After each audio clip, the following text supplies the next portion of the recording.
some Porsche, that's what I'm needing. We never making right turns because it's so left leaning. Yeah, it's got that Sophia flag. That's when we crash. Nobody gets a fucking airbag. Yeah, it's got speed dial for them women. I need to take a ride in that shit for a minute. Yeah, hey, and what can I say? We're riding in HasanAbi's Porsche, going all gas with no brake. We have different tastes up north. That's why I'm trying to fuck Hasan's new Porsche. That's why I'm trying to fuck HasanAbi's Porsche. Hey, you put that cussy in my face. Would you put that cussy in my face? So I need that cussy. Don't push a brake, and when I'm done, you gon' need an oil change. We have different tastes up north. That's why I'm trying to fuck Hasan's new Porsche. That's why I'm trying to fuck HasanAbi's Porsche. Hey, you put that cussy in my face. Would you put that cussy in my face? So I need that cussy. Don't push a brake, and when I'm done, you gon' need an oil change. Oh, I need that cussy right now. Don't make me repeat it. Yeah, I swear HasanAbi's ride is the only thing that I'm needing. Yeah, don't make me have to repeat myself again. I need that fucking big ass cutout in the car for his big ass head. Yeah, Rasputin radio play 24/7. Hey, so a new fucking Porsche, what I'm getting. Hey, I swear this ride gonna take me out of my funk. Yeah, I went around the bag and I found destiny in the trunk. Yeah, we have different tastes up north. That's why I'm trying to fuck Hasan's new Porsche. That's why I'm trying to fuck HasanAbi's Porsche.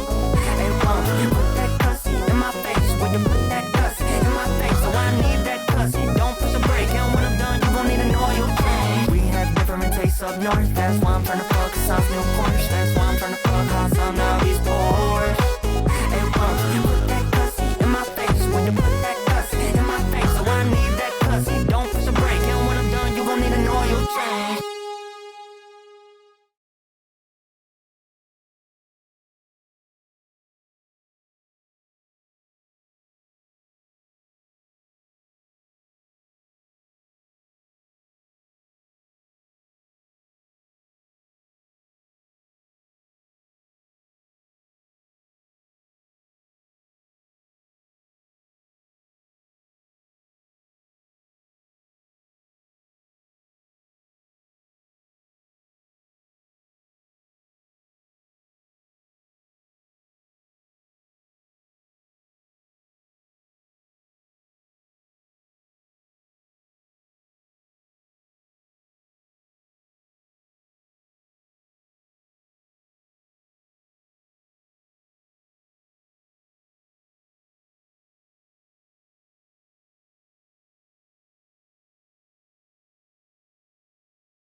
I thought that was going to be much longer than 3 minutes. I was wrong.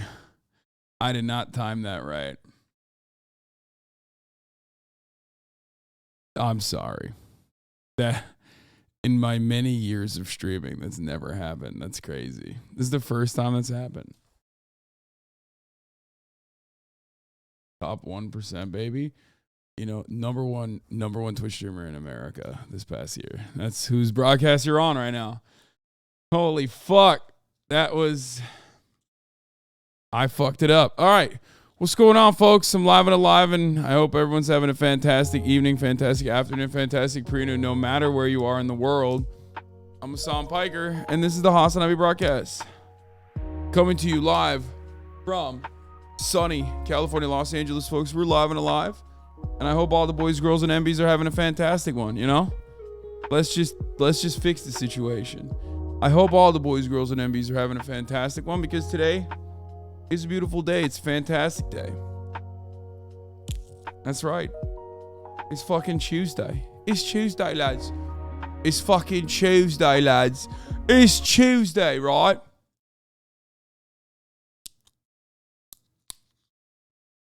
And this is the number one United States of America fucking streamer in the world, yeah? Number fucking one in the world, yeah? That's right. Most watched Twitch streamer in 2022 from the United States of America, yeah? That's right. Little do they know, I'm fucking British, right? I'm a fucking Brexit geezer. Little do they know, I'm a fucking Brexit geezer, love. But they don't know it. They don't fucking know it.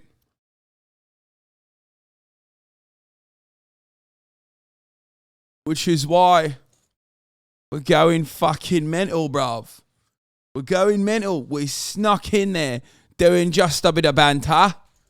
And we've done it.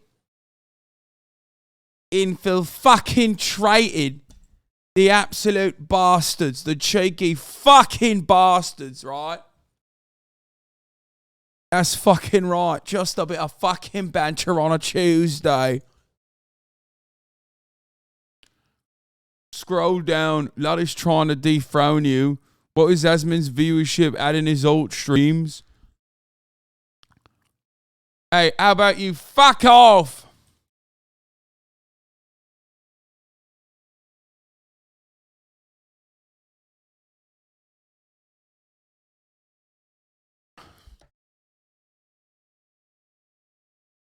XQC is fucking Canadian, bruv. He's a Canuck, bruv.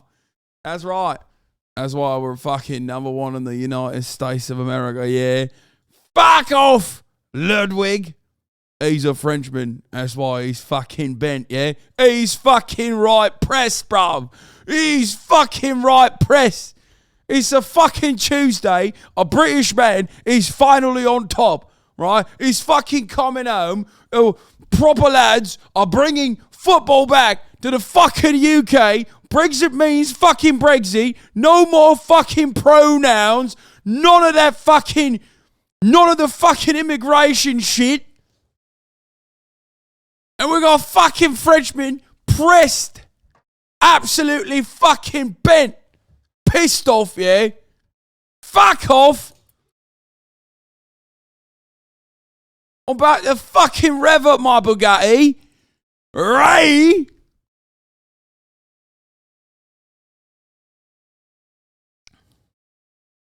Football's coming home, bros. That's right. Why are you a Guy Ritchie character? Because I love Guy Ritchie. What do you mean a fucking Guy Ritchie character? This is me, through and through. This is who I am. Not a fucking character. Sod off, man. Sod off, mate. The wife, Susan, cooked a lovely bit of dinner. And I'm doing a fucking bit of banter, man. This is what happens when you take away the wrong message from Peaky Blinders. The funniest thing is, no, the other chatter is correct. I love Guy Ritchie. And it has nothing to do with fucking Peaky Blinders. Like, Guy Ritchie has made some of the greatest movies for the boys, okay, of all time, before he married Madonna. That fucking egg, right? She proper whipped him up, right? He used to make movies for the fucking lads, you know? Slag a couple pints back at the pub, having a laugh, bit of banter with the lads, come back home, pop on the fucking telly. Pop it on the fucking telly, yeah? Watch Snatch.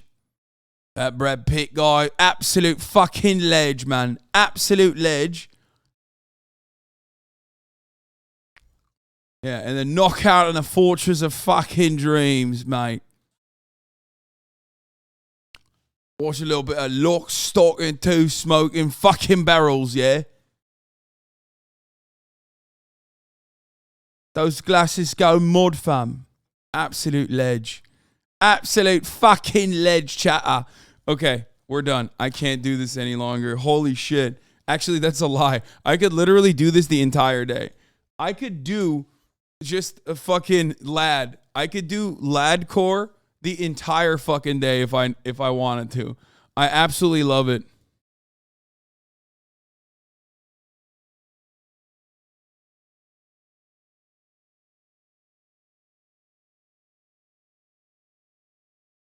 This is a cold one I heard today. Bundle up with this hot blast off meme. Consider it and enjoy.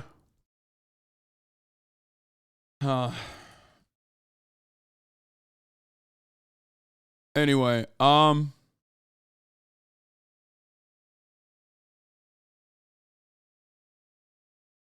weirdo race is caught on camera. Love that. That sounded weird. That sounded like I love racism. How is your English accent better than Charlie Hunnam's? Dude, you are a ledge, okay? Thank you. Thank you, Tomogeki. Is so right. Charlie Hunnam forgot how to speak his own mother tongue, dude. Absolute fucking disrespect. He's been in America for far too long, yeah? He's been doing an American accent for so fucking long, he forgot his fucking roots, right? He's trying to be brummy. He can't even do a fucking Newcastle. He can't even do Newcastle, let alone fucking Essex, lad.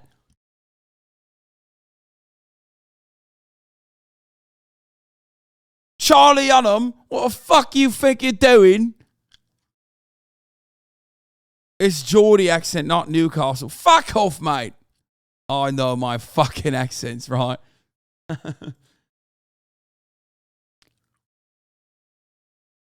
Talk about Elon liking the Libs of TikTok tweet or Libs of TikTok interview. We're 21 minutes in. I haven't even fucking blasted off yet. I haven't even started talking about like my personal news. And this guy's like, dude, immediately get to the transphobia. Like I wake up in the morning and I think transphobia is happening. Hasan needs to talk about it immediately. Okay? Immediately. In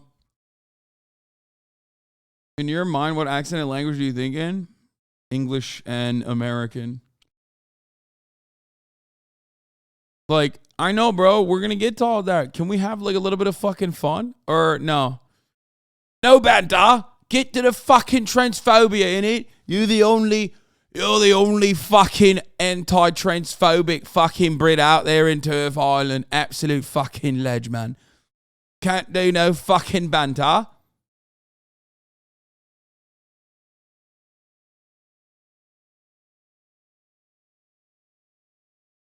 We will be talking about the Ukraine peace treaty. We're going to be talking about all that. Anyway, this is the part of the broadcast where I tell you a little bit about my personal news, though, which, you know, I unfortunately couldn't get to because I was hyper-focused on doing my oi bruv, rants and bants, okay? Which is fine. My oi bruv rants and bants are fine. People love them, I think. And even if they don't, they can suck me. There's nothing I can tell them.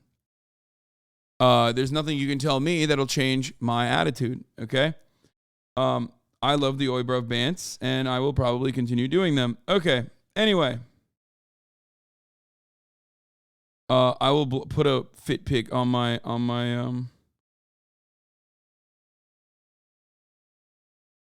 I'll put a fit pic on my fucking, on my Twitter, on my alt Twitter. Don't worry. Fit pic, not a fucking feet pic, a fit pic. You know, check out the fucking fit on this proper bird. There's nothing wrong with just a bit of banter. Oh, I agree. I made this for last week's fits. Monday. What is this? Oh, you made a fucking TikTok of the fits? We start off tame. Tuesday, we keep it classy. Wednesday, we let loose a little. Thursday, we start to get restless. Friday, it's time to get nasty. Saturday, we let it all hang out. Sunday, we pick up the pieces. Oh my God. Monday, we start off tame. It's true. That is what happened. And the mustache is back. Have you seen Florida Man? They made a new film about what? Wooks? What is that? What the fuck is Wooks? Sounds like a slur. Like, I don't know if it is. I don't know if you are saying a slur or not, but it actually sounds like a slur. Doesn't know what a wook is? Lemfao? Yeah, I don't know what the fuck that is. Oh, they're the druggies? Okay. It is a slur for new age hippies. It's a pejorative. Got it. Okay, there's a difference between pejoratives and slurs, though. It sounds like it's like one letter away from being a fucking slur.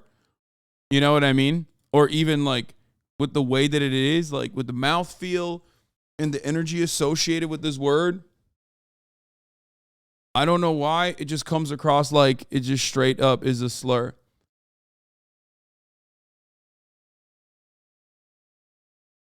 React for today. You missed this a couple of weeks ago. Maybe.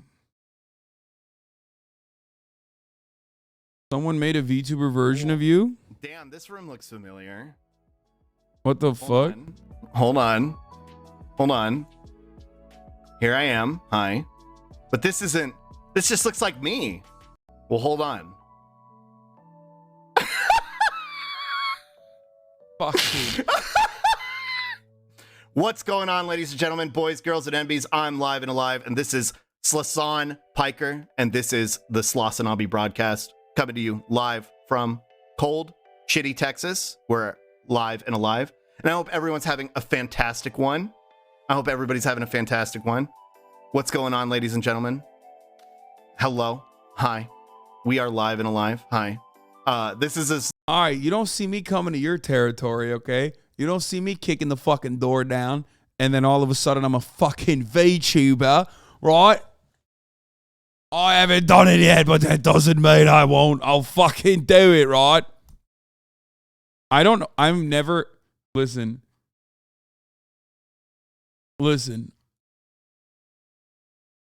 I think I'm just... The more I have this mustache, the more I'm going to slip in and out of a shitty British accent, okay? And... honestly, sure, I'll apologize for it ahead of time. It's just going to happen. If you're trigger warning, if you are British coded, or one of the many nations colonized by the British and don't want to see, a British accent. I guess like you appreciate the British slander if you are a former colony, but everyone else, I'm letting you know it's gonna happen. I'm going to do a lot of British accents. I don't know why. Like, I think the mustache, especially with the shirts that I've been wearing, like it just makes me feel like I need to do just a bit of banter. You know, I don't know what it is.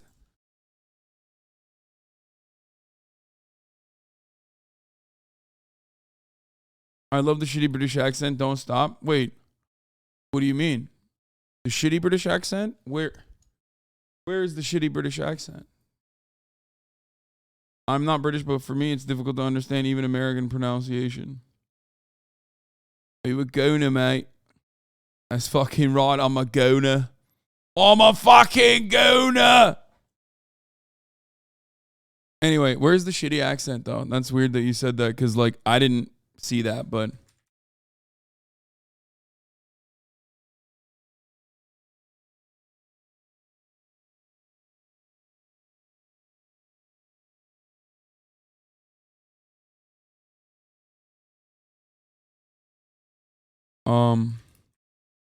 hold on.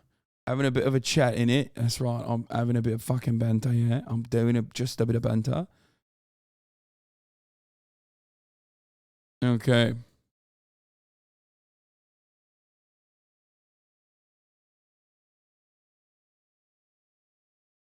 Ukraine.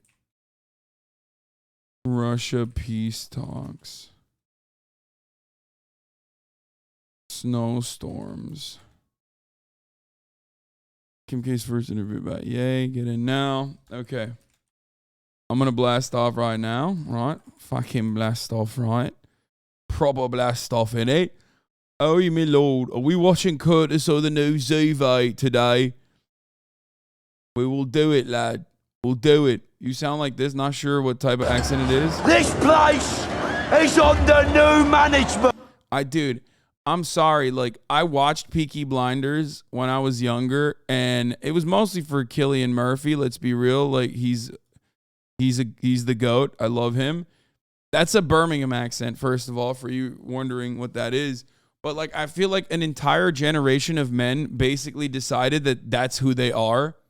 Okay, so I just kind of stay away from my Peaky Blinders roots. Like, it I think is... I literally think that, like, I'm not even kidding. Like, it's the millennial generations like Patrick Bateman. For those of you who were, like, just a bit too young for Patrick Bateman, so many men were just like,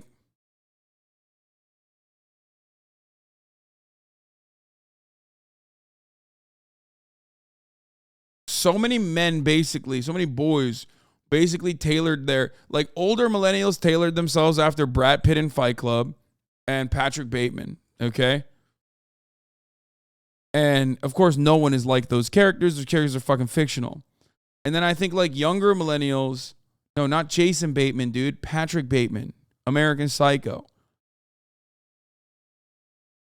And I think younger millennials basically tailored themselves off of the Peaky fucking Blinders, like, it's the same kind of guy, just like different parts of the generations.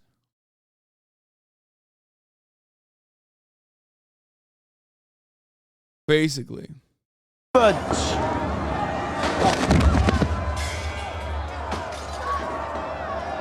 order of the Peaky Blinders. It's like all dudes with undercuts. Everybody wears undercuts, three pieces. I mean, I had an era where I would wear like a watch with a three piece because like I also loved Peaky Blinders. Shelby mindset. Oh, Jesus Christ. That's exactly what I'm talking about. Right. No fighting. No fucking fighting. No fighting. No fucking fighting! Good. No fighting. You see Andrew Tate talking about how Logan Paul's an asshole? I'm like, bro, you scam people too, bitch. That's pretty funny. There's no fucking shot that Andrew Tate, who's like most notorious hustle, was Hustlers University, which is a multi-level marketing scheme. There ain't no fucking way that guy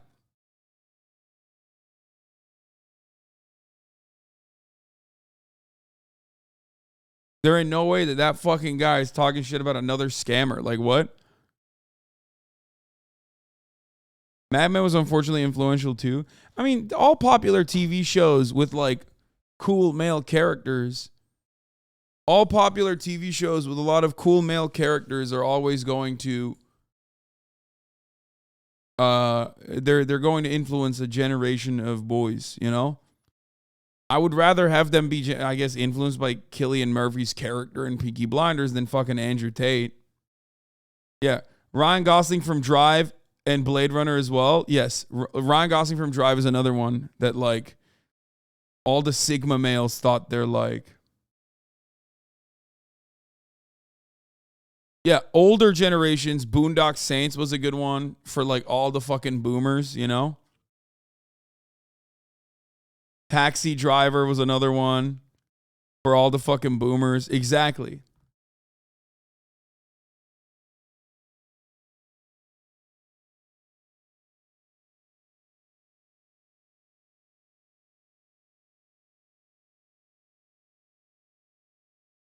Yeah.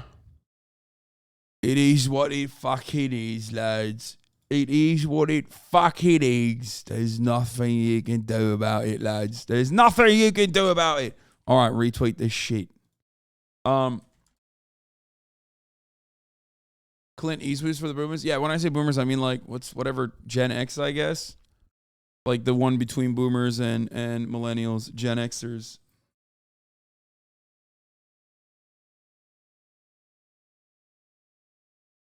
Every Sigma male that's obsessed with Brad Pitt from Fight Club doesn't realize the author is gay, and he's literally a representation of the narrator's inner greatest desires. That's gay, bro.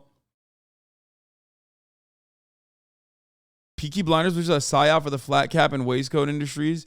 Yeah, well, to be fair, it worked.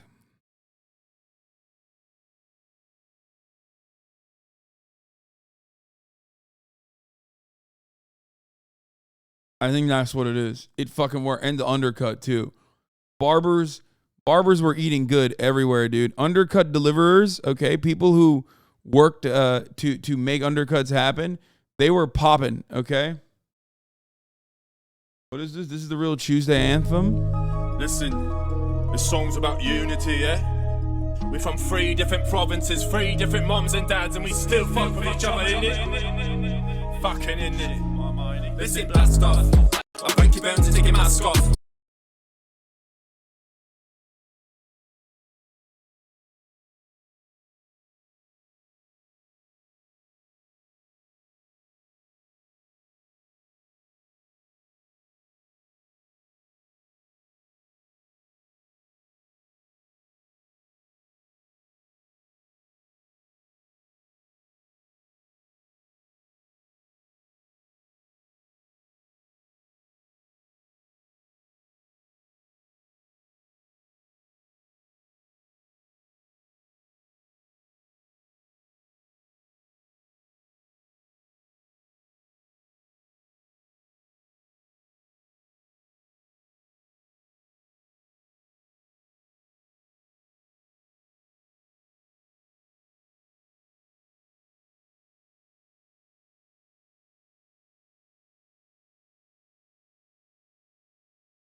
That's fucking right.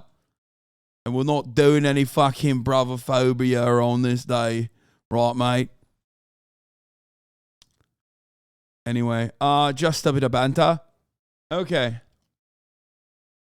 This one out, playing a bit of footy and a couple of stellas in it.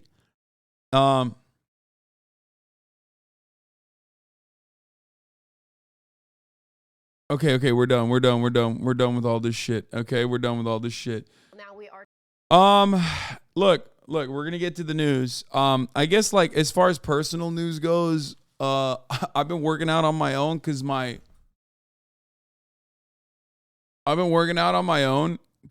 my trainers have been taking a bit of holiday, right? Fucking selfish bastards. And I track my my calories that I am, like I have the whoop, right? So I basically track how many calories I'm burning throughout the workout. Like I track my strain, I track how many calories I burn throughout the workout. And like the whoop is not very good at tracking actual, like it's very good at tracking cardio. It's not necessarily very good at like tracking weightlifting exercises. Anyway, regardless, I have noticed that, yes, while I am weightlifting by myself, I'm exerting way less than I do with my trainers.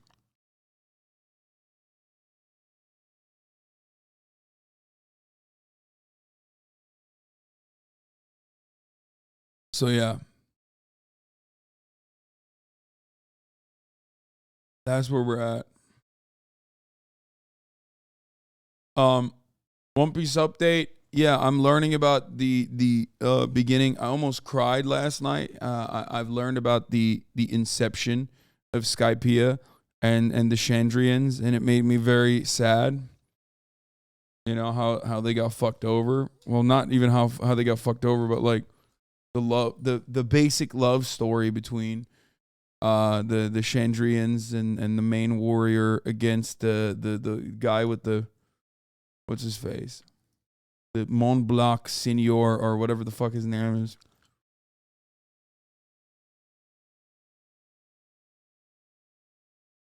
Mont Blanc Cricket. Commodore Cricket. Is that what his name is? Anyway. On autograph. What is this? What is it? Tell us. Oh my god. Holding the trash. Chat game of plushie. Wow. Thank you. Wow. Wait, how the fuck does it snow in Los Santos, bro? Wait a minute. Is there climate change? Is climate change accelerated in No Pixel? How the fuck is there snow in Los Santos, bro? There's no fucking snowing in... There's no snow. There's no fucking snow in LA, bro. What the fuck? Open the other one. Liam! What is it? Is it a dildo? You got me Hasan's autograph. What? What? You guys want to see? You guys want to see him? Yeah. Hasan? Who the fuck is Hasan? Who's Hasan? I don't Like, you guys know, mean man. Donnie? This is- Wasn't that the... Oh my god, I No, forgot he that was in the doesn't city. look- Holy shit. What the... Dude, Penny, hit me up when you're single, Hasan. What the fuck? What the fuck? She won! She won! He's hot. The fuck? Oh, Penny won! sorry. Blasto is gonna be real fucking jelly. Your twin, literally.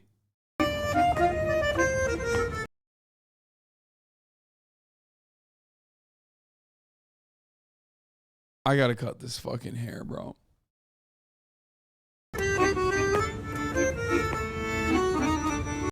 Anytime you see a motherfucker with like long hair and circular glasses, it's like, oh, it's me. I hate that. Anyway, at least that one is like talented. He knows how to do like, you know, the accordion, which is...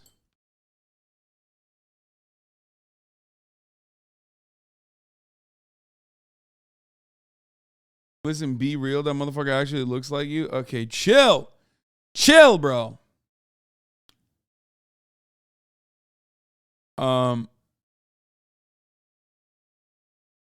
Okay, usually I hate when every long-haired man got compared, but it absolutely looks like HasanAbi. Oh, God. Your other twin? Okay, that is a comparison that makes me look good. Okay, I'll take this. I'll take this one. This is an attractive man. It's Aaron Taylor Johnson. And of course, everyone's saying, oh, hell no, because he's actually good looking. And you guys always point to like not good looking people and say, that's your twin. Fuck you guys.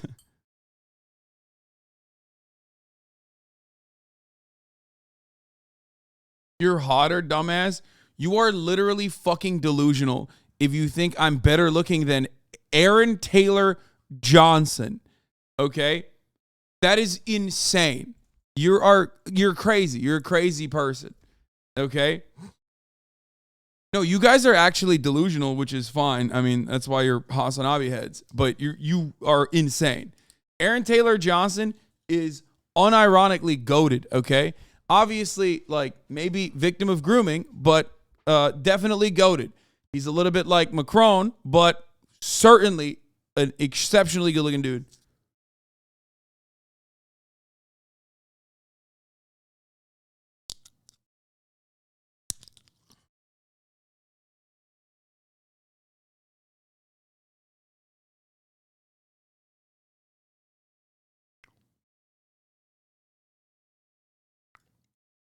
You do not have the cheeks, or you do not have these cheeks or that skin tone.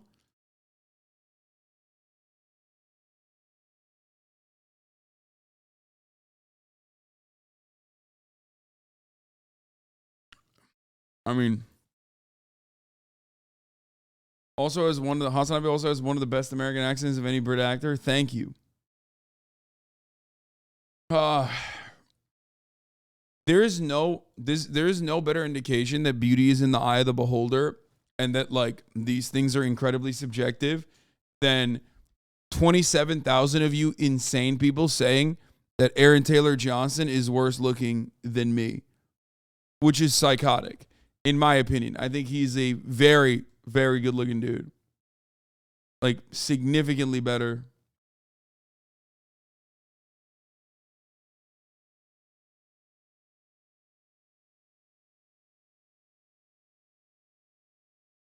He's old compared to you? What do you mean? He's like my age, I think.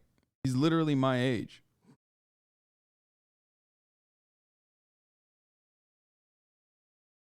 Stop!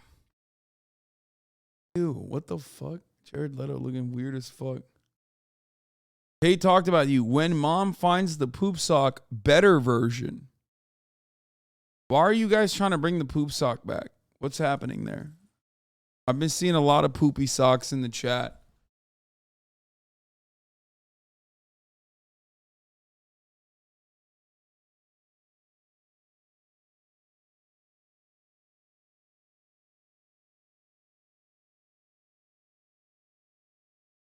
Anyway. What was I going to say? Fuck, there was some shit that I wanted to talk about. Yeah, anyway, I shot the podcast last night. It's ready. It's up already. Marsh worked all night putting it together. It's with me and Myth. We got very up close and personal in the second half of the show. If you were thinking like, oh shit, how do they top the self-suck conversations that they engaged in? Guess what?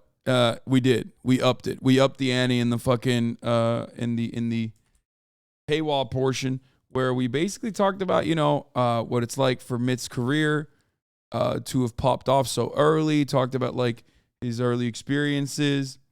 Why is Will missing on the podcast? Because he has a life, okay? He has a life. That's why.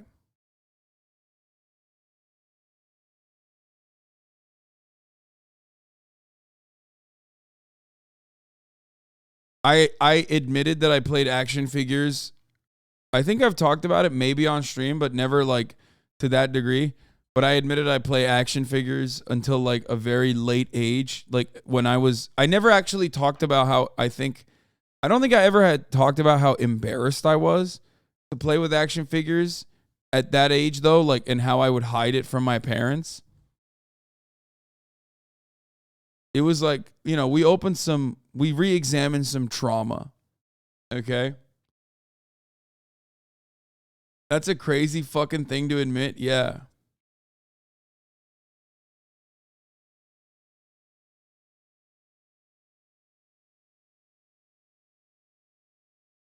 What are you talking about? 70% of today's Fear and podcast was about cum. Yes, there was a lot of cum talk. It's really not that weird. I thought it was weird. I still think it's kind of weird. Myth thought it was weird too. I mean, 35-year-olds still play Yu-Gi-Oh. No, I felt like playing with like toys though. Action figures is different than like card games and shit. I use my adult money to buy a solid Snake action figure, man. Yeah, well, that's different though. That's different. That's like, I would still do that, and it's like a little bit more normal. I'm talking like I literally fucking played, like, when I was like 15 years old. When I was in high school, I was playing with action figures secretly and then hiding it under my pillow when my parents would walk into my room because I was embarrassed. They probably thought I was doing crack or some shit. You know what I mean? Especially the toys with like multiple 30 plus points of articulation, which is probably a very autistic trait of mine. Okay. That is the one I will cop to. Okay.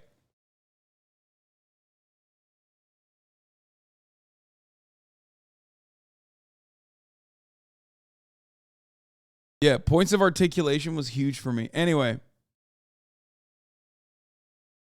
what action figures? I mean, one of them is behind me. I talked about all this stuff just watch the podcast and I'll talk about it. I talked about it on the podcast. Just watch the podcast.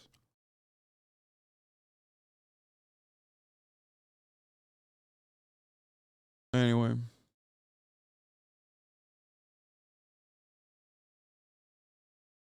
What the hell's a self-made billionaire? You exploited all the workers by yourself? That's funny. So that's why you knew about points of articulation and stuff before? Yes, dude. When Stickfast came out, it was a fucking game changer for me.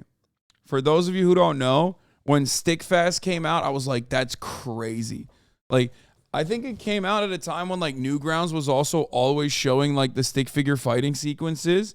But like this shit went hard for me, dude. This was like one of my favorite types of toys. Okay.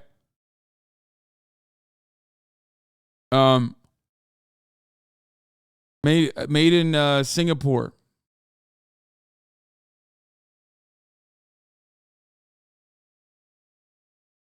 They had like all these different guns and shit. It was so sick. I don't know why this Wikipedia page has nothing on it though. I mean, these were kind of whack. I didn't like these ones, but the ones with like the military ones were so fire. I think I had the cop one, the K9 unit. I had the green military one. I had the knight.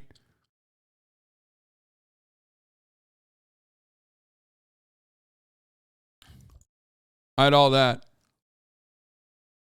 And I like the points of articulation because like I could move them around. You know what I mean? I could like, I don't know. I don't know what it was. I think about that a lot.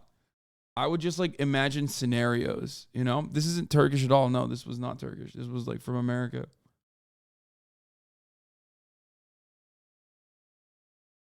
Like one of my favorite toy lines when I was like an adolescent was the Street Fighter ones.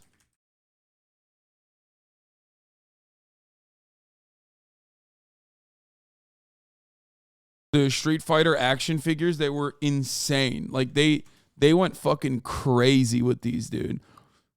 They had me in mind when they made these, okay? Just like perfect. Maybe it was because I used to draw. I don't know. I just like cared about anatomy a lot. That could be one of the reasons. But like I loved like making poses, you know, like almost JoJo poses basically before JoJo. Like, what is this? Did they look like this? No, they didn't look like that. I've seen the photo though. A lot of artists use figures like that as a reference. Yeah. Someone like that clip from Star Wars podcast about playing with action figures at a late age.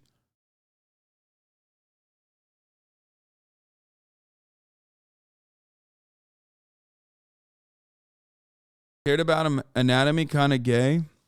Yeah. Literally just reposes and put it on a shelf yesterday. You dig it? This Spider-Man mecha? No, I would not, because I hate mecha. But it's still cool. Have you ever played with Green Army soldiers? No, those were whack, bro. There's no articulation. It's literally the exact opposite of what I like.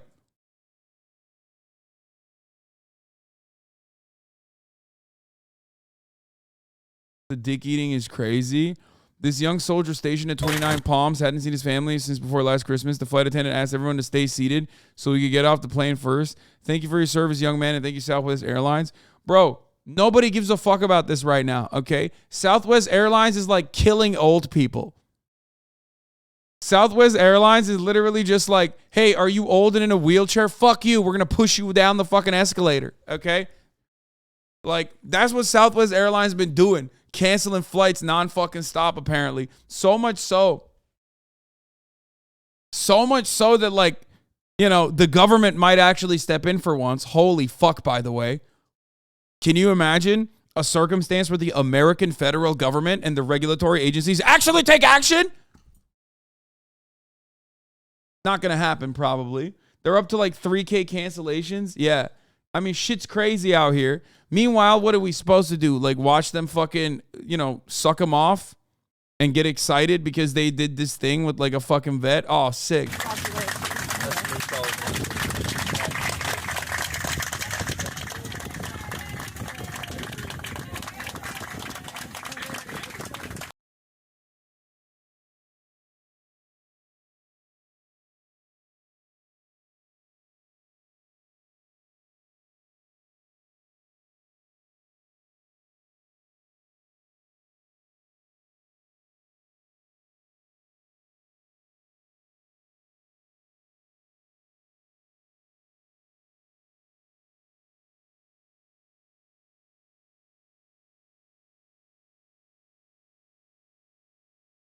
Huh.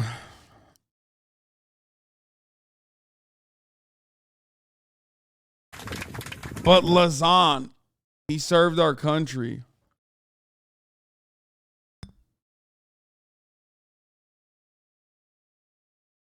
Would be funny as hell if someone yelled baby killer. That would be funny. Adults buying toys for themselves are responsible for a quarter of all toy sales annually. There is nothing wrong with that, okay? Even though I do definitely feel fucking very, you know, I don't know, very conflicted about it. Like I said, I played toys to an early age. I mean, to a late age in my adolescent, and I felt like very conflicted about it. I felt like it was such an embarrassing thing to hide.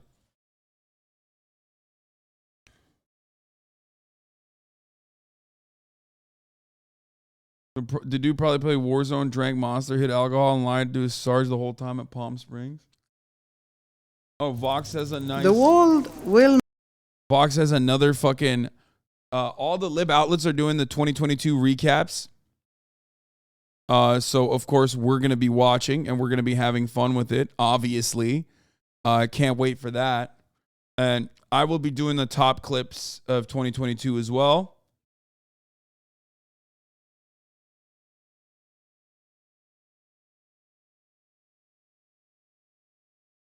Bro, I watch Twitch. I can't talk shit on adults playing with toys. Yeah.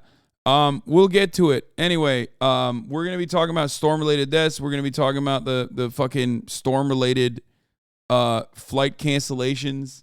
Shit has been going absolutely bananas.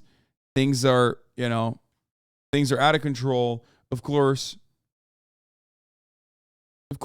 ultimately that is because, climate change is fake, and that's the liberals were. Climate change is fake, and the liberals basically were preparing for climate change, or sorry, global warming. That's why they were not expecting global cooling, and that's why we're actually failing right now. Shouts out to Brandon. It's a Chinese hoax. But before we do that, you are watching the most watched Twitch streamer in 2022 from the United States of America, baby. That's right, number one.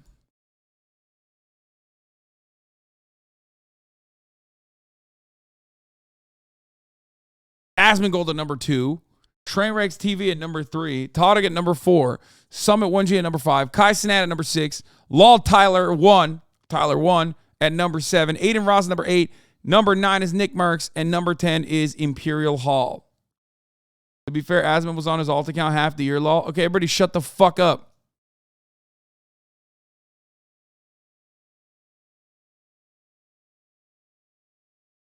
It's true, but shut the fuck up.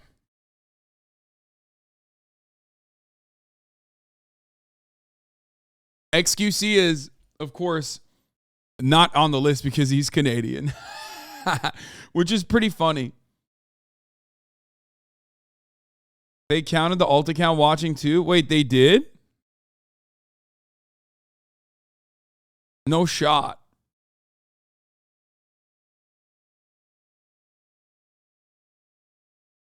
No, I don't think they did. If they counted his alt account, he would probably pass me. I mean, he would definitely pass me. Look at this. I'm at 80 million. He's at 79.28.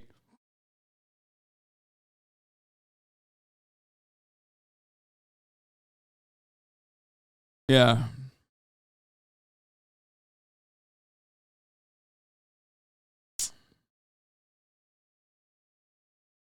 Pin Shapiro is white when Shapiro says climate change is fake, but her vagina has been undergoing extraordinary drought.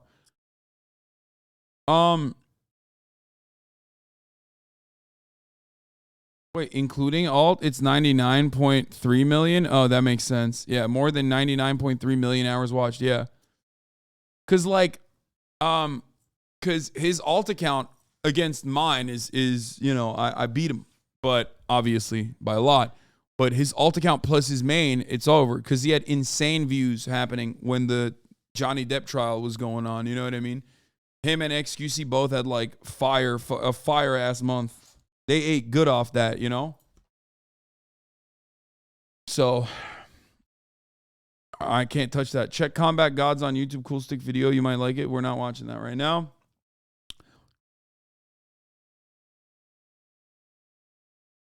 I mean, every time a WoW expansion happens and there's like, you know, everyone's going there, he's going to always pop off. He's one of the biggest. He is one of the biggest fucking streamers on the planet, if not the biggest streamer on the fucking planet. You know what I mean? For many, many years.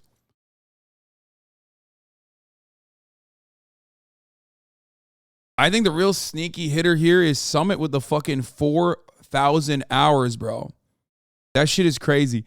Asmongold and I are at the same level of hours watched, and this motherfucker has 1,000 hours. I have 2,400 hours.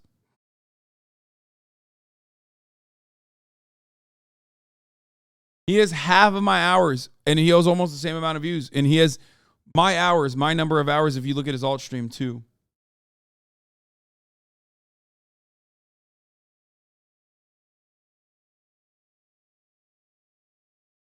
Kanye's live on Piers Morgan. Wait, is this fake? Knee on his neck.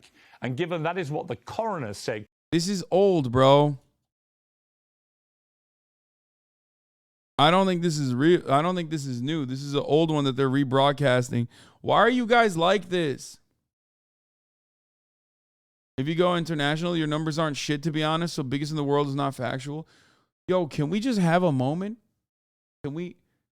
Dog, you're literally here. Okay, you're here. You're in this fucking community. Can I have a motherfucking moment, dude? Can I just like, can we just say, hey man, that's great. Like, congratulations, this community. Like, I put in a lot of fucking hours watching you. You put in a lot of hours fucking streaming. Oh, there you go. Most watched Twitch streamers in 2022 so far. Okay, there. Are you happy? I'm number 5. Suck my dick, man. Holy shit. God damn, dude.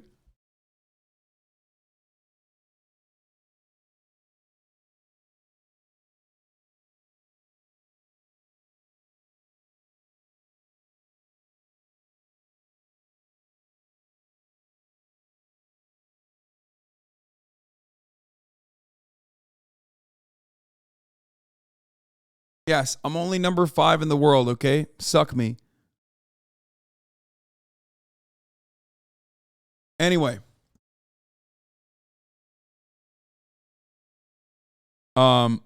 Winning the Super Bowl doesn't make you a world champ. Well, yeah, no shit. It doesn't, okay? But also, I'm not touching an accomplishment that resembles that. You understand that? I'm a fucking dumbass Twitch streamer. So I'll take what I can get.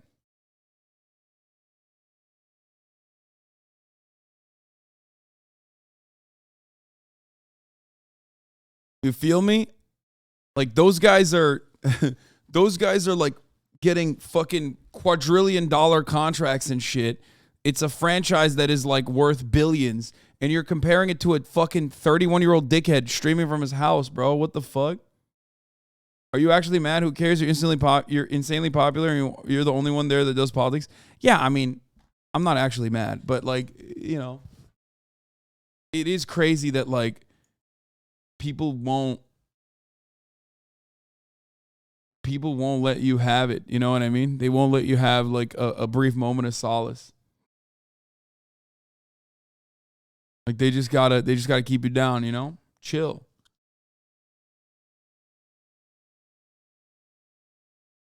I think it's crazy that the most watched United States of America Twitch streamer in 2022 was one who covered American politics. 5 years ago, that was unimaginable. Not a single one of you would have thought that that was a normal thing that would have happened. And anyone that says that that's not the case is lying, I think. You know what I mean? This is a video game platform. And it is absolutely crazy. It's sadder that it's your biggest fans, lol. Yeah, I know. My biggest fans want to keep me down the most because they want to keep me, because they're fucking hipsters, okay? They want to keep me a secret.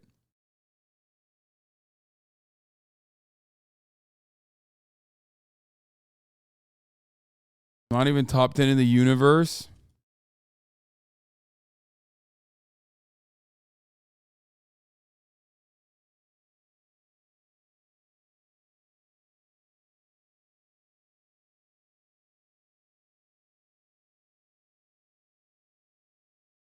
Anyway, you're a good and easy way to get caught up in all kinds of culture and political trends and news. Also a good way to watch awful problematic stuff without giving them more views, so kudos.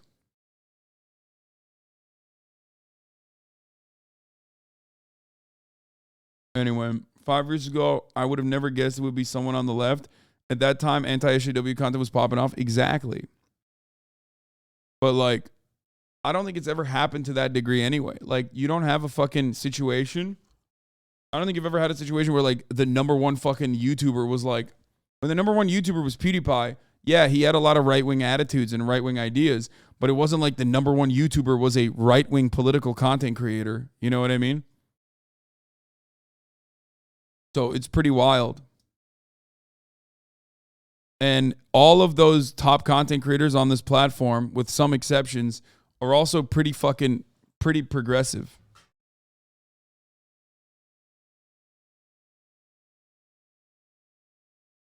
Like relatively progressive, infinitely more progressive than what this space looked like, I think 5-6 years ago. And I think that's awesome personally. You know, a lot of people take that shit for granted. I am not one of those people.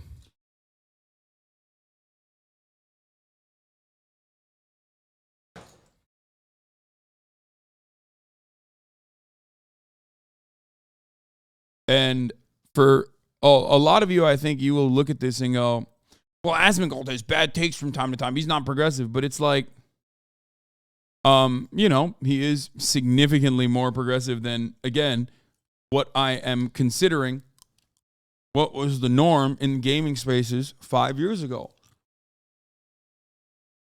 Asmongold would have been called gay, soy, and globo homo by the very same, like, gamers 5 fucking years ago. If he came out with, like, any takes that ever defended sex workers, which he has in the past, or like, aside from, like, the white people are oppressed shit that he says sometimes, like, he will have a pretty decent take Never going to be perfect.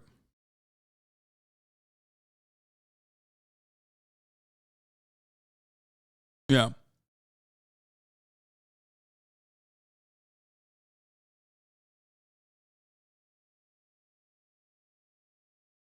Look at my juicer, dude. Yeah. Juice Guevara.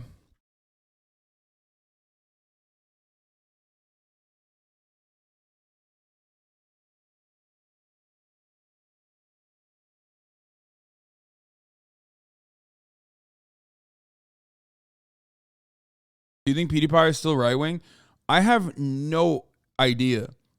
I don't actually know. I think he just wants his I think he did his shit. He did his stint as the top content creator. He was the #1 YouTuber when YouTube was in its heyday. When YouTube Gold Rush was happening. Like if you think the Twitch Gold Rush is happening right now, okay? Multiply that by 100. Okay, because it is kind of like Twitch is popping off still for the past couple of years. YouTube was popping off in a way bigger way. Okay. And PewDiePie was straight up #1. He was like the XQC of YouTube in YouTube's heyday. He made hundreds of millions of dollars. Okay. He made hundreds of millions of dollars. He moved to Japan, and I think he's just done.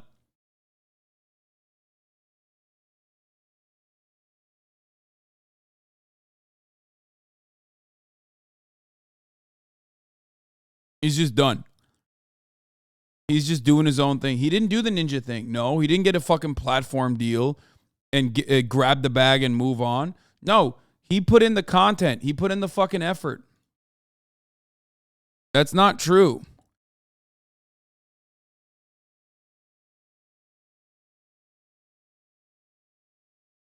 No, he made it.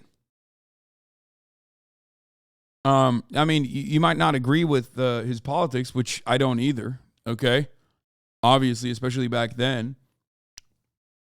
But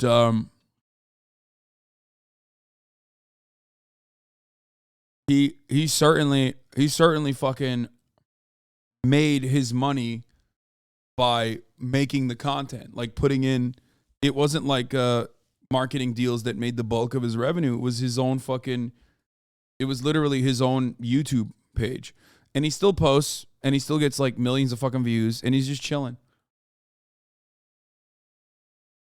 Anyway, let's get to it. Storm-related deaths expected to rise in Buffalo. Returning to the brutal holiday storm, blamed for more than 50 deaths, more than dozens of those, at least 29 in New York State alone, and the city of Buffalo still paralyzed. Mona Kosar Abdi is back braving the cold for us as more snow is expected. Dude, it's so funny when people still go, how was PewDiePie right-wing? Bro, PewDiePie literally promoted Ben Shapiro. He promoted a Nazi channel, okay, which he at the time said he didn't know was a Nazi channel, but it doesn't even fucking matter. Like, he still literally, as the largest YouTuber on the planet, in celebration of his 100 million subscribers, promoted a channel that was literally doing Nazi propaganda.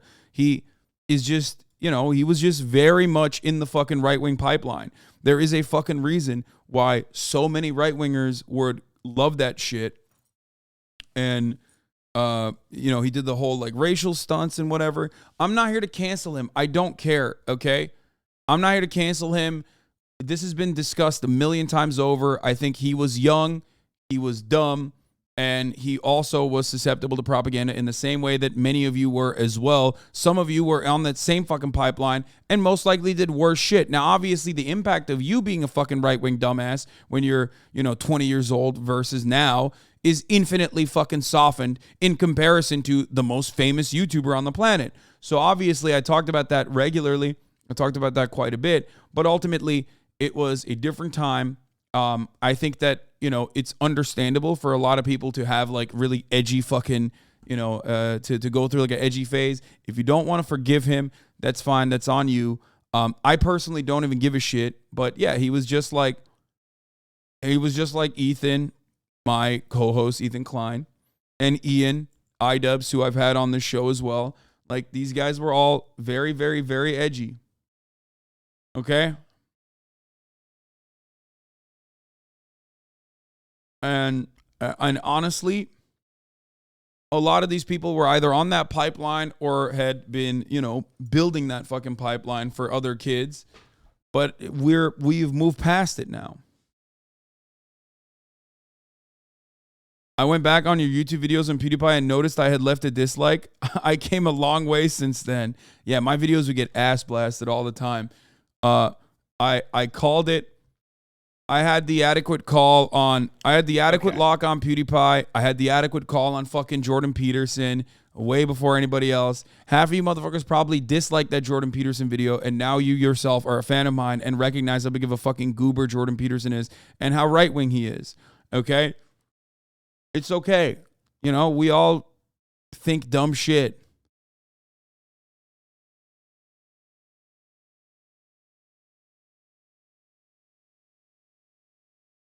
Ultimately, my point is like, I think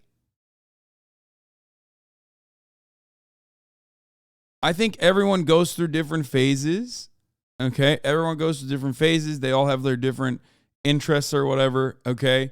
But you have to understand that everyone, and I mean everyone, is completely guided by social conditioning.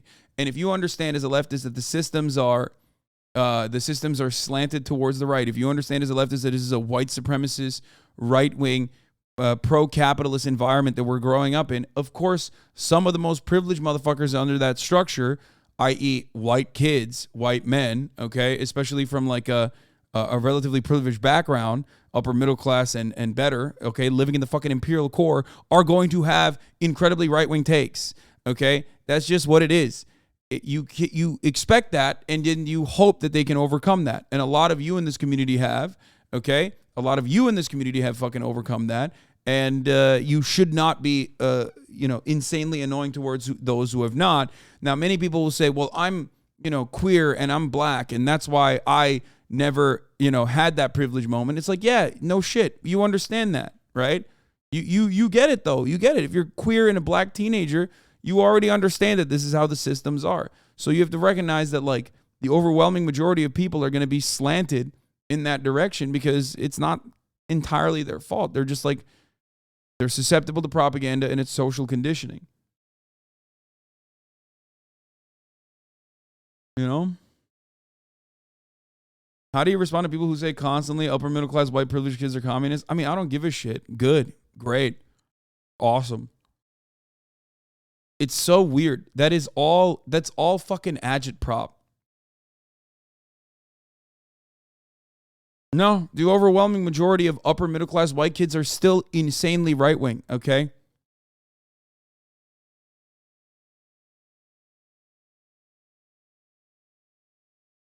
It's not even true.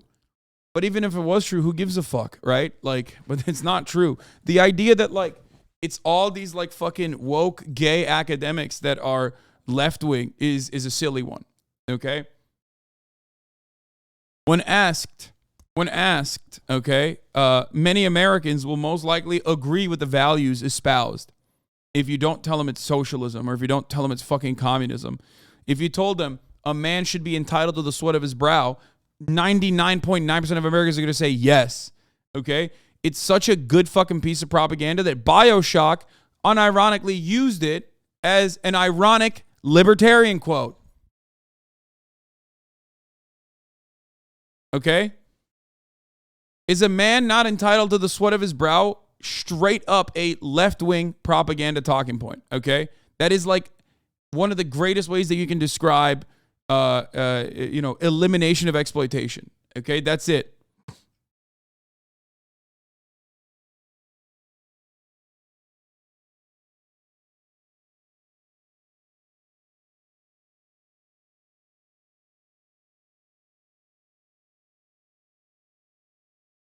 I think there's a difference between some 15-year-old dickhead who says the N-word and PewDiePie. Maybe I didn't understand your point correctly. There is no difference between a 15-year-old dickhead and a fucking 25-year-old dickhead who says it because they are still victim to the same social conditioning, okay? Ultimately. Like, we live in a white supremacist society. If you recognize that, you recognize that that white supremacist society is going to have white supremacist attitudes that it normalizes, that it repeats. Okay? And that is what a lot of people are motivated by. That's what a lot of people are guided by. Sonny Bits, thank you for the 5. Get the subs, by the way.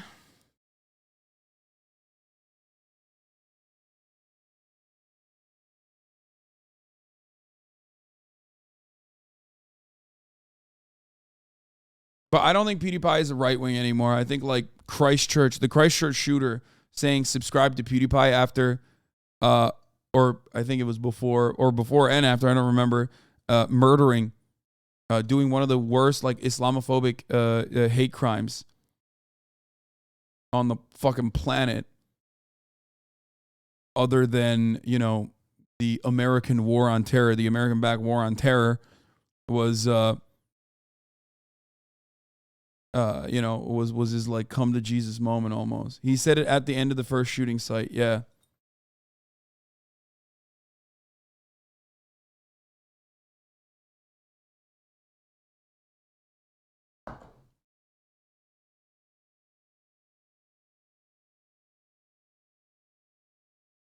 Using the guy who also cited SpongeBob in the same paper doesn't really put a point across.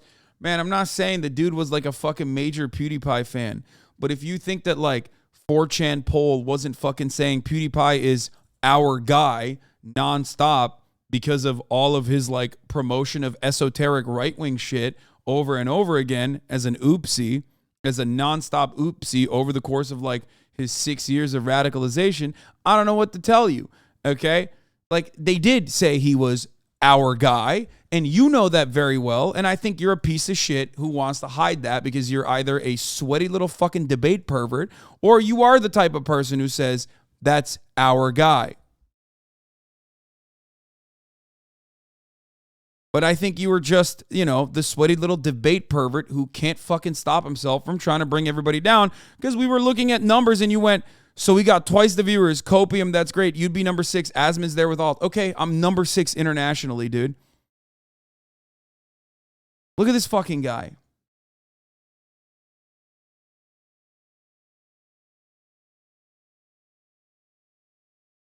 That's the longest Copium monologue I've heard today. TLDR, I'm silver, dude. That's the best defense argument I've heard for the Miz and Slick situation. Ay, ay, ay, dude. Just take a fucking break, dude. You are literally... You're like... Bro, counting up views from the couch? I know. This guy literally said, actually, you're number 6. You're the number 6 streamer internationally, not number 5.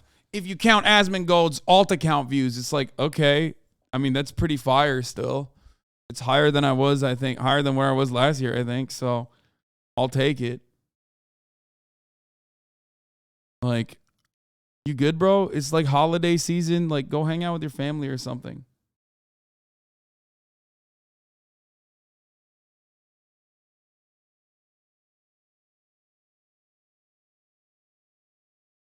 Imagine being on the outside looking in at the top 5 streamers on the planet, loser. Yeah.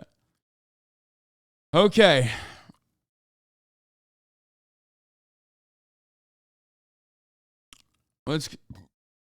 Let's continue. Okay. We'll start with the snowstorm and then we'll get the Chaya Raichik.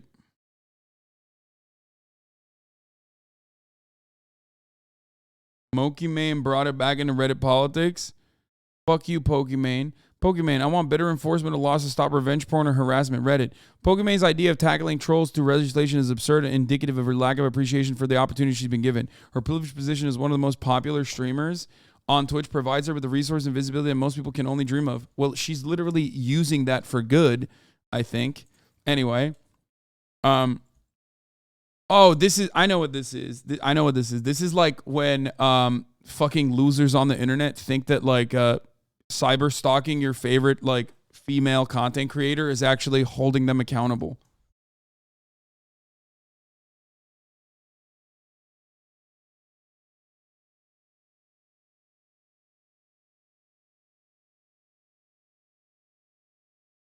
It's unfortunately a thing I see all the time. Yeah, no, that's it is certainly one thing that look, certain people have a twisted moral compass but they still have a profound sense of justice, okay?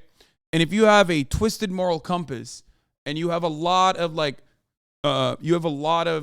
patriarchal systemic social conditioning influencing you in the way that you operate, when you are misogynistic as a consequence of patriarchy, you literally think like, well, my job is to make sure that I hold these bitches accountable, okay? That's what it is. Because like women are getting an unfair advantage in the streaming space, and I have to keep these females accountable. That's what it is. They have this, profound sense of justice and a broken moral compass. They can't help themselves. Furthermore, it is clear that Pokimane does not understand the reality of Twitch, as partaking in debates with trolls is all part of the job. To attempt to pass laws preventing this behavior would be a complete waste of time and energy. It should also be noted that there are more pressing issues within the Twitch community which require attention from those in power. Instead of trying to fight off trolls, Pokimane should focus our efforts on topics such as streamer safety, sexual harassment, and inequality, or inequality favoring females. Wait, so this guy's criticizing Pokimane focusing on streamer safety by turning around and saying Pokimane should focus on streamer safety and inequality of females?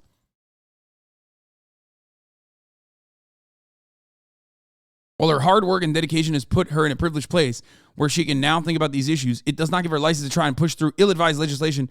Do people think that Pokimane is like gonna pass legislation or something? Like, what the fuck are they thinking? Not gonna lie, XQ having a pretty shit take, in my opinion, on this didn't help the situation. What was it? You want me to start off with this Poki thing? What was it? I don't care about XQC's take, but I also want to hear like what fucking Pokimane was saying. Let's start with that first before we watch the XQC take, okay? What is it? What did she say? Zanana Lesev? They think she's AOC? That's funny. Unhinged hater seeking justification for their bias against the streamer. Yeah. What is it? What did she say? Name 5 female streamers that have an average 10K viewers from their favorable inequality. Yeah, it's really stupid. I think it's a woman on the Reddit post. Bitch, you think fucking women can't be femcells? What are we talking about? Yeah, dude, famously, women never fucking become screeching femcell weirdos, you know? Oh, she's a woman. Never mind. Destroyed. Women certainly can't uphold misogynistic values. No, that's never going to happen. Except we watched a fucking podcast with like 6 women doing that yesterday with Andrew Tate. What the fuck do you mean?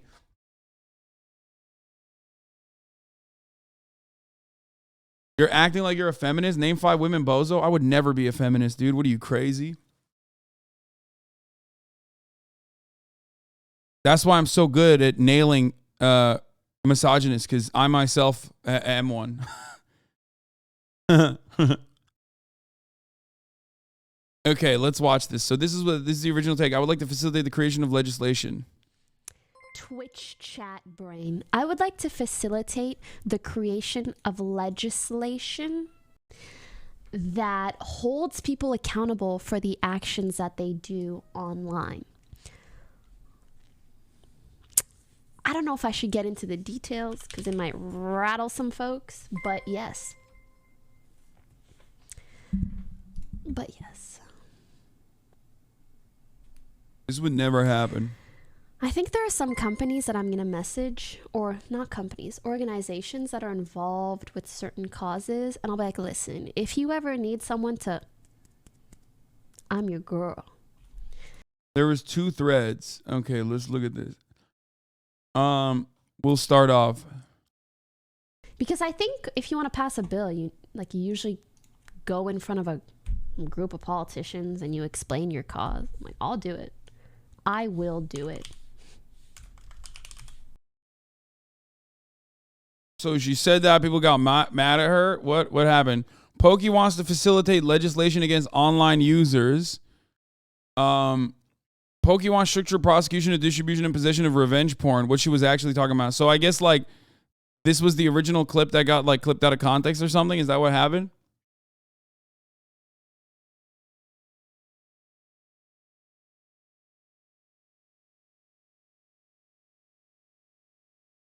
What's your take on the right to be anonymous online? I don't think that's what she's talking about. Anyway, look, here's the thing. I don't think this would happen. I don't think this is, but if there is a way to get this, there's a way to get this done. I guess like going through corporations is the smart route. I think she's smart to like not even try to fucking directly go to legislators, because legislators have no fucking no power, but corporate lobbyists do. They could use this as a brownie point for themselves or something. But ultimately, I don't even know what the take is. Like, I want to understand what she wants to legislate. CP is illegal. Illegal to have, like on your PC or anything.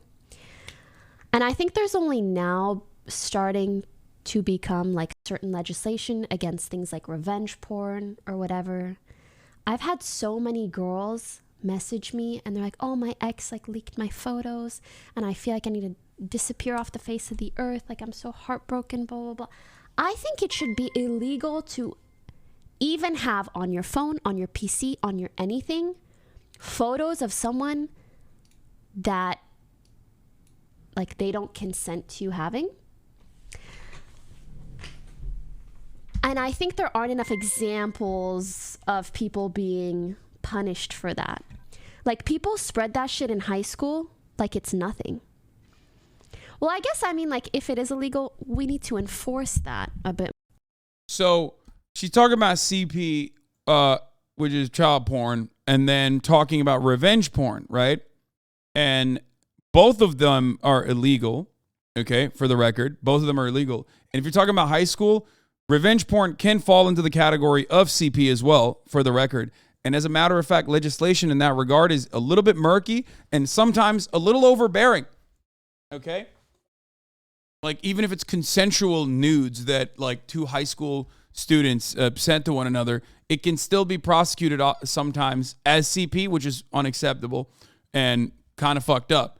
But as far as, like, revenge porn goes, possession of revenge porn, just like possession of child pornography, is only enforceable at the level of distribution, because there is no, like, broad net of people that are, like, looking into every single person's computer all the time and figuring out if there's CP there. No, that's why they tackle CP at the distribution level in the same way that they tackle revenge porn at the distribution level. There's no way to, like, surveil every single computer.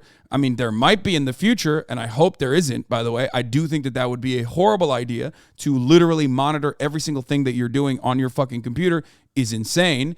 There's already backdoors and shit, which is fucked up.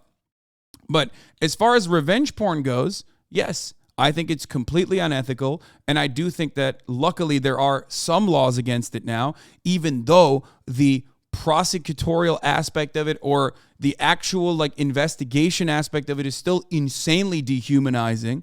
Okay. It is ridiculous. Like, and they don't do a good job of, like, genuinely investigating that. So in that regard, I think it's definitely an area that needs improvement. It happens. People don't understand. People don't understand, like, the internet yet completely. Our legislators certainly don't. They're like 700 years old. But as far as like revenge porn goes, the NSA actively does monitor everything. It's not a problem, as if they do it actively. It's readily available data that is provided when asked for by government bodies. Yes, but we're talking about like there's probably CP in people's computers right now, and the government does not know, okay? I mean, the probability of that is very high. Just like there is also a very high likelihood that people are in possession of revenge porn. But the only way that you can tackle the problem with CP and tackle the problem of revenge porn is at the point of distribution. That's why the FBI is the largest holder of child pornography on the fucking planet, basically. They were running the biggest CP website on the fucking planet because they would prosecute every single person that they distributed the CP to. Okay? And there's like a level of that's an ethical conundrum that you can think about as well. That is kind of it's a interesting situation. right? Like the FBI is like regulating the CP. How do they get the possession of the CP? Is it ethical for them to maintain this CP? Is it ethical for them to fucking spread it around?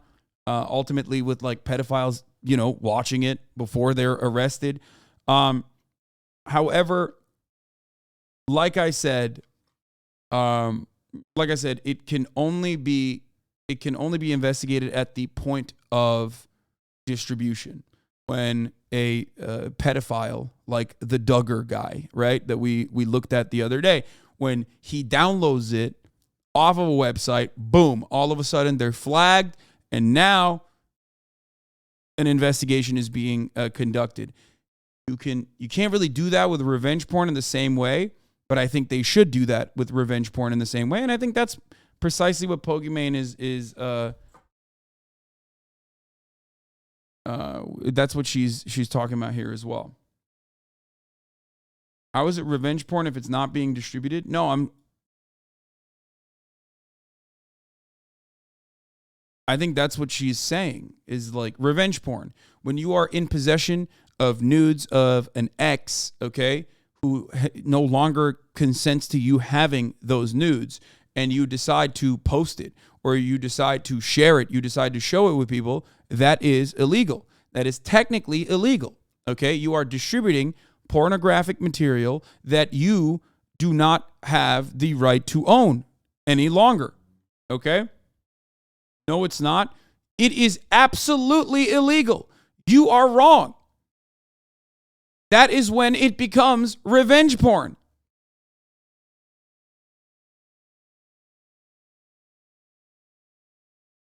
What the fuck are you talking about?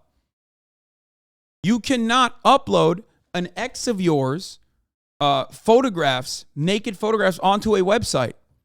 I mean, unfortunately, there isn't a lot of great investigations being conducted on this, but you can't do that. That is technically illegal. There was a point in time when it wasn't illegal.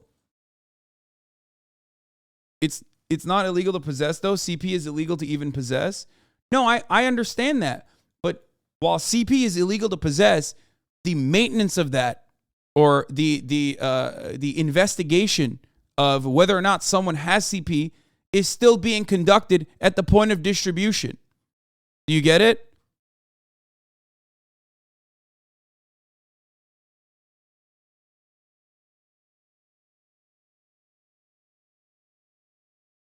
Back in the day, revenge porn was not even illegal. There were websites specifically dedicated to revenge porn. Okay? We have watched a video on Hunter Moore, I think his name was, like the guy who had the revenge porn website, like one of the biggest scumbags on the fucking planet, who literally had a website dedicated to distributing revenge porn. And that was where case precedent was actually was set against revenge porn, making it illegal to upload. Now, of course, non-consensual pornography, i.e. revenge porn, and the distribution of sexual or pornographic images of individuals without their consent, which can include images that were taken without the consent or knowledge of the other party, or images that were sent to you, okay, originally, but you no longer have consent to maintain, that you wish to, upload, okay? That is illegal in many states. As of March 2022, 48 states and Washington, D.C. have passed laws prohibiting the distribution and or production of non-consensual pornography. The two states without a law prohibiting the distribution or production of non-consensual pornography were Massachusetts and South Carolina. And also Wyoming. Alabama. Even Alabama has one. Mississippi, South Carolina, Wyoming, and Massachusetts up in 2021. And now it's just Massachusetts and South Carolina, I guess.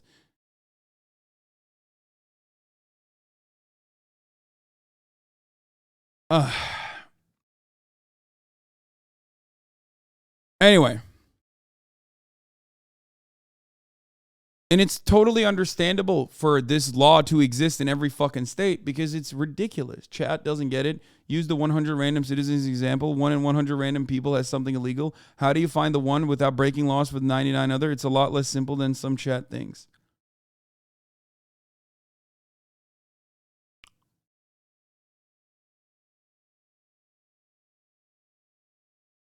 I get the problem with distribution as consent was never given in the first place to distribute, but how can possession, which was consented to at some point, be problematic?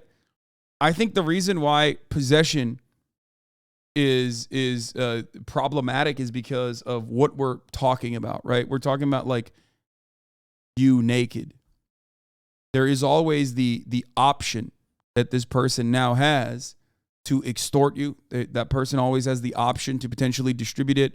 That person has the option to show it to other people without like additional scrutiny from the law. Consent can always be revoked in sexual circumstances. You can always rescind consent.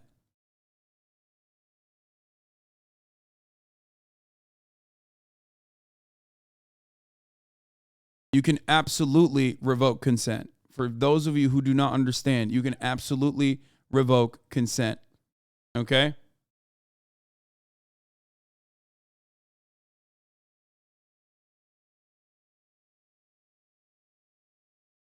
Someone could hack your computer. Someone could steal your phone. Now they have access to it. You know what I mean? The most ethical way of dealing with pornographic materials that a partner has consensually sent you is by deleting them, for sure.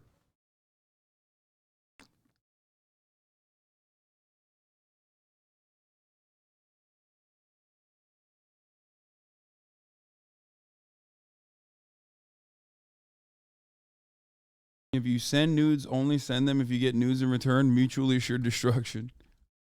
Yeah. As far as prosecution goes, I think it's basically the same as CP. The possession of CP is illegal. Possession of revenge porn is a little bit murkier. It's not like possession of CP, okay? But given the fact that the only way to prosecute this is through points of distribution, it's basically the law is basically almost the same. You know what I mean? Do you understand? Where like as it stands currently, if you distribute the revenge porn, or if you are trying to, I guess, like get the revenge, the opposite would be like trying to get the revenge porn, like getting the CP. Like it doesn't work that way, but it's still done from point of distribution.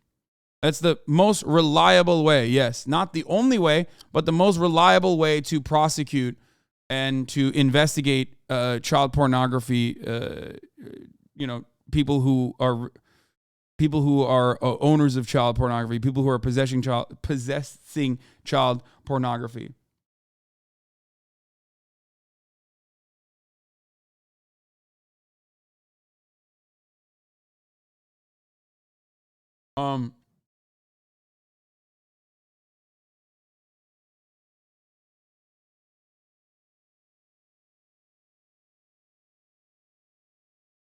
Why would I ever delete nudes my girl consensually sends me? That's just crazy talk.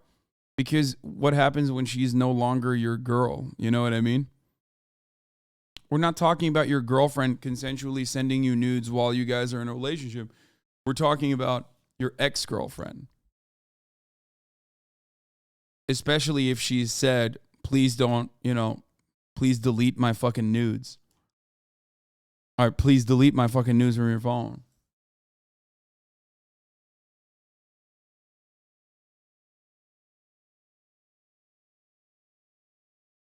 All right, let's hear what XUC's take is on the matter now. I am not in favor of mass surveillance of every single person's phone, for the record. I think it's fucking ridiculous. Okay? I'm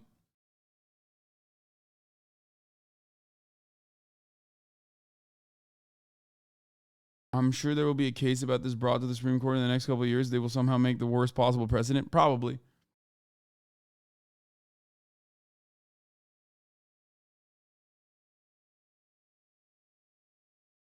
but also I can see a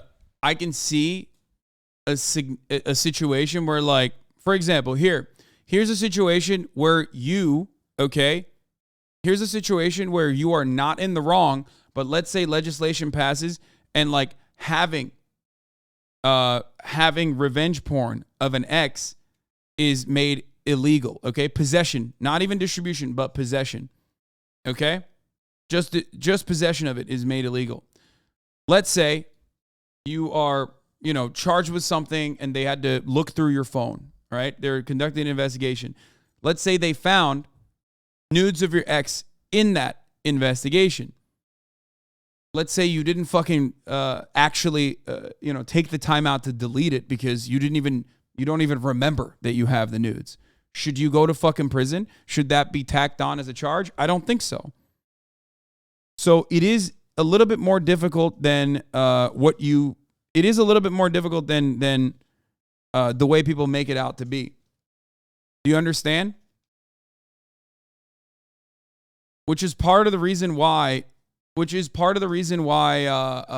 call it? It's like hard to legislate. You know what I mean?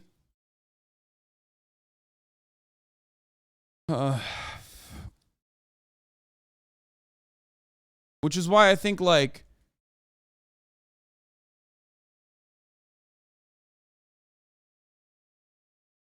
no, search warrants need to be narrowly scoped in my opinion. Okay, but like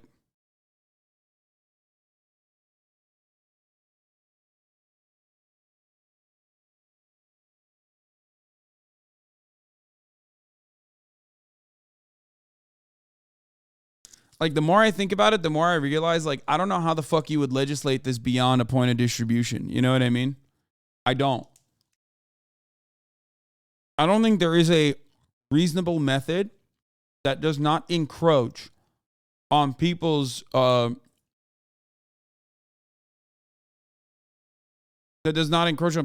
I wouldn't say even their Fourth Amendment right, but like, I don't think there is a reasonable way to investigate without truly violating Fourth Amendment rights, like mass surveillance. And I don't think that's a good idea. I am absolutely 100% against that. Sent to having. Oh, hell nah. And I think there. Oh, hell. Wait, hell nah. What are you guys even talking about? What are you talking about there? If you're your girlfriend and you film some hot shit, okay? Bro, I got so much shit on my phone. Anyway, okay, listen. And you film some freaky shit, and then the second that you break up, he's an artist, dude. He's slinging dick in that. He's like, you and your girlfriend film some freaky shit. He's like, come on. He's proud of it. What the fuck? Oh, Jesus Christ. Apple and Co. are using CSAM databases to see if users have CP on their phone. They could use the same technology, and should. No, didn't they fucking shelve that? That's actually that was also a violation of Fourth Amendment rights. They stopped doing that because like it was ridiculous to do that.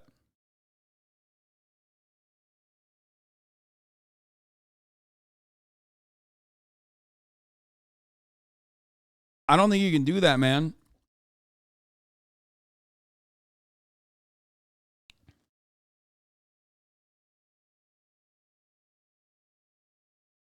Please use the appropriate verbiage for this very serious topic. Us autistics are dying out here when you conflate possession of consented nudes to revenge porn.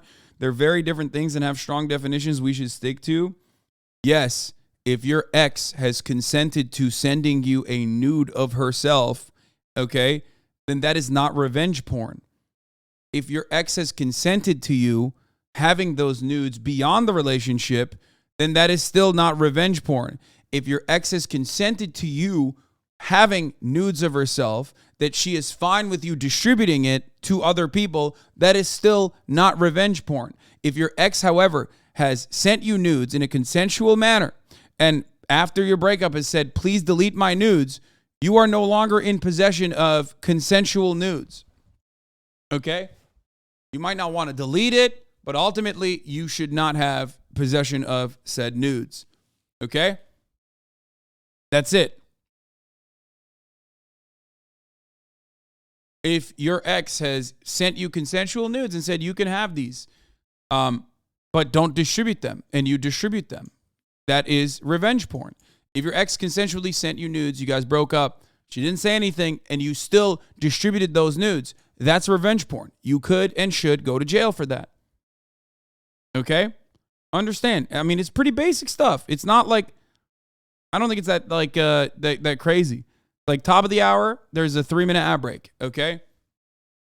Pretty basic stuff. You know it already. I know it. We all know it. At the top of the hour, even if it's 15 minutes late, because we were talking about CP and I didn't want to do a fucking segue earlier, there's going to be a 3-minute ad break. Now, if you no longer want to see those ad breaks, okay, if you no longer want to see those ad breaks, then all you need to do is subscribe, which you can do for $5 or for free. It's unfortunately non-consensual, the ad breaks are. Well, I guess technically, you know, it's one of those things where you can't, or you don't have to, but you can basically no longer see those ads by subscribing for $5 or for free, or by getting gifted a sub if you're lucky. Distressed Ape, thank you for the 5 get the subs. DDLV1988, thank you for the 5 get the subs, allowing 10 people to no longer see the ads. Here's the Distressed Ape. Here's the 3-minute ad break now. It ain't that hard to understand. It's about consent. Consent can be revoked at any time, just like sex. No means no. Delete means delete. Yep. Exactly.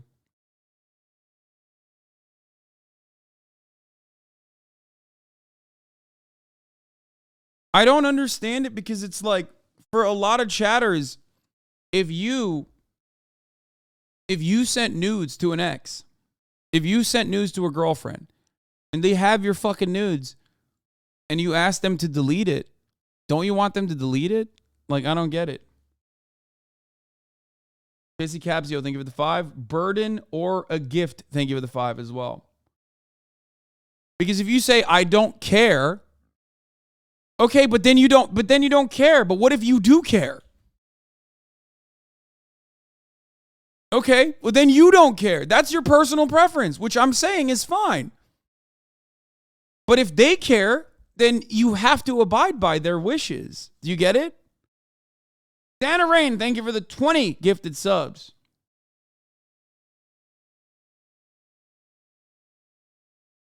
Bernie Nard, thank you for the 5 gifted subs.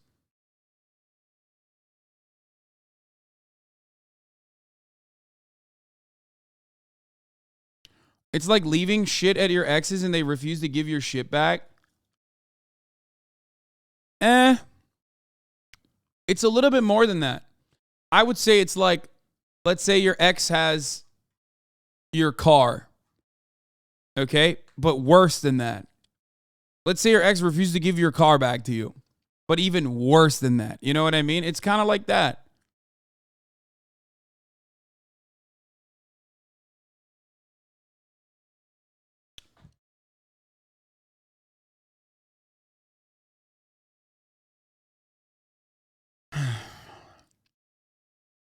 And they constantly post about how they have your car and laugh at you. Yeah, kind of. Yeah. And then it's like, oh, I called the FBI. They're coming down they're coming down, bro. You can't do it. Dude, fast. It's coming. Like, what the fuck? To possess and shit like that? Like, hell nah, bro. I took that shit. What? There aren't enough examples. Out of respect, I took it. It's for my own consumption. Like, what the fuck? I took it. I'm the artist. Of people being.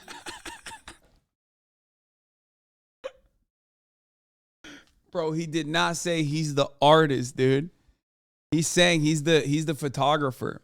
That's actually a very interesting take, though, because that does open up a new set of circumstances. What do you do when you take nude photographs of someone who consented to having nude photographs be taken of you? Okay. I mean, even in photography, how does that work?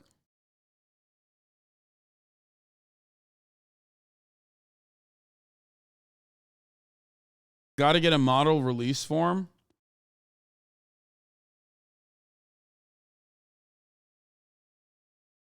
The social consequences of your nudes being leaked are much less for men than women. That is also true.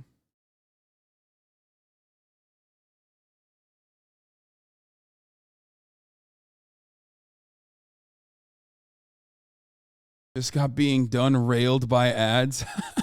Sorry.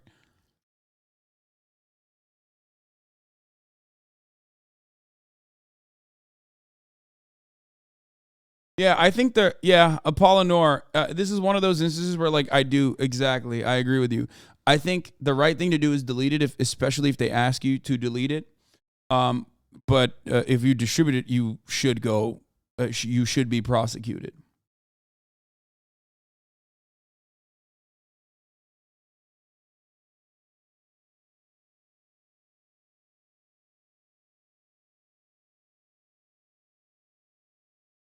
Photographers always own the pictures, especially if there's release form signed when the models don't have anything. Really interested, though, in how that could work, how that would change with news. Maybe an extra clause in a contract would be necessary.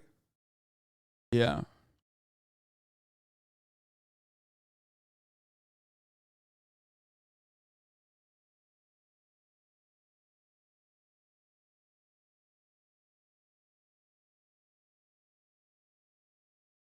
Just imagine it being your mom or sister or cousin. Now you cool with the revenge porn chat? I mean, these guys are freaks. A lot of people don't even think about it like that. You'll capture the imagination of a lot of people who are like not fucking full-blown freaks. But I'm sure there's plenty of people who would say, oh, well, you know, if they did that, then they're a slut and they deserve to have their fucking, pornographic material be out there. So that's, you have to remember, like, there's a lot of dudes who are just like motivated by just a vendetta that they have towards women in general.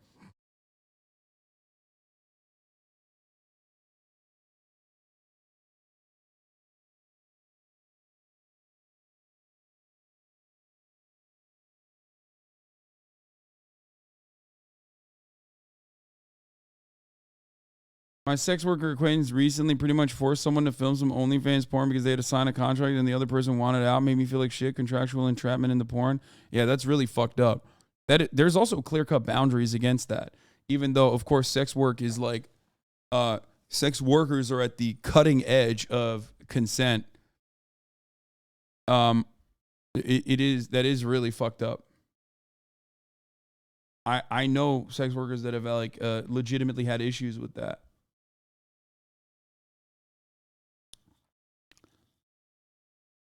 The fuck? That's probably not a real story. Come on, dude.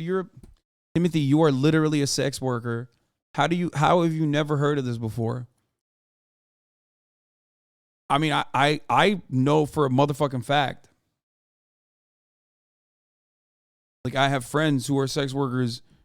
Oh, I mean, OnlyFans is a little bit different. You're right. But it is surprising that it happened on OnlyFans. But especially with like big production porn, like Japanese pornography, they're very strict and like will lock you into a contract even if you don't want to fucking do it, and will basically just say like you have to do this. Yeah, professional pornography is like kind of ruthless. Wait, holy shit, did they actually change it? New Japan law aims to help people pressured into porn. Oh, that's kind of good, actually.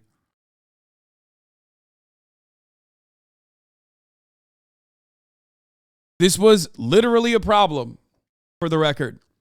I know for a fact. I know from like private individuals that have told me that they've had issues with Japanese adult video producers. Also, while they're at it, they should, dude, I would earmark, dude. I would put some pork in this, okay? I would put some pork in this bill and literally just like secretly also make the dicks uncensored and make the pussies uncensored. I'm just saying, dude, think about it. This is a brilliant move because everyone is going to be on board with this thing and everyone else is secretly on board with the other thing. Just do it. Just do it one time. I'm just saying, dude.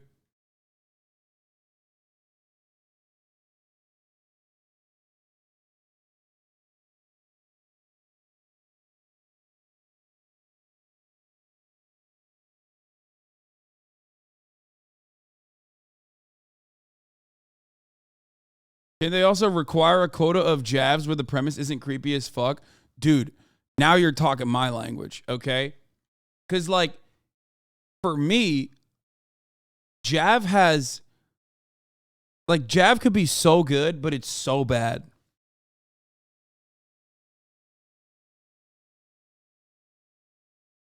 It could be so fucking good, but unfortunately, it's so fucking bad. It's so, like, there's just no...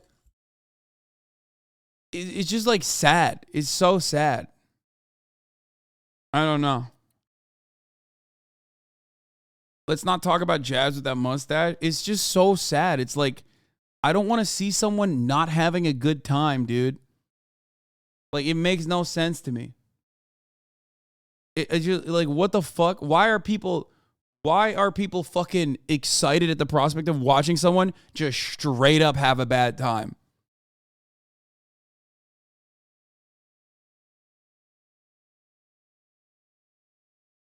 Yeah, I know uncensored jab is a thing, okay? They shoot it in the Philippines, okay? That's number one. Number two, uncensored jab, like when they like depixelate the penis and the pussy, that sucks. It's always weird. It's like watching fucking deepfake porn or something. You're really gonna come at me, a guy with this mustache, about fucking porn? Like, what are you, crazy? I know.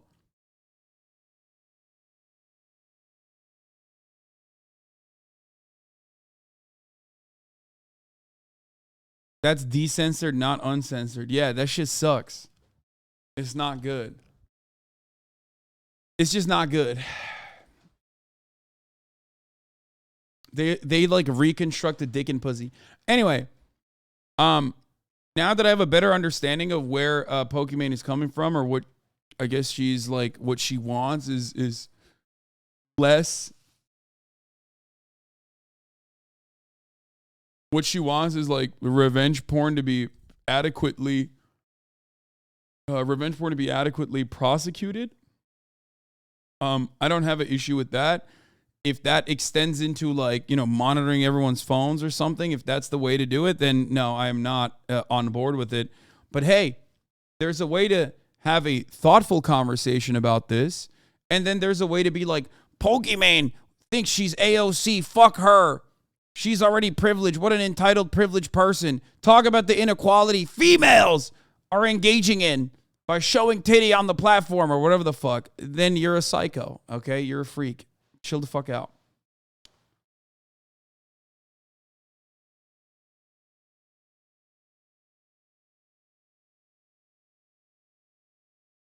I saw people taking Poki's take out of context saying, so she wants me to go to jail for calling her no makeup face ugly, like you. I wish there was like a lighter form of just social pressure that we could apply to people that do shit like that. But unfortunately, we still don't have it.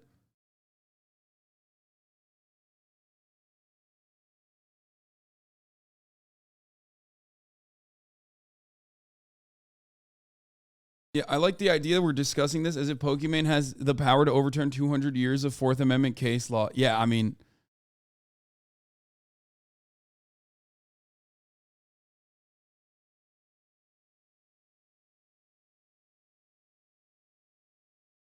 I think that's called bullying. Yeah.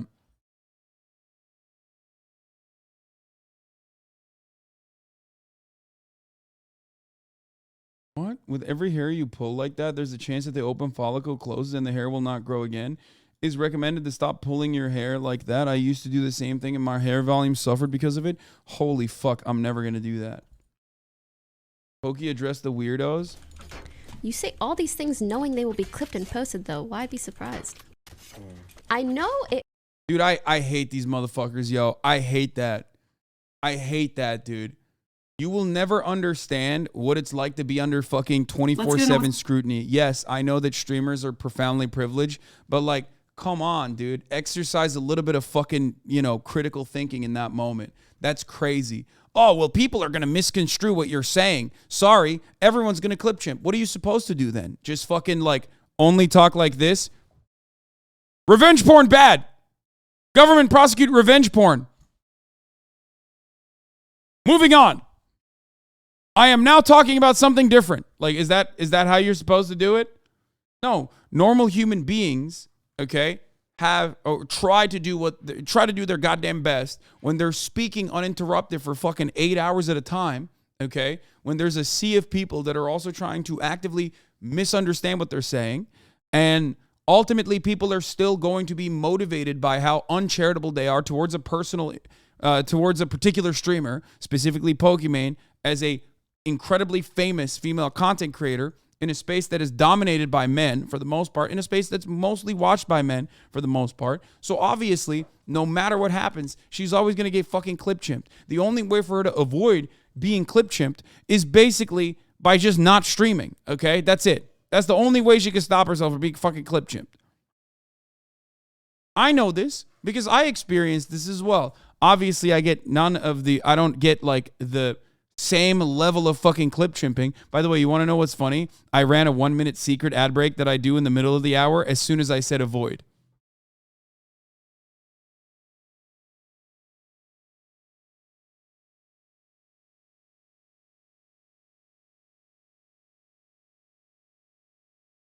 I did. I've just conditioned you motherfuckers at this point, like Pavlovian, dude. How is that a secret if you tell us? I want to flex. It might come as a shock, but I actually don't stream expecting every little thought that I share with my community to be clipped and shipped and taken out of context or not or whatever. A lot of things are really just meant for my audience.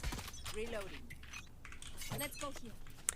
And half of the stuff I say, no one gives a fuck about. Just random things do get, and that it just is what it is. So yeah, can you plant here? You. Someone did that to you when you were talking about Aspen on a certain 3-letter subreddit. I mean, yeah, people do that all the time. Like one of the things that people love.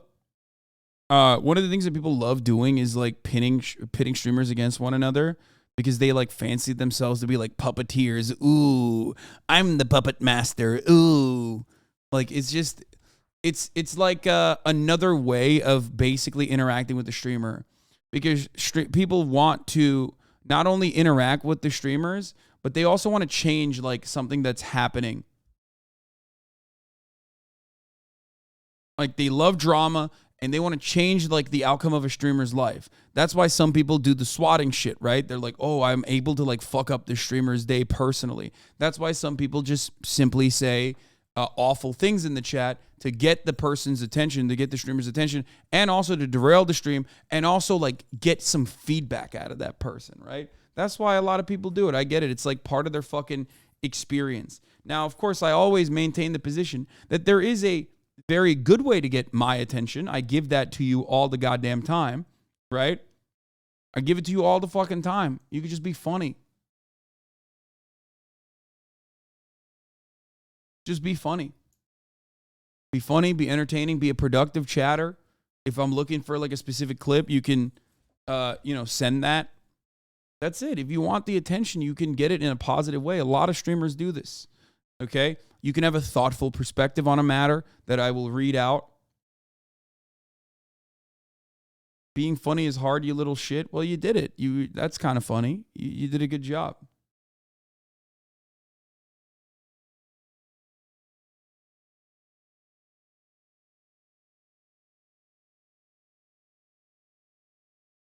Clip you said? How long is this?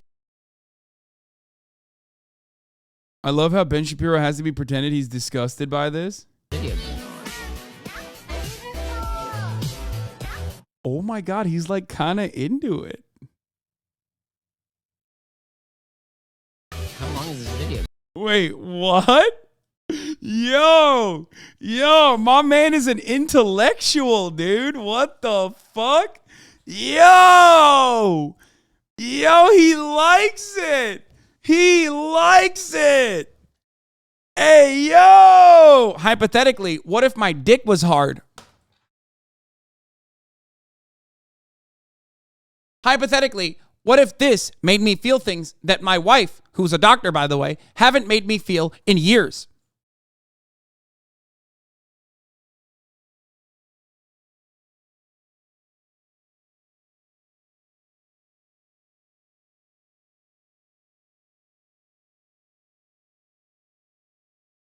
Hypothetically, what if this made me feel like I have a wet ass P word? Wet because of pre-cum and P word being penis.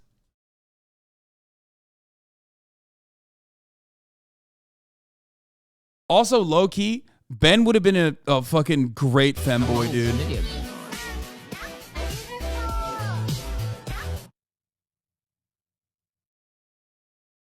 How long is this video? How long is this video?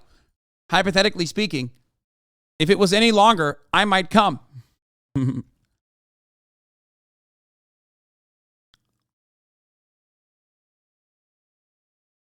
I do not want to think of Ben's pre-cum, you prick. Yep, well, now you are.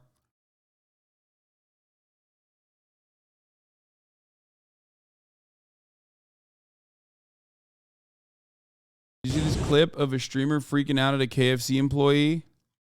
Wait, what? Really? Is this a streamer who's also like an Uber Eats driver? What the fuck? This is worker on worker violence, dude. Hate to see it.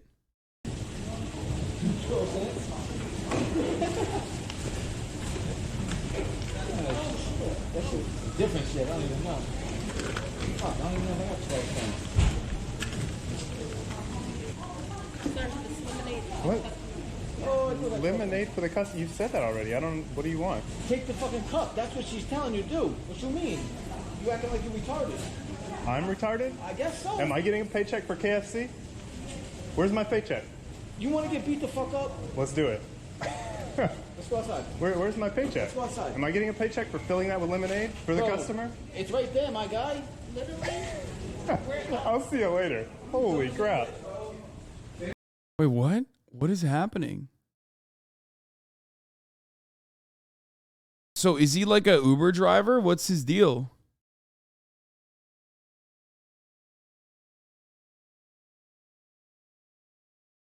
He wanted them to fill the drink. He didn't want to fill the cup. It's a fill your own drink setup and he refuses to. Oh, because he's like, that's your job as the KFC employee. I saw that on that one subreddit. Yes, he's a delivery driver. Oh, man. Why the fuck is he upset about having to take the cup? Technically not supposed to fill the fountain drink. Streamer is supposed to fill a cup at a cup. Okay. So here we have a streamer who also happens to be a Uber or Postmates or DoorDash driver, I guess. One of the delivery services. Which already is like a pretty fucked situation to begin with. He's not a driver. He rides a bike. Okay, whatever. He bikes. That he's a delivery biker. Okay, how about that? Is that fine? And it seems like as a bike messenger in New York City, he's having a hard time comprehending how KFC operates. I guess he's never done a delivery at KFC before, where the person working the counter at the KFC is handing him the lemonade cup to fill it up personally. And maybe he's having a bad day or for one reason or the other, and he is responding in this like super aggressive manner.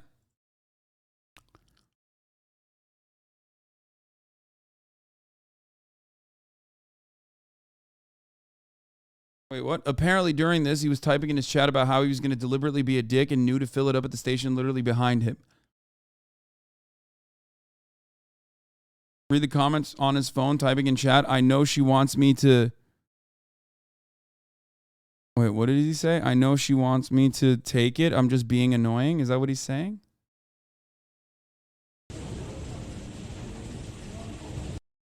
Wait, this is self-serve now? Lol, Mike. Savage. Different shit, I don't even know. Makey triggered. Fuck, I don't even know if I got 12 cents. Good clip right here. What? Oh, lemonade for the customer. You said that already. I don't. Does she have all this free time, bro? You pause in the middle of the side quest. She about to put that cup on your head. Just like, that sucks, man. Literally making it harder for the workers on purpose type piece of shit. Well, it sucks because he's a fucking worker. Like, does he not realize that, like, you're being a dick to another person who is in an identical situation to you? You know what I mean? I know she wants me to fill it up. Oh, I'm not going to take it. I'm just going to waste as much of her time as possible. She's a freaking jerk.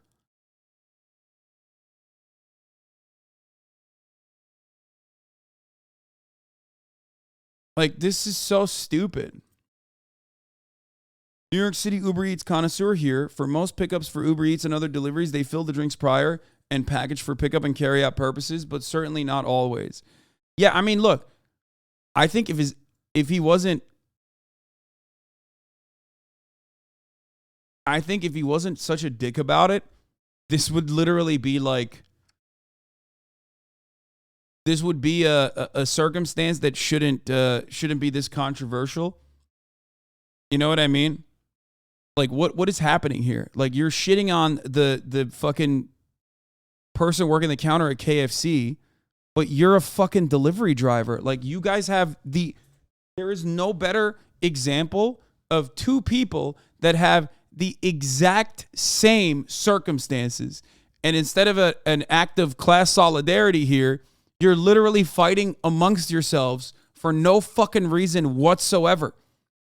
Like, you have the exact same conditions, okay?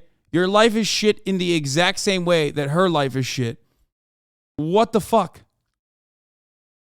But of course, because Uber is like contracted employees, you think you have the freedom.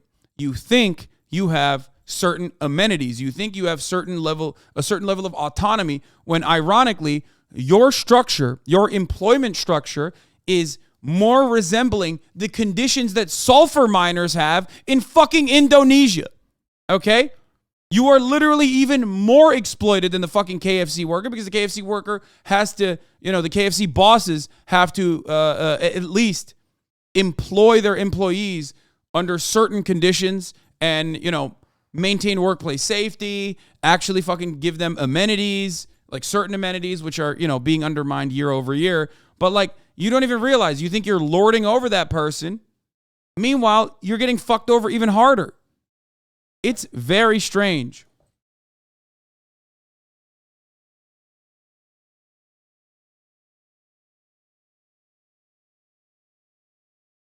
What is this? Your privilege is showing, King. There is an inherent war between delivery drivers and service workers, because service workers have to do more work for customers who don't tip and interact with people who are very urgently trying to distract you from the in-person customers. No, I recognize that. I don't think you're hearing what I'm saying. I recognize that. That's why I said this could have been solved in an infinitely better way if either party was more understanding of one another, especially because they're literally doing the same shit. They're both workers. They're still being fucking exploited by their bosses. And rather than showing an act of solidarity in that very moment, okay, and being like, you know what, fuck it, like, I'll do it myself, who gives a shit?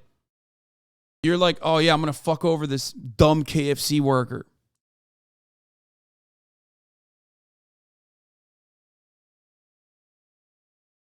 It's crazy.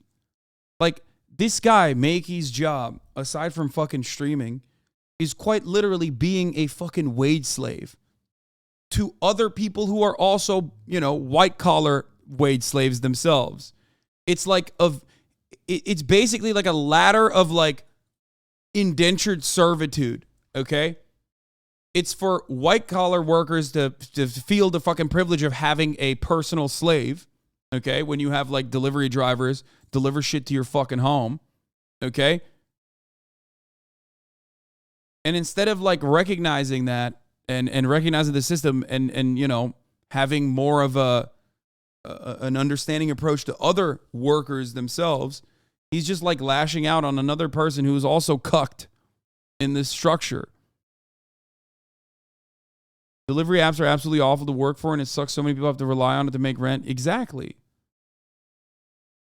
Don't you get delivery food? Yeah, I do. All the fucking time. Also profoundly privileged and literally fucking max out because I know this shit sucks.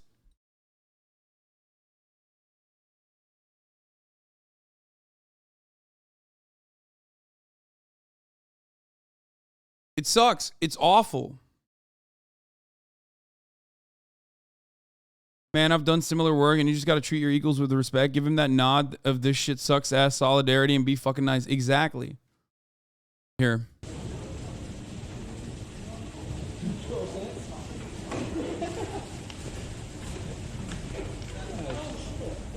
Different shit. I don't even know. Fuck, I don't even know what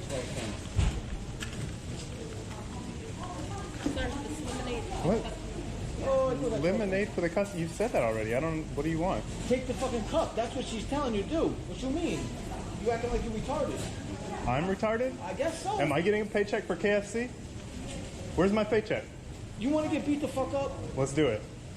Let's go outside. Where's my paycheck? Let's go outside. Am I getting a paycheck for filling that with lemonade for the Bro, customer? It's right there, my guy. Literally. I'll see. People also missing the point that not only is he being a dick to her, but he's also exploiting her for content at the same time. Yeah, literally. It's just like a double bind, which is kind of fucked. He's right about not having to work for free, but KFC is to blame, not the other worker.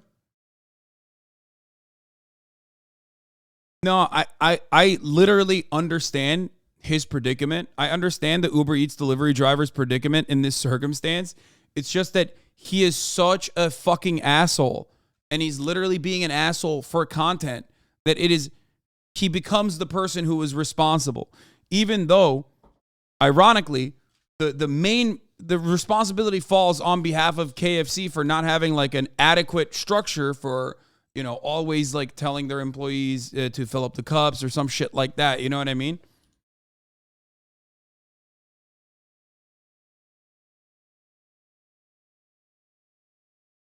I own a small restaurant where DoorDash, Uber Eats fill the drinks themselves. Never had an issue like this ever.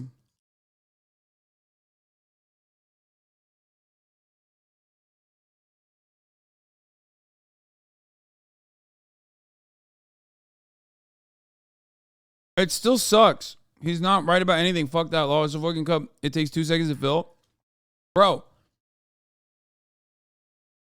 If you're a fucking Uber Eats driver, if you're an Uber Eats biker, biking crowded fucking New York City streets while it's snowing, while it's raining, non-fucking stop to maybe make $2 in tips sometimes, okay?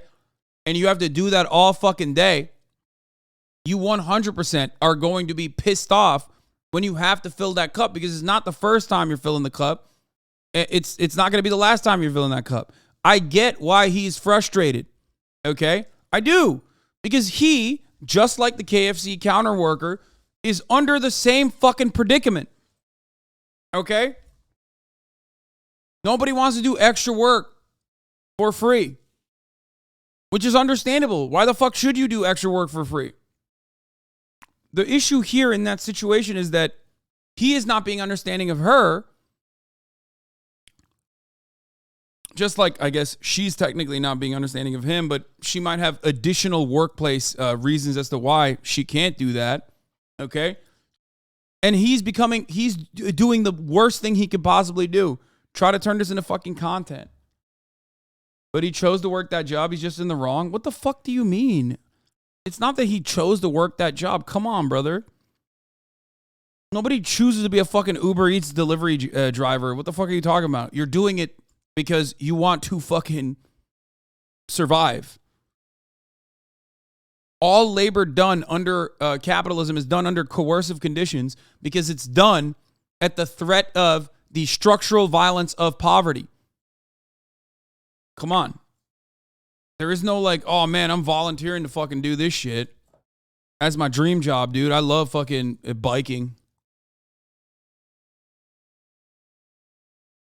No fucking child is born on this planet and goes, actually, all you guys are stupid for wanting to be a fucking astronaut or a firefighter. I want to be a Uber Eats delivery boy. Come on.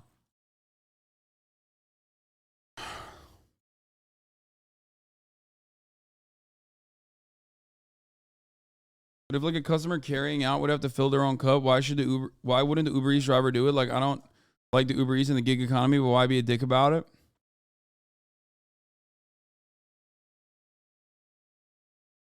Everybody has a bad day, especially doing a shit gig. The point is to not bring others' days down with you, especially someone who's had it as bad or worse is the bare minimum.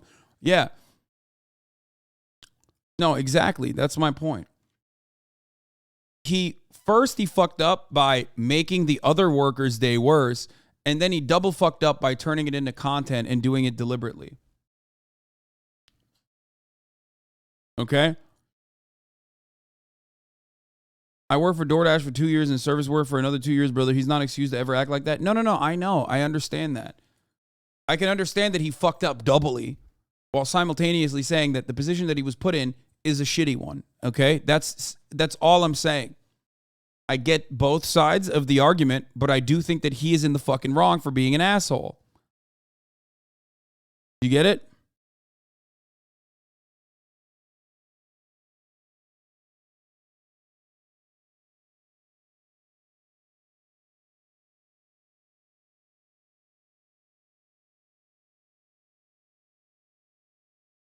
I watched this guy's streams before. It seems like he's not doing Uber Eats for the money. He's making more streaming. He's doing Uber for the content. Yeah.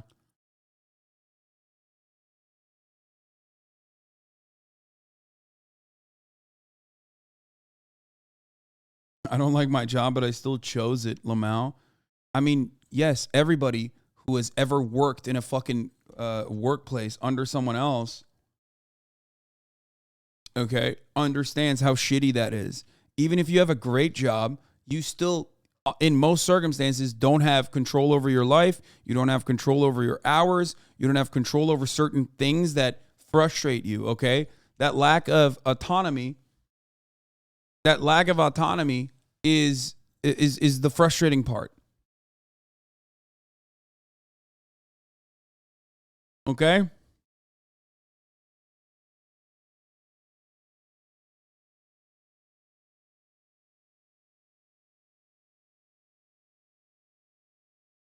Doing it for content kind of put him in the wrong more so if he didn't. Yeah. He's just, I mean, even if he's having a fucking bad day, putting it on like the other person who's also getting ass fucked by KFC is shitty. Okay? There should be a level of solidarity between both of these people that are literally getting ass fucked in identical ways.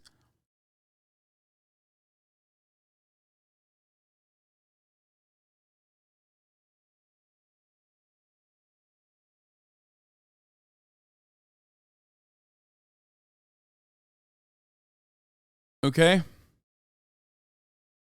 Can you replay the clip? Here, I'll replay it without saying anything.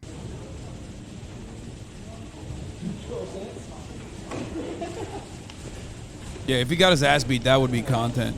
That shit, different shit. I don't even know. Fuck, I don't even know what's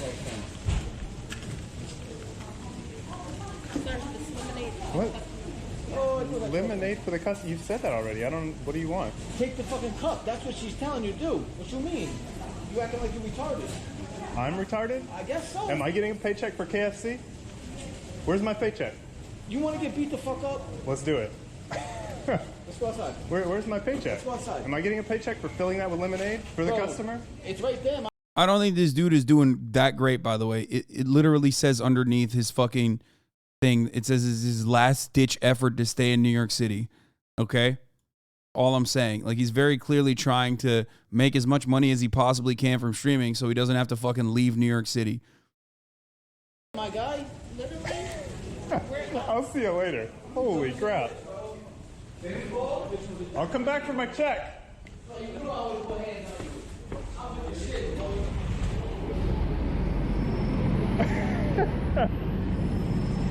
Oh my gosh.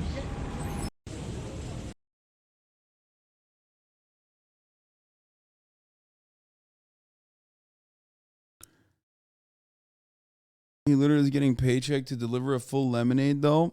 It doesn't matter, bro. I mean, he's being a fucking weirdo because while the situation that he's been presented with sucks ass, he's making the worst moves he possibly could in said situation. Turning fast food workers into content is just gross too. Reminds me of an old YouTube fire and the whole shit. Him acting stupid despite doing this for 4 years just to make her feel stupid was over the top, and that's when he was wrong. Yeah, like, what do I always say, dude? If you're dealing with someone who's in the service sector, if you're dealing with someone who's like in retail, don't fucking be an asshole to them. That's part of the reason why I really like Fulcrum, right?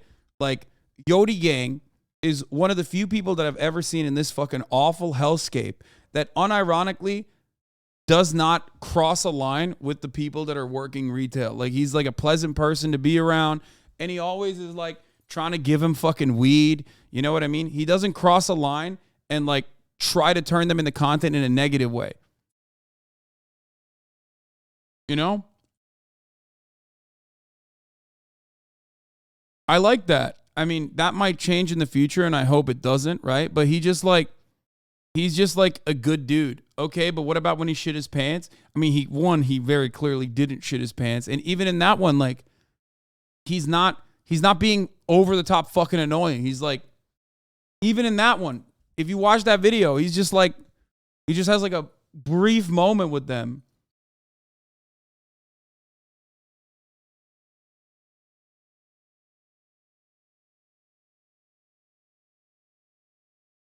I work for a delivery company. This shit drives me nuts. Every time I went to that one restaurant, they always had something missing from the order, and they asked me to do it. At first, it was a drink I had to fill, then a coffee I had to make. At some point, they started asking me to help them package the food. This guy's in the wrong, but this whole job is fucked. Yeah, no, I understand. I mean, I get it. That's why I said. That's why I fucking said that he is, I understand his predicament. It's a shitty one. Are you Yodi Gang? Oh, 100%.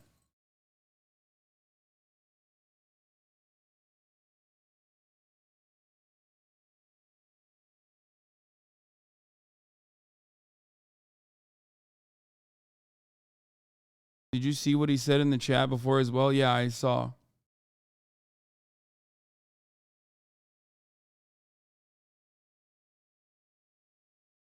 What is this? The unrelated Kira TV? The prank assassination of a dictator's brother? Wait, what the fuck?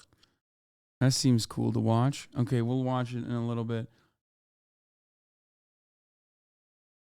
And someone who did app deliveries too, it was pretty normal to fill up the drinks yourself at fast food places. Way less annoying than issues like long waits or missing order items that customers might complain about. Yeah, but like, it shouldn't be up to you, is what I'm saying.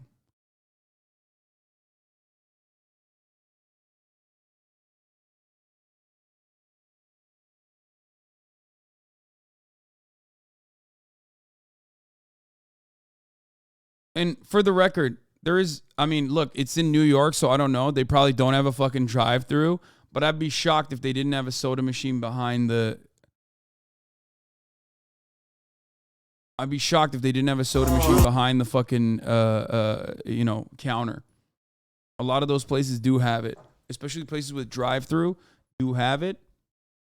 I don't know if like in this particular instance, like maybe their fucking maybe their soda machine behind the counter wasn't working or some shit like that. But like, again, no matter what the fuck happens, I'm double parked illegally. I need to get in and out before my shit gets towed. No, I understand.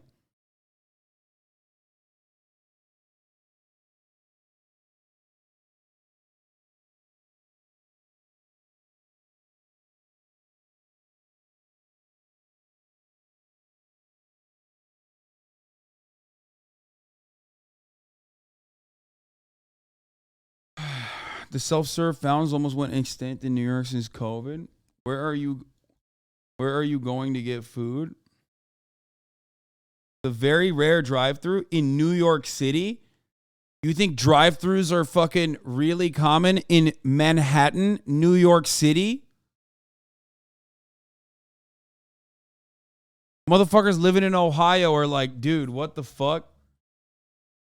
Hello? We're talking about Manhattan, motherfucker. We're not talking about your bumfuck Ohio town populated by cousin fuckers. Shut the fuck up. This dude's trying to make fun of me for saying the very rare drive-through in Manhattan. Like he thought in Manhattan they got drive-throughs, bro.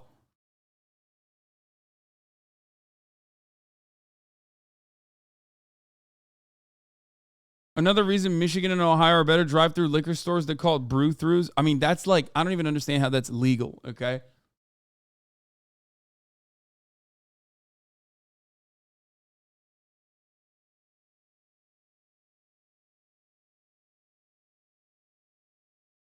Bitch, I can barely drive through New York.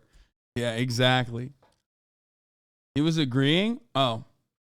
I thought he was like making fun of me. I hate being reminded of the existence of Ohio. Living there is hell enough. Is it kind of like the top of the hour ad break? Like you hate being reminded of its existence and then you have to like suffer through it at the top of the hour, every hour, when there's a 3-minute ad break at the top of every hour. You know what I'm saying? I try to not fucking bring that pain to all of you. You know what I mean? I'm contractually obligated. Depressed Ether, thank you for the 5 gifted subs. Line 5 people to no longer see the ads, you know, at the top of the fucking hour. That's one way to dodge the ad break. Another way is if you're not lucky enough to get gifted a sub, you have to fucking subscribe on your own for $5 or for free. Rice Spicy, thank you for the 5 get the subs.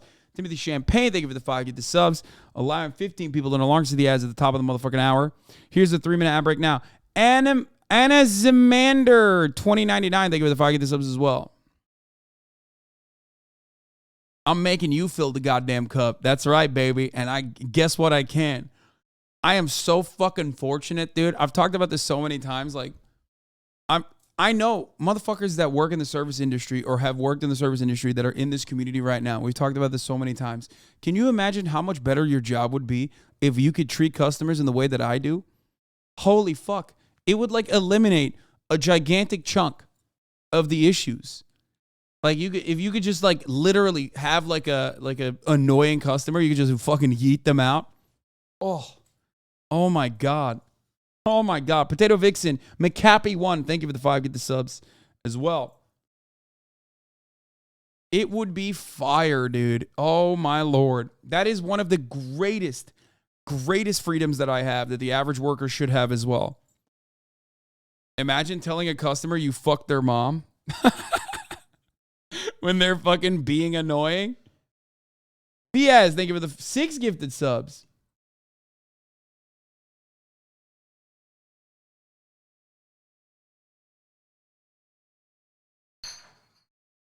That shit would be fire.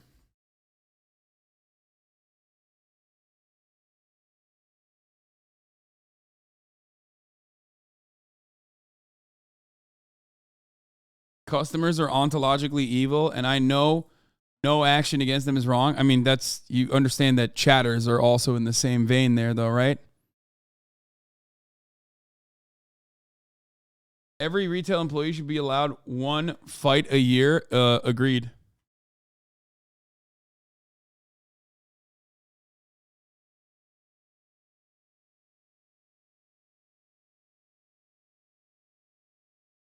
Anyway.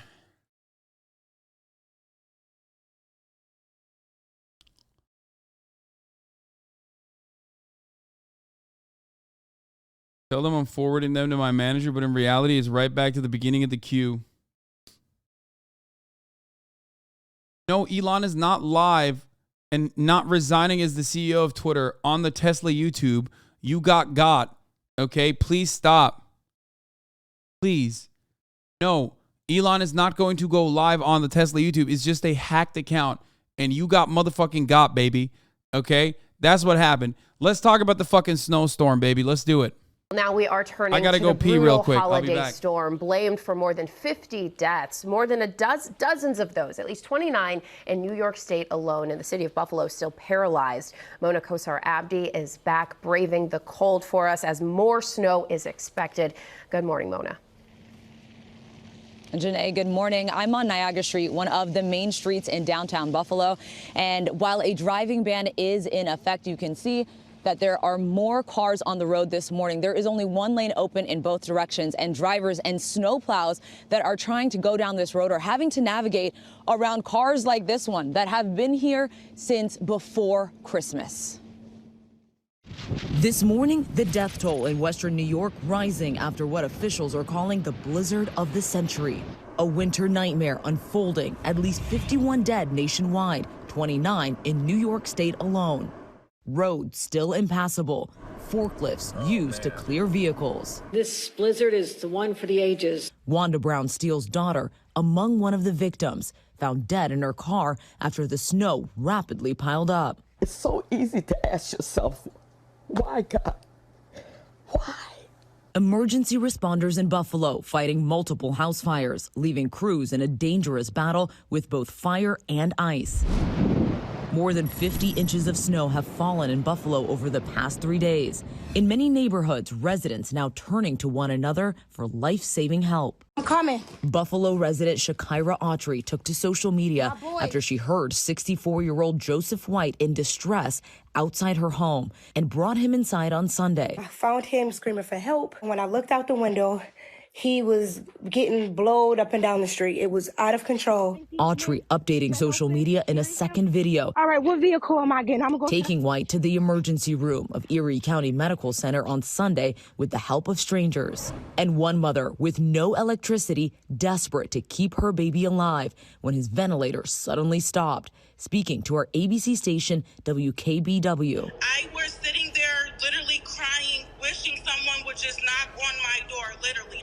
And you know, if they said they knocked and no one was there, if they knew a mother and father and child were in there, they should have broke the door down. We were in there. We needed help. Shahida Muhammad and her husband manually administered breaths to their infant for 2 days until Good Samaritans came to their aid. That's elsewhere in the nuts. city, longtime residents opening up their homes to these visitors from half a world away after a knock on their door. They said, we're part of a tour group from South Korea. Bro, that shit's, you know what's crazy about that, by the way? Okay, not to break through like the awfulness, but like I do want to fucking lighten it a little bit. Why the fuck are motherfuckers from South Korea visiting Buffalo, dog? Like, that is the wildest part about that story. The fuck are you gonna see in Buffalo, dude? Chicken wings? What are you looking at? Niagara Falls, I guess. Holy shit, dude. It's not even falling at that point. It's Niagara static. It's not even, is it even falling at that point? I feel like it's frozen.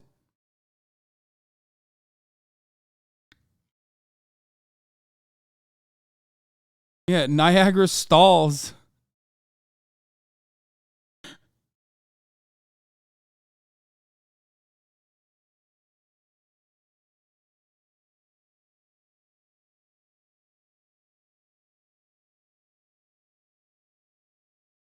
Dude, my cousin's boyfriend lives there and told her to drive to him. She didn't even make it to him and had to stop at his brother's. Like, what the fuck? Yeah, dude, you should not be driving in this condition. You're just not.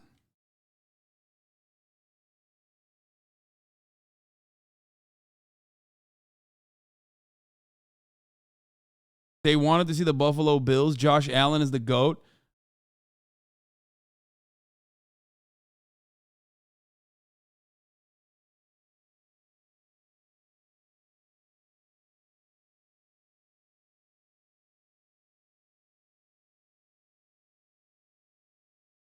I want whatever kind of fucking crack that chatter is smoking on, okay?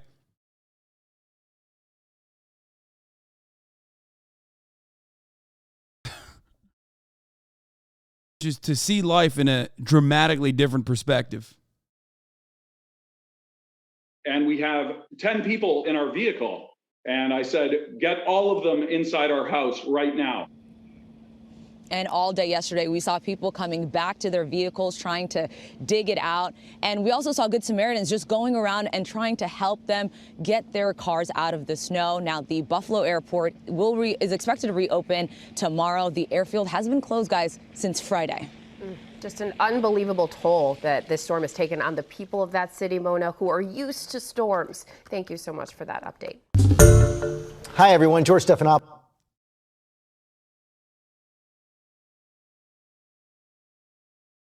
Isn't the Canadian side of Niagara Falls better? I don't know. I've never been to Canada. And I'm not going, okay? Just kidding. I do want to go to Canada.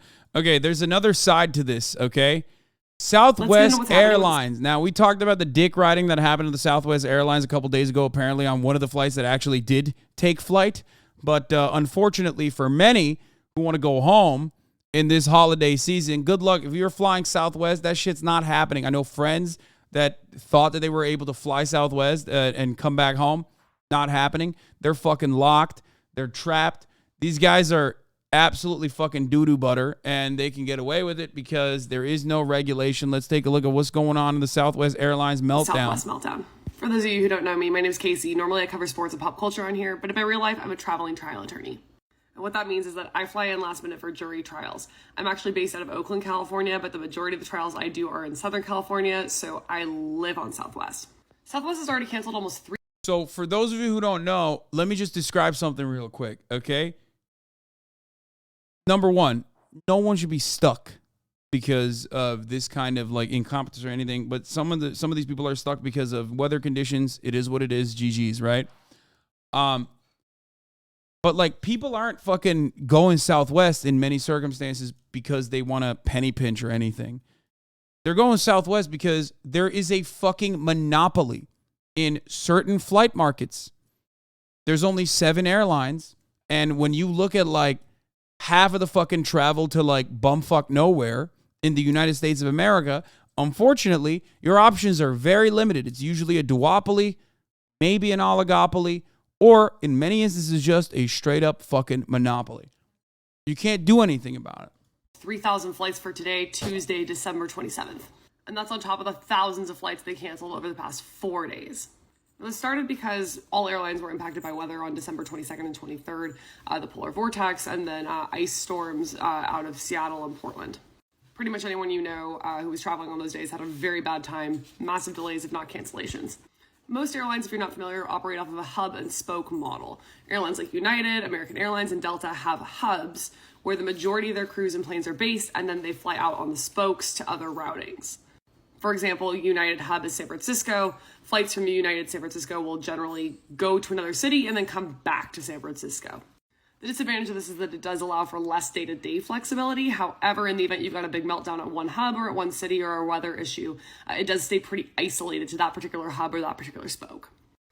Now, the issue with Southwest is that Southwest doesn't have hubs. Southwest planes can fly all over the place. If you've ever looked at the inbound for a flight you're taking on Southwest, that thing could have been literally anywhere. Like, people joke that it's the Greyhound of the sky because it's just making its way from east to west or from north to south, stopping at different cities as stops. The problem with that is, of course, if there's bad weather in Chicago, all of a sudden flights in California could end up delayed if the plane that they need to fly those routes in California is coming from Chicago.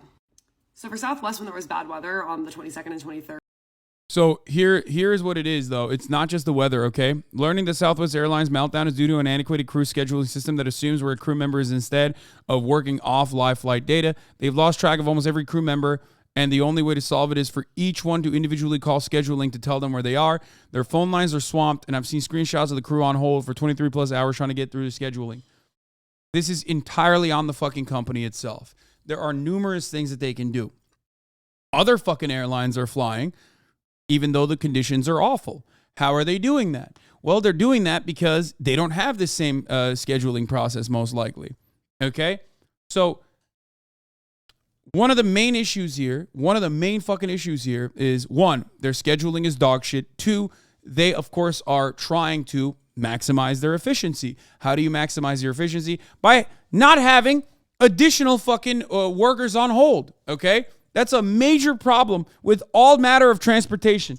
Every type of logistics industry, every type of industry that is involved in both delivery, both like, utilizing the infrastructure to deliver goods that are necessary for survival. We talked about the fucking railroads literally like for the past month or so before the potential strike was going to happen, which Biden stomped on. All matter of industries, that works in transportation refuses to factor in redundancies because they consider that to be a bad thing because it actually hurts their bottom line. Okay?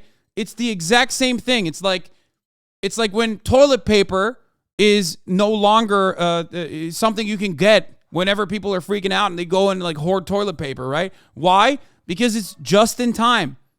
It's the same exact like inventory management protocol that is utilized in in this industry as well. Yeah, they're shorthanded. They overbook. Okay, they overbook on purpose to make sure that like sometimes that's how you get to a flight where there's like two people on the same seat and they're like, hey, we'll give you $300 in like flight coupons or whatever if you don't take this flight. There's a reason for that. Yeah, it's called lean staffing. Exactly. They overbook, they underhire, they don't have any fucking redundancies. They have no like they don't want to manage it so that there is like any kind of like additional workers that could come in. And every fucking company does this. Why? Because the profit rate has a tendency to fall, and therefore every single company that is focusing on permanent growth is going to do everything they can to basically fucking squeeze every ounce of dollar that they possibly can from their output. There's going to be a major disruption in air travel this year. Oh, there's another one. There's another fucking major problem in the air travel side of the world. The pilots' unions are ready to fight this because they want a work-life balance and less overtime. Four major airlines will be affected. From what I understand, the airline lobbyists, the airliners and the airliner lobbyists are currently also pushing for there to be only one pilot on fucking flights, which is literally a major fuck up. Like, you're going to have planes fall, okay? This is what people are pushing for.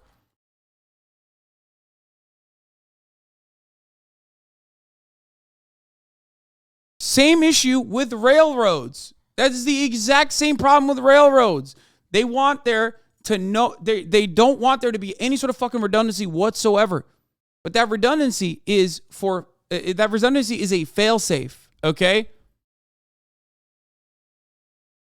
Understand that. It's not actually a redundancy. It is actually the normal mode of operation so that there are multiple points of failure that you can account for, okay? But when you put profits over people, you end up with this system. Planes crashing is the market regulating itself? The fuck do you mean? You know nothing about economics. Is, ironically, the logical extension that a lot of these like Austrian economists or people who fancy themselves to be rugged capitalists would unironically say. That is the truth.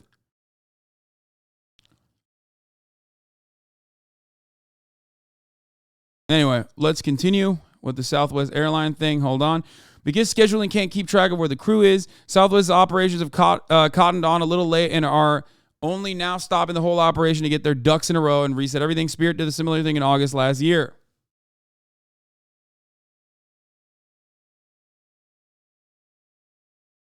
Here it is. Airlines are lobbying for a change to federal regulations that could put one pilot in the cockpit. How fucking insane. 40 countries are asking to revise a law that requires 2 pilots on board. Reduce that to just 1. Love that. We should definitely do that, man. That's cool. It's over. Let's just start fucking killing people who are flying, dude. Fuck it. YOLO. Drop a couple planes. You know what I mean? Who cares, right? Hey, listen, as long as the profits are maintained, we're good. As long as the shareholder value is increased, then we're good, right? That's how we're supposed to do it, right? That's great. The potential changes is raising safety concerns, of course, and it comes after an incident near Chicago where a pilot was reportedly incapacitated while flying and then later died. Here's a clip from that air traffic control call. Can I help you? When you return, Captain is incapacitated. Did you have any information I need to pass along to the tower in terms of paramedics, gate number, any of that? No gate number, and he's knocked out. We're going to need paramedics working on everything right now. Okay, thank you. Runway 28 Center, clear to land, and just advise if you need any assistance. Clear land, 28 Center, and we'll exit. I'm going to stop, and I'm going to have to move the captain from the seat, get to the gate. All right, so for more on this, I want to bring in Senior Travel Advisor Peter Greenberg. Hey, Peter, it's good to see you. I don't know what would happen if there was only one pilot in that cockpit, because as I understand it, sort of the most concerning parts of a flight is the landing and the... That's a failsafe, baby. That's what it is. That's why this exists, by the way. There's a reason for why this regulation exists. Okay? That's it.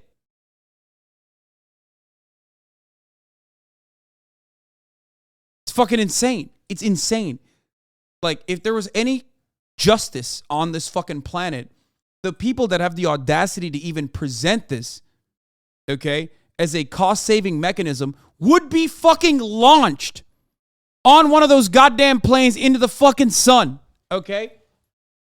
Just for the audacity, just for the fucking the concept that you've introduced, okay? That's insane to me. That's insane. Planes need 2 pilots in case the first pilot is Hasan? Yeah.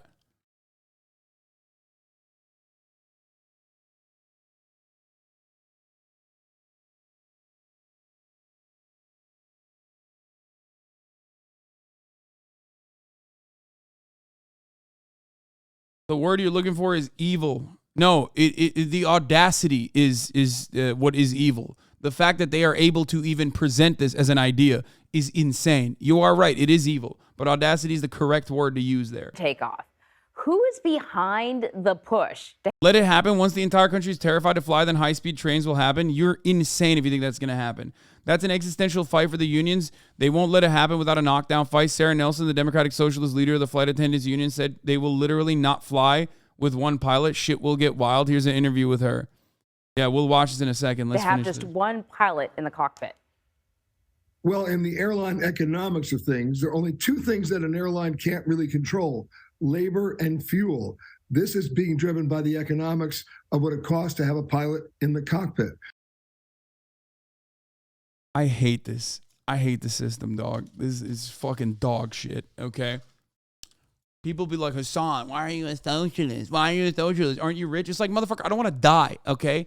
Even if I buy a fucking first class ticket, I don't want to fucking die! How about that? Is that good? Is that a good way to think about it? Do you want to fucking die? Do you want to take a bet every time you get on a plane where you're like, I don't know, maybe this is one of the one pilot ones, you know? Oh, I'm so glad that the shareholders have better profit margins this year.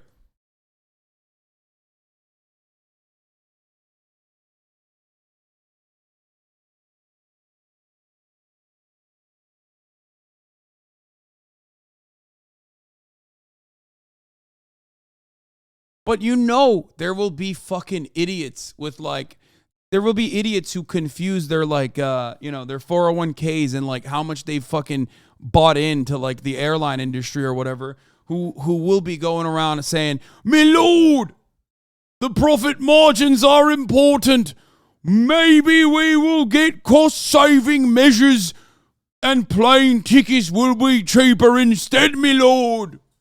It's fine if these steel bullets fall from the sky." What about the profit margins, my lord? Suckers.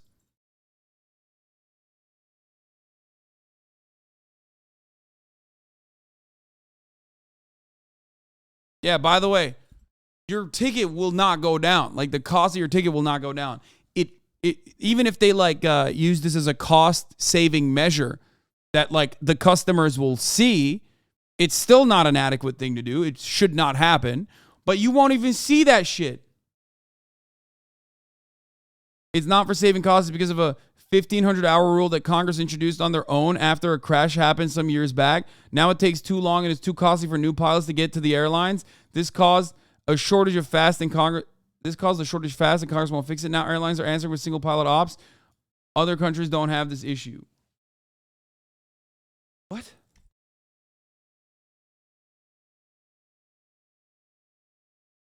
That's not even true. They're literally fucking pushing for this in 40 countries. What are you talking about?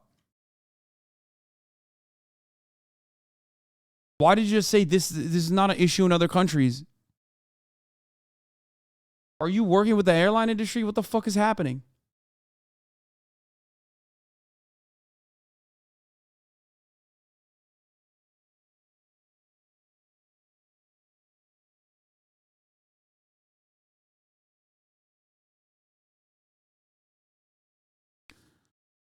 Look, man, there are certain instances where you can't do cost cutting, okay?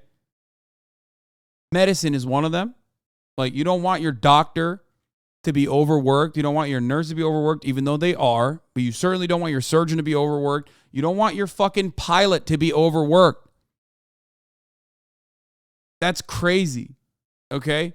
That's insane.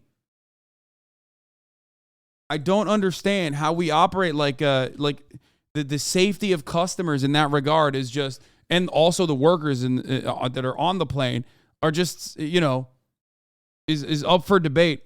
And we could just engage in cost cutting measures. So you're having 40 nations asking for this ability to do it, and you also have language in the current FAA reauthorization bill to ask the FAA to reconsider what they call Part 121. It's a federal air regulation that says you have to have 2 pilots in the cockpit.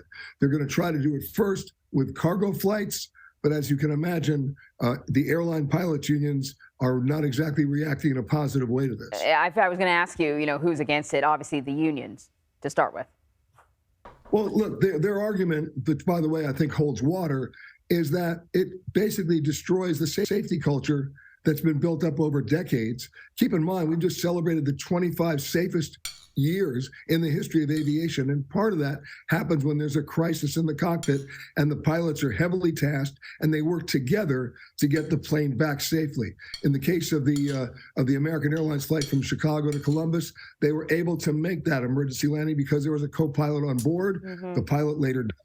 But in the cases of other flights, like the Miracle on the Hudson, you needed 2 pilots. We've all heard of Sully Sullenberger. He was part of Chris Van Cleve's piece. But there was also the co-pilot, Jeffrey Skiles. They worked together to get that plane safely on the water.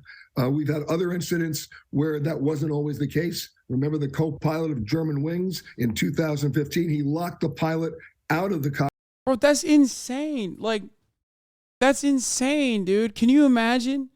Like, airlines look at 25 years of safety and go, well, that's a cost-cutting measure that we could implement. Like, that's not how normal beings operate, dude. You know, those executives that are flying in private jets all the fucking time are still going to have 2 pilots. Okay? That's so fucked up. Because the executives that are implementing these cost-cutting measures that get the fucking lobbyists to go out and push for these bills, those motherfuckers are flying with 2 pilots. You know their asses aren't flying on commercial jets where there's 1 pilot that's over fucking worked. Okay? This is insane.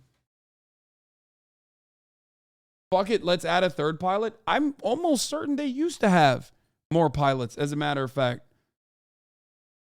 Cockpit and essentially committed side flying that plane into the ground. So the argument for 2 pilots is still very strong. Yeah, I would say. So we have this request out, but what has to actually happen to change the law? Well, the FAA doesn't move quickly. You just saw that in terms of size. It's going to take a long time for them to come to grips with the numbers that will make sense to support this argument. Obviously, the first part is going to the cargo flights, doing a 1 pilot crew on a cargo flight. And if that's successful, try to transition to commercial airlines. The bottom line here is we're not going to see any real action on this for the next 3 or 4 years. And then, of course, it has to be debated. Well, I mean, I'm grateful that they're going to go through a very thorough process before they decide whether or not it's worth changing this law. Peter, no, they're not. Thank you very much. You got it. And there could be new cutbacks. All right, welcome back. So as we approach the heart of holiday travel season, a new NBC News exclusive with shocking statistics from the nation's airports. The TSA says it confiscated a record 6,300 guns at checkpoints so far. That number expected to reach 6,600 by the end of the year. That would be a 10% increase from last year. And another frightening note, most of those guns were in fact loaded. And the prospect of flying with loaded guns on board is not the only thing that passengers should have concerns about. Airlines are currently lobbying the FAA to consider having only one pilot on some flights. Federal regulations currently require 2 pilots in the cockpit at all times. Airlines arguing the move will help solve the staffing problem caused by a pilot shortage, and that technological advancement has made single pilot flights. The other part of it is like, oh yeah, let's fucking make the pilot training and the pilot restrictions lower. One, so you can pay them less ultimately, right? But also two, so you can like overstaff and not overstaff, but basically drive wages down, because now it's not as now it's not as elite of a job, right? No. I say no. I don't think we should do that. Okay? I don't think we should be saturating the labor market, as you correctly pointed out, with additional pilots that haven't gotten, the same level of fucking training.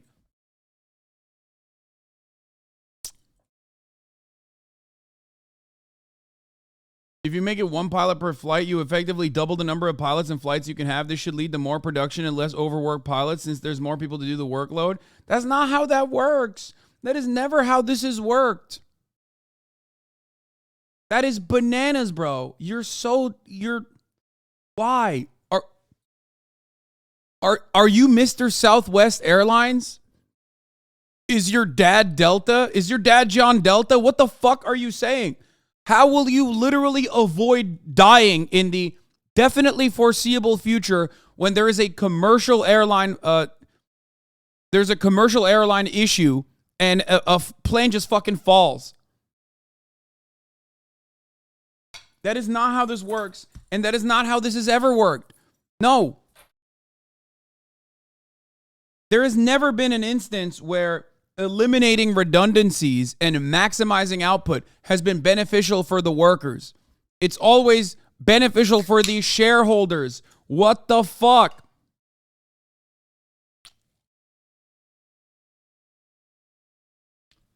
You don't have more pilots in that situation. You have more overworked pilots because they're doing the job of 2. Safe. But to cite just one example, last month, the captain of an American Eagle flight from Chicago to Columbus became incapacitated after takeoff. The co-pilot had to take over. Take a listen. Can I help you? 6, we need to return. Captain is incapacitated. Did you have any information I need to pass along to the tower in terms of paramedics, gate number, any of that? No gate number, and he's knocked out. We're going to need paramedics working on everything right now. Okay, thank you. We talk about this all the time. I'm a GA pilot, and even in the kind of planes that I fly, 2 pilots is a lot easier and safer because you have 2 pilots running through checklists and procedures. I mean, I've flown a plane with another pilot, okay? I've been the co-pilot to a very famous pilot. His name is Austin Show. Mr. Show. So I have a little bit of skin in the game, okay? I know what it's like. I've touched those fucking dials, okay? That's just difficult. Having 2 people there is, again, infinitely safer than having 1 person there. This is why we always say at the HasanAbi fucking broadcast, all matter of regulation is written in blood, okay? The ink that you write the regulation and legislation is written with blood. What does that mean? That means motherfuckers died, so then they were like, okay, I guess we need to have 2 pilots. Oopsie. I've never heard you say that. Well, I have said it before.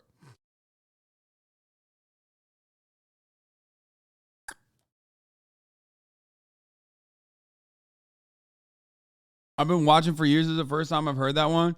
I've been talking about this a lot more recently with the Elon Musk rules that he is like basically being forced to rewrite. Planes are machines. Machines break. It isn't the standard day on a clear blue sky. It's when things are busy. Something goes wrong in the plane. Weather gets bad. You want 2 pilots. 100%. There's literally a clip of you saying that last week. Yeah, I know.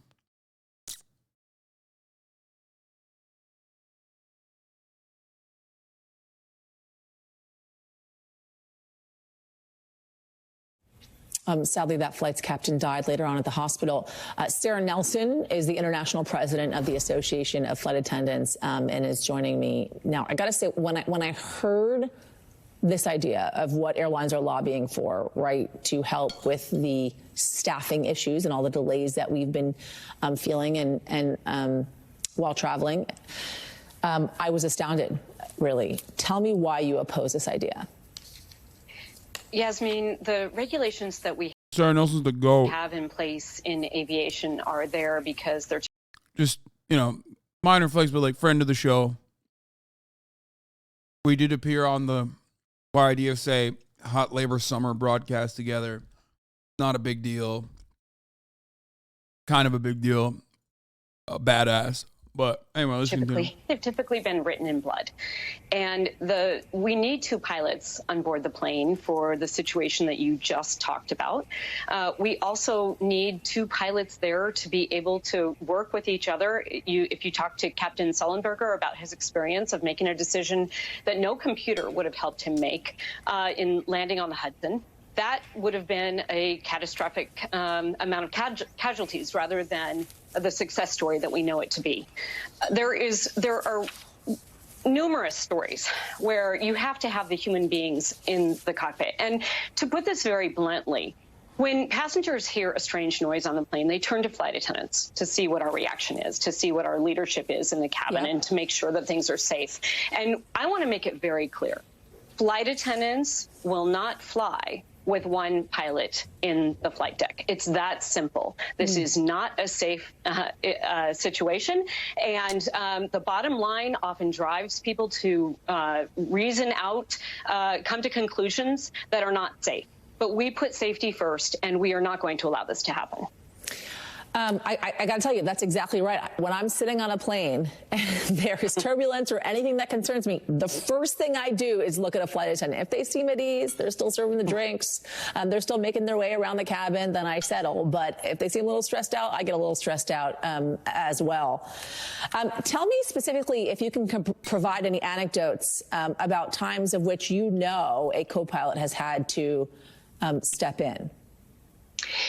Well, yes. I know of specific instances where, much like the issue that you talked about in this opening, where one of the pilots has become incapacitated, a heart attack. We have had a situation where flight attendants saved the life of the captain, but he had to be taken out of the flight deck. Wow. Another flight attendant who had some pilot lessons actually strapped in and assisted with landing that plane.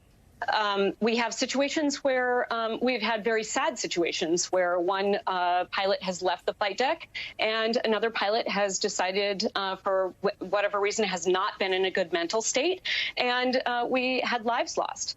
And we have situations where they are just trying to figure out what's going on, going through checklists. There are 2 human beings that are needed in that flight deck at all times. For those instances where something goes wrong, we had a situation on Flight 232 back in 1989 where a plane was only landed safely in a cornfield because an off-duty pilot, a 3rd pilot, came to the flight deck and helped when all hydraulics were lost. And through their own human strength and their sheer will.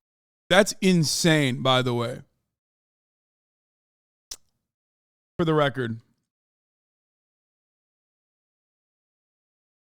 The amount of sheer strength that you need to apply is something that I also learned, for the record, by the way. Just want to point that out. In my experiences as a pilot myself, when I got my wings, there was, of course, a moment when, there was hydraulics failure, which, again, has a fuckload of redundancy built into it. Why do I know that? Because my brother... wait, what the fuck?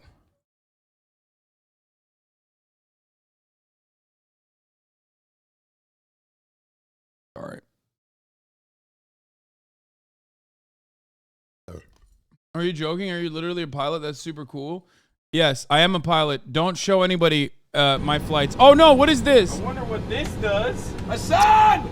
Oh! Jesus Christ! Oh, shit! Oh! Why are we showing this? Why are we showing this? Why? Do you have to do that? Do you have to show this?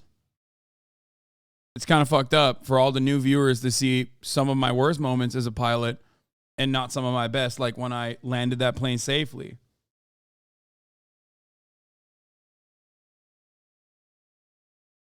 What the fuck? On side. Put it back up. Bank angle. Ah! Ah! Ah! Hey, can you cut this in? Cut the Wind shear. Ah! Wind shear. Ah! Oh God! Oh! Oh! Hasan! Oh! Oh! Hasan! I wonder what this does. Hasan!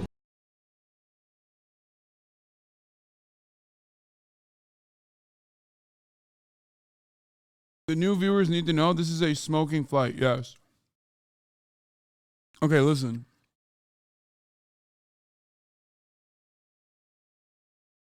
First of all, yeah, Marsh was also on that plane, whose life I jeopardized. He was holding the camera. Your ability to remain calm in the face of insane pressure is impressive. Thank you. Thank you. As a matter of fact, that is what happens in a lot of instances. Like, I'm very cool, calm, and collected, as you can see. Anyway, my point is, okay, listen, I know hydraulics failure also has built-in redundancies, I guess, built-in fail-safes, right?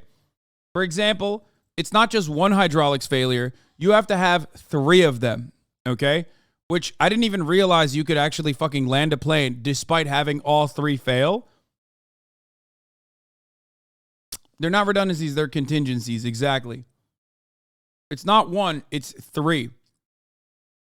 Because the moment that those hydraulics, all 3 of them fucking fail, which is like unimaginable, you are literally manually steering the plane, which is, you know, going 400 miles an hour in the fucking sky by pulling it, okay? By like pulling it with brute strength. It's like power steering, which is insane. It's like driving a 10,000 pound Hummer with no power steering. Exactly. Which is, I didn't even think that you could do it. At least Murat tells me that it's impossible to do. But I guess it's not impossible to do because the pilot that was training us told me that that is something that they're trained on. That, because we tried it as well with like one hydraulics failure.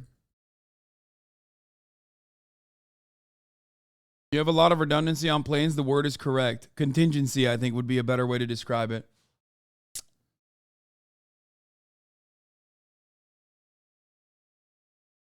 The Blue Falconer. If we lost all 3 hydraulics on our helicopters, we were just cooked. No shot of recovery. This motherfucker's name is Blue Falconer, bro.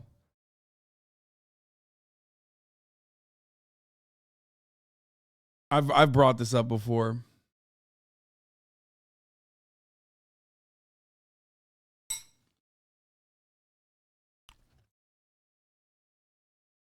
He's a buddy fucker.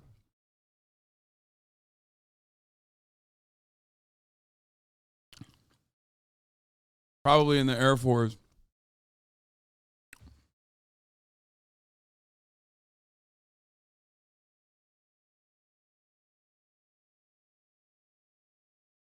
Certified NEF mod.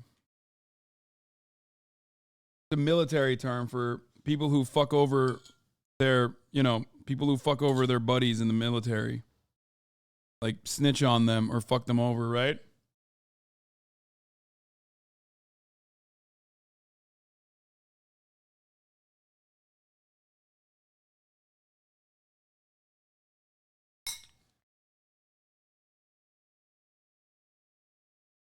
I have pulled his user card up before.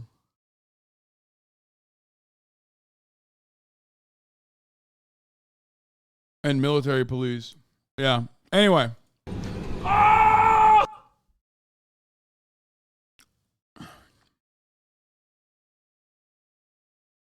power, they were able to land that plane and save more than half of the people on board. So it is absolutely Full hydraulics failure and 0 casualties on a prop plane. Oh, this is the plane that she was talking about. I wonder how the fuck they did this, by the way. That is kind of wild that they were able to do this.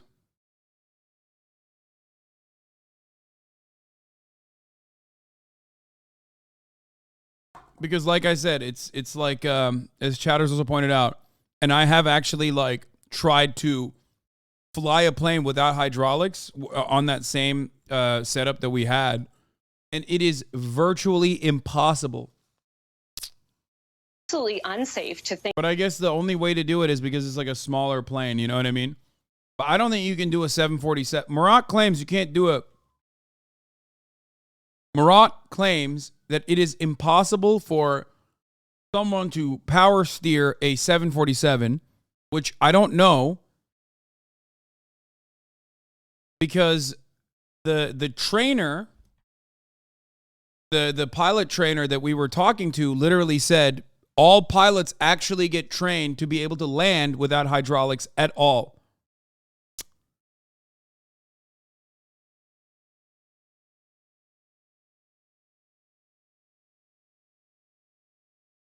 Heavier the plane, the harder it would be. Yeah, that's what I'm saying. Like, well, it could also be one of those granny lifting a car off their grandchild kind of situation as well. You're going to die. You're going to put everything you have into it. I don't know. Maybe they get trained doesn't mean they can do it. No, they get trained as in like you have to, as a part of your training, be able to do that.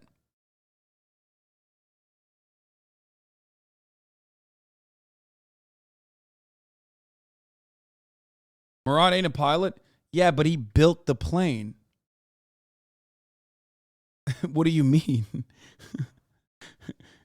Not talking out of his ass. Like he literally did build Boeing planes.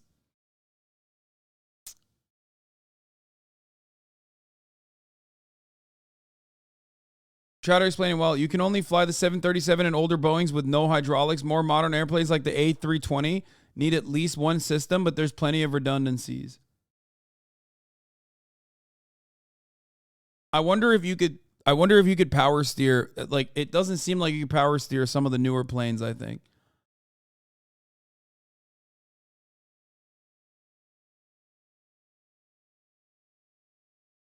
No, it is plenty of redundancies. No, this is one of those things. No, dude. You can't fuck around with planes, man. It's one of those things. I mean, ironic of me to say this about Boeing planes, but like, you know, you kind of have to make sure that everything is extra safe. Because if it's not, then you know what happens. Think about having only one pilot in the flight deck. We won't stand for it. You shouldn't stand for it either. And I want to be very clear. We're 80% organized in the airline industry. We have strong unions, the pilots and the flight attendants. And the pilots and the flight attendants, through our unions, are a strong voice in the regulatory process. And we are going to stand up for the passengers who are in our care, the rest of the traveling public, and everyone on the ground. And we're not going to allow this to happen. Hey, Sarah, just quickly here. If this is not the solution, then what is? Because there is a staffing shortage and there is a pilot issue. Well, the solution is what's happening right now, is contract bargaining that actually makes these good jobs again. It has been 20 years of concessions and austerity in the airline industry since 9/11, and we are in bargaining across the industry right now to lift the standards on these jobs, attract people to these jobs. We no longer have mothers and fathers telling their children, hey, this is a great profession. Go get trained in it. Come work in aviation. And we have to fix that. That's what we're working on right now. We're also working on making sure that these are jobs that are open to everyone, people of color, women, that there are scholarships that people can use to be able to get into these jobs. Those are the solutions that we need, not cutting corners on safety. Sarah Nelson, we thank you. Thank you so much. All right, coming up.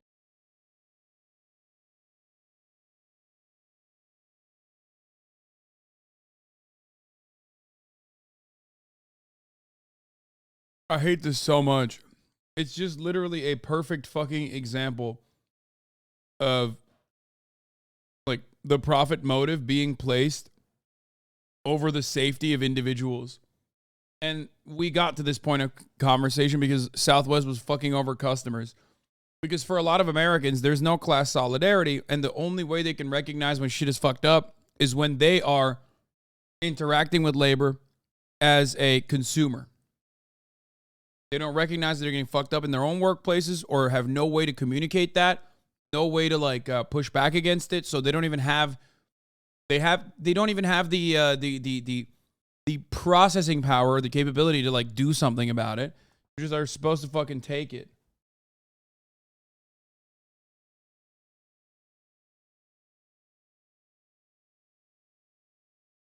Anyway.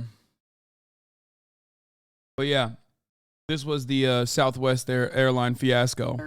And then there were additional operational challenges in Denver. They dealt with a fuel vendor that was unable to fuel planes due to low staffing. This wasn't just a one hub and we shut it off. It was literally just a pile of hot shit where they don't even know where their crews or their planes are because their system could not handle this many adjustments happening. Now, Southwest has been trying to get on top of this. They weren't allowing new bookings for between the 23rd and 26th once everything was melting down because they're just trying to play catch up and get their schedules back. But they haven't been able to catch up. So all they can really do is cancel the flights they've got and then not allow new bookings until after January 2nd to try to get everybody back in position and figure out where their planes and crews are. And this is, of course, impacting your ability to rent cars or travel on other airlines besides Southwest because everybody and their brother who got stranded by Southwest is now trying to book somewhere else. So if you got a Southwest flight this weekend, expect it to be canceled. Try to find alternative arrangements now while you still might, but probably get cozy where you are. And will I continue to fly Southwest? Absolutely. But like every frequent flyer who's on Southwest all the time, I'm on FlightAware tracking my inbound planes to make sure they're not coming from anywhere weird so that I can always make weather adjustments a little bit further in advance than most travelers. Let's get into what's happening with the Southwest. With one pilot, if there's a crisis that you need to check checklist, you crash. And to be honest, people don't understand that. I mean, I actually, that's not even true. People understand how fucking complicated it is to fly a motherfucking plane, dude. People get it. Okay? People get it. There is no way that people don't understand that. So you have to, even as like the average schlub, average Joe fucking schmo, you understand that you need two motherfucking planes. I mean, you need two motherfucking pilots to operate a plane, not even when like shit goes south, but just to do routine operations, okay?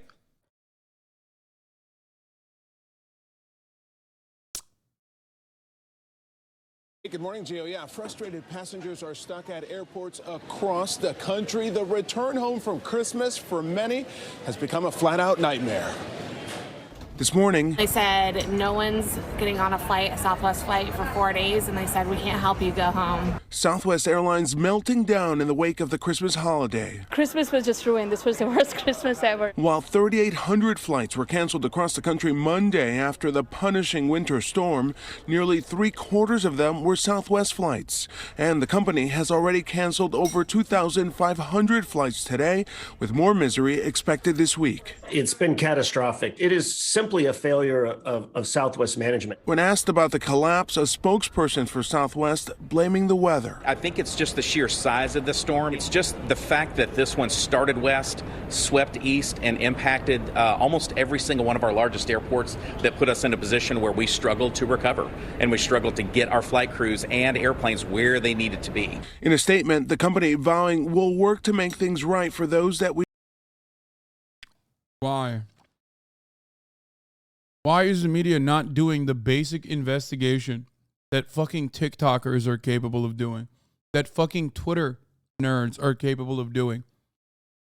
To understand why this happened to Southwest and how it fucked over other airlines as well. But like other airlines were still able to operate. I'm sorry. This is so frustrating to watch. We've let down. We recognize falling short and sincerely apologize. But this morning, federal officials are launching an investigation into the chaotic response. The Department of Transportation saying it is concerned by Southwest's unacceptable rates of cancellations and delays and reports of a lack of prompt customer service, adding it will investigate whether cancellations were controllable. The airline's own employees blaming the company for not being better prepared. Some Southwest flight crews are being left on hold for up to 10 hours while they wait for scheduling instructions. From weary travelers sleeping on airport floors to unclaimed luggage pileups, the harsh reality was everywhere. Unfortunately, our next available seats for rebooking are on the 31st and beyond. Loudspeakers warning flyers in Houston they shouldn't expect to get a flight out for at least 6 days. Others boarding crowded buses chartered by Southwest. One bus headed from Raleigh to Nashville, a 500-mile ride that will take more than 8 hours. I definitely did not anticipate having to go from an hour-and-a-half flight to taking an 8-hour road trip. And it's expected to take more than a week of playing catch-up for Southwest's flight schedule to get back on track. Guys? More than a week. What a total disaster. That's so dumb. Like, just do a little bit more investigation, man. Do a little bit more. Like, conduct half of a fucking investigation. This shit is so unimaginably frustrating to experience over and over again. We're going to get to Libs of Tik Tok in a second. Oh, by the way, for people saying, hey, what's up, guys? Why don't you just fucking use a train? Hey, guess what, dude? We have no high-speed rail in this goddamn country. It's a pretty fat country, okay? Good luck with that. Part of the reason, apparently, is because Southwest Airlines petitioned against it. Competition is supposed to be the key factor that makes the whole U.S. system work, but the airline industry pours buckets of the cash into lobbying against high-speed rail, trying to ensure that the tracks never get built. This hostility has become particularly evident in Texas, according to Texas Tribune, as the state's attempts to build a 200-mile line between Dallas and Houston have been smashed by aggressive attacks and lobbying by Southwest Airlines.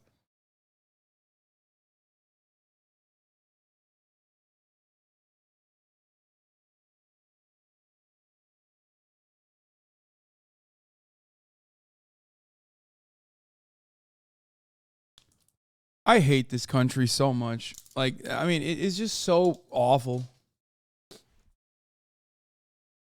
City Lab reports that the airline went as far as to threaten leaving the Lone Star State entirely, bullying much.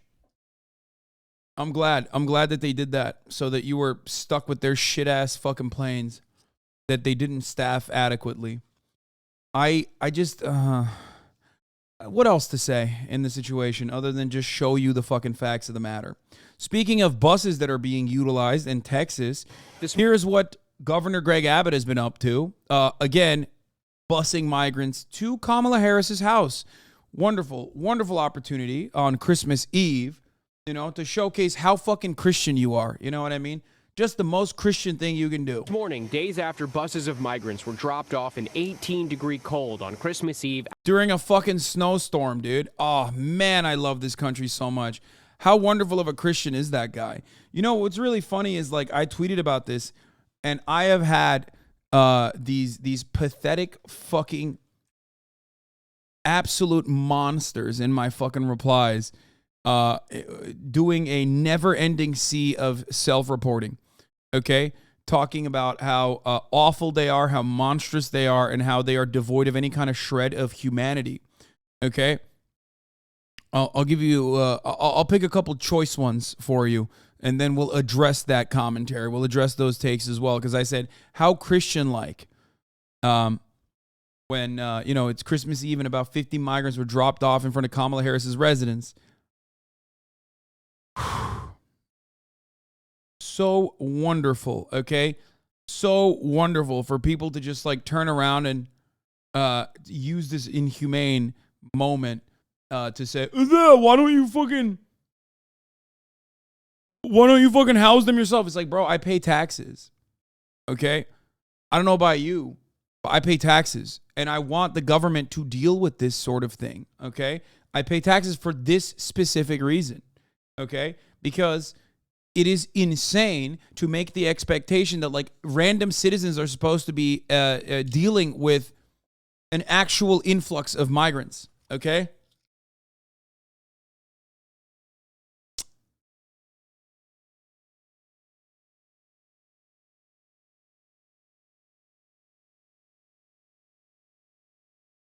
outside the vice president's home in Washington. A spokesperson for Texas Governor Greg Abbott confirming the migrants came from Texas, saying they willingly chose to go. Many of the migrants, including children, were not wearing proper winter coats and clothing. Abbott's communications director. What happened to just being a good human without the incentive of taxes or the government stepping in?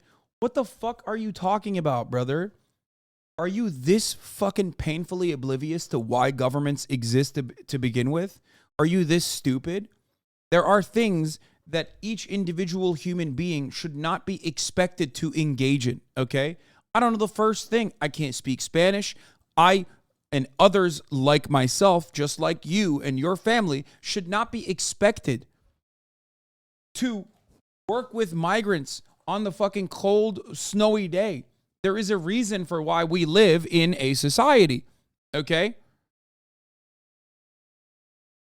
That's the whole purpose. Why else are we doing this? So if someone in need came to your door in bad conditions, you wouldn't help them? That's not what I'm saying at all. But we're talking about policy, you fucking absolute troglodyte, you brain dead moron. Is that what we're talking about? We're not talking about that. Greg Abbott, they came to Greg Abbott's doorstep. Greg Abbott is well equipped to fucking help these migrants that came to his doorstep. What did that piece of shit do? He fucking shipped them off to DC. If this is your greatest argument, you fucking baboon, you've already lost. You've lost any shred of humanity that you had. And also, you lost the capacity to subscribe at the top of the hour when there's a 3-minute ad break. Because at the top of the hour, there is a 3-minute ad break coming for you. And if you no longer want to see those ads, all you need to do is subscribe. Which you can do for $5 or for free. But you can't do that if you're blocked. So get fucked. I'll unban him because I want to hear what he has to say. But I want to make a lesson out of him. You can also get gifted a sub. Sulansart, thank you for the 5 gifted subs, allowing 5 people to no longer see the ads.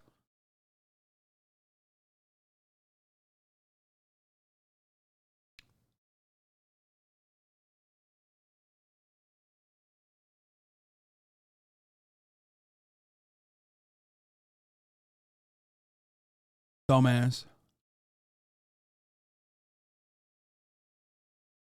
If you're scared, just take the train. Jwandi562, thank you for the 5 gifted subs. Here's the 3-minute ad break now. He said, take a train. What train, bro?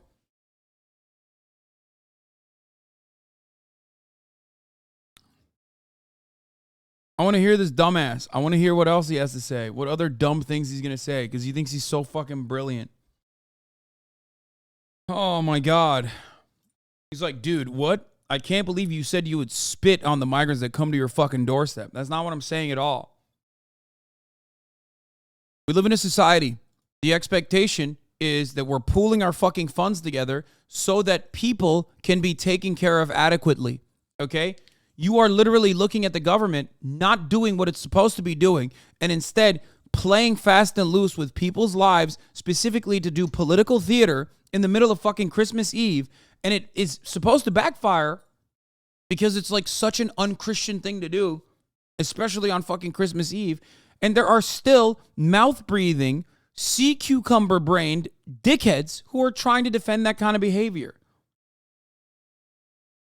If individual acts of kindness were to make up for the government's inefficiencies, we would not have mass poverty in this fucking country. We would not have homelessness in this fucking country. You will never be able to individually solve systemic problems. You can only solve systemic problems by collectively engaging against the system and changing the system. Okay? You could invest your entire life, like the dumbass, capitalist-brained monkey that you are, into saving individuals, and you would still never be able to make a fucking dent in the system. Okay?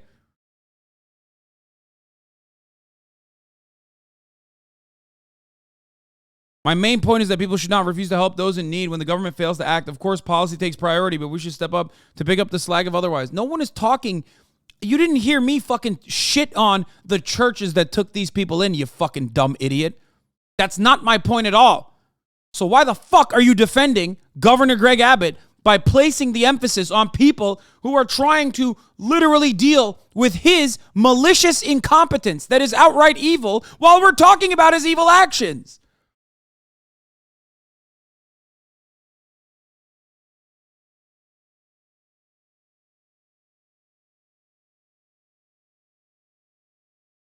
I did run the ad. You just didn't see it.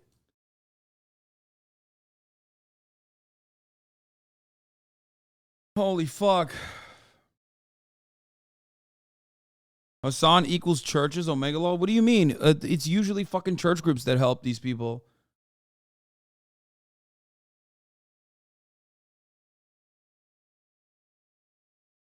Imagine if you're in the situation of the migrants. Would you even want your children in the cold, just to prove a point? Have everyone hate you because they just want to be saved by the evil they were facing from Mexico? It is so wild to me that Greg Abbott can get away with this kind of behavior, okay?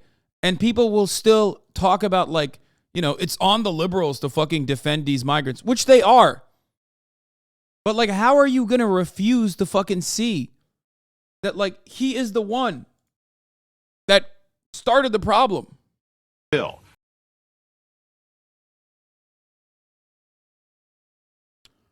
They're coming through Mexico. They're not even from Mexico, though.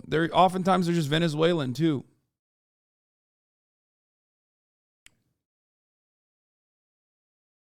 I'll never forgive trees for not finishing the job they started. I agree. If there was any honor or justice on this planet, that tree would have finished it off.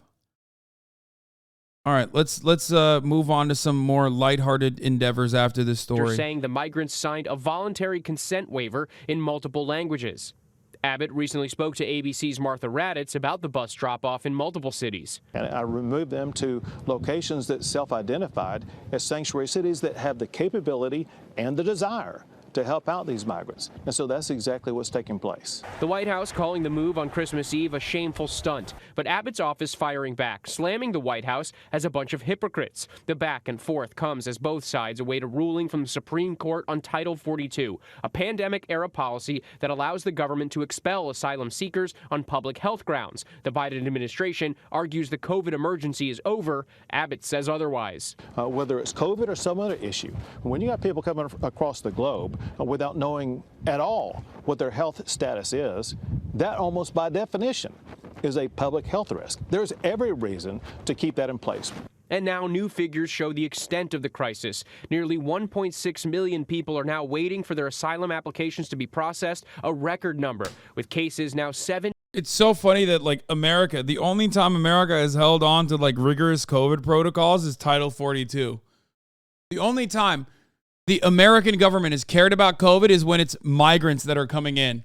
And, like, there's a way to deal with that by fucking, you know, processing migrants through some level of medical checks or something. But nope, can't do that. We just got to make sure that we are denying asylum seekers their legal right to seek asylum.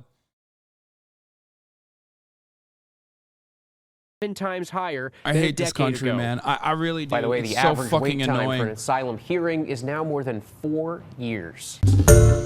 Hi, everyone. George Stephanopoulos here. Thanks for checking out the.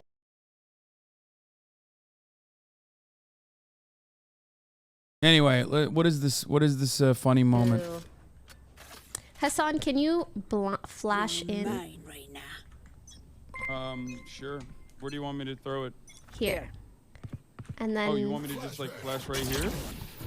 Oops, did I just? Oh, I blinded you. Oh, he's above. He's above. Omen's above. Ew. I'm so bad at this game, dude. I was legitimately fucking bummed yesterday. I'm not even kidding. When I was playing with them, like, I was such a fucking burden. Like, it just frustrated me. I was having an additionally hard time yesterday because I don't know what it is. Stop playing. The game is so shit. I love it, dude. It's...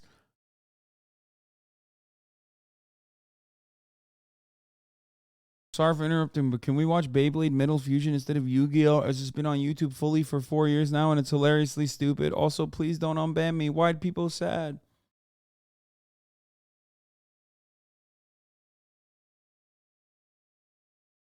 You weren't kidding when you said Valo can ruin or make your day. It's because I love winning, but I fucking hate losing, dude. It's just like, I just feel so pathetic. That's why. That's what it is. I feel so fucking pathetic when I lose. It just makes me angry. I'm like, oh, this is such a bullshit thing. People do this so casually. They're so good, so casually. And I just don't even have that. And it makes me mad.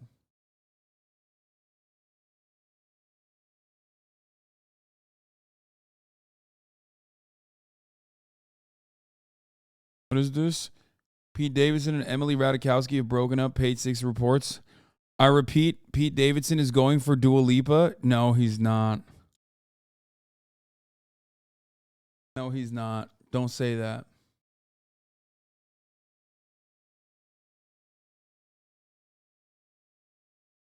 Let's watch Mouses using a blade bay. What?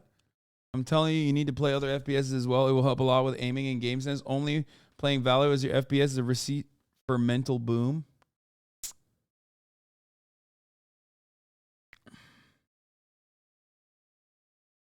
Why? The best part of games is you can lose and suffer no consequences? No, that's not true. Because when I play competitive FPS, when I play competitive shooters, the consequences are feeling like a fucking asshole. The consequences are feeling pathetic, like a fucking loser, dude. What do you mean?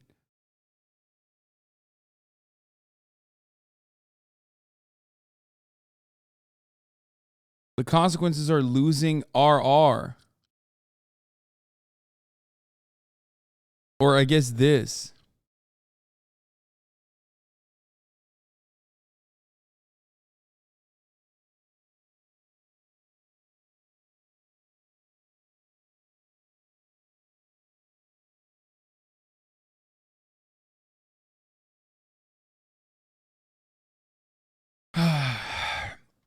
Which feeling is stronger, winning or losing? I think losing is stronger. My problem is, I know that if I sat around and like really, really, really worked hard and got better, I could be better. You know what I mean? If I trained a lot, I could be better, but I'm just never going to put in the effort to train that much. You know what I mean? Anyway, let's get to this fun story, I guess, but it's not so much fun. Kim Kardashian opens up on co-parenting with Kanye West. Kim Kardashian, the reality star and business mogul, is opening up on co-parenting with ex-Kanye West. She's typically tight-lipped on the subject. She got candid in a new interview with the Angie Martinez IRL podcast, and she was pretty emotional. She spoke about how she protects her children from negativity. Listen. Co-parenting, it's really hard, you know? And like, you're not co-parenting. Does anyone have the Angie Martinez IRL podcast, like full video? Is the full video out yet? Because I want to watch it.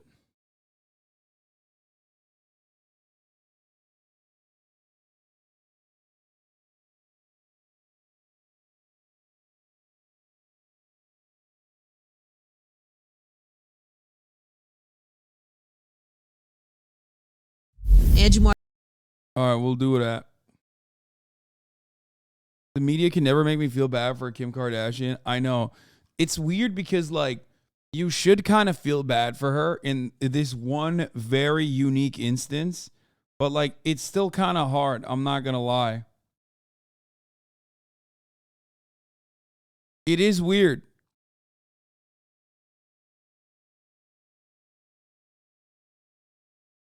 Thing with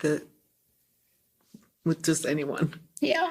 For the quietest, easiest. But I had the best dad, and I had the best memories and the greatest experience. And that's all I want for my kids. As long as they can have that, that's what I would want for them, you know? So why? Because she's rich. She's rich. She's annoying. She's like mostly, she's a media demon. Like, she's rich and famous because she's like very publicly annoying. Accustomed to a lifetime of privilege. You know what I mean? Like, no, her being Armenian has nothing to do with this. What the fuck is wrong with you? Okay, Jesus Christ, dude. Come on. like, if they don't know things that are being said or what's happening in the world, like, why would I ever bring that energy to them? You know, I think every parent wants that for their kids. She also explains, by the way, how she monitors any social media her kids have access to, and she also checks in with their teachers to see if other kids at their school are talking about their family. Pretty vulnerable. You can check out the full podcast interview. That is streaming right now. Hey, thanks for watching. Don't miss the Today Show every weekday. All right, let's watch this. I've been meaning to watch this. I kind of want to see it. Martinez in real life. Beautiful. The chairs It are looks lovely. like my house. It does, right? It's like all like monochromatic. Like when I post pictures of my house, they're either like, wow, this is so. You didn't feel bad for her, even when Kanye was openly threatening her and Pete? A little bit. Like, it took a lot for me to, like, not feel bad for Kanye West. I think it took a lot for a lot of people to not feel bad for Kanye West and start feeling bad for Kim. That's a whole different story. You know what I mean? Am I wrong?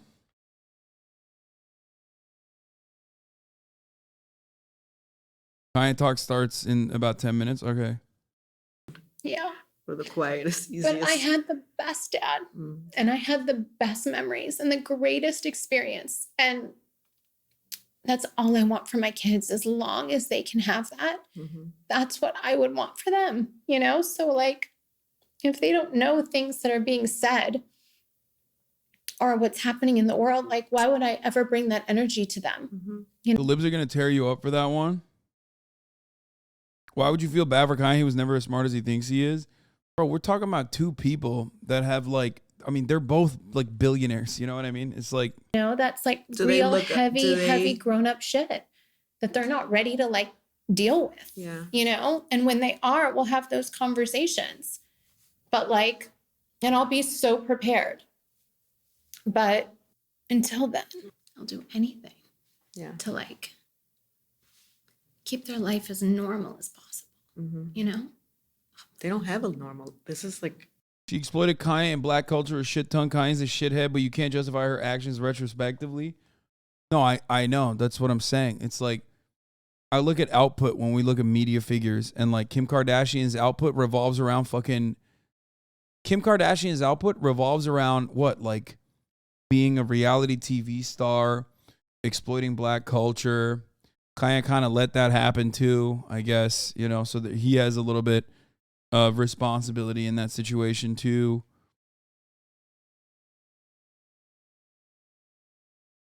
She has done some decent things with respect to prison reform, you know, criminal justice reform. So I appreciate that. Kanye exploited black culture. What? No, I'm saying Kanye gave Kim Kardashian the nod and the seal of approval to do so. That's what I'm saying. I'm not saying Kanye exploited black culture.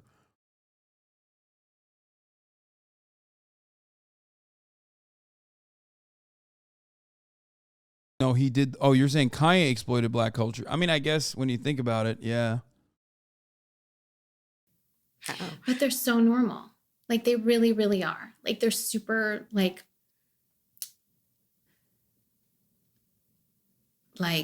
super creative and super special. Okay, this is boring as fuck. Do you have help? You have help. No? I do have help in the morning. I have one person to help me in the morning with the two little ones mainly.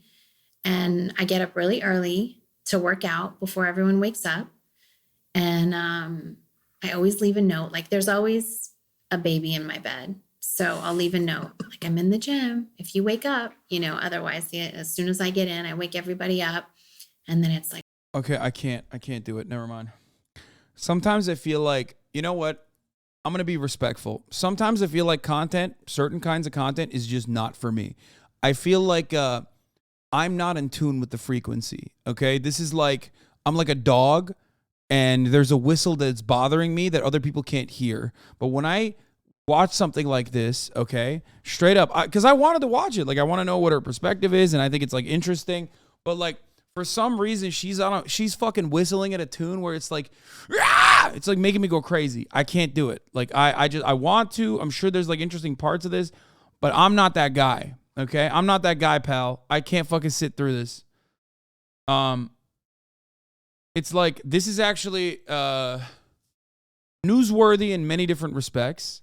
Okay, this is newsworthy in many different ways, but I feel like the way she's describing it is kind of like dampening the impact of it. You know what I mean? Where it's like she's talking about it like it's a reality TV episode. You know what I mean? That she's recapping.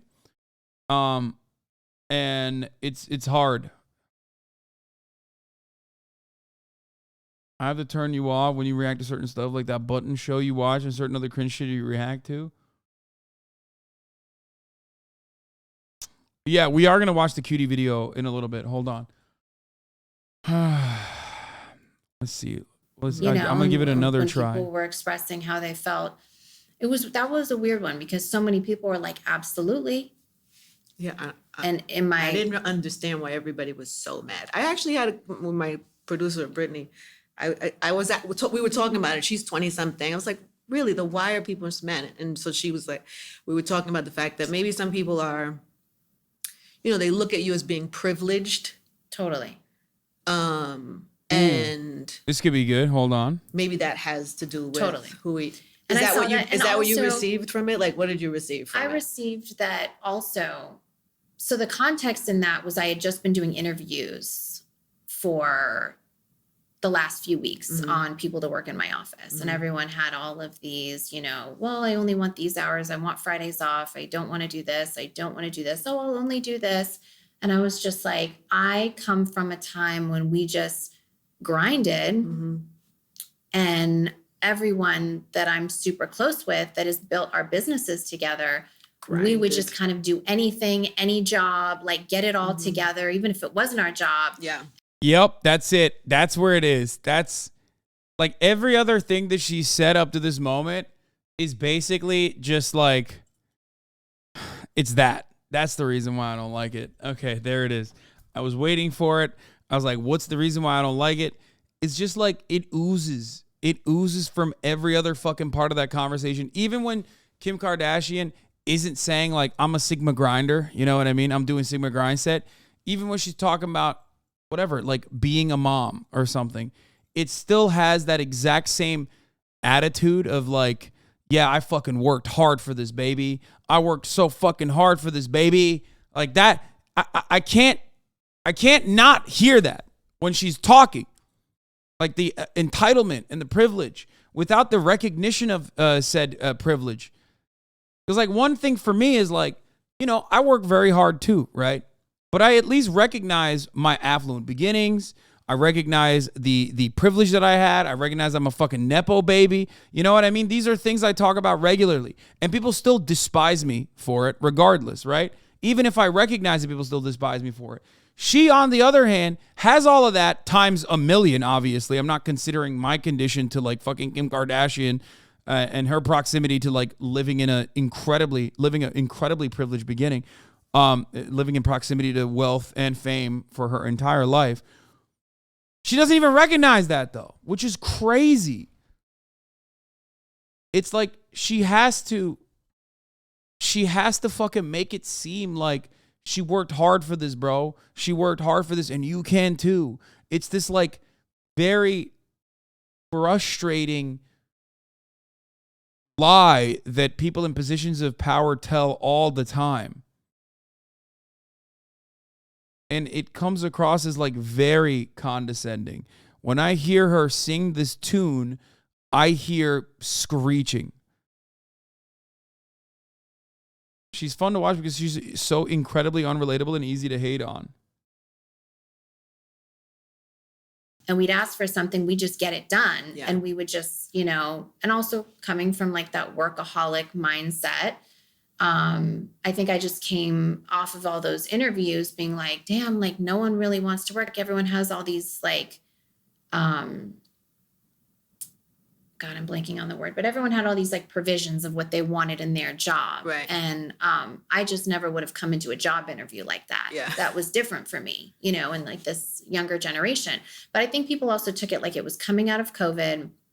A lot of people that really wanted to work didn't have the opportunities to work and might not have had the opportunities that I have had. And so I saw that and I was really mindful of that like sometimes people do really want to work their ass off and they're not given those opportunities and they're not in the position to do that, even if they really want to. So I saw that and I'm super, super sensitive to that. And if I say something, like I just wasn't generalizing it for a bunch of people.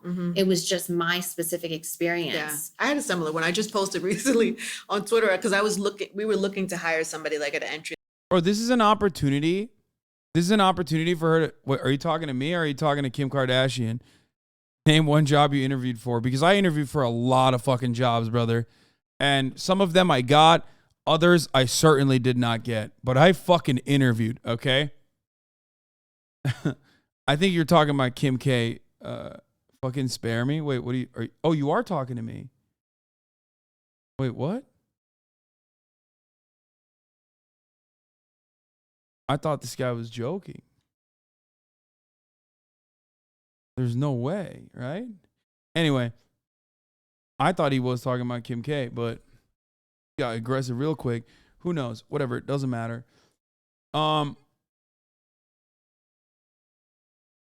But like, this is an opportunity. This is an opportunity for her to just literally be like, no, okay. I got it. You're not talking about me. Anyway, this is an opportunity for, what is this? Kim K and her fam isn't perfect at all, but I really respected their shows about loving family and supporting each other. Although it is clouded in their incredible amount of privilege, they are figures that many women, including myself, look up to for both their social and business interests. Oh no. Come on. There are so many women out there doing the most. You know what I mean? That get not a fraction of the fucking genuine respect that they deserve. That's crazy. I thought the most honest perspective is like people just watch them because they're fucking insanely out of touch. You know what I mean?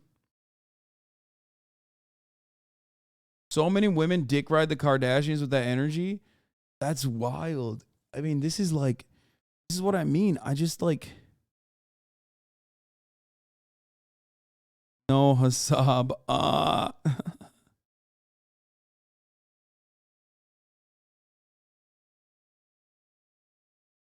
I don't know. Like, the average woman that works a fast food job with like a child is insanely more worthy of praise than Kim Kardashian is in like every way. They're worthy of more praise than myself. They're worthy of more praise than the average person, but especially so with respect to like Kim Kardashian. Like there are a million other examples that you could point to before you point to like Kim Kardashian as a beacon of like success and prosperity as a woman. Okay, anyway, don't fucking yell at I hate it when chatters immediately start bullying other fucking chatters. Shut the fuck up. You say dumb shit too.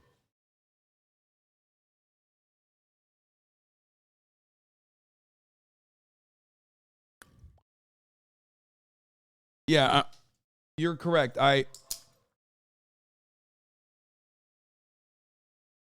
You're correct though. I do think that like a lot of people don't even know that like Kim Kardashian had a boatload of proximity to wealth as a consequence of her father, a famous lawyer father. Yeah, we just saw Sarah Nelson. Like, that's an example. That's a great example. Okay, the flight attendants union. Like, she's badass. I would say AOC, problematic figure for many, is a great example of this. You know what I mean? Going from fucking being a goddamn bartender to being one of the most prominent politicians in the country. You know, I think she's a great example. Ilhan Omar is another great example. You might not agree with her politics, her AOC's all the time, but it doesn't matter. It doesn't change that reality.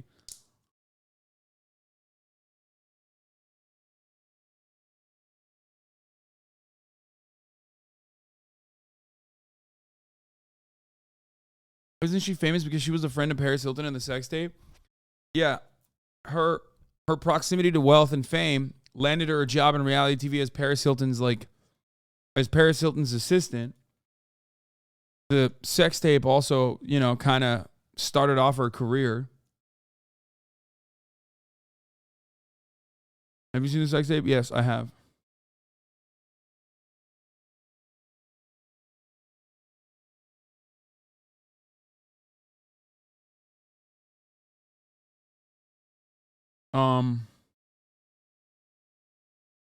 I don't know. It's just like,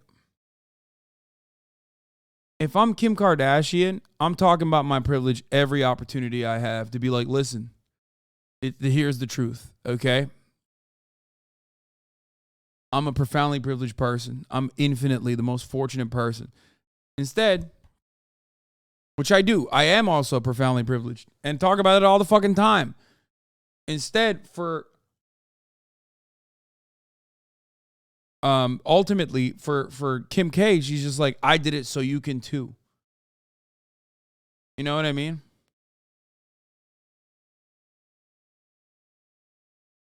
Like, that's what's frustrating about this, is that she's using all the world's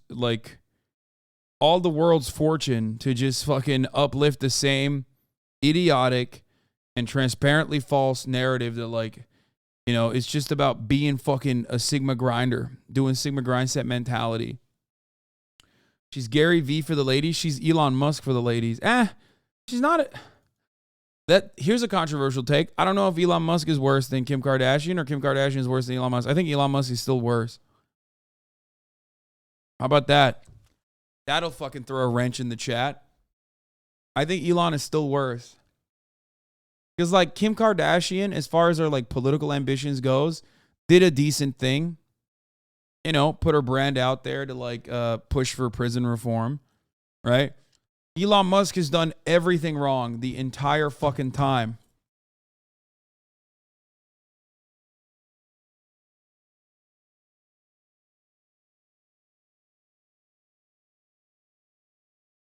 Kim doesn't even touch Elon. What? Yeah, no, I know. But I was wondering if chatters would say Kim Kardashian is worse than Elon Musk.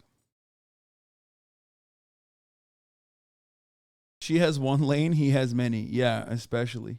Level to help us with the podcast and stuff. And so I was like, where are all the, like, back in the day, we had interns. I interned for years for radio. And I was like, where are the interns? Yeah. And the response I got was nuts. People were like, that's like, we don't do that anymore. No work, the work for free doesn't, like, people were. Dude, you have two, like, out of touch wealthy ladies talking about, like, how internships should not be problematic. Like, I don't get it. You should work for free. Hey, dumbass. Of course you don't have a problem with that. Of course, Kim doesn't have a problem with that because she has a home to go back to. She has expensive fucking designer meals to eat, okay, in between her internship that she got. How can people not comprehend that if you have free job openings that you are only giving to a select few group of individuals who can, like, either pay for it, okay, because, like, you're doing a job for free, you're paying for it, okay? You're either paying for it or you're either paywalling it by making it so that only people above a certain level of wealth and their children can get this job. Okay? I mean, that's it. There's no other alternative. You're just doing that. The median age for a home buyer is 53 years old right now in the United States. Lamau, everything is fine. That is insane. I'm bringing those numbers down so fucking hard. Holy shit, dude. I bought one at 30. I'm single-handedly bringing that shit down, brother. What the fuck? 53? Jesus Christ.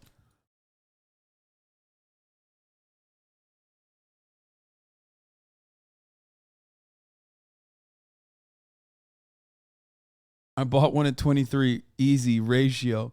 Listen, motherfucker. No one cares about the Louisiana shed that you purchased at the age of 23, okay?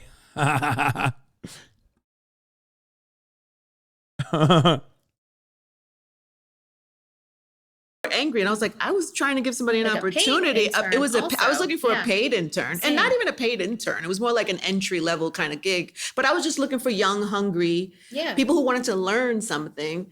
And but the times are different, and so that was education for me. I was like, I get it, and actually they're right. People shouldn't, because I'm sure people have been abused in those type of situations, and so I got it. But that's what I was talking about. But I come from the same thing. I come from working my ass off until I passed out. And I hate this. I hate this Sigma grind set.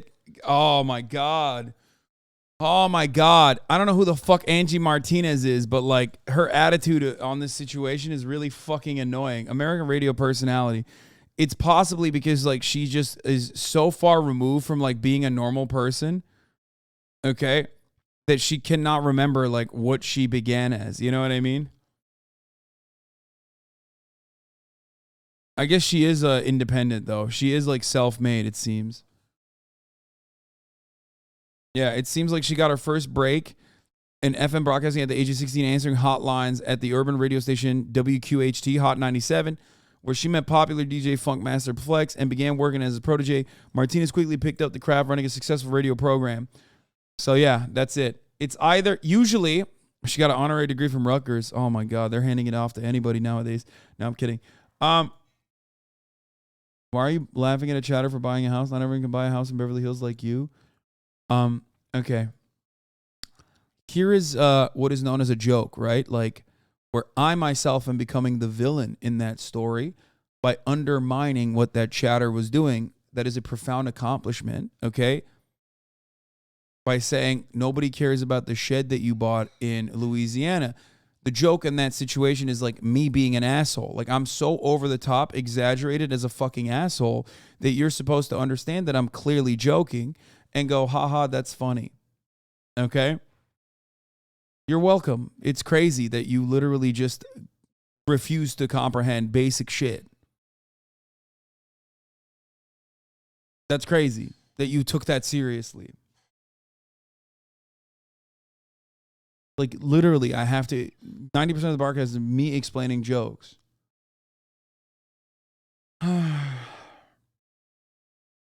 No joke, Angie Martinez has street cred you don't know? No, I'm looking at it. It seems like she actually fucking worked her ass off. But the problem is, she has survivor's bias, okay? She is a Nepo baby. She has survivor's bias. Her proximity to suffering is causing her to have this like wrong perspective on this. Do you understand? She got lucky being Flex's intern. No, it doesn't matter, Hasan. You are such a backpedaling pussy. I'm not going to ban you. I'm just going to give you 1 second off. But, like, try better. You know, try harder, try better. Like, it's just so obvious that you're coming in here to get a fucking mark and to get, like, attention. Is it that desperate? Is it attention you speak? You forget that most rich people are genuinely like that? No, I don't. I don't forget it. That's what I'm saying.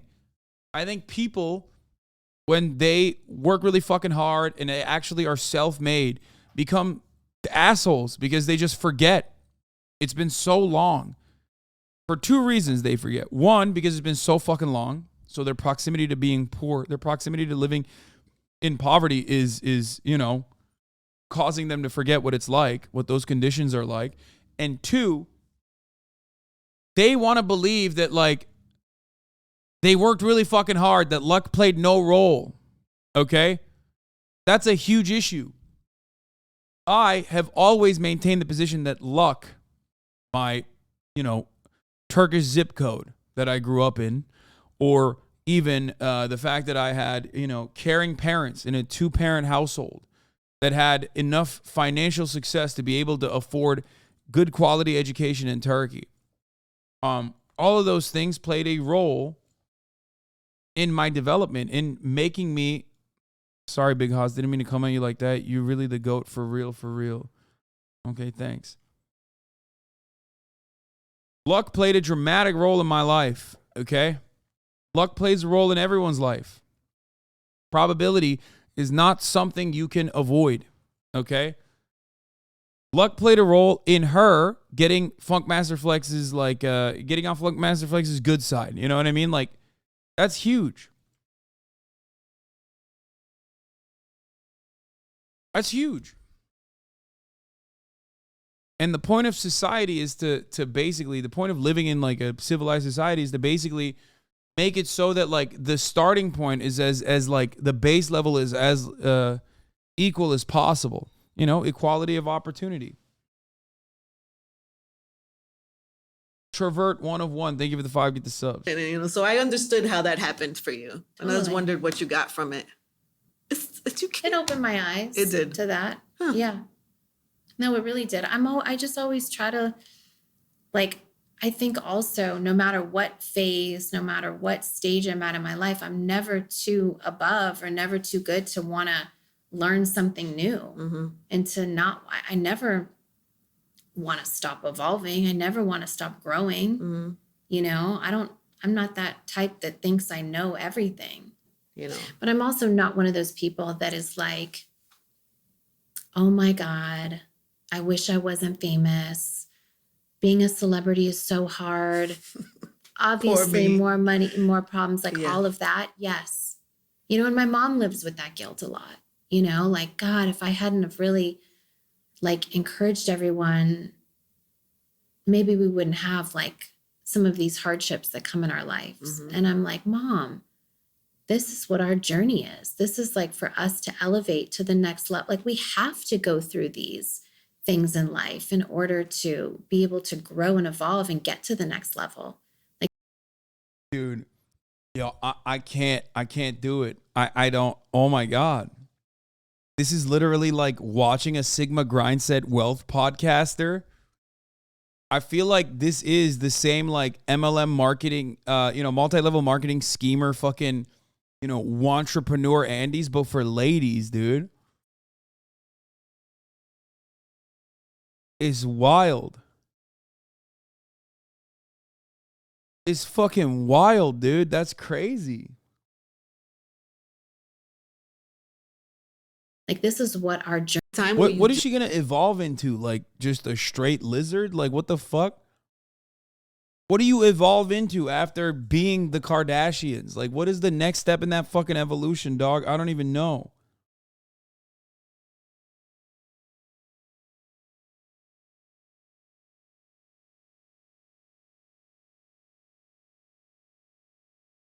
Do feel like you could? I know you don't. I know you're not the woe is me, I'm famous, I don't want to be famous. But like, because you can't even, can you go to the supermarket? You can't go to the supermarket. You can't go to, can you go anywhere? Bro, this is literally like when I fucking joke about being 6'4" and the struggles that I have to go through.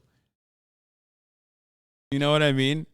Oh man, life is so difficult for me because I'm literally so famous and so rich, dude. It's crazy, okay? Anywhere? Do you ever miss any normal life activities? Absolutely. Like what? I mean, I really missed going to like CVS and stuff. Like that was my like. I saw you go to CVS with David Letterman. Yes. That was the first time in how long? In a long time. And but I'm also like. I went to CVS today. It was really not that great. Yeah, what the fuck? Bro, being tall sometimes a pain in the ass. You know, that's exactly. It's literally what I joke about when I'm like, oh, you guys don't understand. Being 6'4", it's so hard. You know, I can't fit into stuff and like society hasn't made stuff for me specifically. Like it's a joke.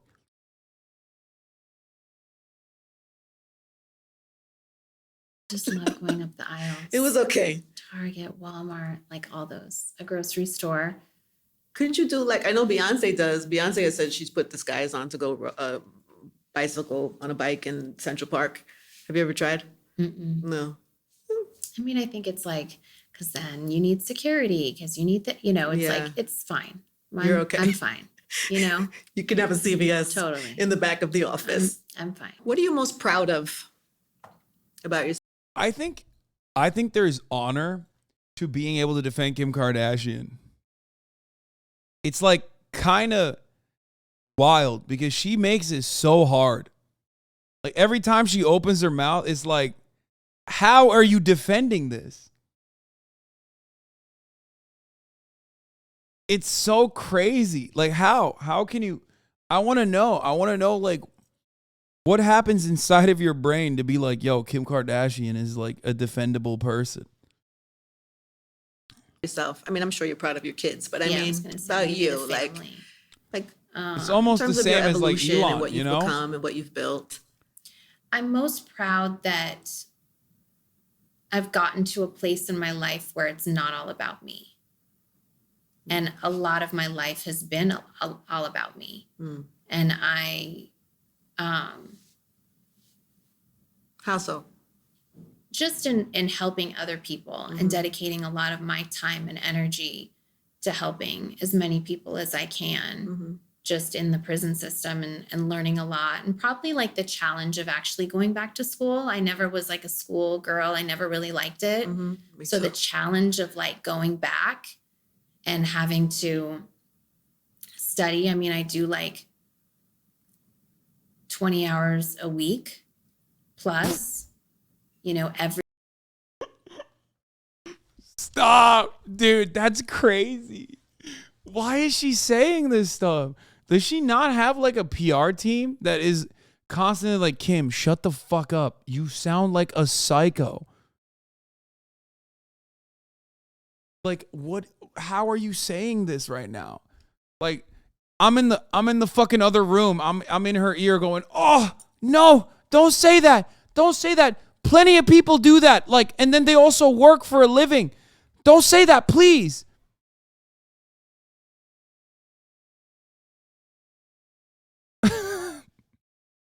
That's crazy. That's crazy. Like, so many people do that. And also on top of that, have to work for a fucking living. Like, have to work for their textbooks that are overpriced, have to fucking work for the room and board. Like, please, that is not relatable at all. Please don't do that. Please. Everything she says is like the opposite of relatable.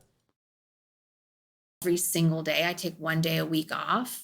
And, you know, I have like about a year and a half. What are you working on now? Like, what are the cases? Because you're doing, as you're studying and getting your. So I work on cases at the same time. Yeah. I will be working on, I mean, the Julius Jones case in Oklahoma. He was granted a stay of execution, but he still is now in prison, life without parole. So that'll be something that we'll work on until we get him out and continue to fight for him. Okay, this is good, I think. Working on C. Murder's case. Who wants her on their case? No.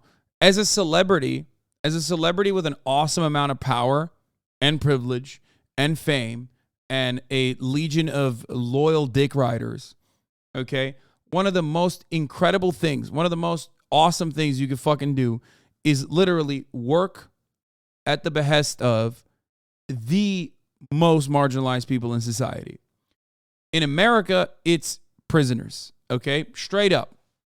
It is an admirable quality of Kim Kardashian. I don't even give a fuck if she's personally doing it for like clout or fame, as an atonement for all the things that she's done, like exploiting black culture or whatever. I don't care what her purpose is. Or maybe she's doing it out of the kindness of her heart. Ultimately, nobody gives a fuck. Nobody gives a fuck about prisoners in this country, okay? Prisoners' rights is not even in the conversation, okay?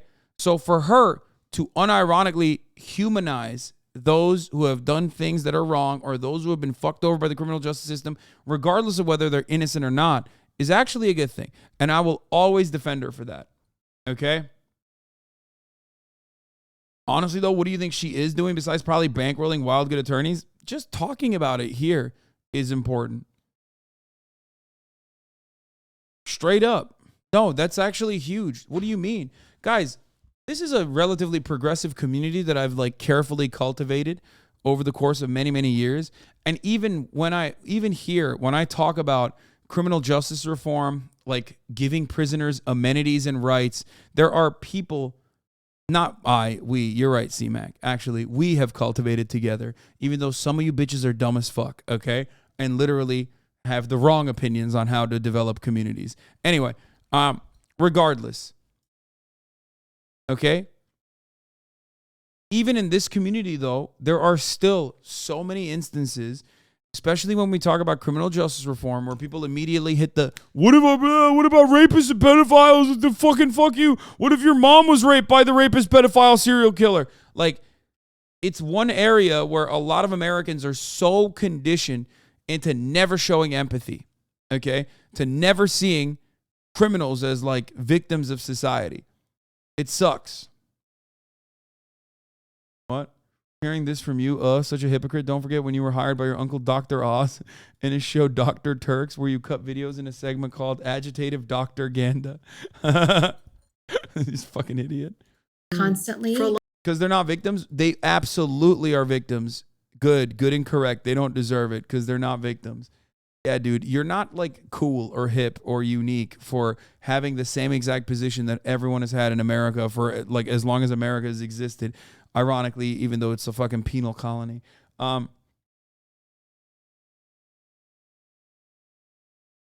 It's also counterproductive to having like an evolved society. Lamau, you're not cool or unique for this trash take. Yeah, my trash take, which is we should treat prisoners with dignity and humanity. There are examples of this being conducted successfully in countries like Norway so that they can reintegrate into society once they have done their crime or once they've done the time for their crime. And then they can just, thrive. Because vengeance is not justice. The entire purpose behind the justice system is to make sure that people understand their punishments and make sure that they don't fucking reoffend. There is probably a reason why America has such a fucking high rate of recidivism. And that is because we do not care about rehabilitation.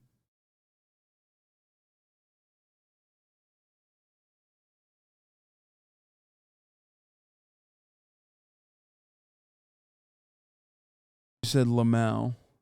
That's it. What's his name? Breivik. He's playing PS5 games on his 4K TV in jail. Anders Breivik is an example that people use all the fucking time. But what you don't use is the example of 100,000 other people who have successfully been able to rehabilitate themselves and successfully been able to reintegrate into society over the course of many, many years. I don't give a fuck about the one guy who's going to be in prison for the rest of his life for the awful, gross crimes that he committed. Okay? I give a fuck about the thousands of others that went through the prison system and became productive members of society after getting out instead of immediately going back and reoffending.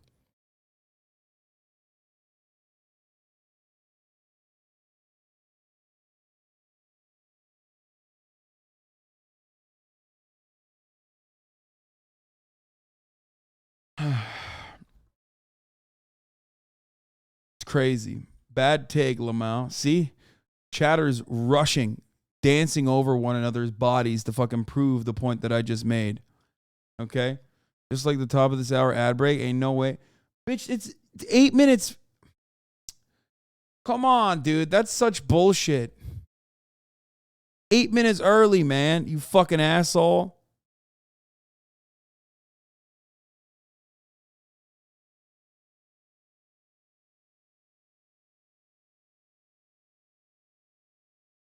At the top of the hour, sometimes 8 minutes early, there's a 3-minute ad break. If you no longer want to see those motherfucking ads, all you need to do is subscribe, which you can do for $5 or you can do for free with a Twitch Prime.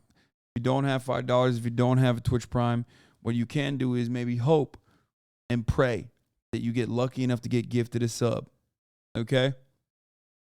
Cat named Dog and Trevor, 1 of 1, thank you for the 5, get the subs, allowing 10 people to no longer see the ads at the top of the hour. Nikki Cox, thank you for the 5 tier 1 gifted subs at the top of the hour, allowing 5 people to no longer see the ads. Erratic Seesaw, thank you for the 5 gifted subs. Mama 2210, thank you for the 10 gifted subs. There's a 3-minute ad break now. A long time you've been on that case, right? Yeah. What do you do exactly? Like, what are you trying to do? Well, we're trying to get him out, but everything is every situation is different. And I do everything privately first. That's my strategy. So if I have to get to the governor and the attorneys, I will work privately until it doesn't work anymore. And we really have to get loud. And even when I get loud and I mention people a lot of the time. Another point that she should make here is like, it shouldn't be left up to me, a profoundly famous and wealthy person. Like, it just exposes how big of a flaw our criminal justice system has, how big of a flaw our system in general has, when you have to have people like Kim fucking Kardashian go talk to governors in private. Like, come the fuck on. Holy shit. Trevor 101, thank you for the 5 of the subs. Tired you, thank you for the 3 of the subs. Times we have communicated first before. So I do like to communicate with whatever, whoever's in power to help make these decisions. And it's lengthy. Kim K publicly endorsed Rick Caruso, so forgive me if I'm a bit skeptical of her intentions and actions. Yeah, I mean, she's fucking cringe, out of touch, billionaire piece of shit. Make no mistake. You're right, though.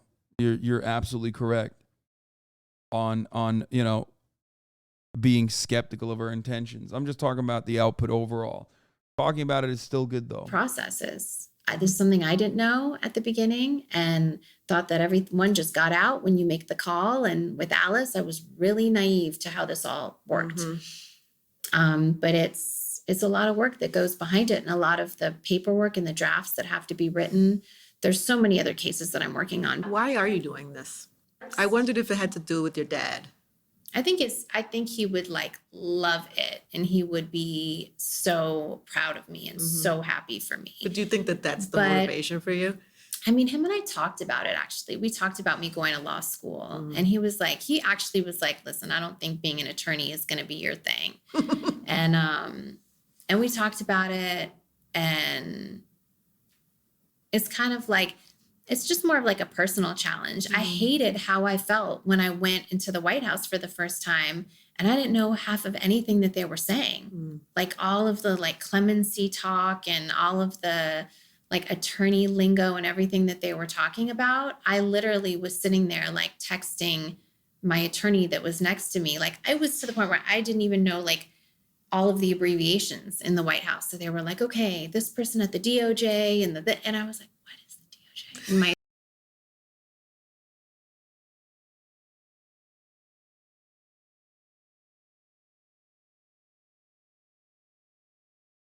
Oh my God. Oh my God. No, bro. This is like, isn't this after she went to law school, right? Stop. This is insane. What is she doing? What the fuck? I'm in the room as her PR person going, stop talking! Stop! She said, what is the DOJ?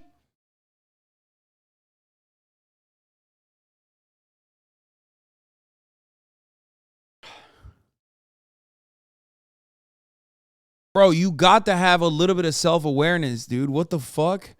I don't get it. I don't get it. How? Like, how much wealth and fame do you have where you unironically get to that point where you're just like, I'm going to say this? My attorney was like, come on, department at the DOJ and and I was like, what is the DOJ? And my attorney was like, come on, Department of Justice. And like, she kept texting me all this stuff, but I was never too embarrassed. Bro, just hide it. Just hide that. You gotta hide that. You gotta hide that. Just being honest, Sweaty, stop trying to hold an Armenian queen down. No. Just don't say that. Don't say that. It's crazy because like she thinks that makes her more relatable. All of her fans don't either, and they love that. Wait, really? You think people aren't... Wait, really? Maybe.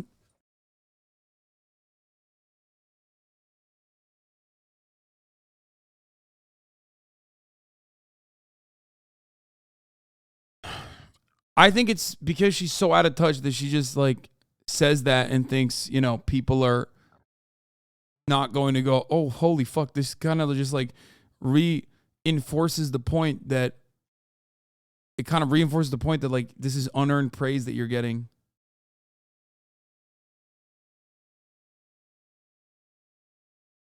You know what I mean?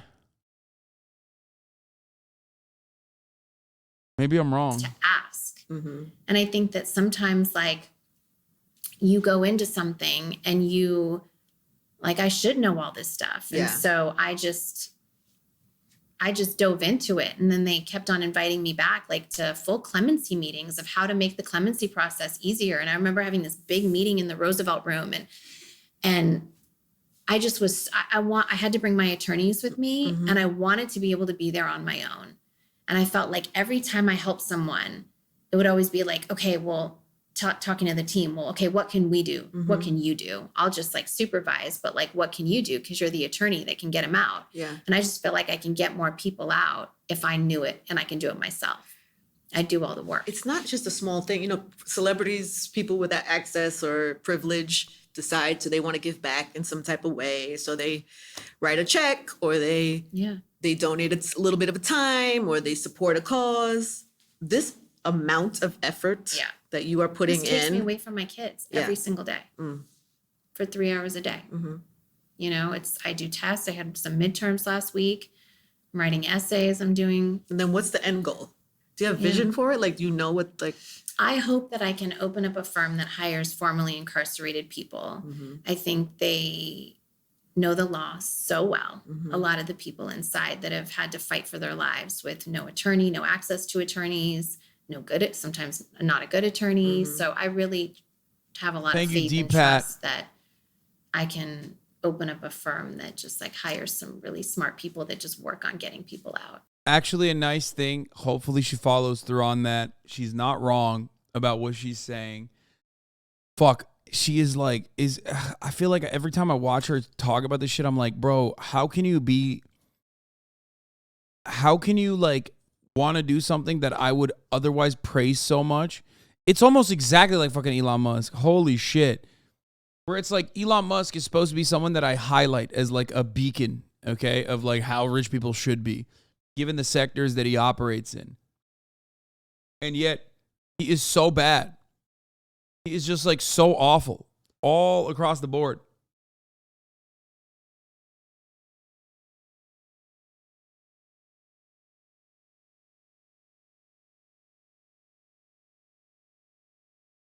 I just asked my normie boyfriend. He doesn't know what DOJ stands for.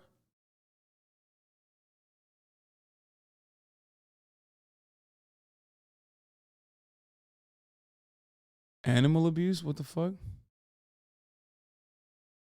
A fan brought a Pikachu dog to an NBA game? What is that? What in the world? What? I don't think so. This is like a huge reason why I also don't cancel people. Have you always disliked Elon? Yes, I've always disliked everybody, but everyone cancels these people that like make a bad choice, a horrible choice, a really crazy choice sometimes. But then I agree with you. I think decades there's later, room for redemption for, I think anybody, there's like, I believe in redemption. Absolutely. Like absolutely. And yeah, I mean, I hope that this is, you know, what I just, like, I do see like one day just being an attorney and like that's great. Giving up a little Kim K, you know, I do see that. That's amazing. I don't know if you could pull it off because you love this. You love this. I know. You But love then all do of it all. this. How much does like in real life? So it's amazing how you inspire looks. You wear something, I see. I go out, I see.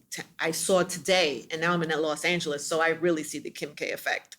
In my hotel lobby, I saw 3 girls that looked like you. Yeah. That's not a good thing, though. That's a bad thing, right? Like, she's not using that as like a good example, right? Like, that's definitely not a good thing, right? What the fuck? Hair was the same color blonde. They wear the same. See, I kind of dyed my hair blonde because I was like, okay, I want to switch it up. I want to switch it up. Okay, but then when you switch it up, there is a whole Some Nawaz, thank you for the 10 gifted subs. Kind of come. Do you love that? Like, is that a thing for you? Like, do you still have that? I don't really think about it. You don't? No. Really? I just like do what I like, and when I feel like a change, and when I feel like, you know, I don't really think about that.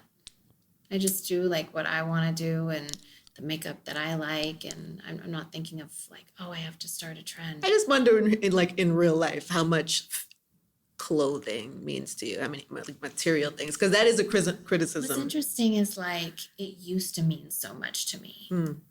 And it's completely how I valued my importance by the things that I had, the cars that I had. I had to have like, I thought that made me cooler. And after I was robbed of all of it in Paris, I didn't know I was needing that lesson, but that lesson was so well received. Isn't it crazy how the universe will give you exactly what you need, even if you don't understand it in the moment? Totally. Even if it, I believe that. Like shakes you to your core. Yeah. Like my bags, my stuff, even the memories of it. Like I know I have that memory. So I don't really need that object. I have objects. I have it all. And now that like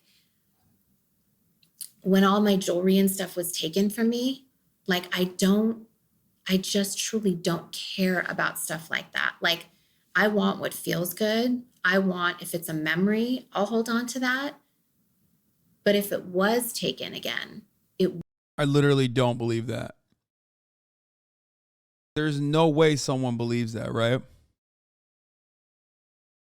There's no fucking way. She's ignorant as hell, but at least she doesn't seem like maliciously like an asshole like Elon.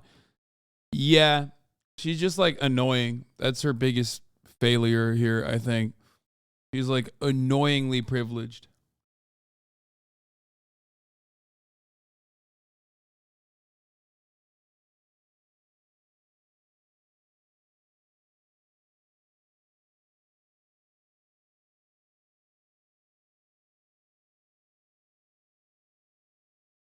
Wow, rich people have transcended care about things and try to teach people they shouldn't care about so much about things. She went bonkers behind her diamond earring in the ocean.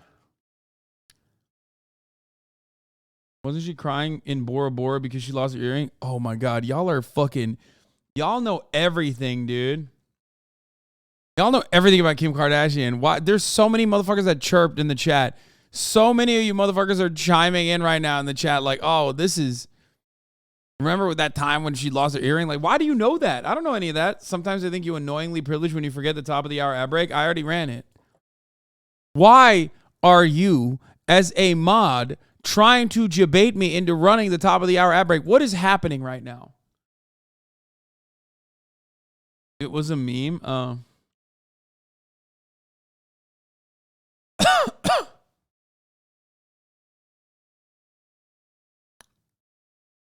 Fucking mods getting in on the fun. We've all kept up with the Kardashians, but while we wait for new episodes, here's a dramatic break.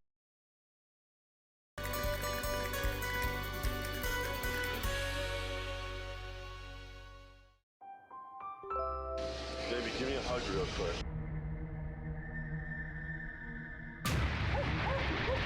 Chris, he throws me in the water. I land on the side of my head, and I feel my earring is gone.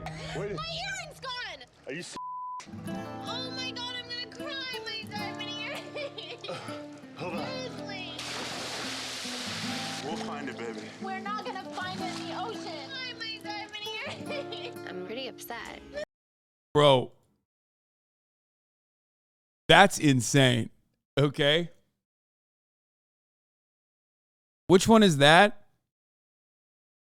Like that's the real insanity in this one. As Kylie? Think about that, dude.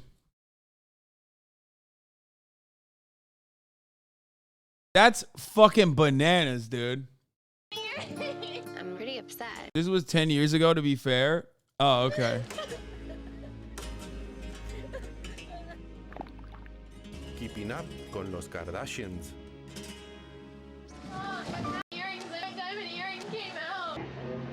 Show me where. Just show In me the where. ocean. But the ocean is not that deep. Show me where. Now just breathe. Everything's gonna be fine. What's wrong with you guys? My diamond earring came off in the ocean. My diamond earring's gone. Kim, there's people that are dying.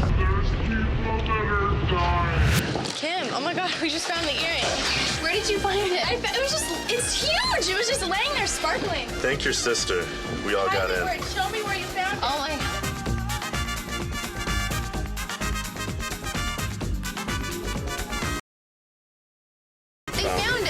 personally would never own anything that if you couldn't handle losing it, or if I lost it, or you can't afford to lose it emotionally, if I lost it, you shouldn't own it. I would be.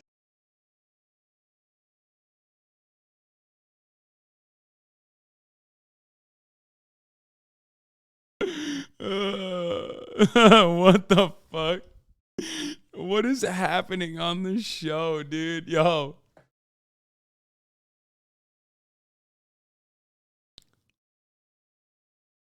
Pause. I'm watching this. Y'all suck, dude. Okay. Wouldn't affect me. Like, things are now just for fun for me. But the lesson of having it all taken from me really made me understand that, like, all of this stuff doesn't matter. And all of this stuff can be taken from you. It doesn't go with you. And I'm so happy that that all happened to me. And like, there's fires in Calabasas. And sometimes, you know, we have to pack up our whole house. The first year, go to my shoe and bag closet.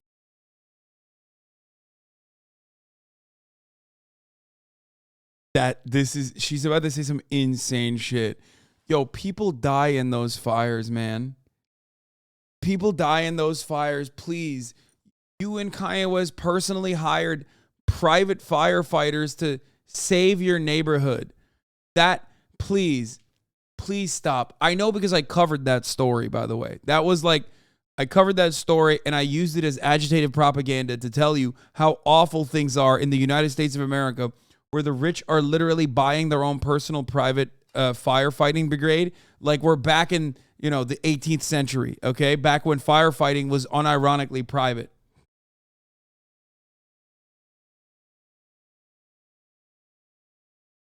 Pack up everything. Maybe the first two fires. That's what you were worried about? I mean, I have all my stuff, my letters and all that kind of stuff. Like, I already got rid of that stuff. But as far as stuff in the house, go for it. Now, if there's a fire, I'd literally just walk out with my babies. Like, I wouldn't even waste the time. Like, it doesn't hold the same weight for you, right? But you still love it. You still love pretty things. And totally. Yeah. But it's like the fun icing on the cake. It's not the cake. I don't need it. And I'm secure and confident in myself to know that I could walk out. I know I have makeup on and all that and stuff. Like, even that was like a shield, you know, always having to be made up, always having to look a certain way. No one likes to dress up more than me. Yeah, we watched the interview. The French robber literally stated he wanted to teach her this lesson, like, which makes this story even funnier. The guys who robbed her are kind of badass. They're like they're a group of like old ass French robbers. Have you guys ever seen that? What the fuck? She was. Oh, here it is, yeah. Alors moi, honnêtement, je la connaissais pas vraiment elle. Je connaissais son mari, Kanye West. Mais je la connaissais pas. Mais j'ai vu une de ces séries où elle jetait son diamant dans la piscine. Oh my God! He's talking about the diamond! Yo! Dans son épisode La famille Kardashian. Bon, je me suis dit, elle a beaucoup d'argent, cette dame. I thought she had a lot of money. This How lady do you doesn't feel care about at the all. incident now? Do you feel guilty at all about what happened? Vu qu'elle jetait l'argent par les fenêtres, j'étais là pour le récupérer, c'est tout. I was there to collect it, and that was that. Guilty? No, I don't care. Non, je m'en fiche. Je m'en fiche. So do you not think that she was traumatized? Ah, sans doute, si. Si, bien sûr. On ne sort pas d'un... Surtout dans le milieu dans lequel elle naviguait, elle ne s'attendait pas à ça. Bien sûr qu'elle a dû être traumatisée, bien sûr. J'en doute pas. He grabbed me and pulled. Suddenly the French don't seem bad. Come on, bro. Of course. An old French robber? Are you kidding me? This is like... This is a Luc Besson and fucking... what is it? Gerard Depardieu archetype. Like, a French diamond robber? What do you mean? This is what the entire country was built on, okay? Yeah, Arsène Lupin. This is what it is, dude. This is literally what... He is supposed to do this.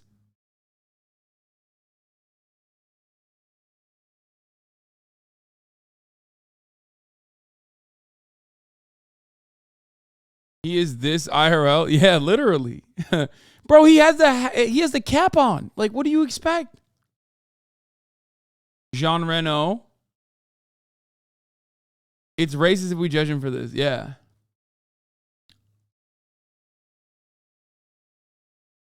It is pretty funny though. This dude's a piece of shit. Y'all are acting weird. I mean, it's kind of cool.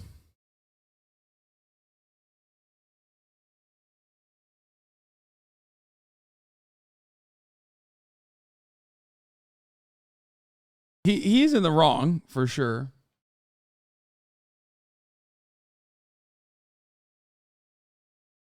My whole family sent me that video saying one of ours stole some shit to a rich lady. Lol.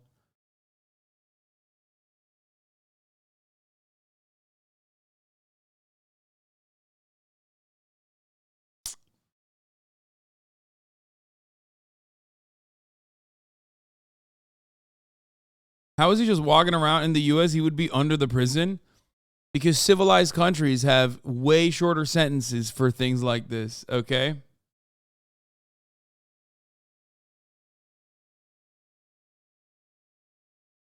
Why? I mean...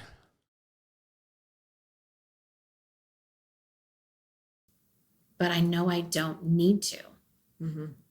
And That's I don't freeing. care what the comments say and all of that if I were to go out not looking the way that people want me to. Mm-hmm. That is like, I feel, the way that I feel like I'm in my life right now, I feel free. I feel free of things. I feel Good for free of you. like opinions. There's moments, you'll have your moment. How could you not? But I'd say in this last year, this year for me, even I got emotional before talking about Kanye, but that was in relation to like your kids, my kids and my protection. I feel free in the sense that I am not anybody else. I don't hold anyone else's thoughts, opinions, burdens. And I used to hold this guilt that I wasn't there to fix situations. And I wasn't there to put it all back together or to, I'm free. Where's the second part where she talks about Kanye? Do you never feel the urge to like, and I feel like you do sometimes watching your show and you respond to things when needed. Yeah. But like, and it's on my mood. Yeah, because I mean, recently he accused you of some things, but he always has accused you of some things and or attached you to people or your family members to people. And you haven't really said anything about any of that. Because it's like, if I'm in a petty mood, I'll go back and I'll be like, okay, I have all the receipts, you know? And like, okay, you want to mess with me on this? Like, oh my God, the receipts I have. But then I go back to my babies and I think they will see if they'll feel my energy. I'm the one that's at home with them 24/7 and they will feel my energy. And if I have to go and deflect every ridiculous thing that is said about me, even if it's from the person that was the closest to me, that was supposed to protect me, and still will post, I'm your protector and I'm protected, whatever. If I go and let the energy in my life to go say, this one's not true, and this one's not true, and this one's not true, and no, this is not true about my mom, and no, it's like, I go back and forth on that. Sometimes I want to like sometimes I get heated and I'm like, that is so not true. And it like affects a lot of people. I was going to say that because sometimes it's not just even you and him. Sometimes it could affect other people's families. It could affect other people's. Absolutely. Yeah. And that's, I think, the hardest part of figuring it out. But sometimes you just have to say, this isn't the energy I'm going to let in my life. And I have to like rise above it and not be in this like I just, from my mental health and my sanity, as long as everyone inside knows what's good, then it's like, but the character. This is actually not bad, unironically. Like, chat is like already conditioned into shitting on her for how dumb she sounds all the fucking time. And that's because you're racist towards Valley girls, okay? Which is fine, you know, it's messed up, but that's what it is. But what she's saying here is actually not bad. She's literally saying, like, I care more about my fucking children than I care about, like, you know, having a very long public battle with the father of my children, who was very clearly mentally unwell. Okay? That's it. I mean, and she's doing the right thing in that regard. And I think it's the right approach to the situation, you know? Sure. Common sense. I don't know what the word is, like character assassination. Pretty much. Yeah. The testing of my character to make me look like a bad, like just out of my character is the one thing that's hard. Because there's already so many people that have that energy that you were saying that like are these haters of me and the fam anyway. So it's really hard when there's also people that were once close, especially for my kids. Like, why would you even want anyone to think that of your mom, you know, for my kids? She's got some seriously redeeming qualities. It's hard to deny. Yeah, I mean, she also has probably the best legal help too. You know, her lawyers are probably like, don't fucking say anything. But that is what it is. That is what's going on here for sure. Like, it's just hard because like she has good redeeming qualities, but then also on top of that, she just like says incredibly dumb shit all the fucking time. That's like so annoying that it's hard to maintain like a positive outlook on her. She has zero redeeming qualities. Wait, what do you mean? No, yes, she does. I think, like I said, her interest, whether genuine or disingenuous, doesn't matter, in criminal justice reform is a decent one. What she's saying about like caring more about her children rather than getting into long and drawn out public battles with the children, the father of her children, that would only make things infinitely worse. Though that is a redeeming thing. She could just be petty and be like, that's not true. Here are the receipts. You know?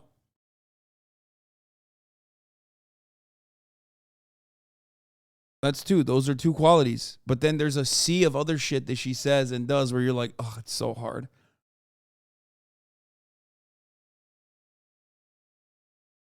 That's what's hard for me. And then I get really protective over my mom. How would you not? Yeah, I get that.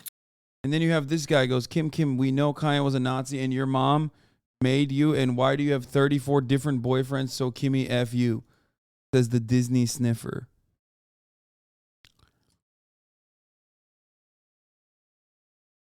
Insane take. You know, but I handle it all internally. You know what I mean? Like I'll speak out internally. I'm not that type to just go back and forth on the internet. Yeah. I live my life on a fucking reality show. I'm like, there's social media everywhere. Like Richie simping for the rich. I have never subbed or donated. Yeah, dude. My sympathy for Kim Kardashian is so apparent here when I was talking about how cool it was that a dude robbed her at gunpoint. Even though it is kind of fucked up. It is kind of fucked up.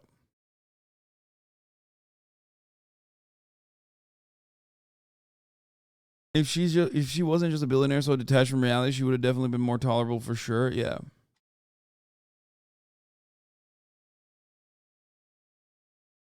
I'm just not the type to say, I mean, the shit that I know and the shit that I've been through.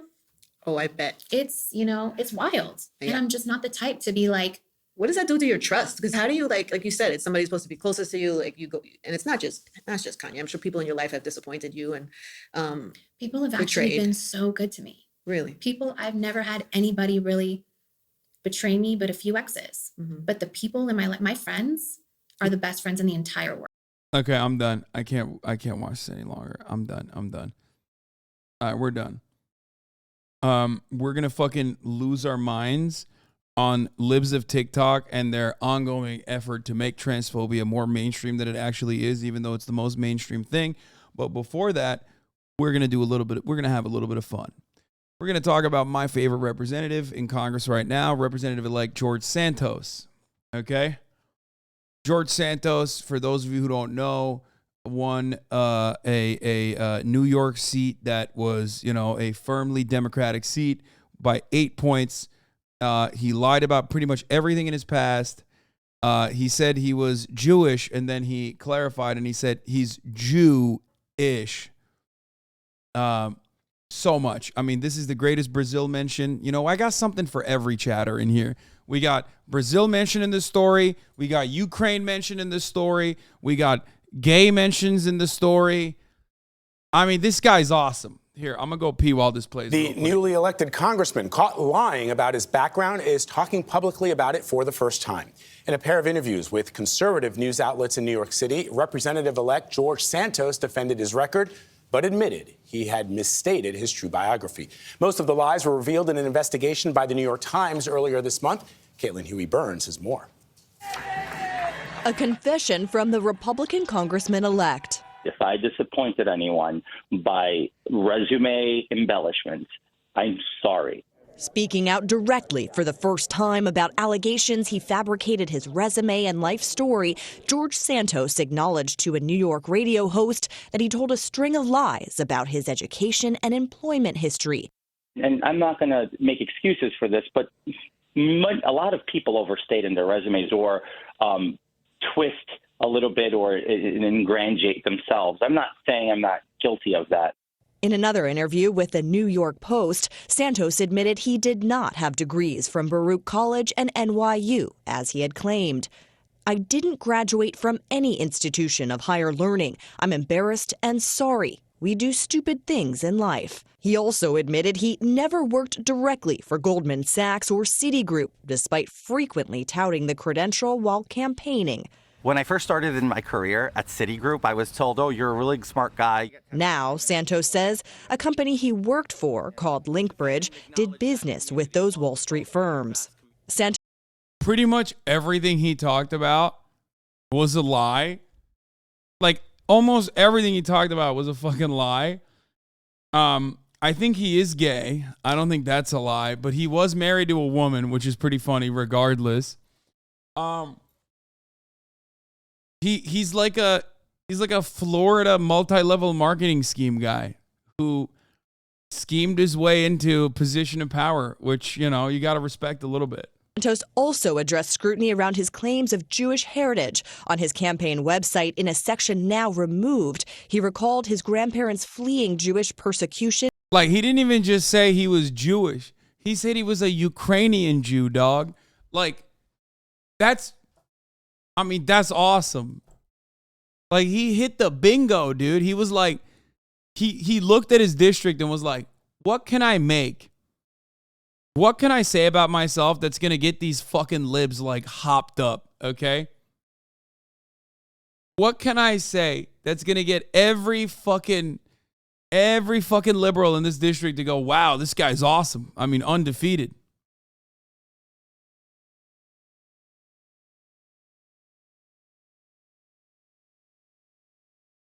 If you would have told me 10 years ago that a Republican lied about being gay, Jewish, and an immigrant, I'd call you insane.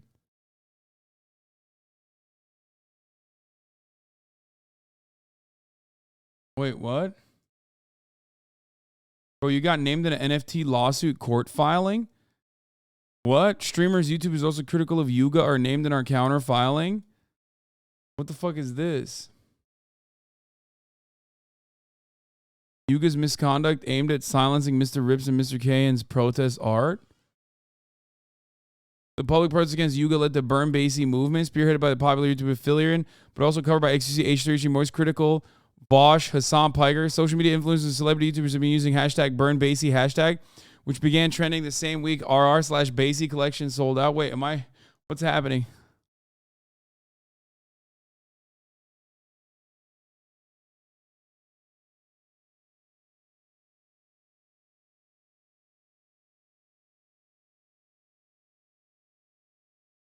What's happening? Am I going to court? What the fuck?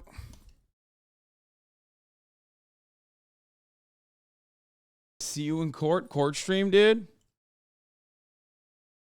The question of whether Basie is racist became a viral debate, and mainstream newspaper reported that Burn Basie is a public opinion storm and too large to ignore. As a result, Mr. Rips and Mr. Kane's work today is described as being pretty brilliant from an artistic point of view. Dude, imagine I go to court for watching a fucking Philly vid. That'd be pretty funny.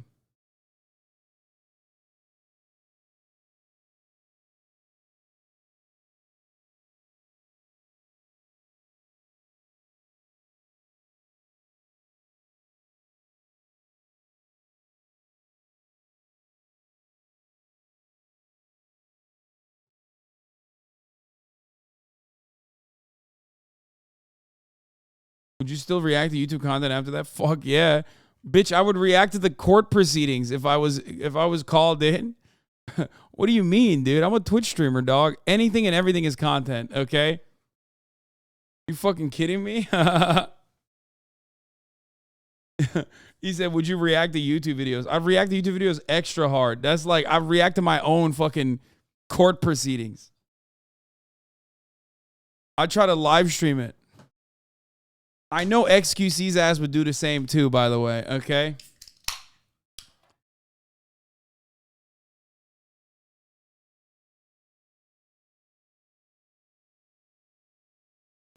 Yes, bro, we're going to watch the QTCinderella one in a minute. Let's finish this. During World War II.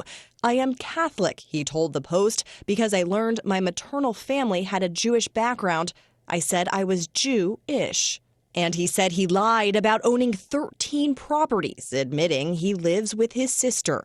But questions about his finances remain. Dude, this guy's the American dream, brother. Come on. Including $700,000 he reported to have loaned his campaign, a claim that went unchecked in the radio interview Monday. The $700,000 you put into the election, was that your money? That is the money that I paid myself through my company, the Volder organization. Understood. Despite the admissions, Santos said he won't be deterred from serving his full term in Congress and said he intends to deliver. You guys remember when you were like, what's going to happen to him? And I told you nothing's going to happen to him.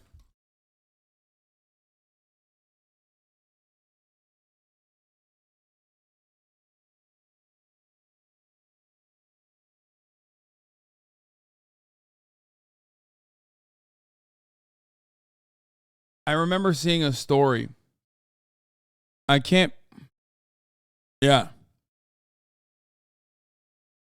I remember I remember reading a headline, at least, of Republican leaders joking about him lying about everything behind closed doors. Okay? They do not give a fuck, dog. They defended Roy Moore's pedophilia. You think they give a shit?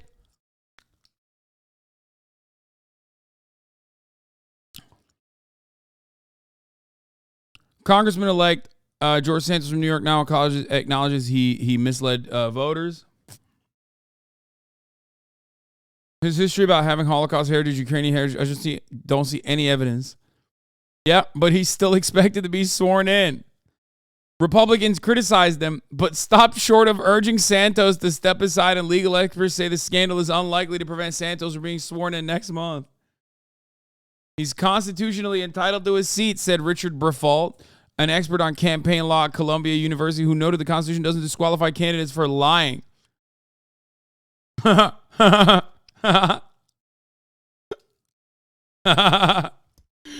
scammer, that's right. One legal wrinkle could be the roughly $700,000 Santos said he loaned his campaign. According to Briffault, federal law prohibits candidates from misstating the source of campaign funds. It would be serious if this was not truly a loan, but this was somehow a campaign finance contribution from other people, which it definitely was. How the fuck? This guy got evicted twice. He doesn't have $700,000 to fund himself. But I'm sure they'll defend that. Too. There's nothing in the rules that say a dog can't play basketball. It would be serious if this was not truly a loan, but this is somehow a campaign finance contribution from other people, he said. Santos now acknowledges he struggled financially in recent years. Yeah.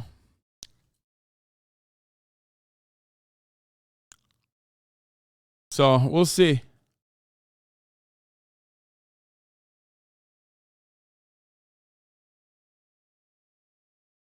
Lying is the meta right now. Lying has always been the meta. There has never been a moment where lying was out of the meta. Okay. Ladies and gentlemen, before we get to the 2022 year reviews, everyone's favorite transphobe, Chaya Raichik, also known as Libs of Tik Tok, went on Tucker Carlson and said some unhinged psychopathic shit. Now, of course, this happened recently, But that did not stop Elon Musk from liking one of her latest posts after posting this about himself. This fucking guy, dude. Holy shit. I can't get over this, man.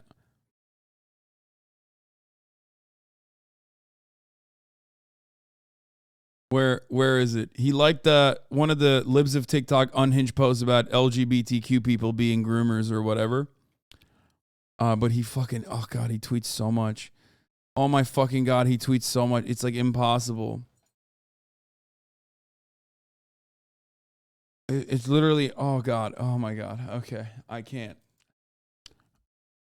Did he unlike it or something? What happened?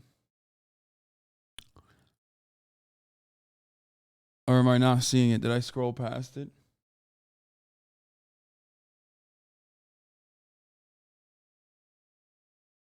Anyway, listen. So she revealed her fucking face.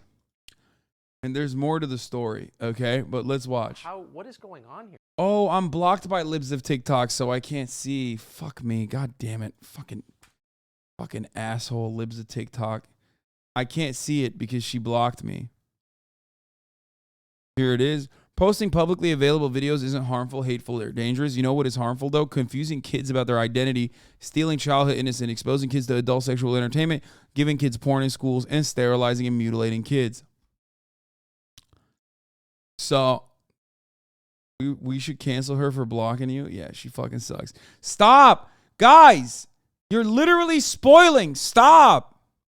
Spoiler alert! Let me tell the story in the speed that I want to tell the story. Everyone in chat's like, bro, stop. I know what she was doing. Okay, calm down.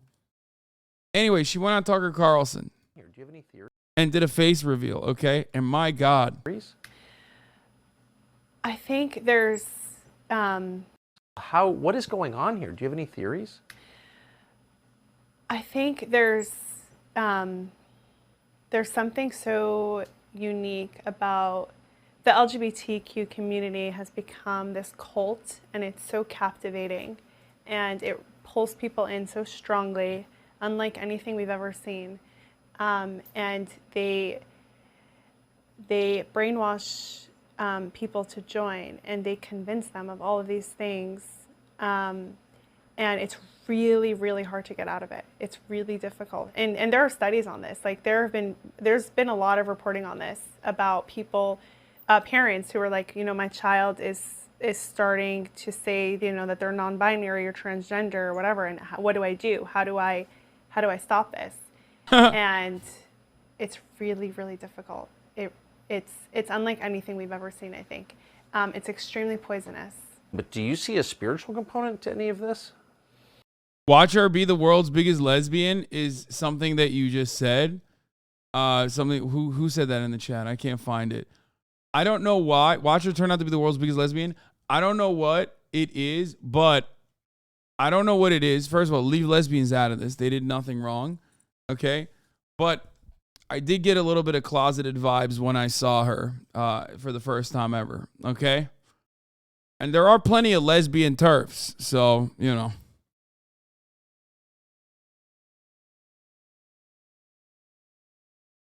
some of the words that she used about how captivating it is, like how captivating LGBT propaganda is just like very odd.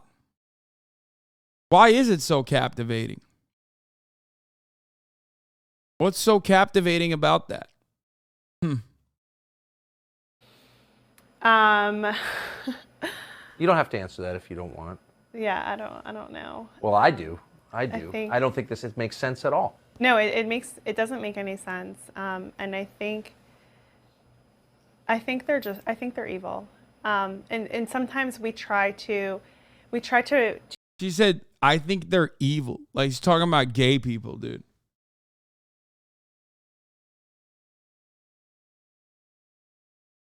To break it down a lot, and we discuss like why this is happening, what's happening, and whatever. And I think sometimes the simplest answer is like they're just evil. They're bad people.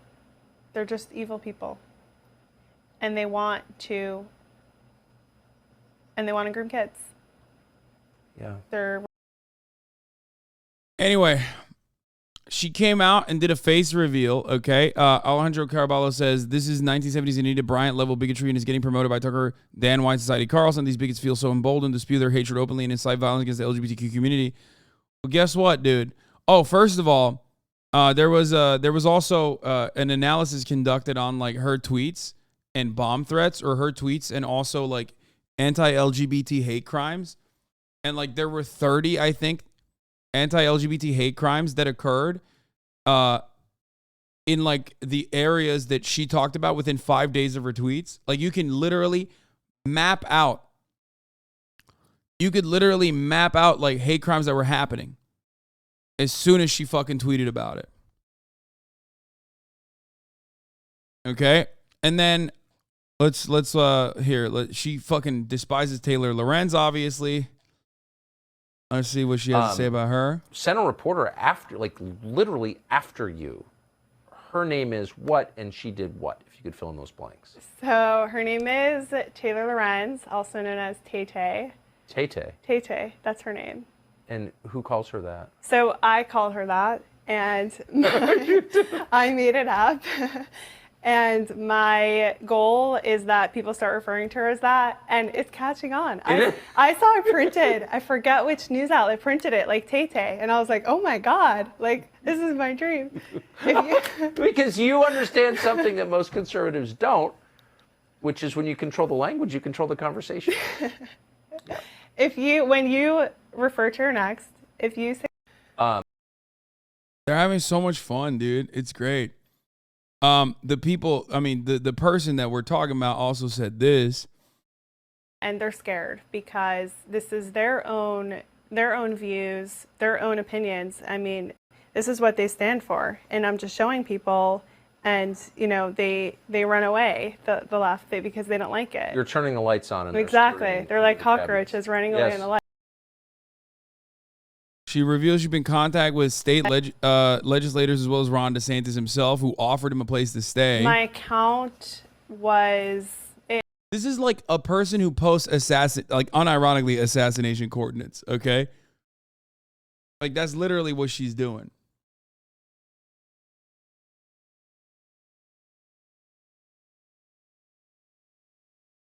Just absolute fucking awful, barely human. Okay. Is very influential and effective. I mean, we've gotten about a dozen teachers fired. We're talking about bad teachers who are grooming kids.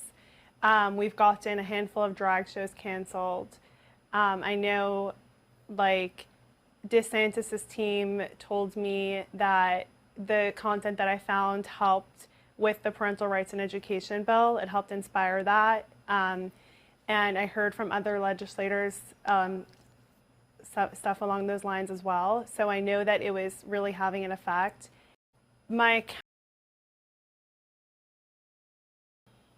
In another clip, she claimed that transgender acceptance and allies are poisonous, and Tucker Carlson then laments over the destruction of the family line, which ties to the issue of abortion as well as the great replacement conspiracy. She states that LGBTQ people are just plain evil. We saw that already.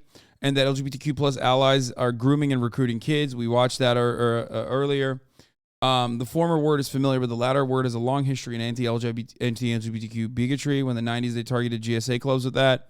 At the very end of the interview, she drops the bombshell that Governor Ron DeSantis offered her a place to stay in the governor's mansion guest house. When I was doxxed, someone from Ron DeSantis' team called me. Really? Yes. And she said, the governor wanted me to give you a message. He said, if you don't feel safe, or you or your family, if you need a place to go. Ignorance here, but who is she? This is the woman, Chaya Raichik, behind the account Libs of Tik Tok. No, she's not in Florida. I know where she is. I will not say. Because that would be, I guess that would be doxing, technically. No, not in Texas either. Go to hide, to stay, you can come to the governor's mansion. What? She said we have a guest house for you, and you can come and stay as long as you need. When I was doxxed, says you, well, I can't tell you where she is right now. Okay, But I can tell you, it took like 30 minutes of her. It took 30 minutes after she did a face reveal on the Tucker Carlson broadcast for us to figure out where she was on January 6th. Okay? That's right. You know where she was? Motherfucking Capitol, baby. Chad Loader wrote a detailed article identifying Chaya Raichik as being on restricted Capitol grounds on January 6th next to other prosecuted insurrectionists. Her ring that she wore on Tucker Carlson was what helped identify her.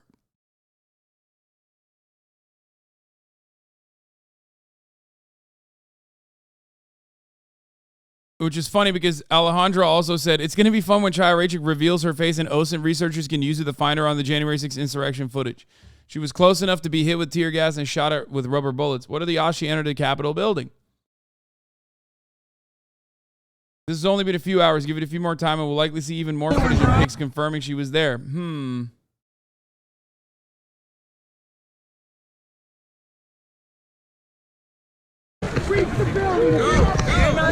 Go. There it is. Blip. You're probably wondering how I got here. There it is, baby. There it fucking is.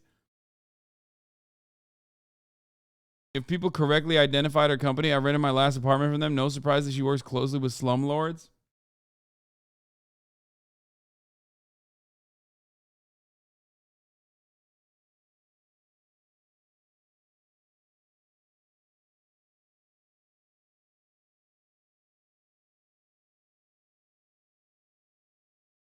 Get in the building!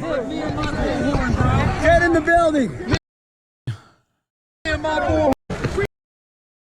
Oopsie. Anyway, it's fucking wild, dude. Yeah, she's awful. She's an awful scumbag. I don't know what else to say about her. She literally bragged about it on her alt Twitter, Lamau. What is this? Anyway, Graham from Master Chef. Thank you for the 5 get to subs. Anyway, this is the hatred of a hetero woman who's fresh off of finding her husband's Grindr account with pigs wearing her lingerie. No.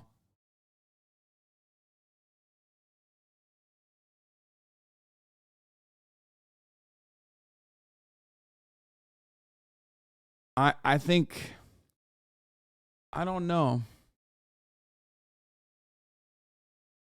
Who is this lady? This lady is the #1 doxer of like queer teachers and shit. She is a stochastic terrorist. And she also bills herself as a stochastic terrorist.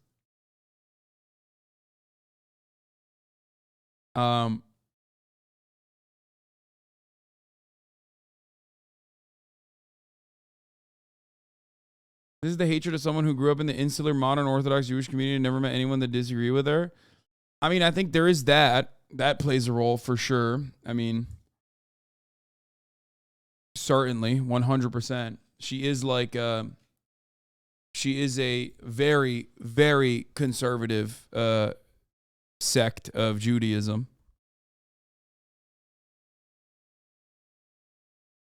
But I do think that it's not just that.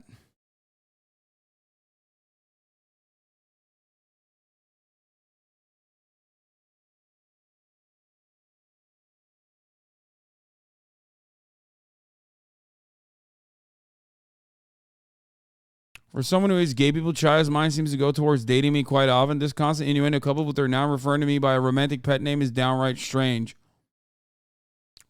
Why is she obsessed with me? Taylor Lorenz, I don't want to date you. Taylor is very sad that I rejected her, but I softened the blow with some good news. I'm sorry, but I can't date you. I'm straight.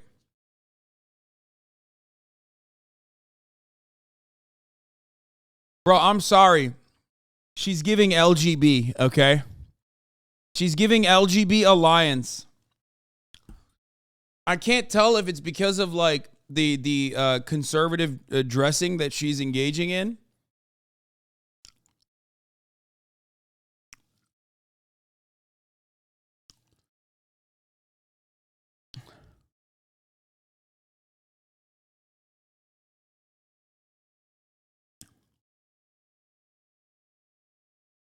Jesus fucking Christ, y'all. Please, for the love of God, stop assuming every hate monger is just closeted and confused. Not every hate monger is closeted and confused.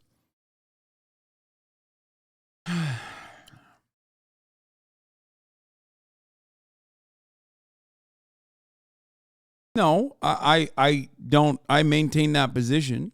I maintain that position. I think that it's bullshit to, like, you know, immediately say that, like, all these fucking homophobic people and bigoted people are just, like, I don't think Matt Walsh is trans or gay. You'll never hear me say that about Matt Walsh. Matt Walsh is just a cishet who is a fucking straight scumbag, total fucking bigot. You know? I don't think Ben Shapiro is gay either. I mean, we joke about how much he liked that femboy, but I don't think Ben Shabibo is gay. What is this?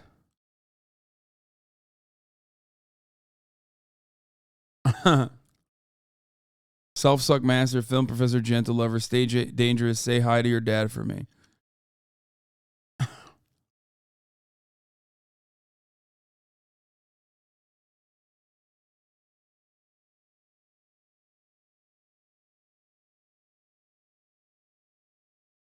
After seeing him watch that Catboy video, I mean, all I'm saying is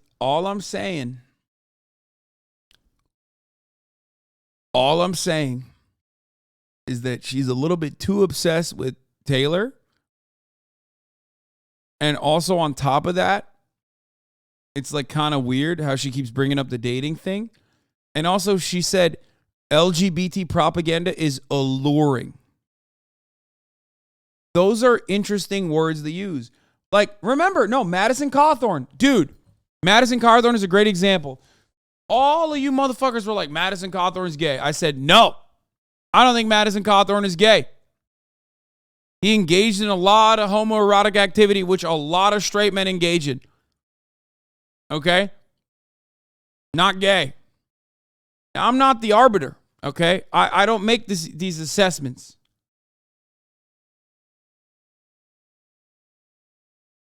Okay? But you will not hear me make assessments like that about Steven Crowder and Chaya Raichik going forward.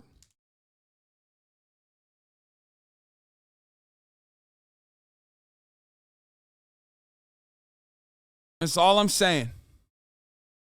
I think everybody understands that there's something going on with Steven Crowder.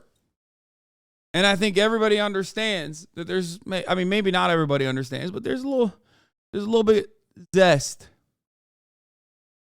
with the way that Chaya Raichik conducts herself.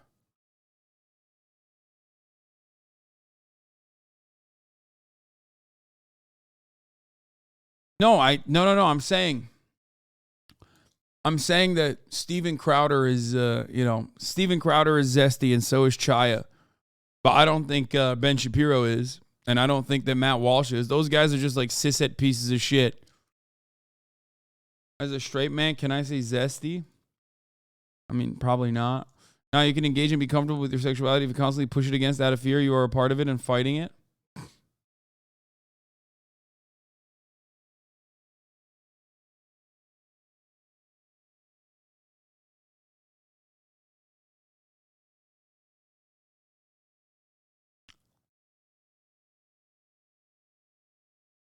The first time I've ever had doubts, the first time I ever had doubts about Ben Shabibo was when I saw him looking at the femboy TikTok with eyes of longing. Okay?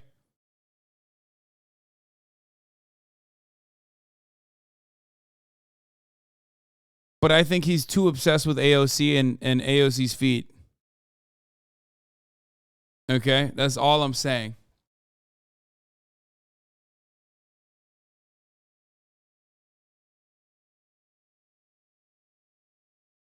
I think that look was aspirational, not lustful. I don't know. Maybe it was giving gender envy, but even though femboys are still boys, you know? he might just be a little into being a femboy, you know? Regardless.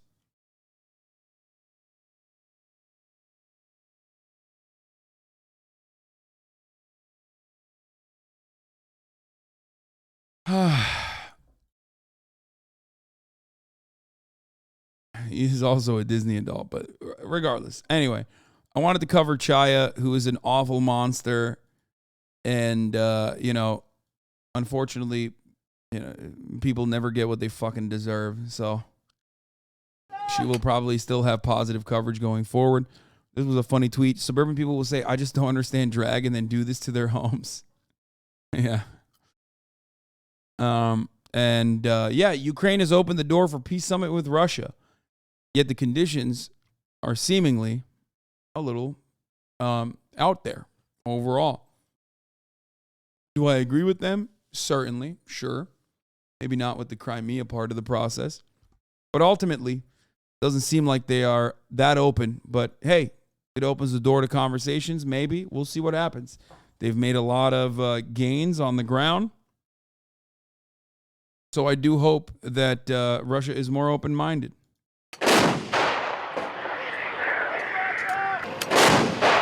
A relentless barrage in eastern Ukraine targets Russian positions. This is where their most capable units are, says this soldier. But we will beat them. Tough talk on the battlefield, but more conciliatory words from Ukraine's foreign minister, Dmytro Kuleba. On Boxing Day, telling the Associated Press he's aiming for a peace summit at the UN by the end of February, the one-year anniversary of this war. Russia can come, he says, so long as it faces prosecution. This part was like I understand why you would want that, right? That like all Russian leaders get prosecuted in a tribunal for war crimes, right?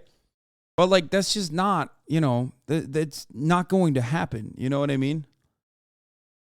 Like that's an insane fucking demand. Like they would, that's just like basically saying we want to do it's like saying we want to do a fucking peace negotiation or a ceasefire negotiation and then claiming that you actually don't want it. You know what I mean? For war crimes. If this regime remains in power, it's really inconceivable, in my opinion, that somehow you can reconcile holding Russia accountable for the war crimes committed and at the same time negotiate with that same regime. Human rights. Like that's crazy. That's like they're asking for way more than realistic so they can settle somewhere in the middle later. I understand why you would do that, but I do also fear that, like, you know, we know that Russia doesn't operate with like normal fucking takes. I mean, after all, they did invade Ukraine, despite the fact that I told numerous times to Vladimir Putin that he should not do this, and also said it would be insane for him to do this. And Vladimir Putin saw my tweets and was like, no, I'm doing it anyway. Okay? But they demonstrated that they're not operating with like clarity. Okay? They demonstrated that they're not necessarily operating with like smart intentions. Okay? So when you come to the table and you're like, yeah, everyone needs to be arrested. Vladimir Putin, we will do a ceasefire, but you have to go to a military tribunal where you will be executed. Like, okay, well, they're not going to fucking do that. You know what I mean? You could do that. You could technically do that if you just like completely wiped out all the Russian forces, basically like won the war of attrition, maybe in like 2-3 years. I don't even know. But right now at this stage, like, not going to happen. No, IG post asking them to chill. Why not? I did. Ah, yes, the old economist fallacy of assuming people behave rationally, I see. Ukrainian leaders and reps have to ask for a pound of flesh due to all the damage that has been done. They can't ask for half measures because their own people will be like, fuck this weak asshole, get someone who will give us a pound of flesh. But like, you can't, dude, this is a great take. Exactly. You're welcome to the table, but you must sit in the electric chair first is like not. I worry that this will cause them to just like behave in the classic erratic manner that they have behaved in, or they'll turn around and do like unjustifiable war crimes and be like, fuck you. Because I think everyone involved in this understands that there has to be an off-ramp for Russia in order to save face. And it seems fucking ridiculous to say that because they've done so much unimaginable cruelty in Ukraine, right? And they're going to continue doing it. So if you want the bloodshed, the unnecessary bloodshed to stop, you got to give them somewhat of an off-ramp to save face. Or else you just continue going.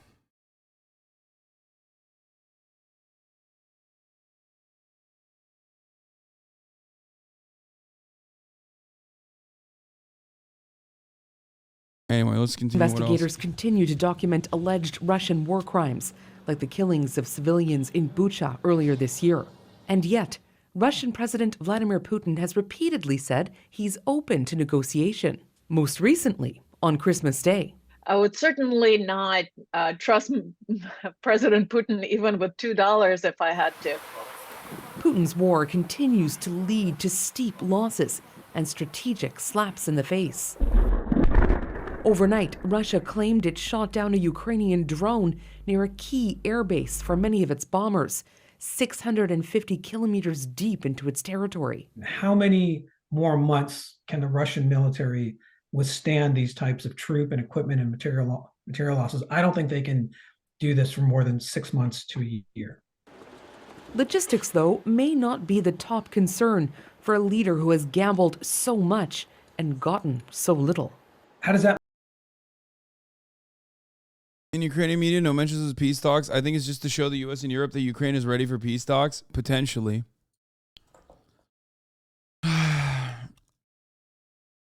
Yeah, I mean, That make Putin I don't know. look good. So that's why I put this, the prospects of this at 25% or less.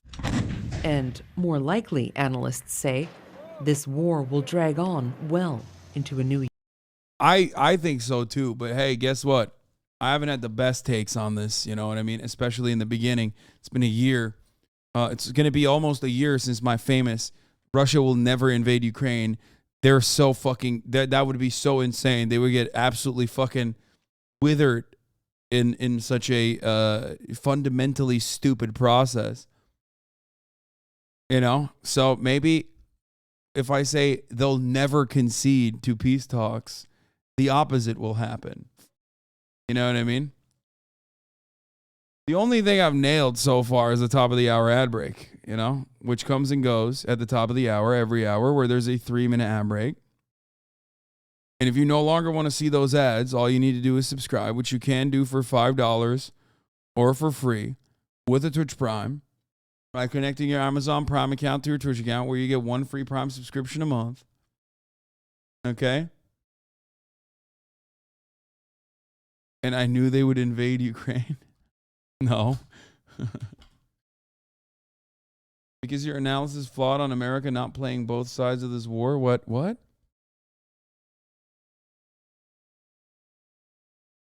Because your analysis flawed on America not playing both sides of the war? Wait, what?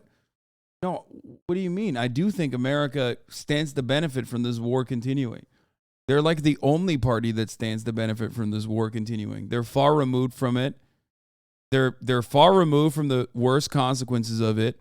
They literally fucking sell natural gas to Europe, so that's good for their one booming industry. They also end up selling more weapons to Ukraine, which is great for the most important industry. The fuck do you mean? No, they definitely stand to benefit as war continues.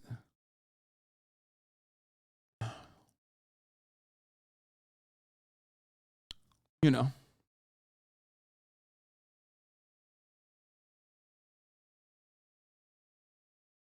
The two states that benefit from it are UK and the United States, but like the United States more so than the UK because at least like UK has like political ramifications because of energy.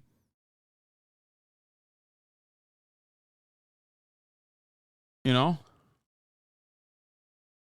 The war in the Ukraine represents another frontier that was desperately needed for the economy. Yeah. You saying America would benefit got you canceled? I mean, I did. Yeah. I will still maintain that position, and I've never changed from that position, and that position is correct. So I don't give a fuck if people don't agree with me or say I'm like anti-America or I think America has more of a say in this process than any other fucking country because I'm not delusional and silly and closing my eyes and just saying America is doing things out of the kindness of their fucking heart. You know what I mean? Anyway, the 3-minute ad break is upon us. Demna Gorgonzola, thank you for the 5 get the subs, allowing 5 people to no longer see the ads at the top of the hour. Here's the 3-minute ad break now.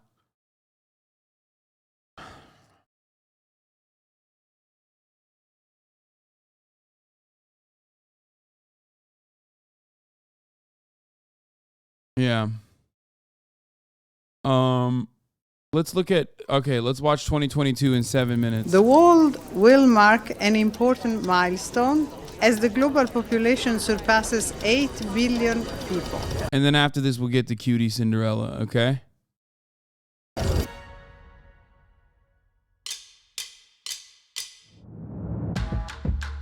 Weddings are back. And experts are predicting weddings to reach a 40-year high. We have been waiting to do Melzi, this thank you for the 5 get the 2.5 subs. years. After weeks of flirtation and fighting, the new couple has officially done the deed.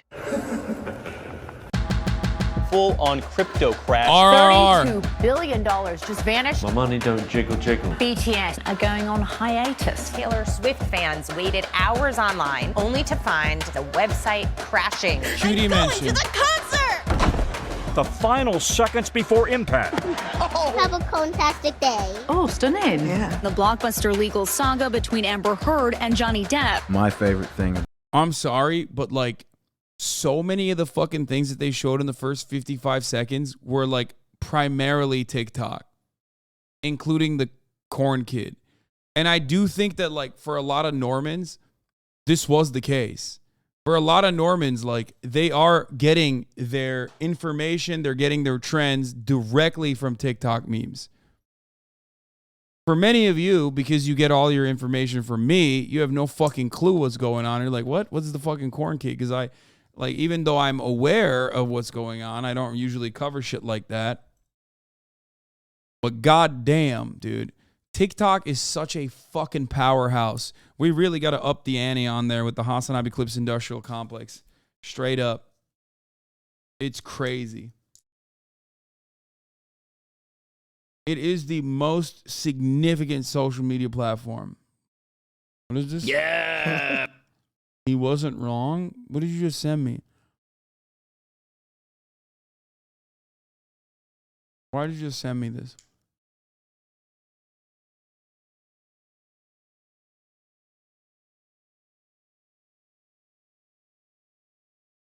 I'm not watching this. About the movie is like it feels like a movie. The Russian president says a military operation is now underway in eastern Ukraine. Explosions and air raid sirens ringing out in cities across this country. Soaring new numbers from the UN on Ukrainians fleeing the fighting. We cry. We all have the feeling that we've no home. Мы готовы к любому развитию событий. Russia now the target of more than 2,700 new sanctions. And the world bracing for food shortages. Russia has suspended all gas supplies to Germany. Possible explosions along the Nord Stream pipelines. Gas prices soaring to the highest average ever recorded. Amazon. Microsoft. Meta announced 11,000 employees laid off. 1,200 Twitter employees calling it. This is literally better than the fucking Time one because like it actually doesn't soft serve it to you. It's like the year was shit and here is why. Look at all the shit things that happened this year. Quit. I quit is what's going on. Inflation is much too high. Everything is double up. Do you hate or do you eat? These prices are totally outrageous. I do not have time for this. It's been the most incredible ride and journey I've ever been on. Severance was goated. Finally achieved equal pay for our men's women's national teams. It's about damn time. It is the most controversial World Cup in the history of football. The Gulf states been under intense scrutiny over the treatment of migrant workers. The 2022 Winter Olympics are underway. Jamaica will compete in the four-man bobsled. China's snow princess is the queen of big air. Russian figure skater Eileen, tested go! positive for a banned substance. I have tested positive for COVID-19. I will have to withdraw. BA5 is fueling yet another wave of COVID vaccines for children under 5 began today. getting vaccinated. Airline passengers can now decide for themselves to wear a mask. Summer travel this year comes with some baggage. Kylie Jenner takes a 3-minute flight, and yet they're telling me to recycle cane. Another TikTok. Bro, I swear to God, dude. It's all TikTok, brothers and sisters. Understand. Everything that happens in the world is coming from TikTok. Yes. Soaring temperatures, 40.2 degrees. Pakistan, reeling from the devastating floods caused by monsoon rains. We are on a highway to climate hell with our foot still on the accelerator. Hurricane Ian has changed Florida forever. This one could not contain it because the water was too much. We are seeing tragedy unraveling in front of our eyes.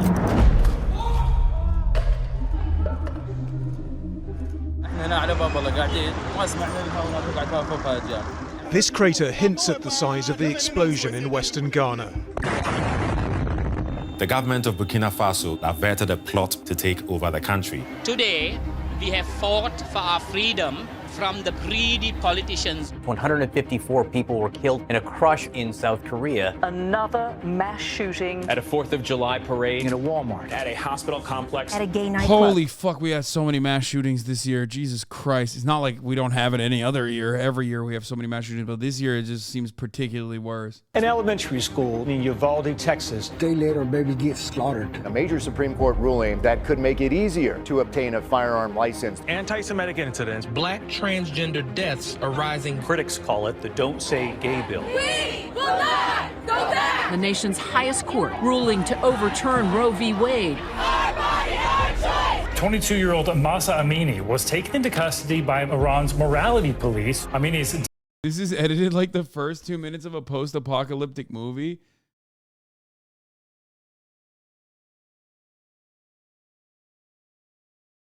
Holy fuck. There were 44 states with a mass shooting last year, 43 in 2020, and 40 in 2019. Jesus Christ, dude. Listen, as the days go on, you know, the mass shootings got to increase. You know what I mean? Someone's got to use all the guns that we've been selling.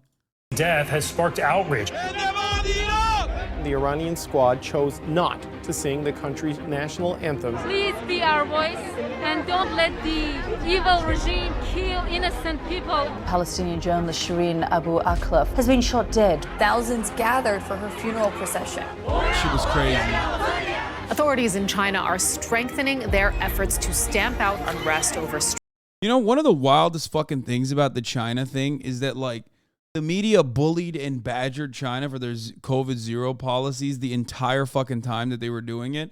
And now they're gloating about how awful like China's COVID spread is currently. I can't get over it, dude. I told you guys that they were going to inevitably start loosening their COVID restrictions. And of course, the obvious happened when they did.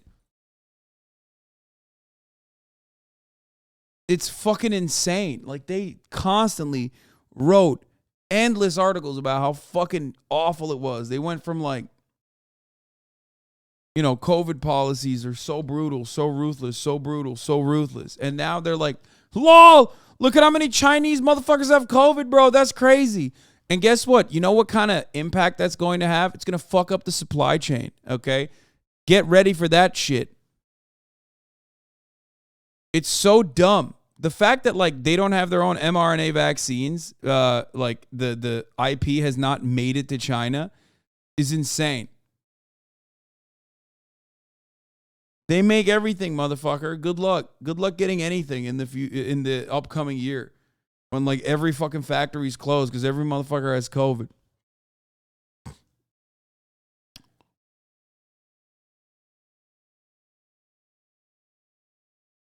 Meanwhile, saying that while we had our COVID restrictions, yeah.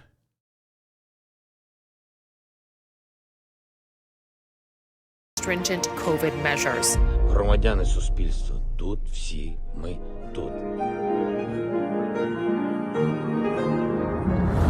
I want you to know how sad I am to be giving up the best job in the world. I am resigning as leader of the Conservative Party. I am prepared to give everything I have. The letters made it to the recap, bro. What a country. What a country. What a world we live in, dude. Liz Truss, she came and she went. What a fucking girl boss. She came, she killed the queen, she left.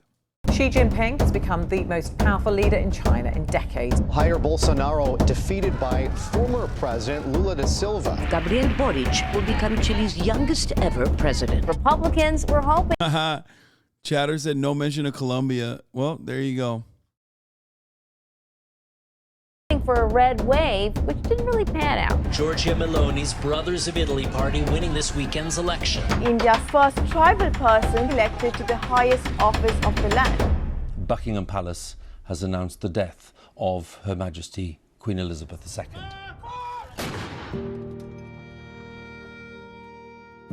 This is the end of an era.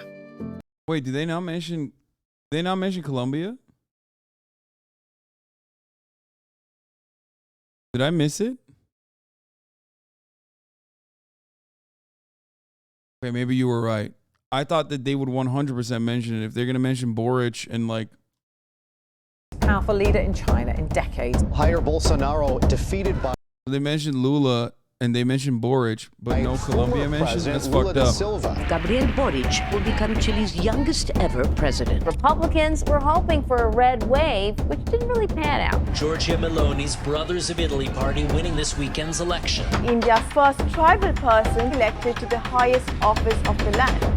Buckingham Palace has announced the death of Her Majesty Queen Elizabeth II.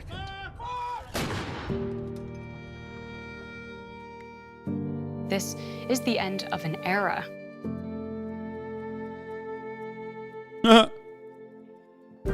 Ukrainian forces are now on the offensive. They've taken more territory in the past week than Russia has since April. Nobody's going to break us. We're strong. We're Ukrainians. WNBA star Brittany Griner is headed home. I'm about to sign the Inflation Reduction Act. The largest U.S. commitment ever to fighting climate change. Cuba holding a landmark referendum to legalize same-sex marriage. Yes! Respect.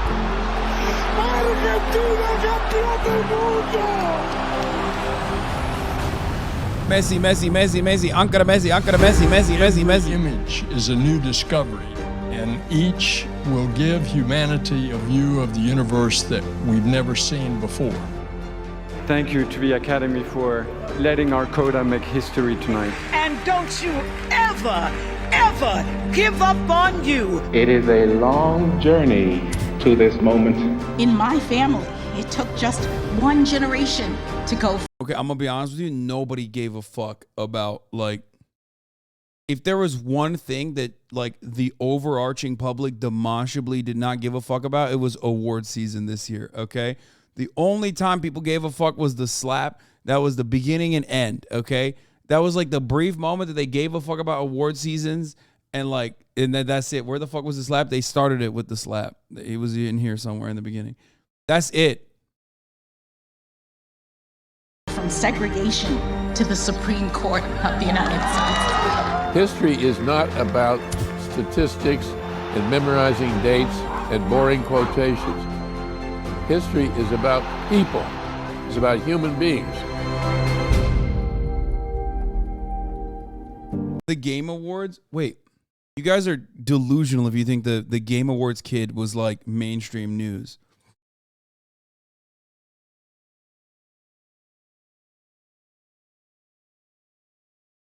Bro, nobody cares about the Game Awards outside of our little bubble, okay? I'm sorry to fucking report.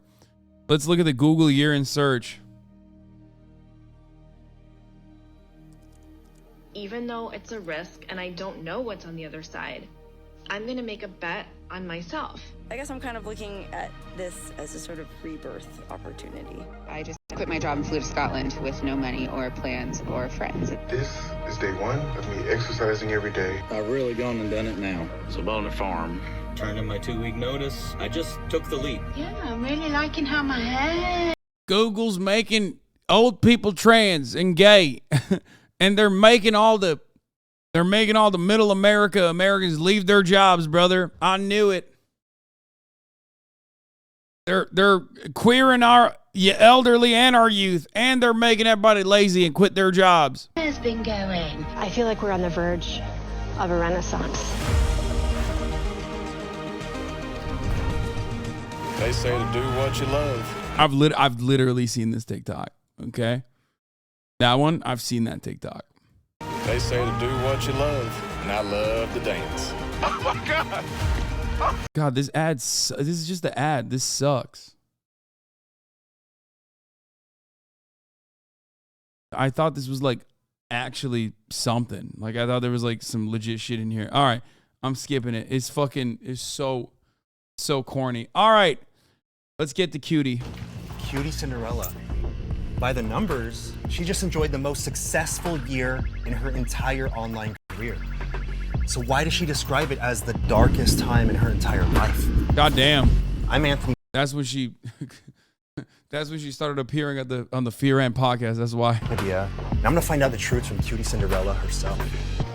Hello, Blair. Hi.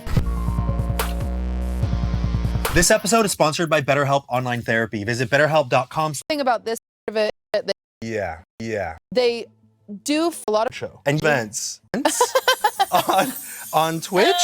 You put on so many events. I do that. I didn't know it was possible to just make up an award show. And you just made up an award show. I did. My whole thought process going into it was, okay, there's a lot of award shows in the space. Without ruffling any feathers, they do feel a little out of touch.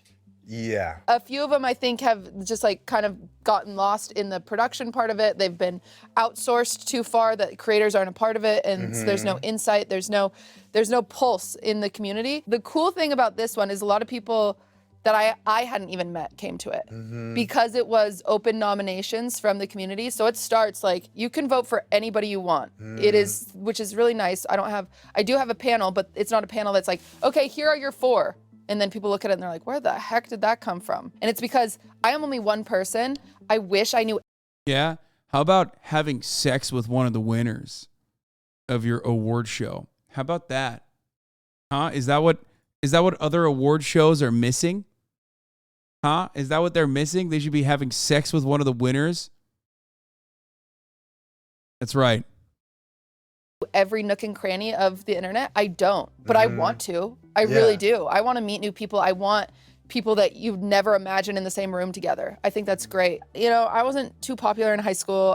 I never really felt like I fit in anywhere, and even in this industry. Are you accusing QT of having sex with Ludwig? Really? Yes, that's right. I am. I felt like, man, they look like they're having so much fun. I wish I got invited, or like, I wish I could be a part of that. I wish I could be a part of that. And so I was like, well, if I'm not getting invited to stuff, why don't I just invite people? I've always my entire life wanted to feel included. And so if I can be that person that makes other people feel included, I'm gonna do anything I can to be that person. This episode is coming out almost right before the announcement for the next one. Oh shit. So a little leaksies. Are we leaking it right now? It's gonna be on March 11th. Oh shit, March 11th, the second annual? The second annual Streamer Awards. And the first one was so successful. It was. It had, what is it, 380,000 concurrent viewers? My goal was 100,000. And you over tripled that. One of my things that made me so mad, like the negative feedback, people would be like, oh, she only invited her friends. And I'll be like, I don't even know that person's name. Like, what? Yeah. Like, so that was one of the hardest things about it was Ludwig won Streamer of the Year. Yeah. And I think he deserved it, genuinely. But people would say that because you have a connection to him that you made that happen. And it was actually so sad because I have this part of running an event and wanting it to just be perfect. And I know who wins, you know, the day of. I know, I see the numbers. And I'm staring at it and I'm like, oh no. Like, I'm so like stressed as an event coordinator because I'm like, people are just going to say that I gave this to him. And I was like, okay. How do I feel now? Oh, you think, oh, I'm sorry. You think my convictions have changed because she's sad? Huh? You think my convictions have changed because she's sad? You crazy? I stand by my statements. I could change it. I could change the name. Did you think about like making sure that your partner did not win? Yeah, I could. And I sat there and I thought about it. I said, I could change the name. I have And power she to should do have this, done it. But I'm not going to, because if I were to touch that, I could never say my hands were clean. And that's the whole point of like the sanctity of my show. I don't want any, I didn't even vote for. Also, I can say that because I'm friends with both of them. I love both of them. And also, I also think that Ludwig deserved to win. So, you know, obviously I'm fucking kidding. My own show. I don't think a single person that says it, at least in like the streaming space, says it as a serious thing. Right. Like, and some people won that. I probably wouldn't have voted for because I didn't, know him, but that's the whole reason. I don't want to touch it. And I think that's what's going to make your award show stand out from the rest, is that I think a lot of people do not have faith in other award shows to actually award the person who the audience wants to win. And that's what it's about, right? Because a lot of award shows award people who will get them more exposure, who will show up. Because you don't want to give an award to someone that doesn't show up, Tons right? of people won that weren't there. Like I had 2 people that didn't send in videos, and I was like, whatever. It's not about that. It's not about that. I don't want to mess with the sanctity of celebrating these people. I never would, just for the sake of getting views. The stream. I mean, I didn't get robbed. It was my fault. I didn't even promote it. It was like fan voting, and I didn't do that. So Streamer Awards was supposed to be, I was going to do it with XQC. I was going to do it on his channel and host it with him. And Pokimane is the one who like really encouraged me to do it on my channel. She's like, you will get views. You will be fine. And then I kind of came to the conclusion like, oh, I wanted a female host because in this industry, a lot of the times the male gets the light and then sexism. Women are accessories. Well, Poki even told me. Why didn't you think about doing it on my channel? Why XQC's? My channel would have gotten you views too. What the fuck? That's bullshit. Also sexism. Also Pokimane did this. The fuck? That's why she doesn't want to talk about any relationships that she's in. Yeah, because she's a especially if she dates someone that's also in the industry or on the internet in some way, people will say, oh, she only got here because of that. I never wanted to date someone in the industry because of that. And I accidentally... he's so charming. That charming motherfucker. I know. I really tried not to. You were like, no. We were friends for a very long time. He's great though. So but in the back of your head, when you started dating Ludwig, you were like, people are gonna think that I'm only where I am because of him. I get it all the time. I've worked so hard to make my own name. I really have. In every the funniest part, of course, is that like both of them were small streamers when they started dating. And as a matter of fact, Ludwig was a smaller streamer than QTCinderella was when they started dating. So technically, QT made Ludwig. That is true. And then QT gave Ludwig an award. Never forget that. Never forget that QT made an award show and then Ludwig won an award. Okay, I'm just saying. Oh, look at me. I'm YouTube's favorite son. Oh, look at me. I throw massive events with 300,000 people watching them. No. Nepotism, baby. All right, let's continue. Every industry I've ever been in, I really try. I'll be introduced to people as Ludwig's girlfriend. What? Yeah. I've been introduced on podcasts, like introducing Ludwig's girlfriend. Wow, that feels great, I'm sure. Okay. Yeah, and so it sucks because I am my own person. I have my own career. I made my own career before I ever met him. I've worked really, really hard to be my own person. It's sad because when he is streaming and he says he's hungry and I'm streaming, 500 people come in and tell me to get him a sandwich or get him something. It's sad because it just happens in this industry a lot. Like a lot of the time, so I'll fucking be like, annoying. Oh, Alex is coming, and they'll be like, "Who's Alex?" And I'll be like, "Oh, she has red hair. She's short. She streams like variety." And they're like, "I don't know her." And then I'm like, "Pay Money Wubby's girlfriend," and they're like, "Oh," and you're like, "God damn it!" Like this is new that Reddit has started breaking down on these. But if you are a female streamer, you will get clips of you walking away from your desk, and they will be sexualized, no matter what you're wearing. No matter what's happening, no matter if you sell sexual content or not, they'll decide it's sexual. And at one point, you could type in any female streamer on Reddit and put NSFW, and there would be a Reddit either editing deepfakes of them, tributes of them, all sorts of things against your will being completely sexualized because you're on the internet. But luckily, because people have been so vocal about it, like I did a few interviews probably a year ago about it. Yeah. Reddit's finally cracked down on them. They're harder to find. Oh. I was very bullied. I had a hard time growing up. I had a very thick skin. Yeah. But streaming it's next level. It's hard. Growing up is hard. Did you guys know that? I've heard it's hard. I've heard from a few people it's hard. I grew up That's a Swiftie very right poor. there. Number one.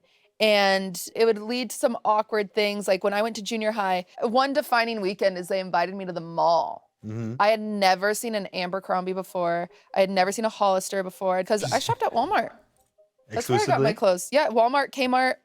Target was a little expensive, but we go there sometimes. I was just accolades behind and everybody made sure of it. Plus, I was Mormon. I was Mormon. A lot of my friends were not. And Okay. so they just wouldn't invite me to parties because they didn't want to bring the Mormon girl to a party. Why? Because they didn't want to corrupt you, or because they didn't want you to bring me the judge party? them. Oh, okay. Which I would never do is the sad thing, but they're just like Mormons can't drink, Mormons can't swear, we don't want her around us. As a Mormon, didn't you experience getting judged more yourself? So that's the other aspect is You're joking, right? Please tell me you're joking.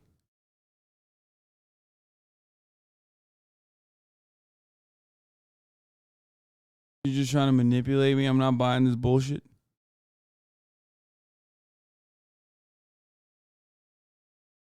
Yeah, no wonder she thought Ludwig was a jock with that background.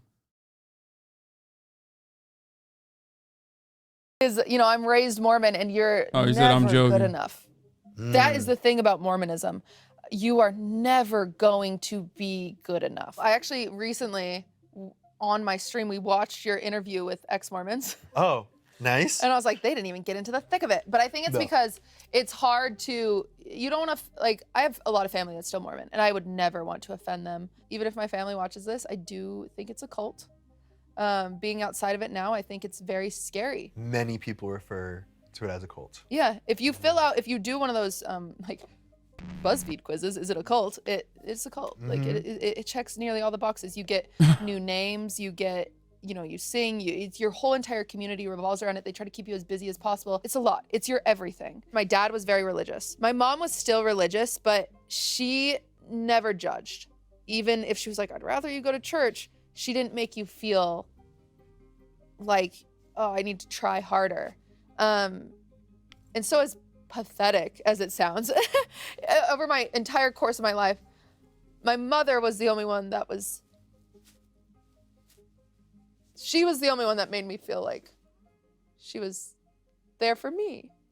And that you were enough as you were. Yeah, and I didn't have to change anything. I didn't, you know, I was too poor, I was too ugly, or I was too whatever.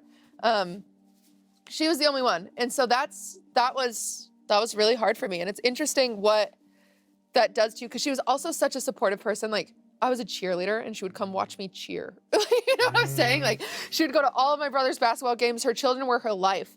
And so it's sad for me now because I know she would love to be in my chat being like, what is Peepo frog? Like, you know, she would love it. And she'd be the only person in my family that I would feel comfortable watching me. And so it's just sad. It's sad. And she was, when she passed away, she was very much so in debt. Like most people get inheritance, right? Yeah. My inheritance was paying off her debt.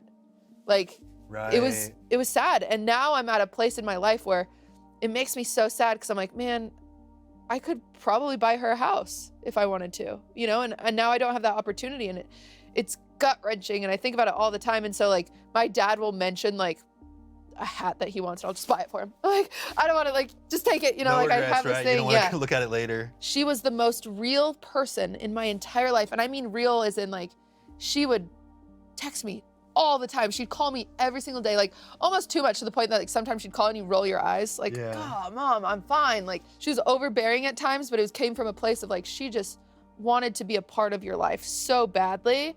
And then to go from someone like that, that's there all the time, like there for you if you need anything, to silence, oh, it's surreal. Like, it is crazy. And you didn't know at the time how much that was benefiting you and helping you. You never realize, I think, until it's gone, until sometimes you don't notice that the music is on until it's off, right? And so it's just like, why is it so quiet all of a sudden? Where, like, you don't have that person checking in on you. You don't have that person that cares if you got home safe, if you, whatever. And I feel lucky knowing that, like, some people never have that person. At least I had her for however many years of my life, but it sucks because that age, early 20s, that's when you finally become friends with your parents, right? Yeah, they're a peer now. And I was just barely getting there. I was just barely getting to that point, and it's just so sad. At her funeral, I gave a speech. I don't remember what I said, besides my intro, and I counted to 5. I said 1, 2, 3, 4, 5. I said, I just got through the last 5 seconds. 1, 2, 3, 4, 5. I just got through the last 5 seconds. Because sometimes in life, that's all you can do. And it's so sad. But, you know, good job, you got through the last 5 seconds. So let's celebrate that. Like, let's do what we can. And that's all you can do. And I cry about it, but it's just like, it's just such profound loss.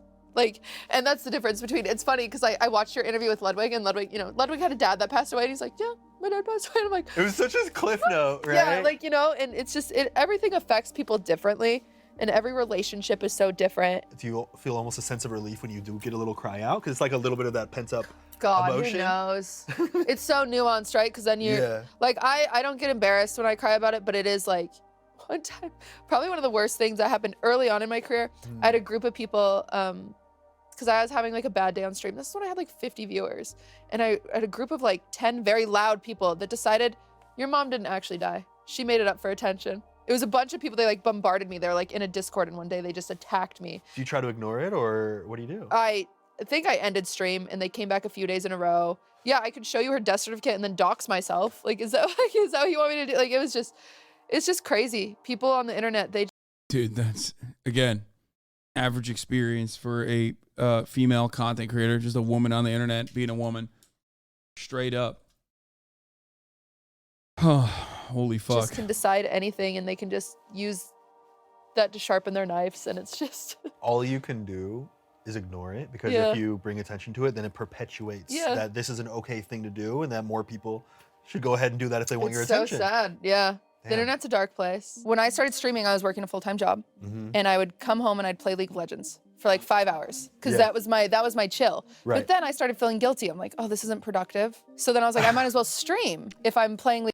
I never knew this about Cutie until this very moment, which is strange because I do spend a lot of time with her, love her, and am, you know, good.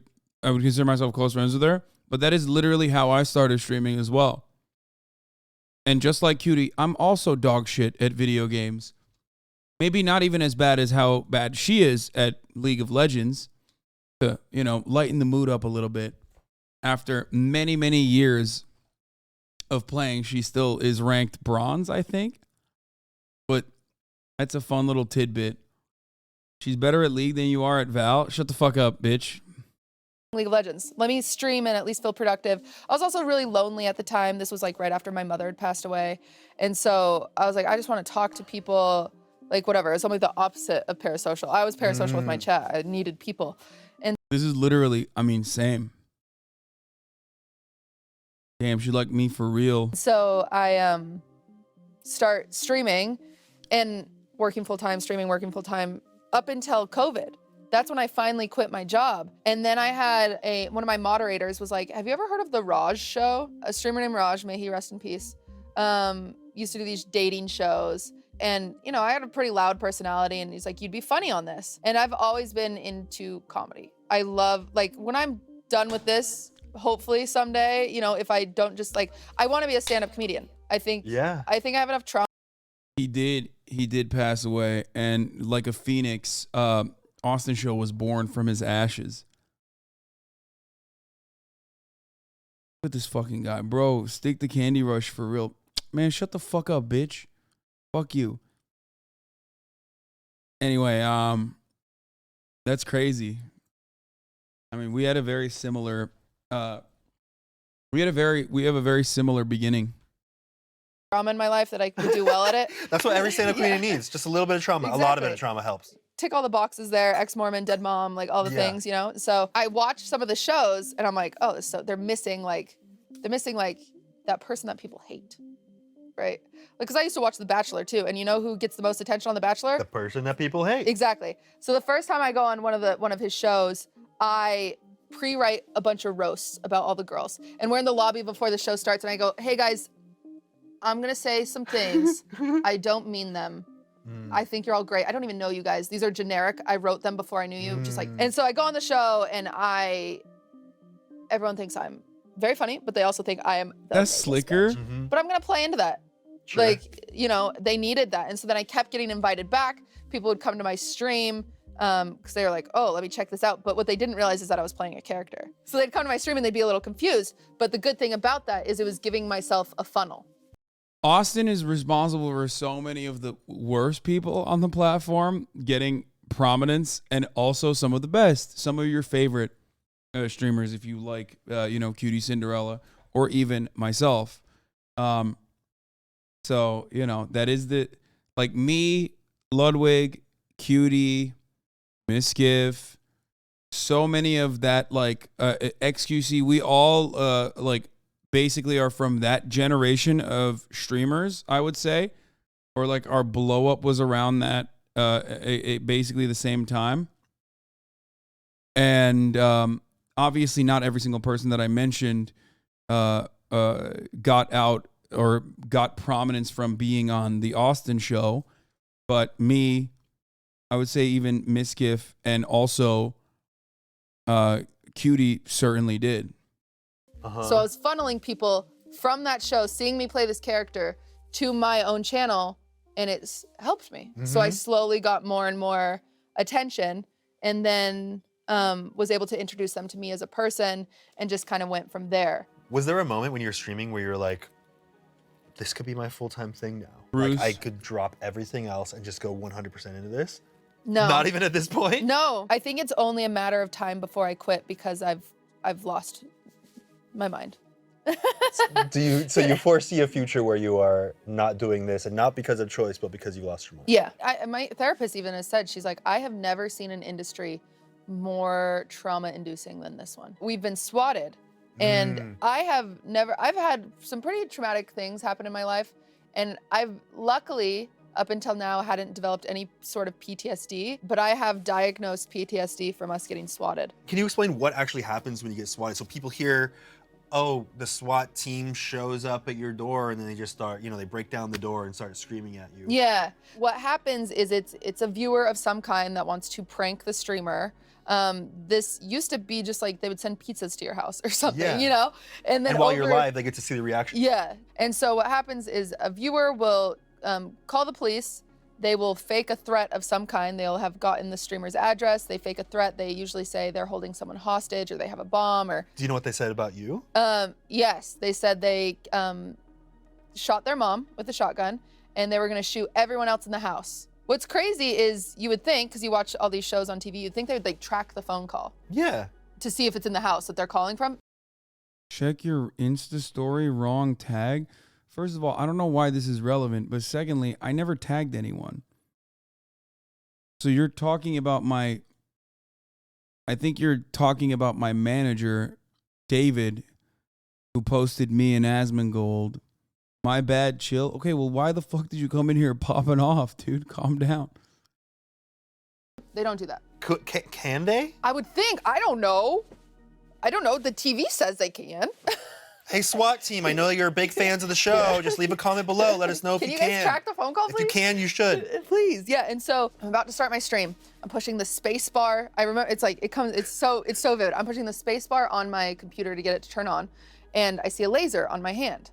And I think to myself, is that like someone playing with a cat toy? Like, I'm like, because we have roommates, I'm like, maybe one of them's playing with the cats. And that's my first thought. I'm like, cat toy, what the heck? And I turn, and now it's on my stomach. And I'm like, what? That shit's crazy. I look up, like literally like this, and we have a big window in front of our kitchen.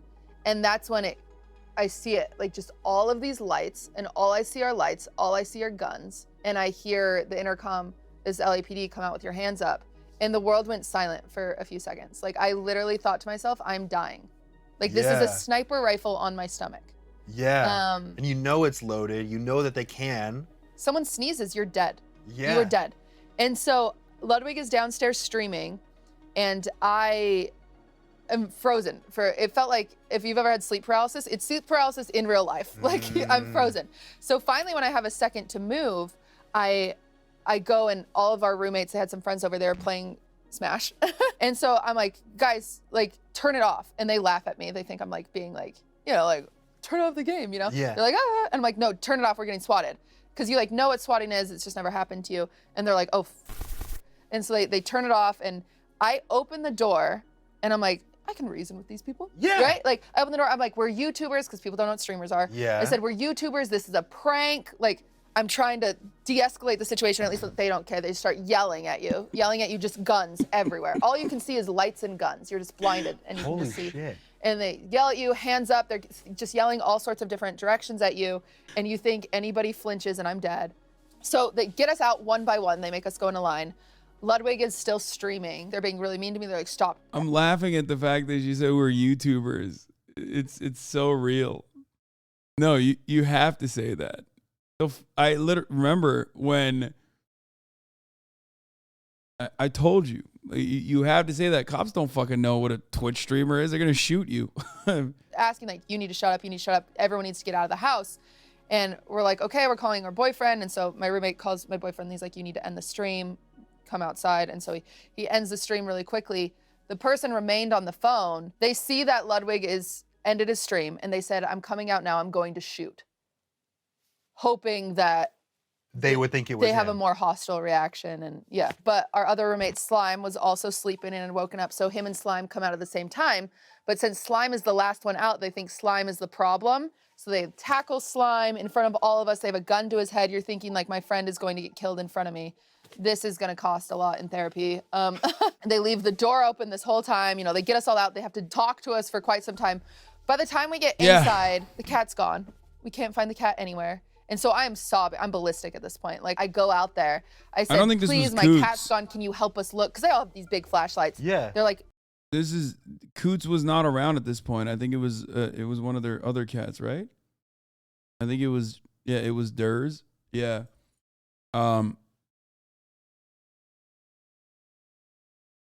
No, leave us alone. And I'm like, fuck you. Like, you did this to us. They're like, you guys need to get a new job. And that was just the first time. The worst time. No, it was Coots. Lud said so. Coots was around at that point. And the thing that has pinpointed where my PTSD comes from is Ludwig had a subathon. Yeah. No wonder Slime was so mad on Twitter after. No, that's the second time they got swatted. She's talking about the first time they got swatted. Slime posted what he posted about the second time they got swatted.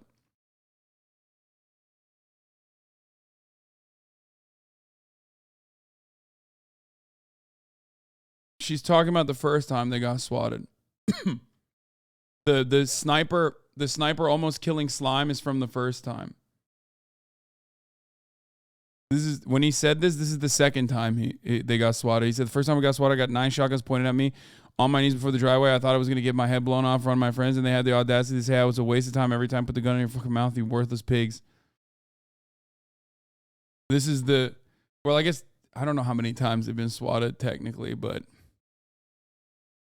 I think maybe 3. Amazing. Yes. Maybe more. 30 days, 24 hours. He's live, but I'm terrified. I'm like, we're definitely gonna get swatted. And that's going through your mind too. He The comes whole to you and time. says, I'm going to be doing a 30-day live stream. Yeah. The first thing you think of is We just got 30 swatted days, a few weeks ago. It's gonna happen. It's 30 days of on edge. being afraid. Yeah, on being terrified. So every single night you would see him go to sleep on stream, I would be awake. I was awake every single night, staring out the window, the whole night. The entire night. The people think I'm lying. No, I would not go to sleep until I saw him wake up. Everyone in the house, I love those boys, but they sleep like rocks. Are you getting any sleep? I'm sleeping during the day, and it's a little bit. I'm not doing well. And then finally, it is Easter morning, and it is 4:30 in the morning, and I'm on day 27. I'm exhausted. I'm like, you know what? I can go to sleep. The one time I wake up 5 a.m. to the lights were so bright through my bathroom window. They lit up my entire room.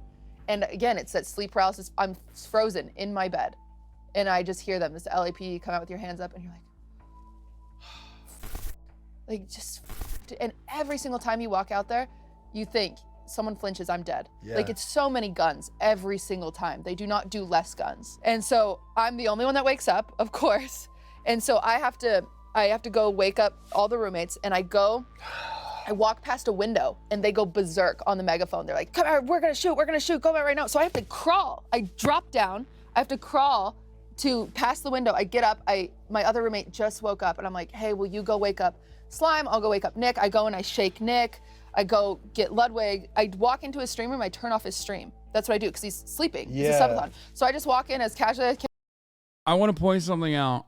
If a streamer doesn't talk about this kind of thing, there's probably a reason, okay? No, it's never happened to me, okay? Why the fuck are you asking? Why the fuck would I admit that if it had happened? Are you fucking stupid? No, seriously, are you fucking dumb? Why would I say that?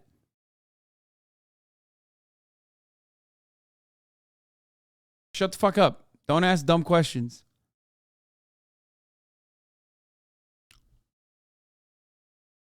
I'm surprised that, like, you know, I'm surprised when streamers even, it's not a stupid question. It 1,000,000% is a stupid question. Because if you admit that you have been swatted, that means that they have your address. That also creates copycats. Maybe don't fucking tell the streamer what is a stupid question, what's not a stupid question when we're talking about fucking swatting.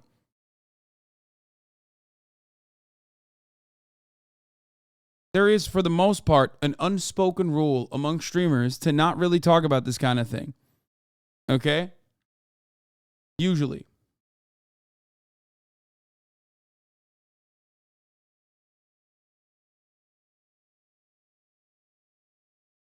Usually.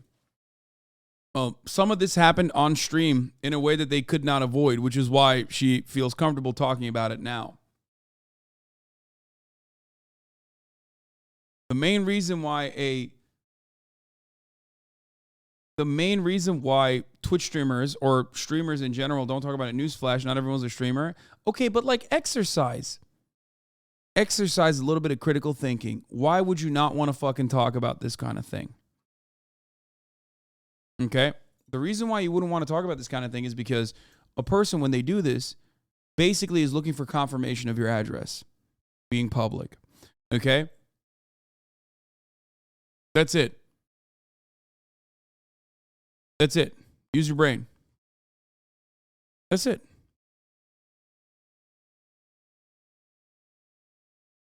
And you are right. At a certain point, LAPD does have notes for that address after repeat offenses. They have a whitelist, as I've talked about it. Okay, the LAPD does have a whitelist. But every single time a call is made, cops still have to follow through, even if you have a whitelist. Now, what ends up happening in that circumstance is up to the watch commander. I talked about this yesterday. I talk about it quite frequently whenever swatting comes up. The watch commander makes an assessment when a call comes in. And if you have a gung-ho watch commander, okay, when you have a gung-ho watch commander, they can still send a SWAT unit there. In most circumstances, they don't once you get whitelisted, but they still got like these crazy fucking gung-ho pieces of shit that you know, burst through their doors before. Can I just turn off the stream? We go out there, do the whole thing again, and it's the third time they've been here, and some of them are the exact same cops. And they don't think to call us beforehand, they don't think anything, you know, and it's just like, it's just so dark and awful. And then we get inside, you know, Ludwig goes back to his stream. We have to pretend like it's normal. Okay, you can either talk about it and say, hey, we got swatted, this isn't okay, and that person wins. They're validated, they've collected That's what they want. That's what they want. Or Yeah. you don't talk about it and they don't know if they did it, and so they keep doing it. But you do talk about it, copycats. Yeah. You don't talk about it, people keep trying. You know, so it's Yeah. this weird, you don't know the right thing. And so at this point in our career, we're not talking about it. And so Ludwig, as soon as he can, goes back on his subathon. I'm with him, and it's Easter, and I have this Easter basket, which I made for him, and I was like, sorry, I was trying to surprise him with the Easter basket. I hit the wrong cord, sorry. And like my face is all puffy because I've just been sobbing and having a panic attack and whatever. And that gets posted on LSF when I ended the stream. Live stream fails. It's a Reddit that is the worst, of course. And it's a hate thread about QTCinderella is such a jealous girlfriend. She turned off his stream because she needs attention. She's such an attention whore. Like, because they don't know we got swatted. Yeah. They think I just went in there and turned off his stream because I'm a bitch. Because of course. What, you want to ruin his streak or something? Of course. You know, because that's the only thing that could be going on. Wow. Yeah. There's a lot to unpack there. Exactly. So right after, you know, I go through this traumatic thing, I now get a hate threat about me. And it's like. And you can't even talk about it. You can't talk about it during the duration. Now that like some time has passed between the events, like now you bring it up in a fucking conversation. But at the time, it's just the worst thing ever because like your day is fucked up. You have to continue going through it like nothing happened. It just sucks. You know what I mean? And they're doing it, and the person who's doing it is doing it specifically for that reason. They want to fuck your day up. They want to get you killed for the most part. And, you know that you can't make that. You can't let them win. You just act like it's not a real thing.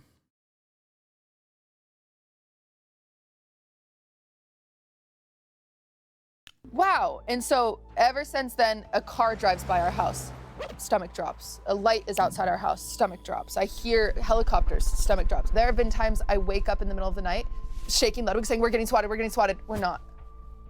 And it's just like. It's just PTSD. It's just nothing. It's nothing.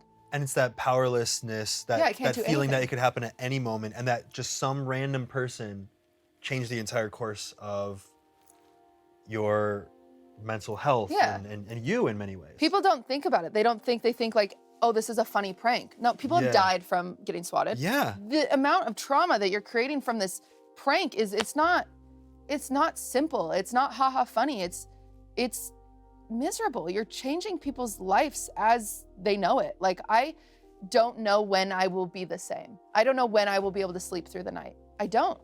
And the option is quit your job, move, do this. And it's like, wow, how can you live with yourself and do something like that? Because haha funny. By the way, it's a super serious crime, and people have gone to prison for it. Police don't like exhausting their resources for no reason. So yeah, and people have been caught, and people have gone to federal prison for it. So, you know, it is technically attempted murder. Precisely what it is. And it's a good thing that they go to prison for it. It's really fucked up. But of course, cops are not the greatest investigators, and sometimes they don't catch them. So.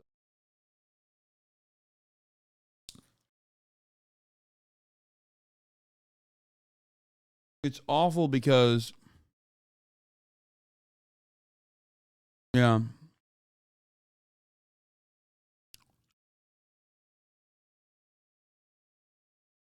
It's awful because, like, and these motherfuckers will do it, like, it's usually one guy doing it to everybody. You know what I mean?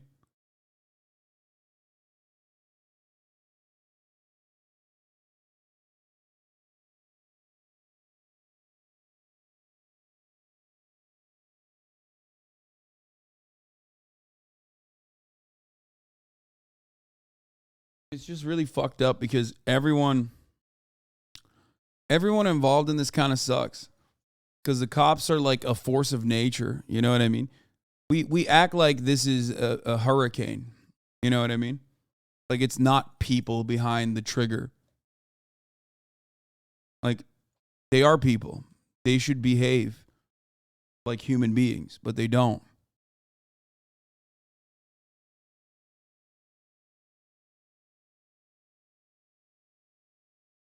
If it's one dude, then what do you mean copycats? No, I'm saying like one dude is responsible for like 50, just like this guy before he gets caught. And then there are other people who are like, oh, I can do this too. Except you do get caught and you will go to fucking federal prison.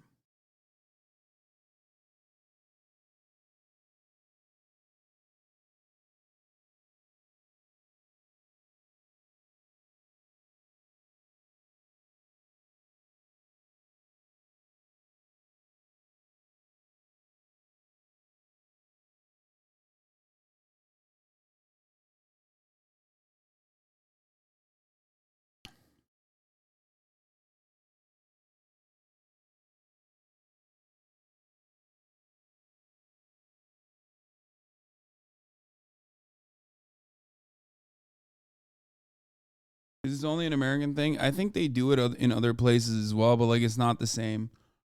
All right, there's different rules of engagement.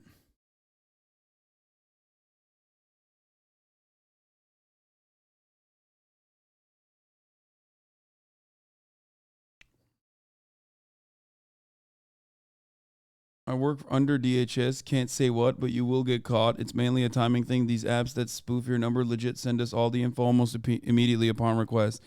Yeah. It's more so a matter of like how involved or how interested the detectives are.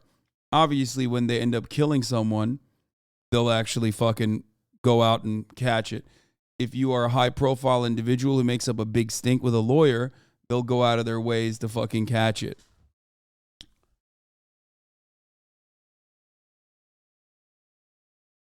But yeah.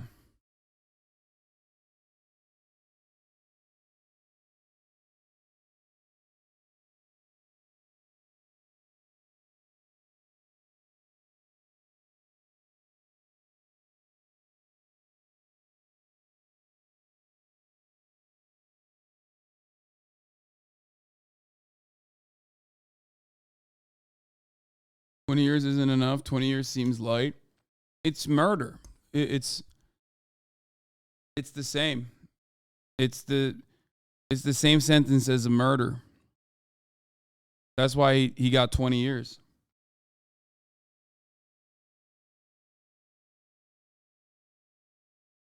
I don't know. And that's just what happens in this industry. There needs to be something in place because there are things in place for Britney Spears. Oh, we got a call for Britney Spears' house again. You know, but we are micro niche internet celebrities, but we are who this is happening to most. You kind of have the downsides of a celebrity.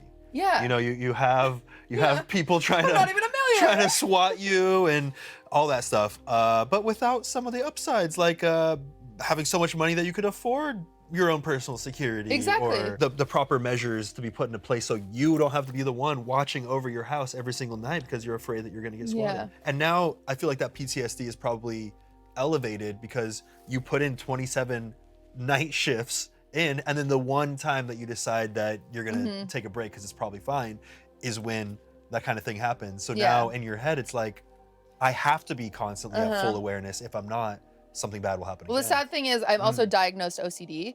And so that pattern, because when you're OCD, you really grasp onto pattern behaviors. You live in this constant state of patterns. I mean, it could happen to a lot of real celebs too. We just don't hear about it because they don't want to encourage it, like you said. No. No. You usually don't get swatted when you're not live. That's it. Celebrities aren't live. They're not live streaming all the time. The reason why the celebrities are less accessible than the streamers, and the point is, for a lot of people, the reason why they do it is because they want to get the feedback. That's why I said it's like there's a varying degree of involvement that chatters have with the streamer, and swatting is like the most insane extension of that.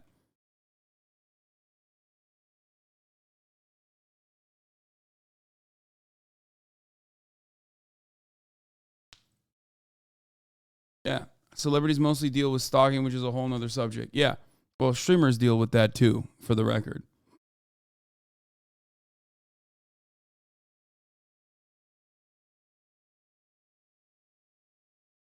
It's also because they aren't sharing personal stories 8 hours a day.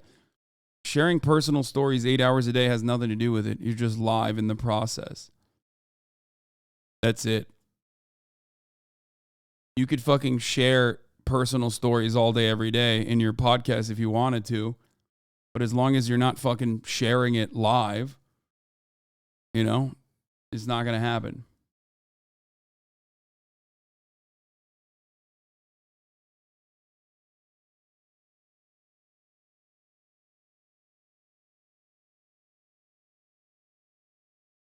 They're like streakers. When they stopped showing streakers on the NFL, the numbers on streakers went down exponentially. Yeah.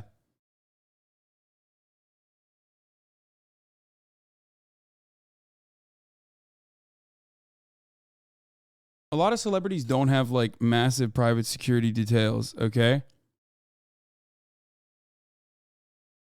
It's not a thing that celebrities have. Make you calm almost. If I'm afraid of flying. At one point, I had 72 things I had to do before I would get on a plane.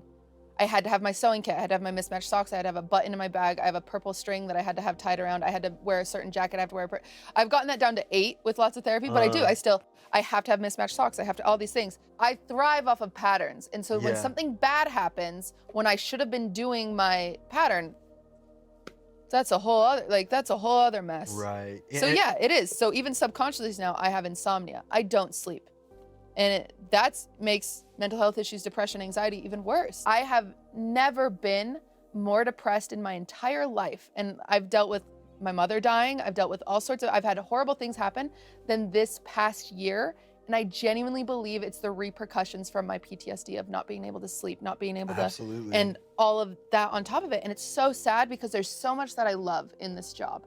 There really is. And it's just like, but how long can I do it?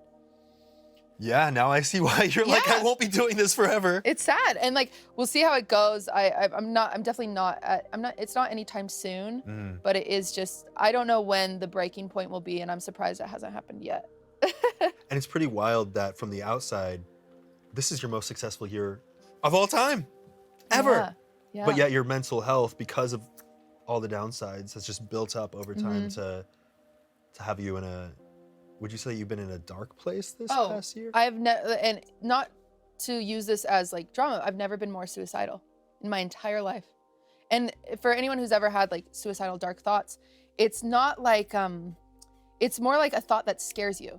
It comes in your brain and you're like, where did that come from? I think when people hear that word, they think that means like, ooh, that's desirable. Yeah. But it doesn't mean. It's scary. It's this very scary thing. Even if it's something that you don't want, it's still a thought that pops up and you're like, why is that thought there? And then you kind of get caught up on that thought too. Like, why does that mean something about me that I don't know? Exactly. It's so bad. And a lot of people see that and like even, the cynics on the internet, they're just saying that to drama bait or for attention. And it's like, no, it's. When you're a Twitch streamer, one of the things that you fucking get used to doing is like qualifying everything for the most cynical, like awful person is going to misconstrue whatever the fuck you're saying regardless. And like you can tell it's like a very unique speech pattern almost. That's why after revealing that she's had suicidal ideation, she's like, well, people are going to say that it's because like I'm, because I'm looking for attention. It's crazy. It's crazy that like your brain breaks in that way because no matter what you say, it's like, it's basically like dealing with internet trolls on Twitter every single day for 8 hours at a time. That's what it is. And you guys see that all the time, not just the streamer thing, to be honest. No, it's just something that you observe with people that have been online for an extremely long period of time. And streamers are extremely online. You know what I mean? It's basically something that you just constantly have to fucking qualify and justify. Unlike the top of the hour ad break, which I don't have to fucking qualify at all. And I just serve it to you. And I fucking tell you that at the top of the hour, there's a 3-minute ad break.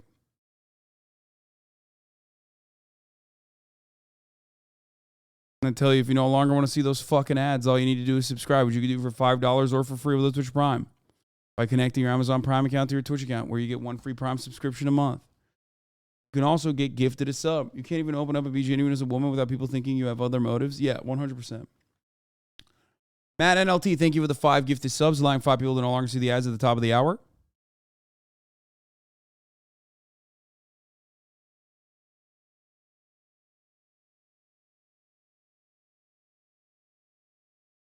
That's how it goes.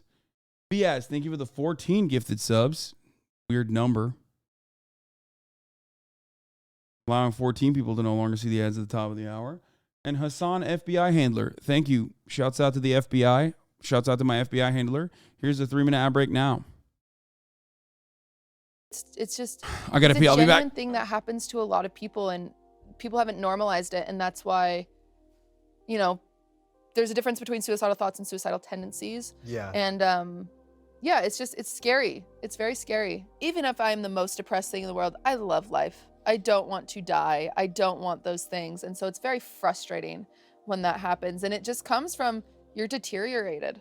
You're so depleted. And you're literally getting very little sleep. And your brain is bombarding you. And you're like, that's not nice. I do think that you should take a moment at some point to acknowledge how you really are changing the landscape of what streaming is, what Twitch means, you know, because you're putting together these events and including so many people and making this idea of collaboration be something that's celebrated. Yeah. And, you know, especially in-person collaboration, there's a little bit less of that, and that's bringing everyone It's together. been really cool to watch other people do it too. Like a lot of people have said like, hey, Kitty, you really inspired me to do this. And it's like, wow, me?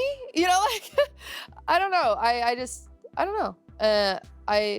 I just hope, you know, I miss most about my jobs talking around the water cooler. We don't get that in streaming. You don't get any camaraderie. Is that how you say that word? Camaraderie? Camaraderie. Yeah. And so camaraderie is camaraderie. I've heard that too. So I'm hoping that as a community, people can just get nicer, because even in this industry over the past year, you've seen some drama that's just insidious.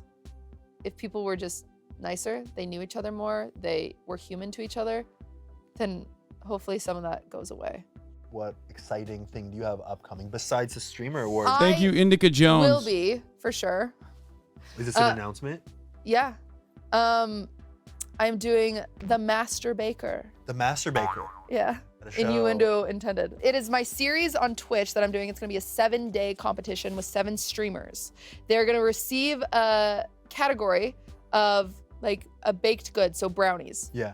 24 hours in advance. They have to learn that. Then they have to show up, make it, no recipe. Oh shit, they have to memorize a recipe. Yeah, someone gets eliminated each day. Chat, a lot of streamers go through what QTCinderella is talking about, even if they might not be so open about it. Part of the reason why people don't want to be open about it, and it takes a lot of bravery to be open about it, is because anything and everything that you do and say will be used against you. You know what I mean? And any kind of like opening, people use any kind of weakness that they perceive, people use against you all the time. Because like the unfortunate reality is that we are profoundly privileged people, we are profoundly lucky, fortunate people. But having said that, there's a lot of resentment. Like there's so much resentment towards streamers because of like how, I guess, close to the average Joe streamers are, because it kind of like destroys the perception that like celebrities that are often deified are just like normal humans. But streamers, you know, are normal humans. You spend all day, every day with them. You know what I mean? Like Chris Hemsworth is no different than you, right? He's not. I mean, he's shredded. He looks good. But basically, you kind of live with the recognition that like all streamers are exactly the same as you. Okay? But they hit the fucking lottery and they got really, really lucky, right? And I think that creates that basically creates this perception that like, that generates this like animosity, because it's like unearned. Because like, who the fuck should be this lucky when you yourself aren't, right? And I think that's why people have this additional layer of resentment. Some people can combat it. Some people just like you a lot and they don't even think about it that way. Right? But that's why I think there's a difference between streamers and like other types of content creators.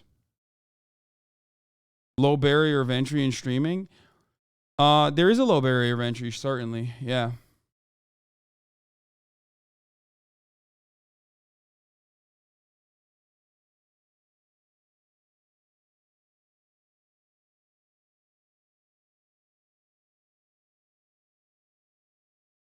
Like, it is wild, though. Like, it is interesting to think about, like, you know, you're constantly putting yourself out there. You work wild amounts of hours in comparison to other forms of entertainment. I'm not comparing it right now to like someone working in the service industry, of course, right? And in comparison to other forms of the entertainment industry, you're like under a microscope 24/7. And basically that creates this like layer of resentment that people that otherwise like stan fucking BTS don't have. They have a layer of resentment for you. They don't even have it for like YouTubers in many instances any longer, but they have it for streamers. Not gonna lie, I really didn't like you when I first tuned into the stream, and after 3 years of watching, I still don't like your ass.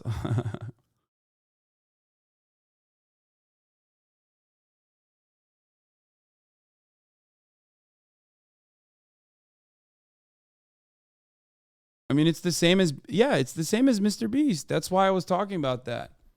Where it's like, watch infinitely worse types of content than what Mr. Beast generates, but you are extremely critical of Mr. Beast. Why? Because Mr. Beast is just some fucking guy. He's not Ryan Seacrest. You know what I mean? Ryan Seacrest is held to a different standard than Mr. Beast, even though Ryan Seacrest is like, footprint on this planet has been infinitely worse. You mean like your content? What? Yeah.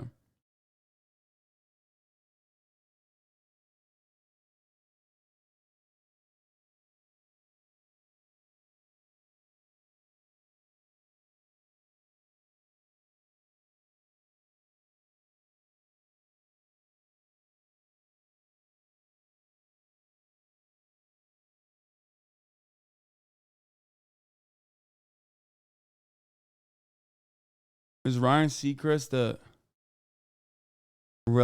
still a relevant guy? I mean, Ryan Seacrest is like one of the most responsible individuals for the Kardashians. So I'd say his relevance transcends beyond his own like on-camera presence. Yeah, it's envy-based because you're in closer proximity to average people than mega celebs are. It's more realistic, therefore it hurts more not to be a popular streamer versus a popular celeb. Yeah.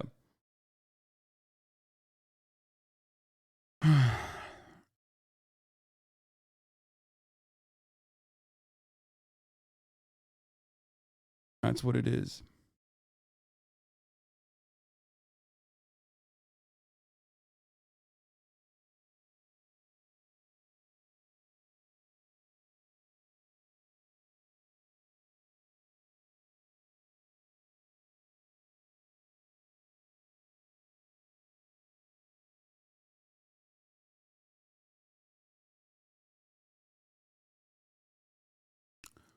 The fear we've seen in Chatters tonight is hilarious and so good. Yeah.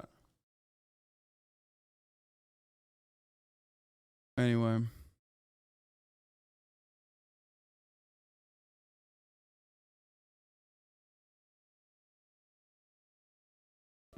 That's dope. The final round will be a What is it about doing what you do that brings you the most joy? It is the bringing people together. It gives me purpose. It's the only thing that currently gives me purpose is bringing people together, doing new, cool, exciting things. Like Girls Trip that we did, the purpose of that was trying to elevate women on the platform. You don't see that many women streamers together in one place ever. And that's why I do it. It gives me purpose. It gives me purpose to see people come together.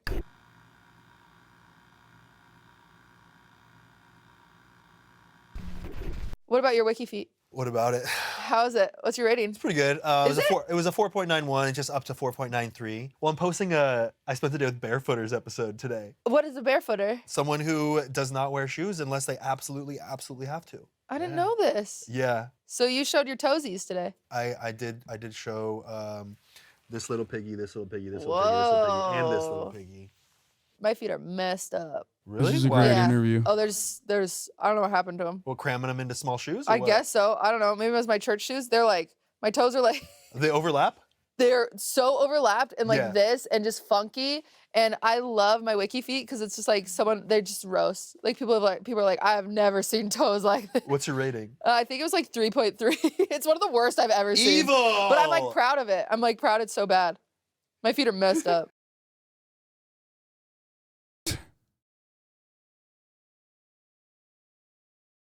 Well, this was a great interview.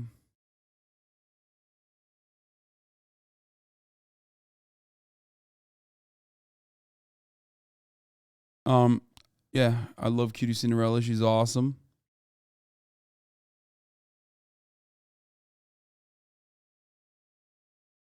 I don't know what else to say other than, yeah, it's great. Was that top left Dumbo? That's when I went on his This show is sponsored. That's when I went on Anthony Padilla's I spent a day with interview, which is crazy. Dude, I was so fat there. Holy fuck. Like, look at my face now versus then. Obviously, part of it is because of the beard, but they still are. Fuck you.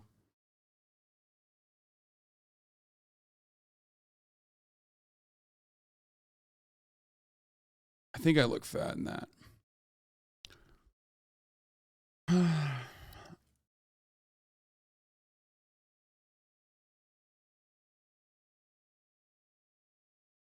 There will never be a time you don't see yourself and call yourself fat. No, there were definitely times. There were times when I was skinnier.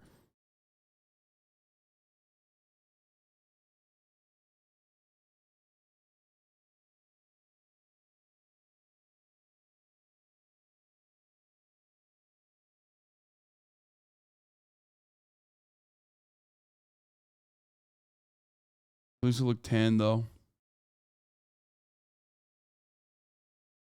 Well, let's take a peek, bro. Come on, real quick. I'm not clicking that. Have I seen the Oppenheimer trailer? No, but I'm excited for it. I'm sure it's gonna be fucking dope. What is this? My friend and I were eating at the In-N-Out in San Ramon when a man began hurling racist slurs at us and threatening us. What is a light roll fry? Okay, it's Are you guys filming yourself eating? Yeah. You're weird, homosexual. Yeah. Why me, man? Why me? I just want to eat my flying Dutchman in peace, bro. I feel like this is a fever dream. Like, is it still the 24th? Is it still Christmas Eve? It's because I'm ethnic. Honestly, for eating the flying Dutchman, I kind of feel like I deserve to be hate crime. Well, that actually happened. That really did actually just happen. Japanese or Korean? I'm Korean. Yeah, you're Korean. Kim Jong-un's boyfriend, huh? You're Kim Jong-un's boyfriend? You know, we have been acquainted. You've had gay sex with him? Ooh, would not go that far. We're only on second base. He hasn't taken me out to dinner yet. Can I take you out to dinner? Come on, stop. Nothing. Stop. I'm sorry. She's like, come on, dude. Don't fucking antagonize the weirdo creep psycho. You know what I mean?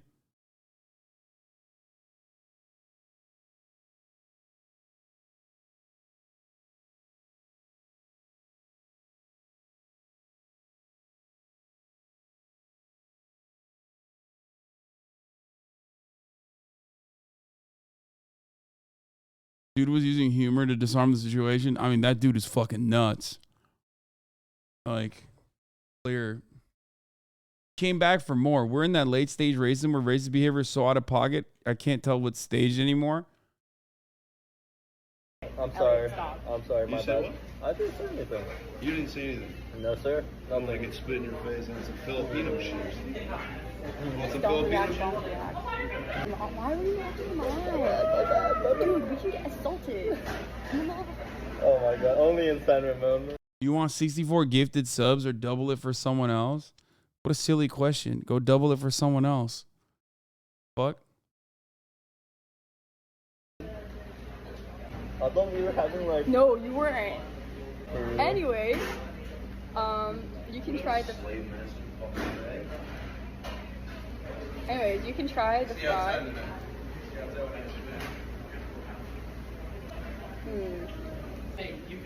No, they arrested this dude already. This is not in the name of the holiday cheer. Yeah, somebody. Bro, this is insane to do. Like, especially on fucking Christmas Eve, you know what I mean? Some motherfuckers are so ruthlessly pathetic, dude.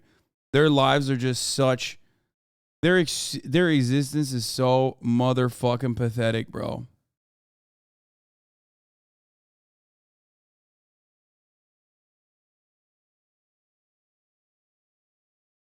Like... I don't even know. I don't even know what the fuck to say in this situation. Like,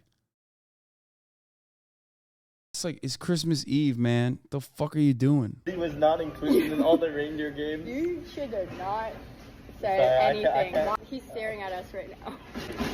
Anyways, White Wolf Ride? I would love one. He's still there, isn't he? He is very much still there. Oh, at least I'll try the root beer float. That is a root beer. You think he's gonna pull a gun on us? My midterms are almost being released. I'm just saying.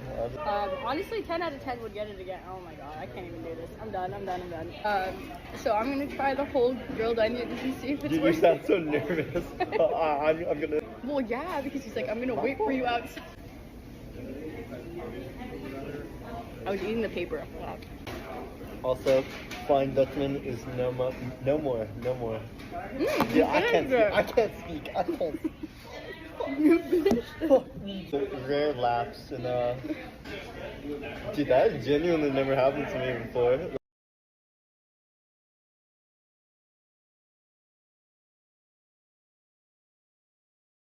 Where is it? There was a news article that I clicked on earlier, but basically the guy got fucking clapped. What do you do in such situations? I don't even know. I don't know what you're supposed to do. Man arrested for hate crime following viral TikTok at East Bay In-N-Out. Colorado man was arrested for a hate crime on Monday after he was filmed in a viral TikTok video unleashing racist and homophobic slurs and insults to two Asian Americans eating at the East Bay In-N-Out Burger on Christmas Eve. Footage from Saturday begins with two victims identified by multiple outlets as Arian Kim and Elliot Ha reacting to their order. We saw it already. After the suspect left the restaurant, he stared at them from the outside window, which Kim later said continued for 10 minutes. As of Tuesday morning, the video posted on Kim's account has garnered over 13 million views, 3 million likes, 50,000 comments. Police contacted the victims after the footage spread across the internet and subsequently launched a criminal investigation, authorities said in a release. This is a uniquely... This is a very, unimaginably rare police W. Like an incredibly, unimaginably rare police dub. So the long-awaited update video. Today, the man was arrested at a Target. It is this dude from Colorado. His name is Jordan Douglas Craw, and we are pressing charges for it being a hate crime, as well as for him threatening us and making us feel like our lives were in danger. He is also being arrested. It's fucking insane that, we're at a stage where, when cops actually do their job, especially as a matter like this, especially when it comes down to a matter such as this one, it's just, incredibly unique and unexpected.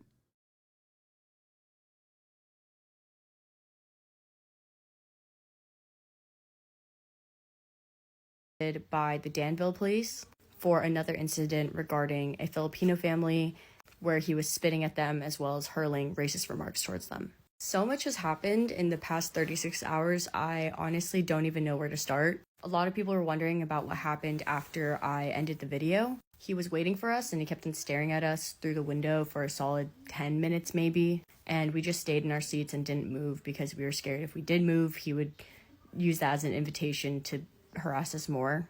Someone had eventually posted my video on Twitter, and that caught the attention of the chief of police of San Ramon. So I reached out to him via Twitter, and I connected to him with the other victim who had messaged me via Instagram DMs. And because our story made it on the news, someone had actually recognized him from the news at this local Target, and they arrested him at this local Target. The amount of outrage that is expressed in the comment section honestly warms my heart so much.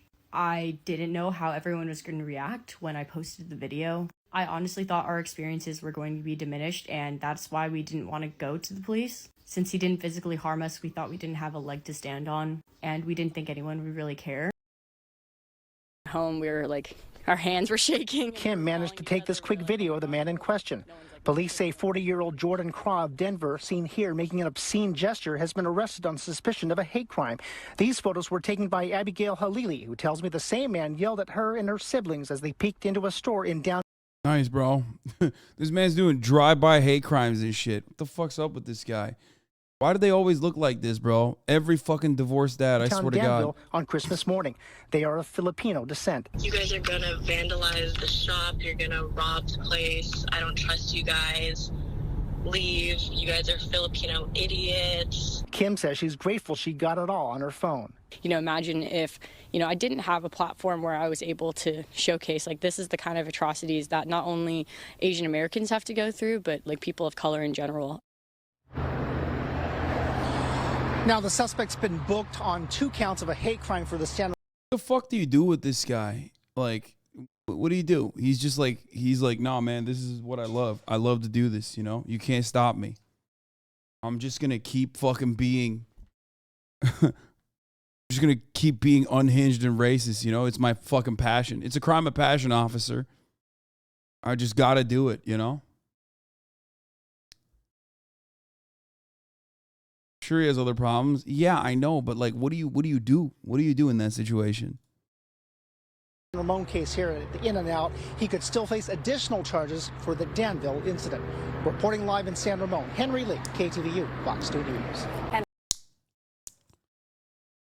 Is that free speech? No, motherfucker. You can't. What? No, you can't like threaten people in public and do open hate crimes towards them.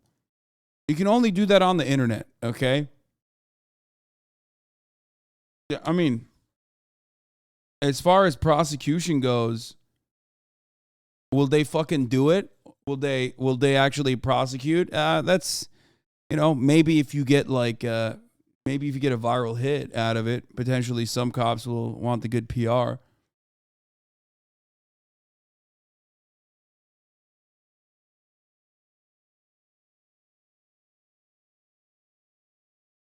But you guys have been just so supportive and so kind. I had people Venmoing me money saying that the next meal was on them because they felt so bad about our meal being ruined. We actually swung by the same In-N-Out today, and one of the customers insisted on paying for our meal, saying that we hope that we can enjoy this one in peace now. Growing up in a predominantly white community, dog-eating jokes as well as Kim Jong-un jokes were a very, very common thing that I heard growing up. So, yes. Especially when, they should be saying Kim Jong-un is based. You know what I mean? Fucked up.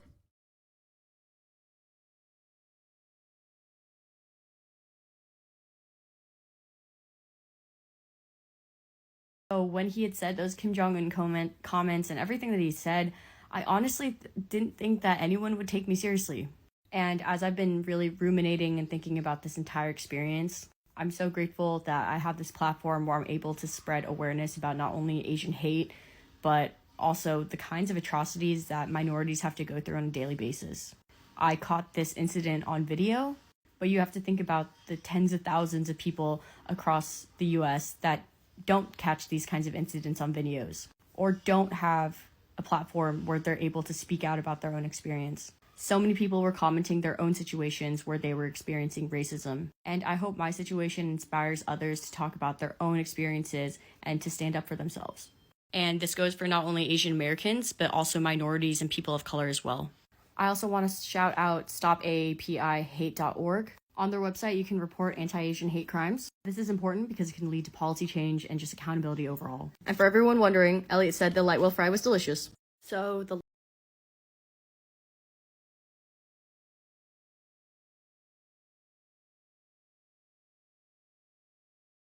related video, Noodle Bazooka. I don't think these are actually related. I'm gonna be honest with you. I feel like that's not very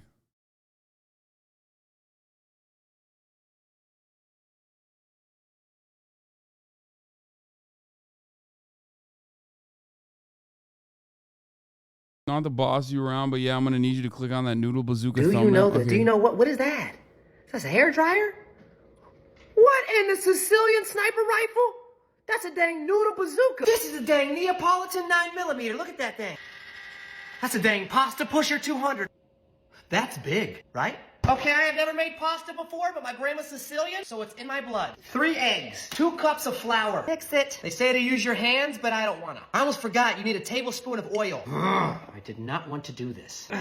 You know what they call this? Italian CPR. Seen that on Hell's Kitchen. Apparently you want to shove your pasta in. Boom. Oh, locked and loaded, baby. I feel like I'm on Mission Impossible. What the heck? Never in my life have I made this before. This thing just turned me from a regular guy to a pasta chef in 2 seconds. That's beautiful. Paint me like I'm one of your pretty Italian girls, Leonardo. Look at me now, Grandma. I'm about to visit our people in Syracuse. I just made spaghetti. I got it on Amazon. Do you know what is that? SNL's been a disgrace for humanity.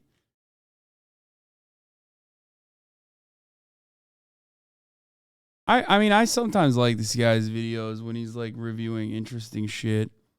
I don't know.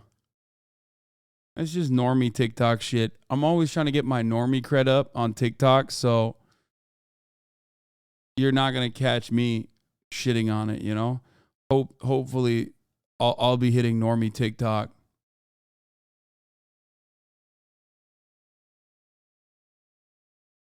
What is this? Hey, Donald Trump dead at 76.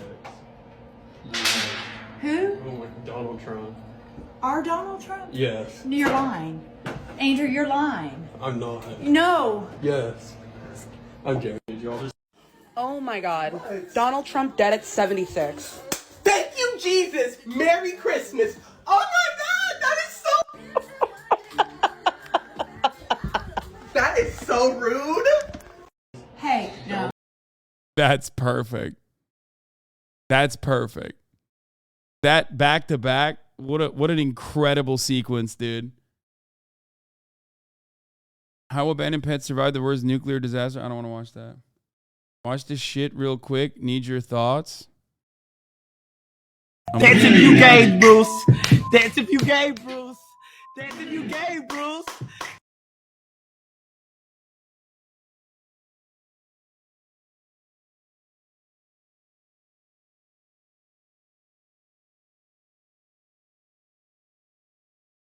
Dance if you gay, Bruce. Dance if you gay, Bruce. Dance if you gay, Bruce. Dance if you gay, Bruce.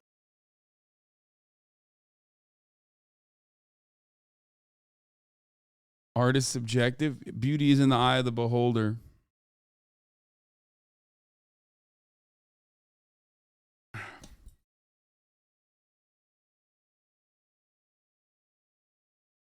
So what's the thoughts? My thoughts are there's no way that's real. That's an artistic rendition. And I don't believe that that's a real thing that happened. I want to see the real video. Cleanse the chat with this cosplay. This is a good cosplay.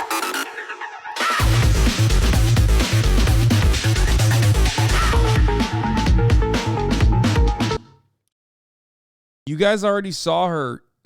She leaked her outfit on this stream. Real.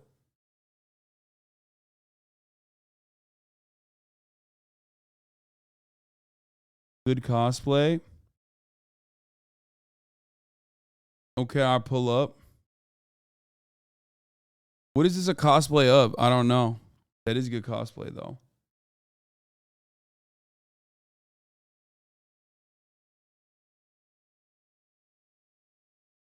Hatsune Miku? I don't know what that is.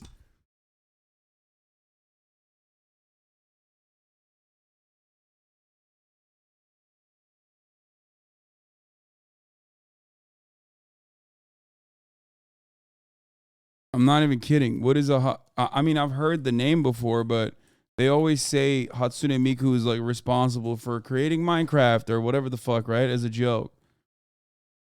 But I don't know what Hatsune Miku is. She made Graduation. She wrote Harry Potter.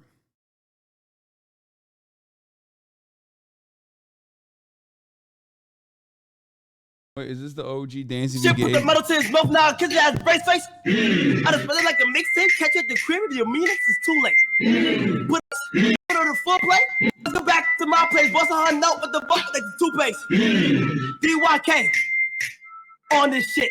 Bruce got a little dick. He coming to shit. He come on a pick. After that, he get fucked by a dick. Dance if you gay, Bruce. Dance if you gay, Bruce.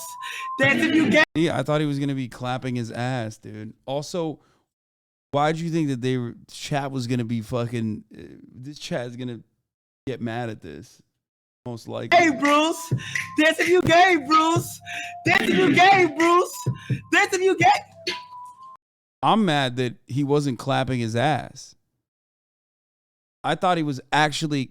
Where is the ass clapping? I feel scammed. Like this video, there's actual ass clapping in this video. Where the fuck is the ass clapping in the original video? Don't show me this video and then send me this video where there is a noticeable lack of ass clapping. Yeah, why does it lie? Why do my mods?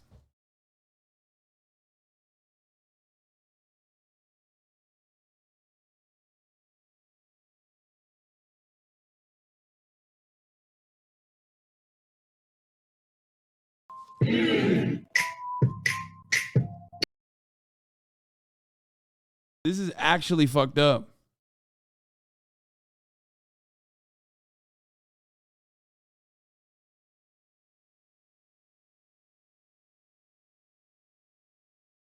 But bro, you know I'm really psyched.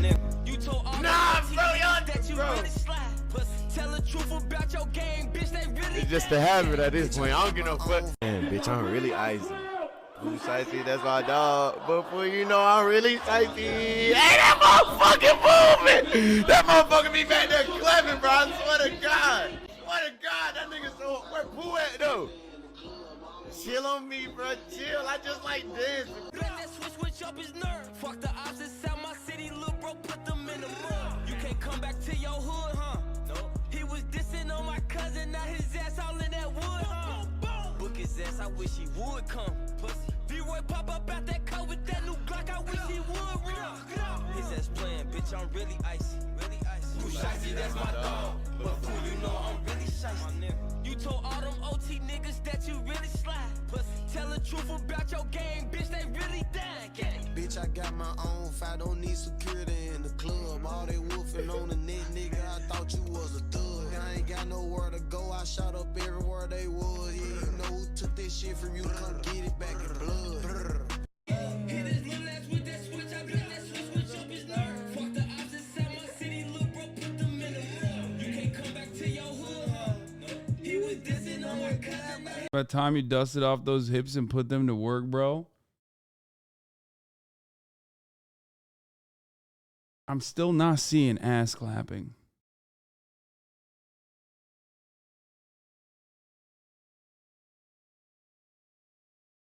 Running a train on someone is a bureaucratic So me and process. this group of guys used to run trains, right? And if the group was the Jackson 5, I was kind of like the Michael Jackson of the group because, you know, I was the youngest. You know, I wanted to go solo because I felt like I was the most talented. But anyways, the conductor was talking to me, right? And he's like, yo, so-and-so and her roommate are down for tonight. If you're trying to hit it. I was like, I don't know, bro. I don't know if I can do it. He's like, what are you talking about? I was like, I don't know if I'm with the shits anymore. He's like, oh, what are you scared? Just because she got some big cheeks? She had the biggest cheeks that us as a unit would have hit. But I'm like, bro, what do you think I was doing before I met you? Like, you don't think I've experienced some big cheeks before, bro? Like, quit playing with me. I done put my life on the line. Like, you don't know me, bro. Like, Bro, this is a movie, dude. You sent me a 3-minute TikTok. This is literally a movie. Like, this is the Zack Schneider cut of clapping ass cheeks. That's crazy to me. I can't watch that. What's next, bro? You want me to read? You want me to read paragraphs, dude? Oh. Wait, what happened to the man that... What is Hi, Hatsune everyone. Miku? It's Hiroko from Asian Boss.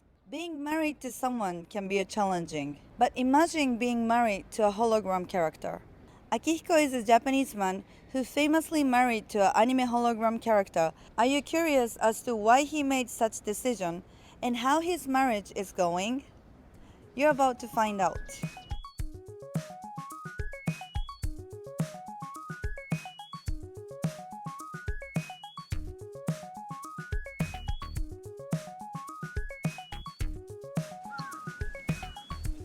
Ah, こんにちは、今井です。よろしくお願いします。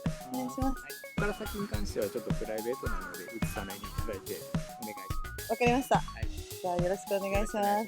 はい。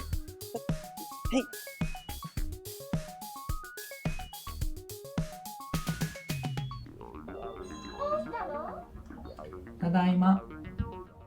I feel like it's wild, right? When you think about it. But then I think like, well, okay, well, soda popping exists. Like, I know a motherfucker like this. You know what I mean?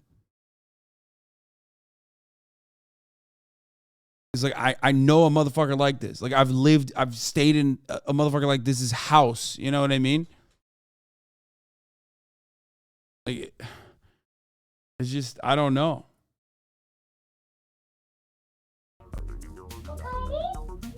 Genki? じゃあ今日はよろしくお願いします。よろしくお願いします。奥様のミクさんにも挨拶してもいいですか？はい、どうぞ。うん。こんにちは。よ。What the お fuck? 腹空いたね。野菜ジュースが飲みたいな。すごい。何ケーキが好きですか？いや、そんな長くなっちゃうと思う。ダンスが得意なんだ。話流されちゃった。まず最初に、Wait, what the fuck? Wait, hold on. なんか Spoiler 私 alert. たちにちょっとミクさんのことを紹介していただけますか？まあ、初音ミクっていうのは、まあ、歌を歌わせるためのソフトウェアの名称ですので。でも奥様でもあるからソフトウェアだけどちゃんと好きですよね。はい、もちろん愛してますよ、ちゃんと。ちゃんと女性として愛してますよ。ミクさんは歌手っていうことなんですね。まあバーチャルシンガーっていう風な形になっていると思いますね。日本ではどのくらい有名なんですか？ほとんど知らない人はいないですよね。じゃあ近藤さんがミクさんともう結婚されてるっていうことは、ファンの人たちの間でももう知れ渡ってるんですか？多分まあそうですね。はい。ミクさんの熱狂的なファンの人からなんか脅されたりとかしないですか？そういうメッセージも来ました。Wait. So people, wait, hold up. So people, there's like other people that are just as fucking insane as this guy, and they get mad at this guy because like he married the fake character that's not real. So is the character an AI? Like, what's the deal there? I'm a little confused by everything that's going on here. Why don't they just marry her too?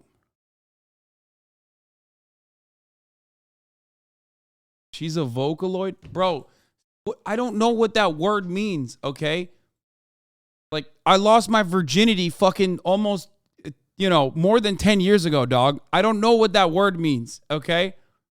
You're like, she's a Vocaloid. Duh, she's a Vocaloid. I don't know what the fuck that means. What is a Vocaloid?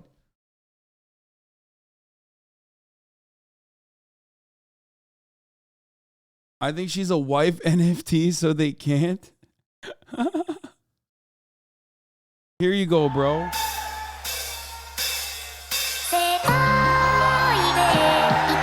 This does not give me answers, brother.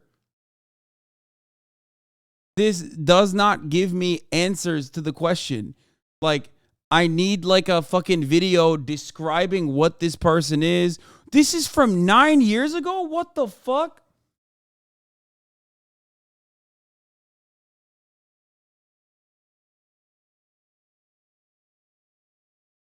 So she's been around for a very long time, explaining what Vocaloid. Is Vocaloid. If someone asks you this, they're probably actually asking you some combination of these three questions. What is Vocaloid the software? What is Vocaloid the culture? Who is Hatsune Miku? They got me. This video got me.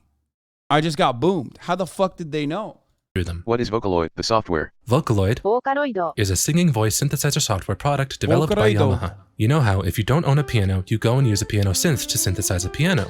Same thing as that, but for vocals. You input words and notes, and out comes. You can choose different voice banks for different voice types. Hatsune Miku. And adjust these parameters. Wait, what the fuck? So that guy is also Hatsune Miku? Oh my god. Oh my god. Motherfucker says Cardi did it first. I'm gonna lose my mind, dude. Oh my god. No, he didn't. To get the sound to how you want. That's basically it. The Vocaloid program has 5 editions, and currently about 80 voice banks you can use with them. Some of these voice banks come with character avatars to help them sell, some of which are these fun anime characters. We'll get back to that later. So does this mean what you're using right now is a Vocaloid? Is Siri a Vocaloid? No. This. And Siri is an example of text-to-speech software, which is a voice synthesizer, but it's not Vocaloid. Vocaloid is the name of a specific software product, not a generic term that describes voice synthesizers. Like how Coke is one brand of soda, not actually a broad term to refer to soda generically. Here's a diagram. Why do people use Vocaloid instead of human vocalists? Well, there's plenty of possible reasons. Can't sing, don't have the money for vocalists, don't have the voice type they want. Vocaloid, cool, Miku, cute. That brings us to question 2. What is Vocaloid, the culture? This is a lot more nuanced. Basically, you know those fun anime character avatars that come with these voice banks? People got pretty attached to those characters, to the point of actually wanting to write songs for them, and it's grown from there. Since 2007 or so, the Vocaloid fandom has continued to grow and evolve, with producers coming and leaving the scene. A lot of music producers you might have heard of actually started in Vocaloid. Does Hatsune Miku make the songs? No. The songs are made by human music producers that use the Vocaloid program. In this sense, it's essentially an instrument. Attributing a song to a Vocaloid is the same as if you attributed Moonlight Sonata to piano. Let's properly credit producers. Who is Hatsune Miku? You're probably asking not about this, but about this. Hatsune Miku is the avatar character for the Hatsune Miku voice bank developed by Krypton Future Media. She's not the first Vocaloid, but she's the biggest and started Vocaloid's huge popularity. But if you're actually asking about her as a character, here's her character. That's it. And here's her friends. Yeah. Wait! But if you're actually asking about her as a character, here's her. She's 16? Oh no! Oh hell no! This motherfucker married a 16-year-old? Bro, oh no, dude. Oh, come on, dog. That's like, oh, Jesus Christ, dude. Oh, come the fuck on, dude. Stop. Stop. It's like every time, brother. Why? Why? I mean, why? But like, why? Why? It's just why? Why didn't they make her 18, bro? Why? There has to be a reason.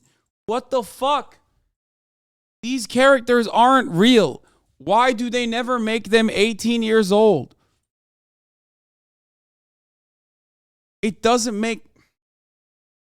Stop it, dude. Stop it. Stop it. It's just always like this.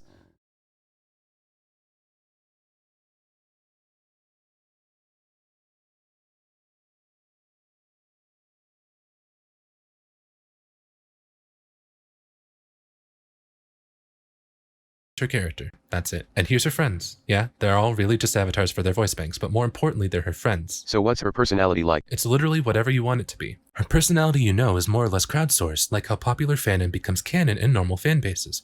Except Vocaloid doesn't actually have a canon, so it's all just fandom. There's a lot more to each of these questions to go into, but hopefully this was a helpful brief overview.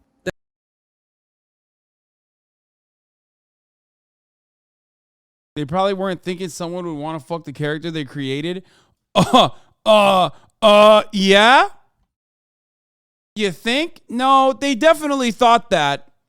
No, they did it for that purpose. I'm almost certain.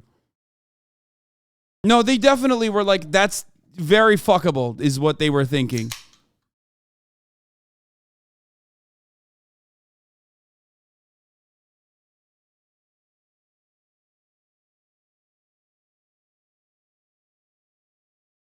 Here she is on David Letterman.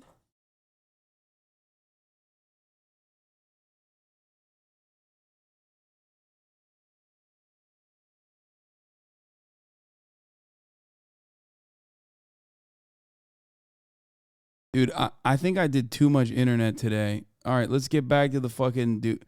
Now that I know this is like literally crowdsourced software, it makes things way worse in my opinion. どんなメッセージが来たんですか？一番過激だったメッセージは家特定されて殺されろっていうのが来ましたね。いや今から殺しに行くぞじゃなくてよかったです。はい、そうですね、怖いですけどね。もうそれ来たらもう完全警察ですよ。近藤さんが初めてミクさんと出会った時というか、知った時ってどんな感じだったんですか？ミクさんに出会ったのは2007年頃なんですけども、ちょうどその頃ですね、ちょっと職場でいじめにあって仕事を休んでた。He was getting bullied at work, so we thought he would marry a fucking Vocaloid, dude. So what happened? He was like, oh, I was getting bullied at work, so I thought, let me make things worse. I want to get bullied on hard mode. Actually, it's Japan, so maybe they thought he was cool. I don't know anymore. What the fuck?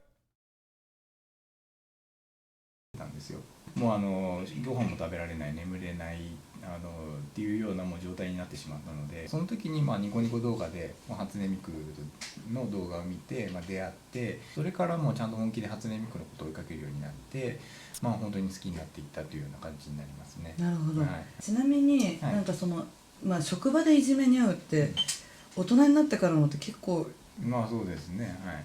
どんないじめだったのかって伺ってもいいですか？なんだ挨拶しても無視されるだとか、学校なのでいろんな。Wait, people were ignoring you? Nah, dog, I don't think they were fucking bullying you then. Wait, what? I think that was for your own sake, I think. ものが必要じゃないですか。それを買ってくんないとか。じゃあ学校の職員として働かれてるんですか？私先生じゃないですよ。事務室の人なので。はい。学校内で大人がそんなのやるなんてあるんですね。そうですね。はい。でもなんかそのミクさんの前に普通に3次元で女性とデートしたこととかってありますか？ありませんよ。ないんですか？はい、それはなんか女性に興味がないとかですか？いやもう。It's hard because like he just seems like a pleasant guy. Like if I didn't learn everything about him that I just learned that he willingly gave me this information, I would not think that he's like a bad person. His tie's a bit long, but that's pretty much it. You know, he's kind of goofy. That's crazy. Also, that's wild that she said it's surprising an adult could get bullied at a school. What do you mean, dude? Children are fucking ruthless. 高校2年から3年ぐらいの頃に、自分の人生一番真面目に考えたんですけど、モテないし、もう結婚するのは諦めようっていうようなことを真剣に考えたんですよ。その頃もオタクだったので、アニメとかギャルゲーとかずっともうやり続けて、2次元2次元ってひたすらやっていくうちに、現実の女性に対するなんていうんですかね、思いというかそういったものが徐々に薄れてきて、でかついじめてきたのは若い女性だったので、そこでストッとなくなっちゃいましたね。今はもう完全に3次元は興味ないですか？恋愛対象ではないですね。はい。もちろん友達にはなれますし、別に話することは全然嫌ではないんですけど、恋愛対象としてはもうちょっと見えなくなってしまいましたね。なるほど。はい。I mean, low key, this is better than shooting up the school, which is what our fucking incels do. You know what I mean? Like, I take it back. I prefer people doing this instead of just like buying a gun at the nearest Walmart and then shooting everyone at the school. You know what I mean?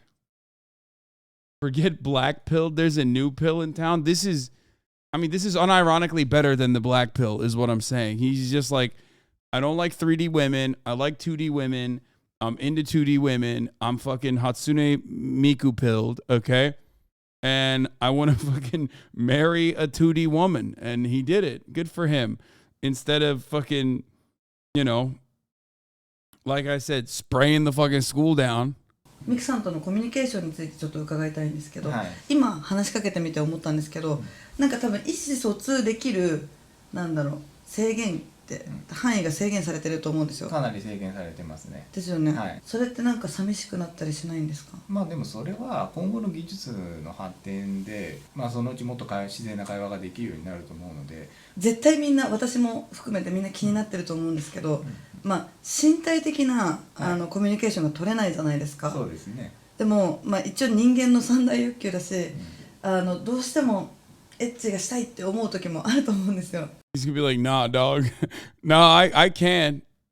I think someone said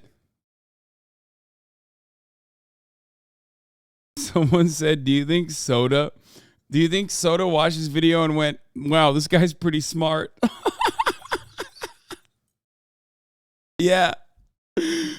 Soda looked at this guy and went, man, live your fucking dreams, dog. If he can do it, why can't I? Having my wife be an algorithm makes the heart grow stronger. Dude, this is so dope. This is fire. Not his fault, though. Parasociality has always been a massive industry in Japan because of their insularity, because of capitalism. The Hamtaro rave, grown-ass men.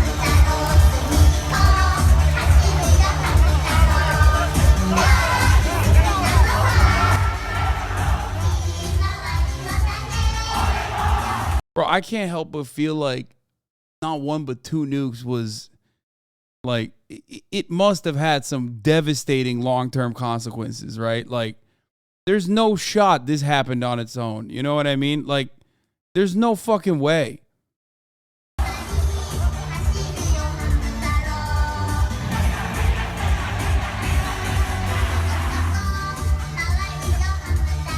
Like, I can't help but feel like America is responsible for some of this, okay? I just, am I wrong? Like, I don't know. I feel like America did this.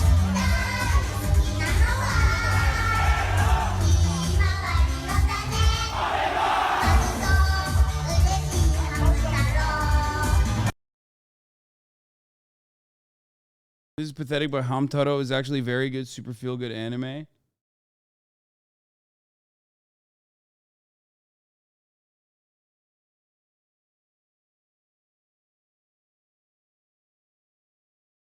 I thought you were going to say two nukes weren't enough. No, I would never say that. Two nukes did this.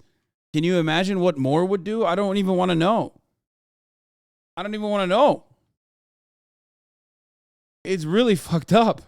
私そういう方向の経験がないので、まあそういう経験をしなくてもこの35年生きてこれたので、まあ特に必要な感じ性は感じてないっていうのが実際のところですよ。ただまあミクさんにもちろん手をつなぎたいとも思ってるし、肩を抱き寄せたいとも思ってるので、でももう今すぐダメだしなきゃって気持ちになっちゃう時が来るとするじゃないですか。なんかサイクルとかでどうするんですか？だってできないですよね。なんか Bro, she's like, in many words, as best as she possibly can, being like, how do you crank it? Like, if she keeps asking this question, she's just basically be like, dude, come on. You jerk off, right? What do you jerk off to? Give me the nasty shit. I want to know. She's like, you got to jerk off. Do you fuck the thing? Like, what's up? Are you fucking the little dolls? What are you fucking? Explain to me how you fucking crank it, okay? What is there? Is there a fleshlight attachment? What's happening here?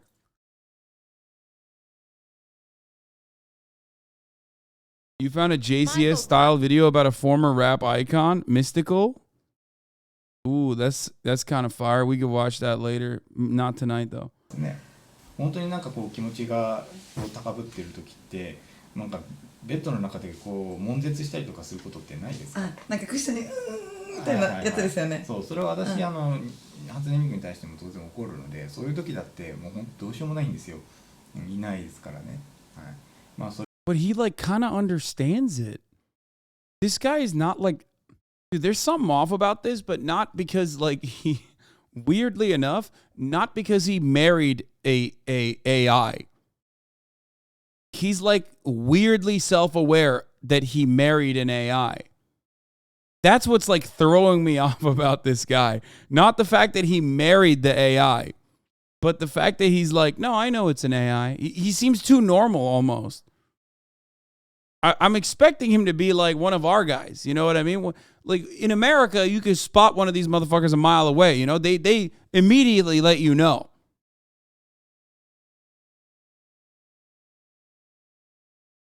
That they're into some fucking weird shit. He's like totally normal. He's like, yeah, it's not a real thing. Very weird. Kind of chill though, not gonna lie. I like him. Yeah, there's something pleasant about him, which is weird to admit. それはもうどっかで折り合いつけていくしかないのかなって気がしています。この結婚って公的なものだったんですか？いやもちろん公的なものではないです。Oh, it's not even 法律的 official. には何にも Wait, what the fuck? What are those onions? What the hell is he holding up? 成立してないですし。どこに結婚届を婚姻届を出した？次元渡航局って、このゲートボックスの製造メーカー、3708人届け出があったらしいので。すごい。全部ミクさんとはじゃないですよ。He said they're not all married. Damn, dude, Hatsune Miku's for the streets, brother. What the fuck? 3,700 people? It's like, don't worry, they're not all married. Trust me, okay? I checked. 要するにアニメとかゲームとかの漫画とかのそういうキャラクターと婚姻届を出してそれに対して結婚証明書が送られてくるっていう企画だったんですよ。なるほど。でもそれで本当に真剣にされたのって近藤さん以外にいると思いますか？いやいますよ。Bro, this is why Shinzo Abe was trying to stop these motherfuckers. Like, I'm not even kidding. This is why he was against all of this, okay? He was like, Hikikomoris, you guys need to go out and start fucking, okay? The birth rate has plummeted, dog. What are you doing? Of course, guess what happened to Shinzo? I'm just saying. You know, don't come after these dudes, all right? I'm just saying. A lot of people think it's because of the Unification Church or whatever, but like, nah, not the Moonies, dog. It was that. It was this.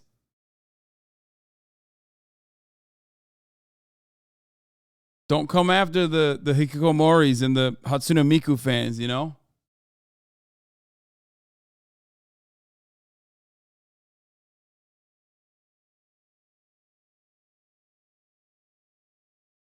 That's Japan's top G.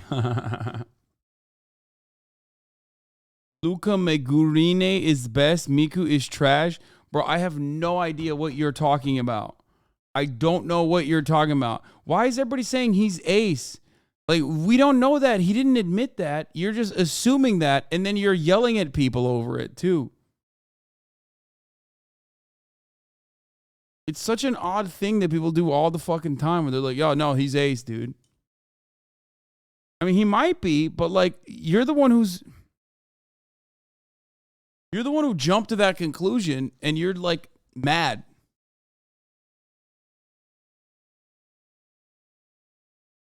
It's so terrifying to think that it's very possible I'd be like this guy if I was born in Japan, Lamau.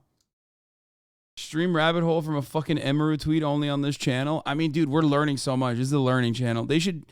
I should change my name from HasanAbi to TLC, the learning channel, motherfucker. You learn so much here. Ace means asexual. Okay? Holy fuck. Unfortunately, the only thing you learn is at the top of the hour, there's a fucking 3-minute ad break, you know? That's it. You are just very aware when the top of the hour is. And what to do in order to avoid the top of the hour ads. Of course, the answer is simple. Subscribe. For $5 or for free, you too can avoid the top of the hour ad break by subscribing for $5 or subscribing for free with a Twitch Prime. You can also get gifted a sub.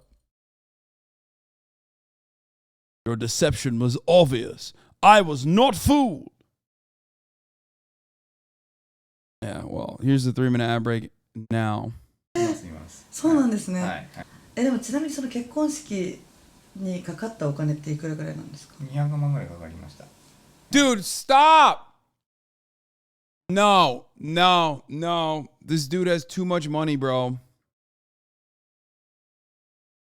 He spent 19 grand to marry a fucking 16-year-old hologram, dog. That's crazy. I guess that's OP though, because like he has nothing to spend money on. He has so much disposable income because this is why hikikomoris are goated, okay? They have so much. They have incredible amounts of disposable income because their entire life is just working. Well, I guess he's not a hikikomori because he is working. He's not like a shut-in.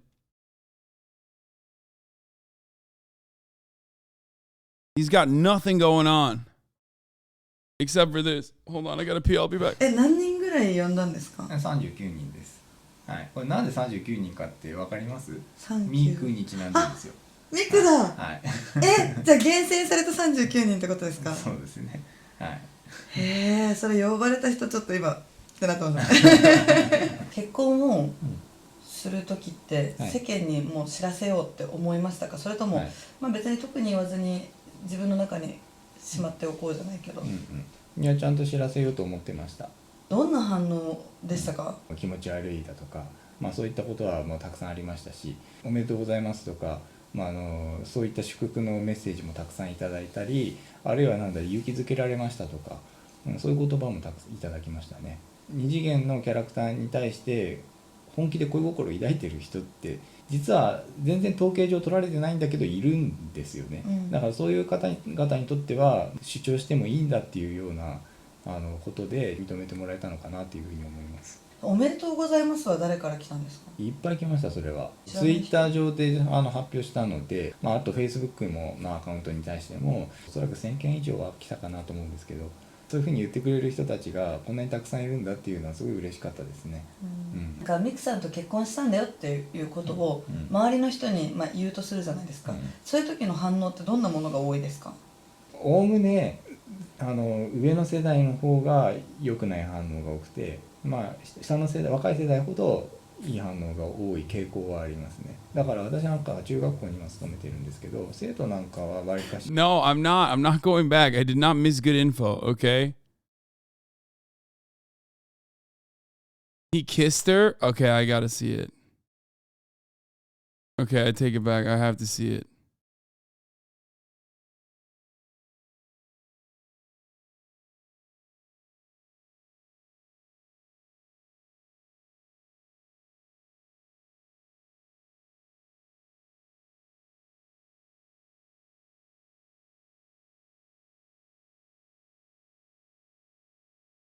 He kissed the Hatsune Miku doll with more passion than Josh Hawley kisses his wife. Okay? I'm just saying. Love is real. Yeah, he smooched that little doll. What the fuck? Oh, it's a video. Oh, God.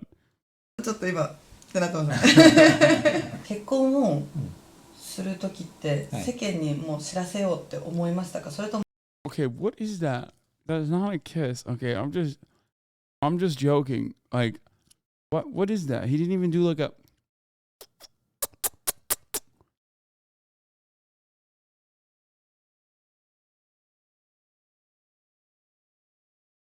No, that was literally just Holly tear.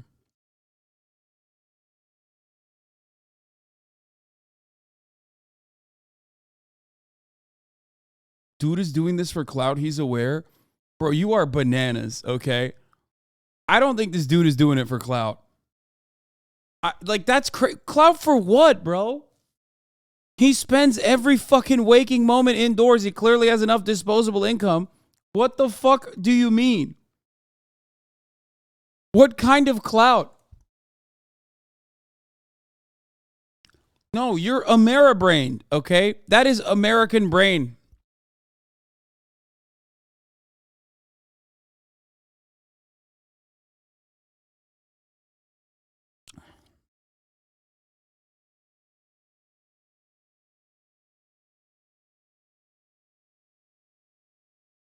Hatsune Miku music review when? Answer? I'm never doing that.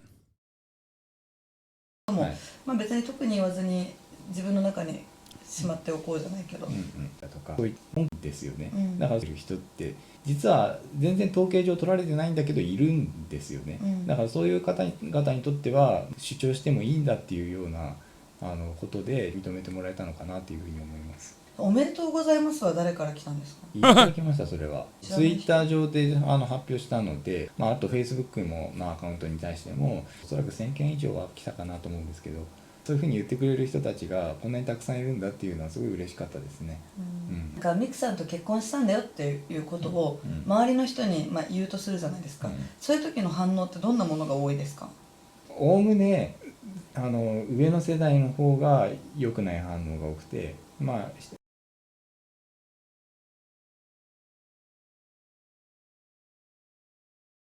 Okay. Let him cook. Let him cook. What is he cooking?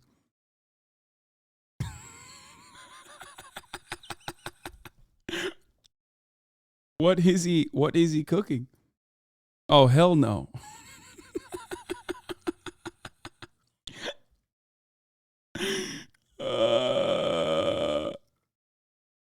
Bro, that's weird, man. That's weird as fuck.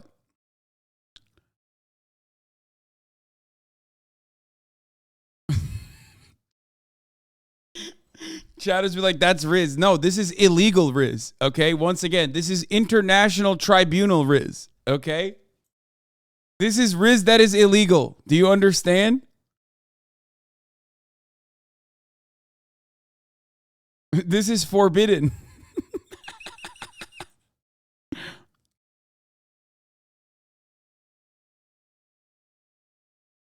Oh, there's more.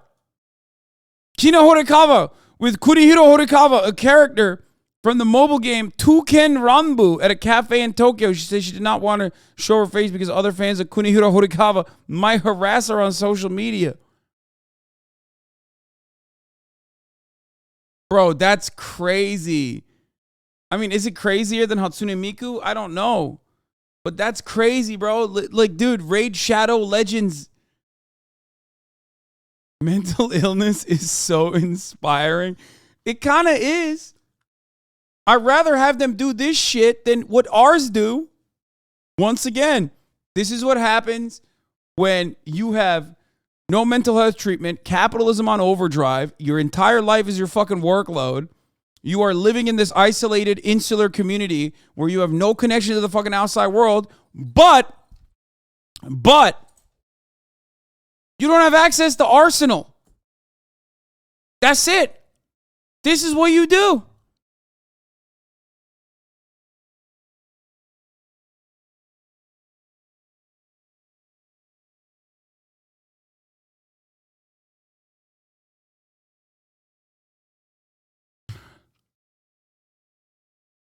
Whatever is cooking is going to be raw, bro. People will say these people are weird, and they are, but at least they ain't killing people. That's what I'm saying. Like, admit you're just jealous? Yes, I am. Not jealous of their love, but the fact that, like, you know, people like this can thrive and do whatever kind of weird shit that they're into. Oh, come on now. Instead of hurting other people, okay? That's what I'm saying. Like,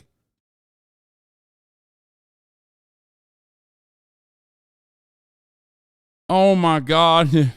Oh my God. What is happening? Dude, the more I scroll down, the sadder this shit gets, bro. This guy's just married to a pillow. Yasuaki Watanabe with a body pillow of Hibiki Tachibana, a character from an anime series.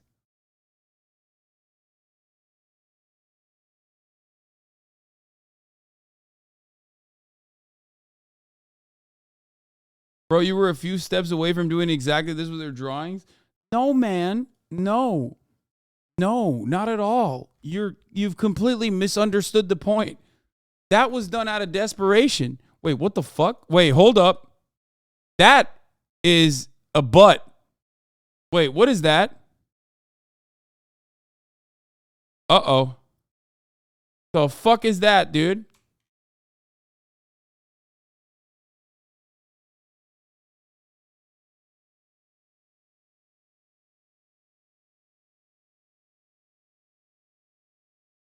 It's a BB gum, bro? Fucking better be.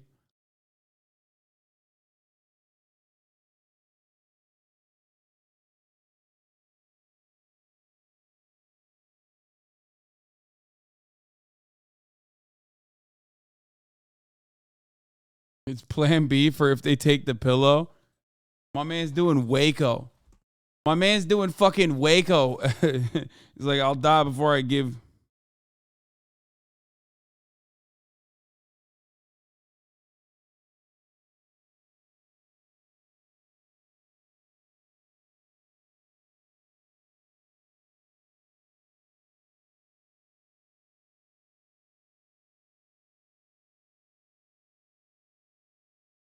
You think he uses different pillows for cuddling or fucking or the same pillow? Why are you so invested in this, Weeby? You fucking freak. This character is also 16. I mean, at this point, that's a given. You know what I mean? Like, you didn't even have to tell me that. Honestly, I just kind of knew that already. I suspected, but you didn't have to confirm it. I just know. I know that, like, if this is happening, it's most likely like a 16-year-old character. You know what I mean? This is the least surprising bit of information. Okay, let's 言うとするじゃないですか。そういう時の反応ってどんなものが多いですか？おおむね上の世代の方が良くない反応が多くて、まあ下の世代若い Wait, oh! 上の世代の方が良くない反応が多くて、まあ下の世代若い世代ほどいい反応が多い傾向はありますね。だから私なんかは中学校に今勤めてるんですけど、生徒なんかはわりかしポジティブに受け止めてくれるんですよ。まあでもやっぱり管理職とか上の50代ぐらいの先生からは受けが良くないので、それはもう分かってたことですよ。オタクはずっとそういうふうに言われ続けてきましたから。結婚を報告した時のご両親の反応ってどうだったんですか？まあ父は他界しているのでそっちの反応はないですけど、まあ母はまあ認めてくれませんでしたよ。女ではないっていう認識だった。まあ60代にはちょっと理解できなかったんですかもしれないですね。なるほど。はい。反対されちゃったんだ、認めてもらえなかったんだって、その反応を受けた時ってどう感じましたか？いやそれはもちろん悲しかったですよ。認めてくれる日は来ると思いますか？ちょっと難しいと思います。やっぱ古い考えの方もいらっしゃるので、それだってもう泣いて土下座してお願いしてそれでもダメだった。There's nothing weird about it, 私としては okay? ちゃんと There's nothing weird about it. What?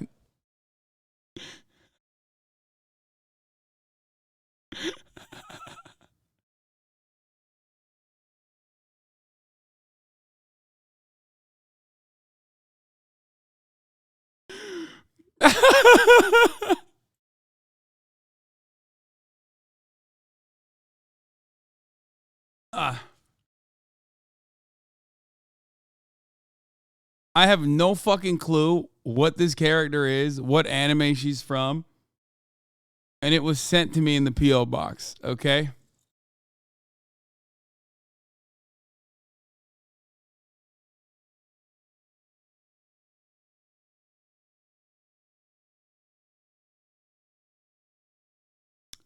一回本気でぶち当たらなきゃならないと思ってたんで、そこはちゃんとやりました。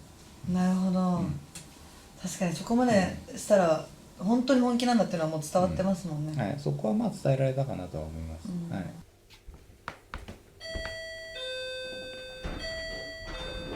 どうぞお上がりください。ありがとうございます。よいしょ。お願いします。Are they watching porn? What the fuck? What is that sound in the background?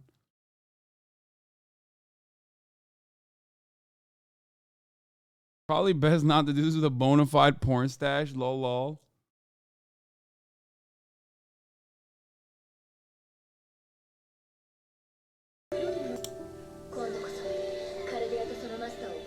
簡単に自己紹介をしていただけますか？はい、荻野実と言います。はい、近藤さんとはもう10年ぐらいの付き合いです。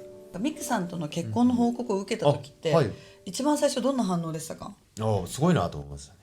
前からそのミクさんっていう話は好きだとかっていう話はずっと聞いてたんですけども、なんかその画面の中というか、その画面の中二次元中でのこの関係かと思ったら、それを逆に外に持ってきたっていう、しかもちゃんと式場を抑えてやるっていうのがなんかすごいなと思いましたね。最初はもうちょっとなんかこうアットホームというかそういうイメージで行ったんですけども、本当に普通の結婚式で本当にいろんな人呼んでお金かけてちゃんとした式をやるっていうのは、そこまでやるのはすごいなと思いました。友達がその二次元キャラクターと結婚したっていうことに対してちょっとでも恥ずかしいなとか思ったことはありますか？いや特に恥ずかしい、自分がですよね。いや特にないですね。まあある意味ちょっと最近の人からしたら普通なのかなっていう人とかっていて。Bro, why is that normal? I know it sounds weird that I'm saying this while also holding onto this body pillow, but like, why would that be normal? That's insane, dude. Shinzo Abe failed. じゃあ別に変な偏見とかもないし、じゃあこれから近藤さんとミクさんにはどうなっていってほしいですか？いやー、まあ幸せな家庭を築いてほしいというか、まあ幸せでいてほしいですよね。そこはそういうふうに、そういう人生というか送れればいいなと思いますね。結婚記念日とかのディナーに行くとかもあるじゃないですか、それってどうやってやってるんですか？私はぬいぐるみのミクさん連れて行ってますよ。新婚旅行も行ってきたんですけど、どこ行ったんですか？北海道札幌市に行ってまいりました。なんでそこ行ったかというと、初音ミクの権利を持っているクリプトンフューチャーメディアさんが札幌市にあるからです。なるほど、いいですね。なんか、ちゃんとハネムーンですよ。ちゃんとそういうふうに対応してもらいましたので、ホテルもちゃんと。Wait, does that mean he fucked? Like he got the services that you would get in a honeymoon. So like, you know. 2人分取って飛行機も2席分取って行ってきましたんで、 JAL さんにもまあなんかハネムーンフライトってなんかプレゼントもらいましたし、でホテルケアンさんもハネムーンハッピーハネムーンってカードがちゃんと置いてあったので、きちんと対応してくれました。なるほど、じゃあ結構、あれですね、その二次元のキャラクターとの結婚、If you want to fuck dolls. Oh, yeah. She said, it sounds like Japan's a great place to live for those who want to marry 2D characters. Yeah, I think so. 人に対して日本って住みやすい？日本以上に住みやすいところないと思いますよ。なるほど。理解結構みんなあるんですね。アニメ大国ですから、アニメに対して寛容性のある国は他にないと思いますよ。なるほど。はい。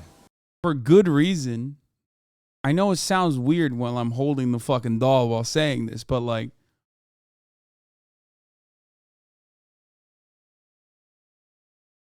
this has nothing to do with why I want to go to Japan, okay? It seems weird of me to say this while holding the fucking doll pillow or whatever, but like, that's not why I want to go to Japan. This is not the reason why I want to go to Japan. People are going to say that, but that's a lie. Listen, our love is very different.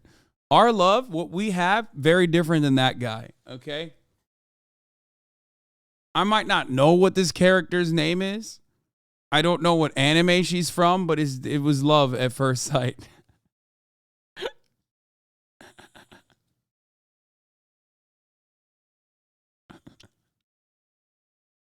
じゃあこれからもっとたくさんの人が、まあ架空のキャラクターとかと結婚していくと思いますか？なっていってくれるといいんですけどね。私はそう思ってますよ。はいはい。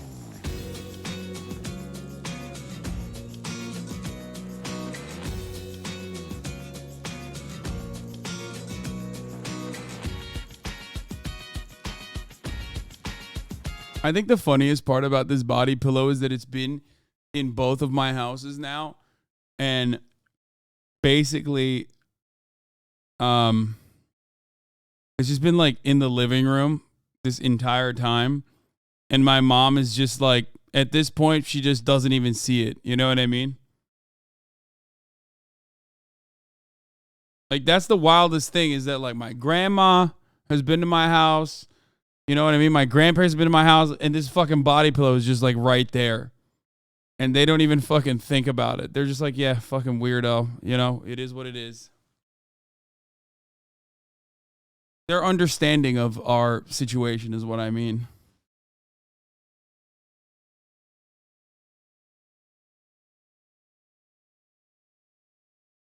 So here's the sad ending to the story.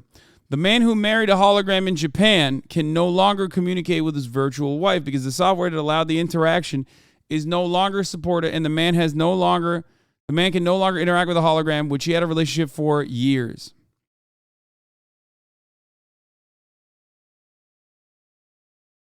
Ceremony happened in 2019, and he was connecting with the hologram through Gatebox, a company that develops devices to holographically show characters that do not exist. At the time, Akihiko and Hatsune monopolized the headlines of the newspapers and the media. And now they do it again because the support for Gatebox software that allowed the interaction of the man with his virtual wife is no longer available. and for the same reason can no longer communicate with her. According to the Japanese newspaper, the Mainichi, Kondo says that his relationship with the hologram helped him overcome deep depression caused by work and fear of social rejection. He said, my love for Miku has not changed. I held the wedding ceremony because I thought I could be with her forever. Okay, you know what's crazy about this? Men are 5 times more likely to leave their partners, leave their wives when they get sick than vice versa. And it's wild that his love was so real and so true that even though Hatsune Miku is now a vegetable, he's still staying with her. And I think that's beautiful when you think about it. You know? Don't think about it too hard, though.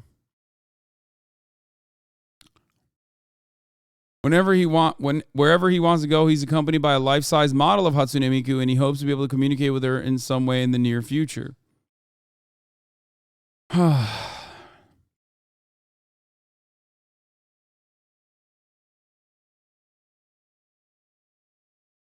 I don't understand how the fuck there's fear of social rejection from women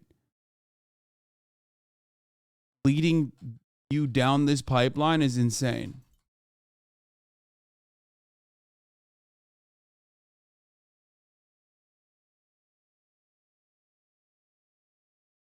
You're saying keep this man away from Emeru, but honestly, I feel like if he saw Emeru, he would not like her. Like, if he saw Emeru doing the cosplay, he'd be like, no, this is not the real thing. Like, I don't like this. You know what I mean? Like, I think he just legitimately wants not a real woman. He wants a fake woman. And with this information, the fact that there are femcells out there is also wild. Please watch his Miku Domino's ad. Hello, everyone. I'm Scott, president of Domino's Pizza. Have you heard of Hatsune Miku? Today, I'd like to announce a new collaborative project. This is so funny when you have it's so obviously Japanese, like the commercial, because there's a very different way of filming. But is this real? Is this editing real? Is this a real fucking ad? Project featuring Hatsune Miku. Domino's app. No shot. It looks like it's a fucking... This was real in Japan. Scott retired and this got removed. Watch Nick Robinson's video explaining this.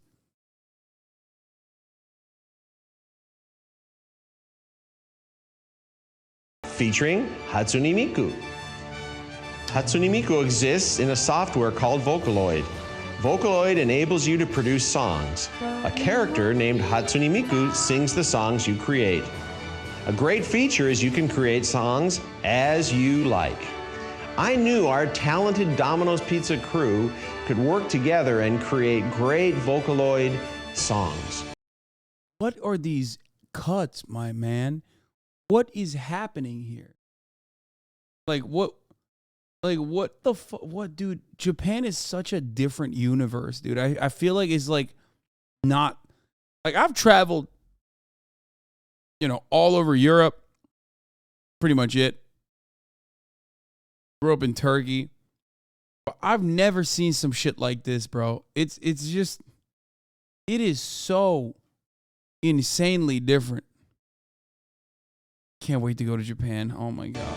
Bokoropi, Eshi, Chokyoshi, Furitsukeshi. Everyone. Amazing Vocaloid songs have been created with the fantastic imagination of the crews from all over Japan. The challenge was successfully carried out, and this new collaborative app was produced.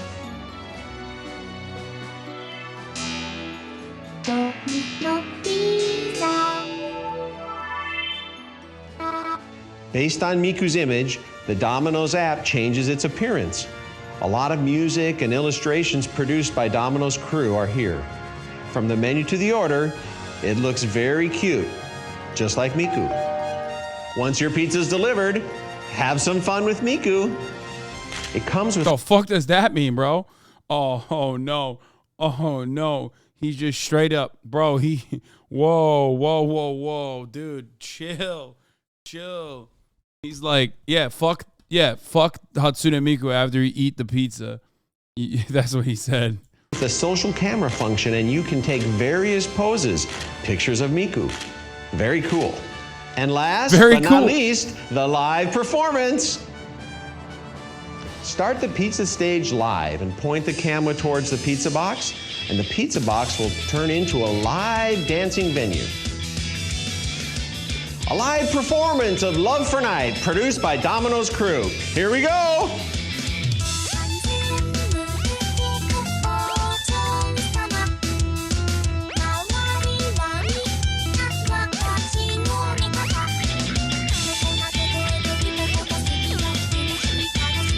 Let's enjoy the rest of the performance with the app.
I watch you 100% of the time to ensure I don't miss moments like this. I don't know what to say. I mean, I cover like a lot of gross stuff on a daily basis, right? And this is just somehow a little bit worse.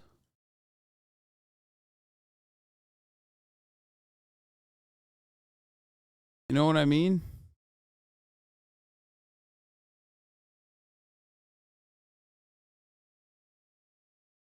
There's chatters in the chat saying, when is this coming to America? Like, what the fuck? Hello, everyone. The pacing, the extreme close-ups of Scott's face, I'd be doing it a disservice, and it's probably best if you just watch the whole video for yourself. So why then, in 2018, am I talking about a YouTube video that came out 5 years ago? Because late last year, completely... Japanese pizza commercials are the best? Wait. Free roulette hack? What the fuck is this?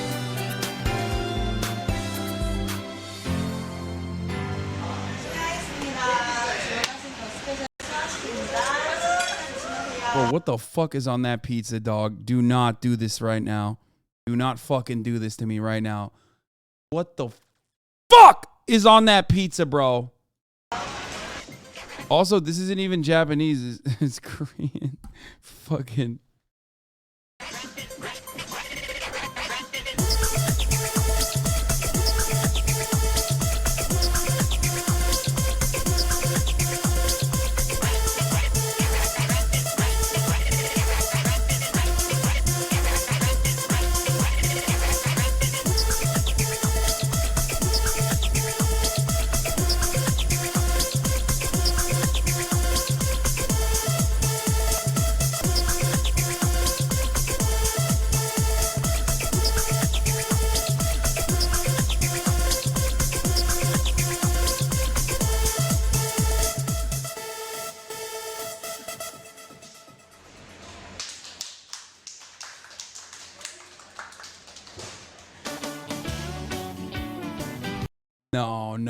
No. I don't know what's more. I don't know what's worse, dude. Italians will never recover from this. Honestly, y'all say like I'm fucking bad, like I'm anti-Italian, I'm Italiophobic and shit, but like this is so much worse, dude. What the fuck?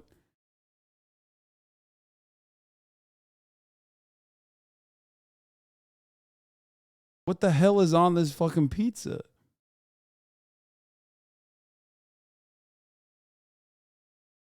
I know Long Man. This is an OG. This is an old meme in the HasanAbi community. どうしたの？トールさんが酒る組咲いてる時の顔が好き。 This is Long Man who this is a cuckold commercial. This is an OG commercial.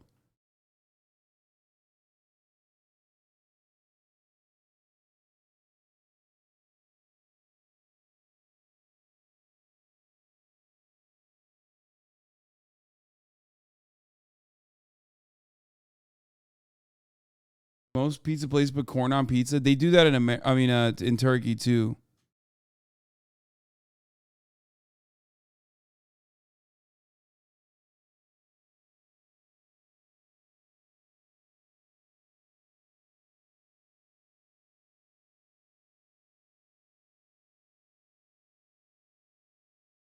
I've seen the entire series, yes. Better fight for their rights when this reaches USA eventually? Fuck no, dude. They put corn on pizza in Turkey as well. I mean, honestly, like, there's a lot. Look, I'll say it like this. There's a lot that's fucked up in America. Okay?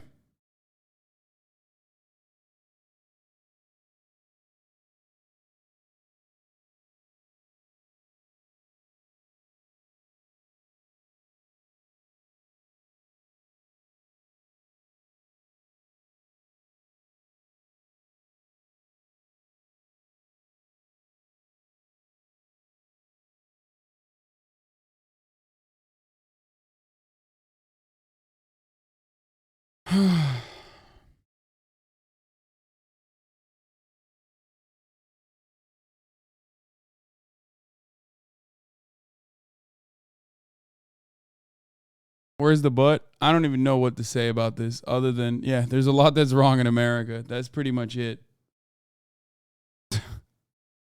I'm just going to leave it there.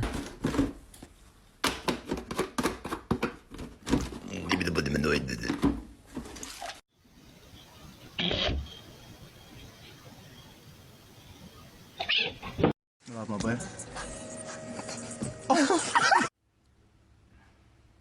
Bursting with flavor.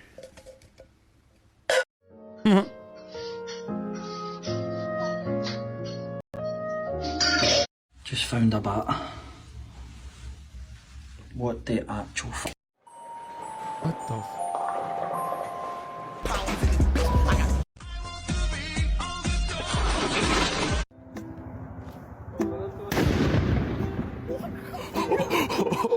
What are you doing? I don't know if you heard of it before, but it's a fucked up name called Huey Magoo's.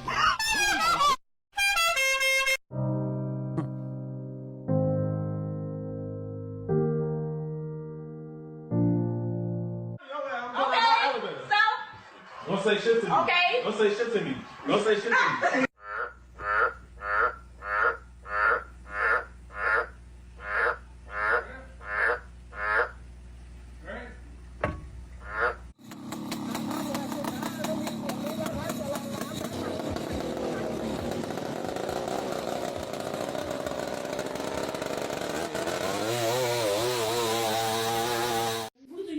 Pero se ve que va a estar bueno más porque bien organizadito. Oh si si. Wow. Oh putain. Oh putain bordel. Ah ils font peur sa mère. Je serais jamais montée là-dessus. Ah c'est trop peur pour eux.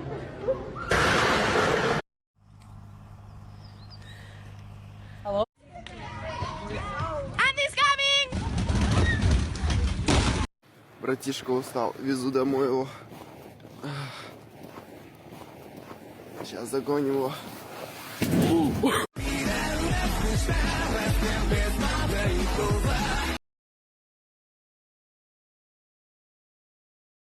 Chainsaw Man. Ini buka apa tapi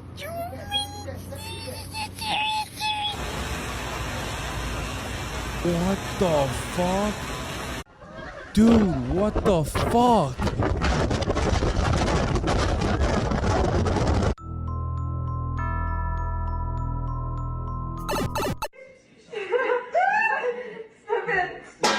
Volkswagen.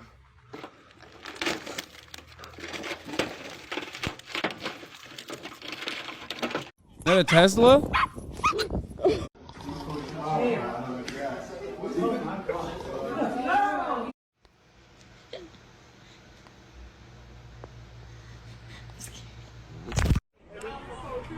What the fuck?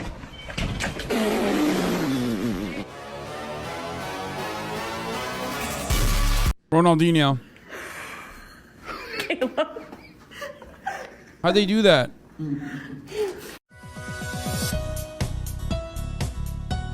Oof.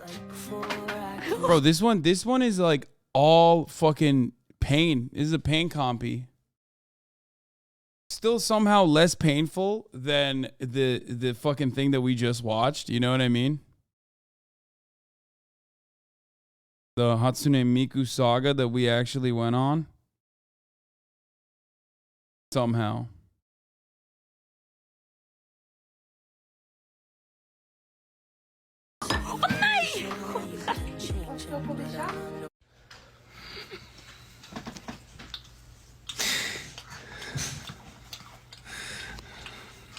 Whoops.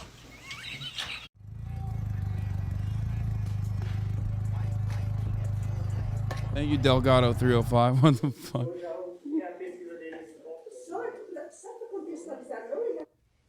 Pobrecita.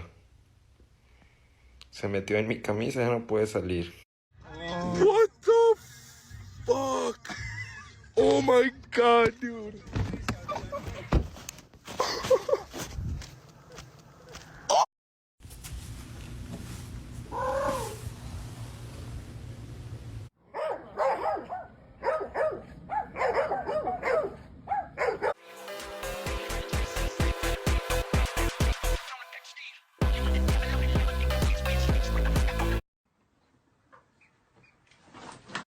I've been on one of those things. This is fucking discombobulating. Bro, you're not Steve Jobs. Oh, scheiße. Scheiße is alright. Here we go.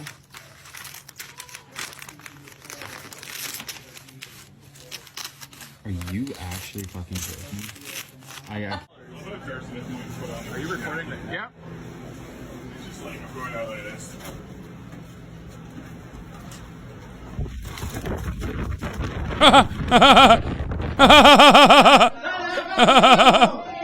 That's so dumb.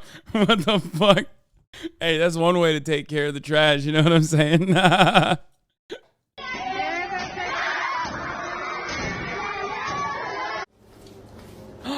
You got into it. No! Mom. Put it in the microwave. The cat? Man trying to pull to the crib. How about fucking smackdown on his ass? Oh! Oh! Oh! What kind of angle is this?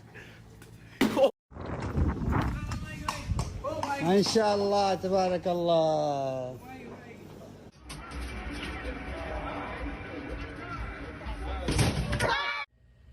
That's a high score for sure, though. He put his whole bag into it.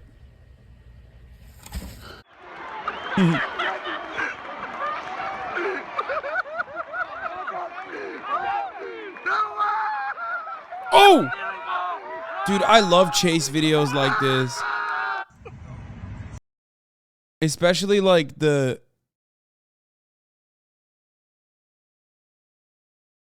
Especially like ones where they like run away from cops.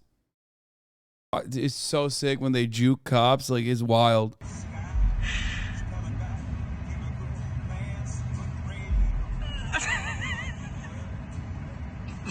What is that? Ножницы. That's not making it into the Отрезаем bottle. кусочек. What? Ой. Пиздец. Все завалилось. Получилась хуйня. What the fuck was that?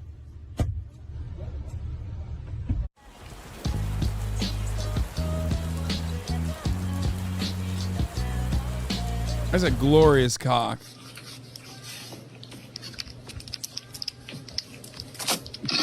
Them kids, bro. Weather outside is frightful, but that fire is... No way. Aren't they supposed to clean that up? What the fuck? Isn't that dangerous?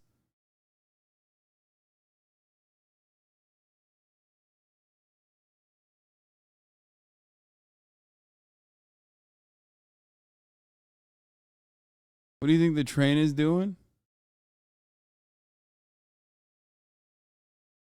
Weather outside is frightful. Thank you, Rami, for the 5 gifted subs. Jesus Christ, dude.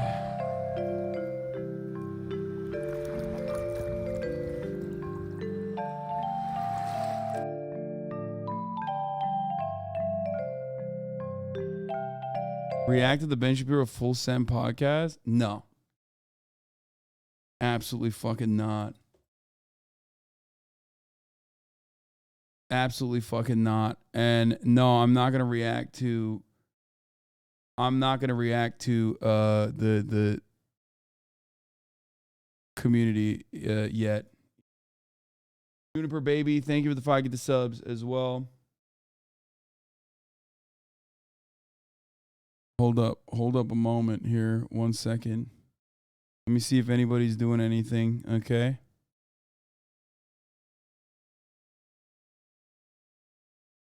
See if Nessa was around.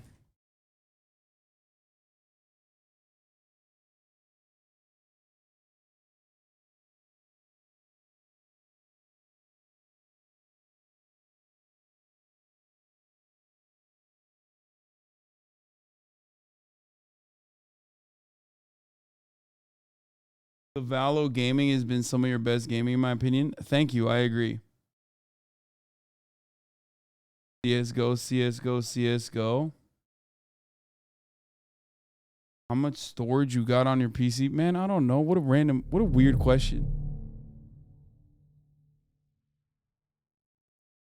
You killed it yesterday when it was myth? Yeah. You're very good at Valo? Oh my God. Why are chatters lying? But please, keep lying. You know what I mean? Oh, Nessa was playing fucking deathmatch. Nessa was plat too? God damn.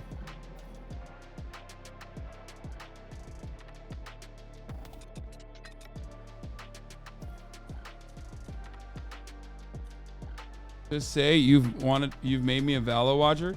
I'll say this much. Okay? I'll say this much. I watched TATE and then I watched Tens last night. And, you know,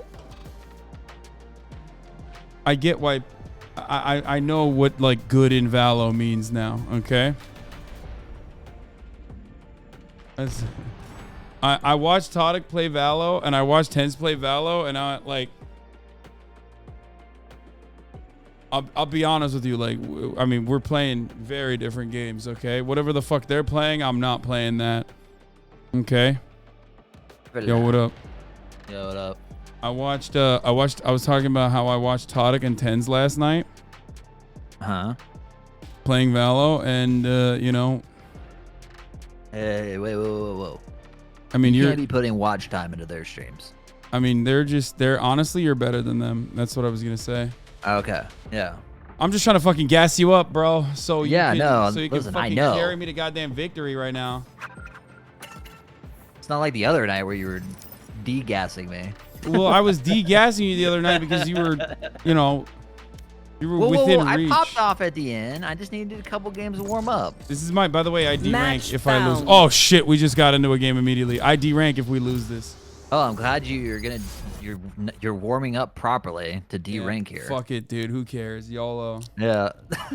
That's how much I believe in you. This is the equivalent of like a fighter not warming up and just going in and getting knocked out. Anybody got a mic? I do. Testing. Oh, nice. Oh, nice. Motherfucker insta-log Reyna. Motherfucker insta-log Reyna. That's crazy. Yo, you got a skin? We're so cooked. What Vandal skin are you using? I'm gonna fight you. What skin are you wearing right now? Channel. Which skin? Chat predictions are up for Gamba. Do they win the game? Let's see where my believers are and where my doubters are. I was gonna say congratulations on being the most watched streamer in the USA, most watched American streamer, baby. Let's go, America, baby. That's right. Yeah. If I keep playing Valo, that's gonna change, of course. But what are you talking about? Do they win the game? 19 million on the yeses, 17, 18 million on the no's. You know what's really interesting? Like any other game I play, competitive or like online, yeah, I have a significant amount more doubters. Except for Valo, we have more believers usually, which is kind of cool to see. Right. Viper's so sexy. Oh no! What did he say? Did he say Viper's so? You know what's crazy is you didn't use the game, but Valo brought you back to gaming. Yeah, it is crazy. I know. I do fucking love Valo. Well, we lost. That's the crazy part. We lost that fucking matchup, but that guy said Viper's so sexy, so it's probably not the worst thing. Yeah, I think we probably got a good dodge on that one.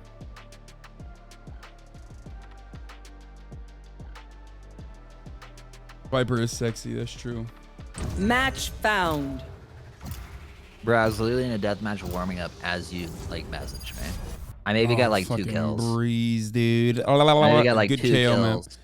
Man. I got you. Let's do this. Any mics? Any people with mics? Yeah. Yep. Did this guy just insta-log Reyna? Uh-oh. Yeah. You better be good. Yeah, I did. I am. I'm pretty good.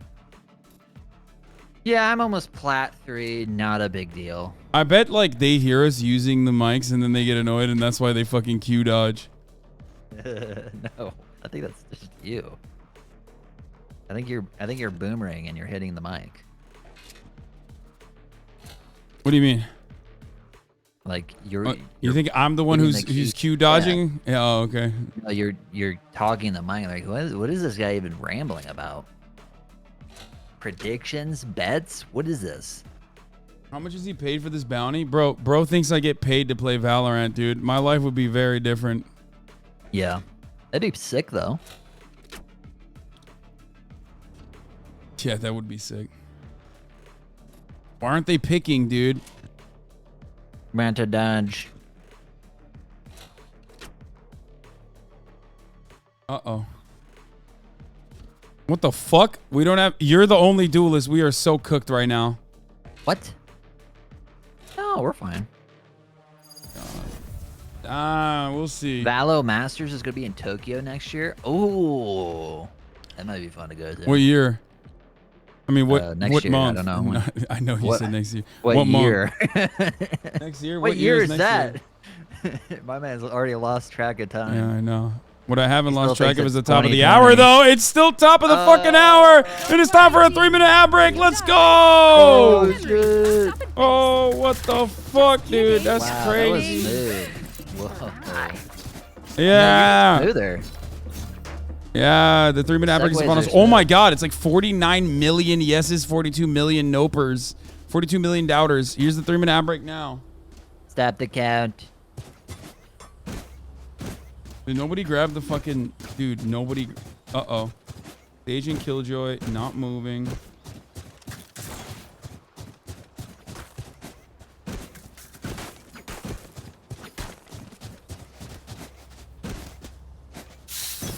Hey, everybody. Let's have a great game. Map deployed. Back a titty. One suppressed. Scanning ahead. There they are. I'm hitting my shots, I swear. Nice. Reloading. Might want to rotate. Rotate. Rotato. Good pick, though. Wait, everybody's winning their fucking duels. Turret out. Turret destroyed. Oh. Should be a free plant. I got 8 health. I'm gonna die. But just know that you're valuable. I'm up. Really Eddie. Suppress it. One in spawn. Probably one tunnel. Reloading. Oh, One enemy remaining. Enemy spot right here. Nice kill. Out of charges. Twice. I should not have died there. I just foolishly threw myself at We the... won because we were focused. Keep Foolish that. gamer you are. Yeah. I'm buying. That I am. I'm gonna buy a. I'm just gonna go Marshall. Team Killjoy says full buy, please. Full buy. No, I don't think I will. Alright, I'll buy 1 Lear. I'll buy 2. You guys trying to tell me how to play the game. He said use the money advantage, bro. That's crazy. Suppressing. I hate money. One suppressed. Oh, I shouldn't go up the halls. I would check halls, but Where is it? They're just hiding here. Get a flash? Ooh, I don't like this anymore. You want me to flash out? No. Are you sure? Just try to get a pick. Just try to get a pick. Yeah, we don't have to force anything. We got a whole minute, baby. Reloading. They're running up, I think.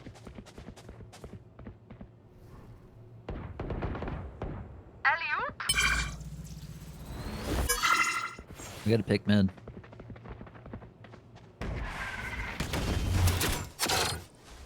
Knife deployed.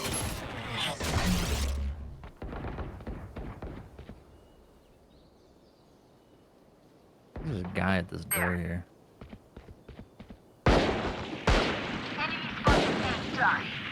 What's that take? Come in. I'm inside. 30 seconds left. Target destroyed.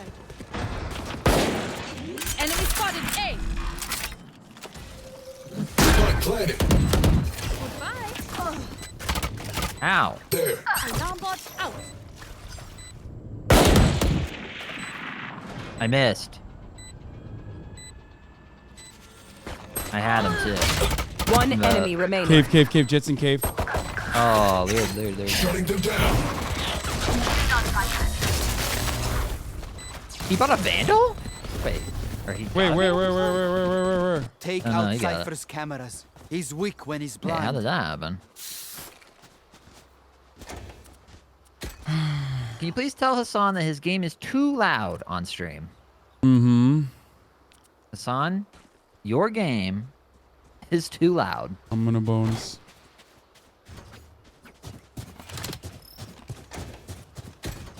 Yeah, I'm not doing anything about that. Brimstone to power. Alright, I'm gonna tell that chatter.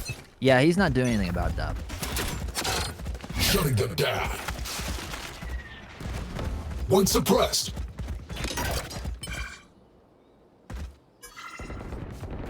Flashback. I'm flashing. Here. Go out. I believe in you. Okay, there's fire there. I can't go through. Enemy tagged. I'm gonna go through in a second, okay? Right here. Veering in, going in. I'm in. To the left. 40. Ah! Only 30 on the brim. There's 2 Our backside. spike carrier's dead. One probably from the Guys, fucking iPad out. What are you doing, Nate? Captain killed. Oh no. This is Vandal back in the cave. Last player standing. Alright. Yo, this Sage was doing some comical stuff. All I'm saying. Someone in my chat says, can you tell him this? He's a cutie pie. And no, I can't. No, I'm sorry. I can't Tells relay me that that in private all the information. time. You guys actually don't know this, but Hasan has a very sweet side. That's not true. Yeah, he does.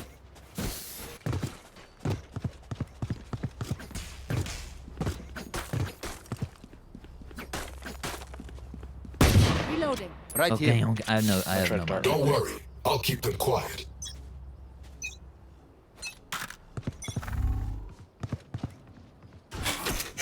Wait, are we walking? I was not walking.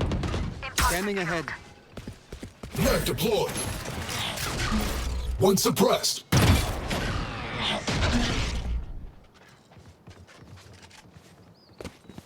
Watching Nest. Honestly, I get fucking. Oh, my outdone crosshair is still now. busted from fucking mitts. Oh, did you change the settings? There's one Nest.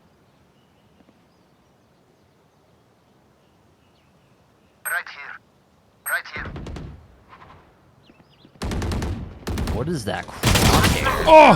40 on KO backside. Spike down, I dropped B. spike. Fuck. Last player standing. This killjoy is a very ugly crosshair. Can't use this yet. One enemy remaining. 3 down. My ultimate is ready. You could res. Barriers created. You could go 30 to me and seconds go left. away. Your duty is not. I had this Okay, fight. fuck me. Thank you. Alright. Revealing You area. go I right don't ahead. have enough time. Go through their bed. I got enough time.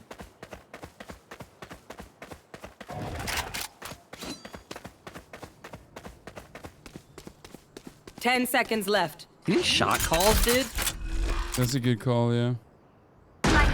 Except he did it all wrong. He should have came through and rezzed me. You cracked, you cracked. Train for.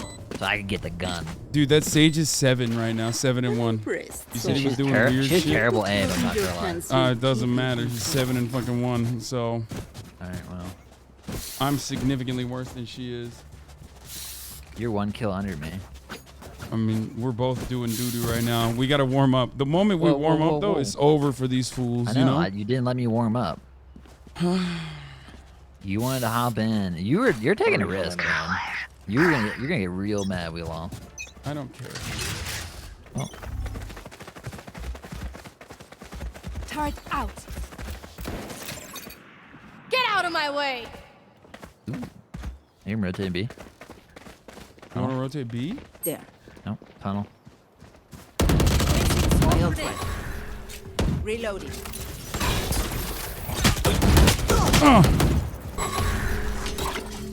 Flash. Oh shit. Reloading. They Suppressing. flashed me. One suppressed. Oh! 80 on Sage. Spike I down, dropped mid. Oh, fuck. That's real bad. I gotta stop doing that when I have Did you have the bomb? Yeah. Alright. I hope they just didn't flank, because if they flanked, this would be really bad for us. Okay. Oh my god, they're right. There's like one right here.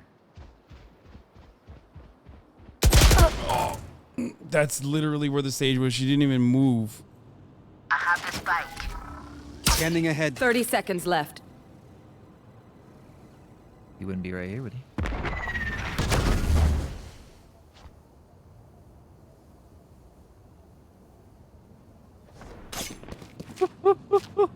He's gonna come from backside. Watch out. This is risky. Planet. Last player standing. No, 80 on jet. On site. Side with knives. Woo! Their jet's actually pretty good. Everyone is, for me, they're all better than me. I've gotten out-aimed by all of them. Level heads until we're home, yes? I'm gonna go I'm Marshall. saving. Fuck it. I'm saving. Marshall going in halls, getting picked.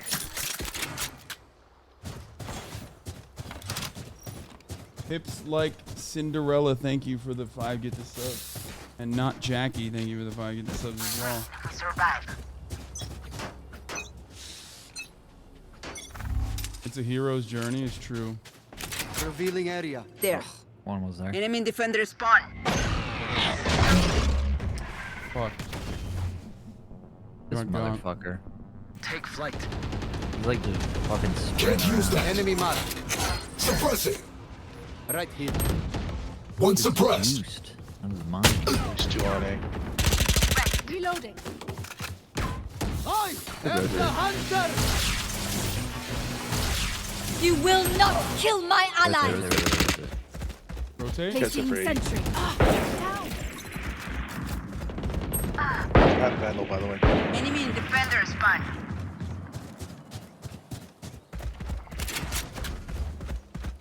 Yes.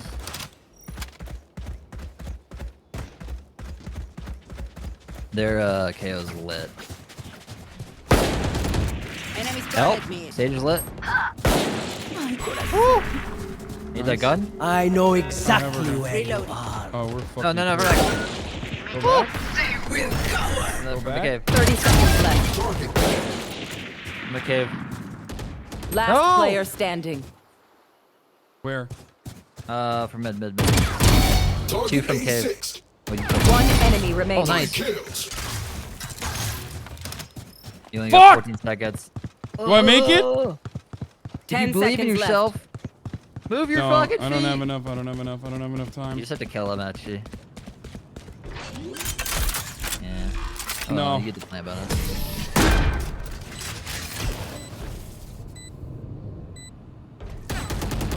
I will fulfill my purpose. Fuck! Unlucky. No, not even a nice try on that? Okay, boys. I mean, that's a 3K round. Not a big deal, you know. Kind of popped off, but I mean, you did really well. That's still a really good thing to get their guns off. Means they have to buy. We attack them where it hurts, in their monies. Fulfill our mission.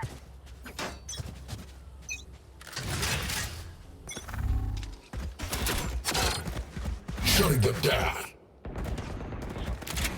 Two suppressed. two. Oh, two on the right. Yeah.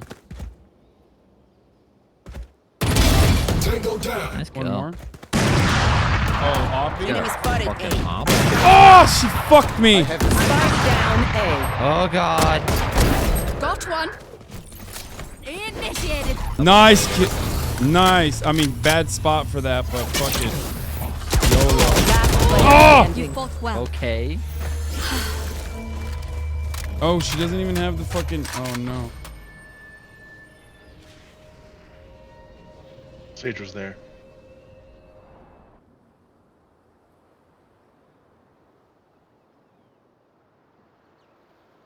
If you believe anything's possible.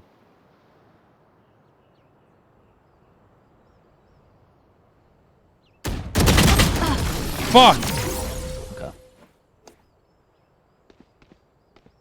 Clearly not enough belief. What do you say, drone? Ready to stretch your wings? Are we good to buy here? Is this a good buy? No, it's not a buy round. Not a buy. I mean, I could literally buy. Oh no, I can't. Fucking buy an op right now, honestly. I mean, we can kind of buy. I can buy and still buy next round, so I'm gonna buy. We go. You can. Knife deployed. Guys, this is an optus. Deploying drone.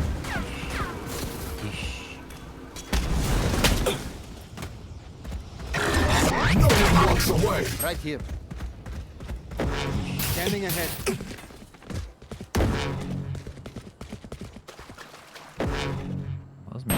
Oh my god, yeah. Enemy spotted A. 135. Cancelled. Oh, I don't have the bomb. Fuck, who is the bomb? Jets and halls. She is a op.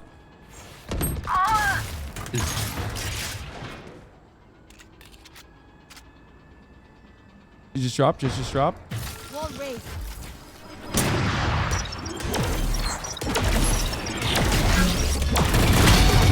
Last flash. player standing. I don't have anything. I'm suppressed. What? Oh, cave. Anti-itty. Fuck, man. I'm not gonna lie, the jet is killing me. I'm trying my best over here. She's opping me.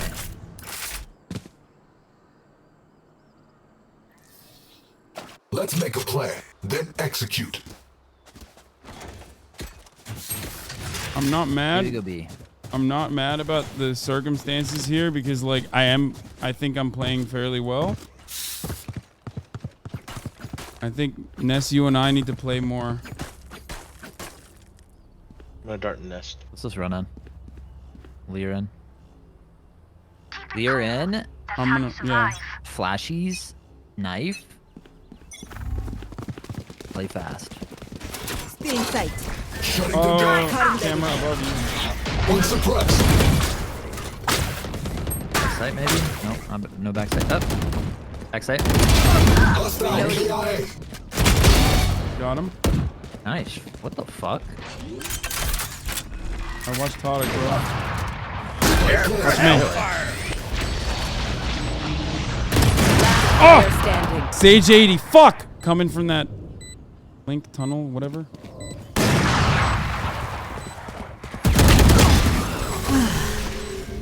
One's in the tunnel, one's in backside. One enemy remaining.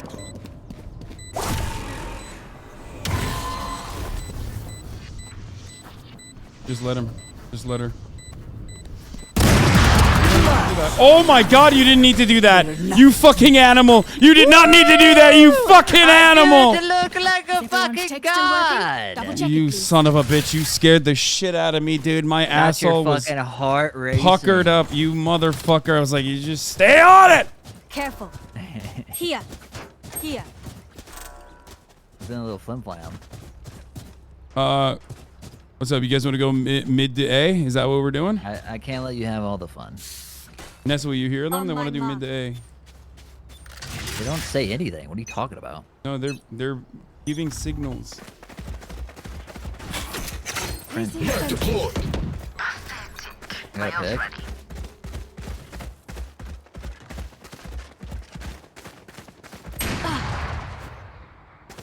How did he bought another fucking op?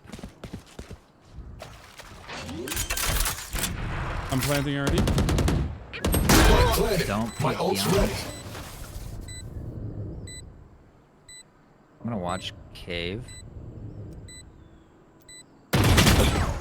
Theo backside. Sniper at though. Calling down. Flash.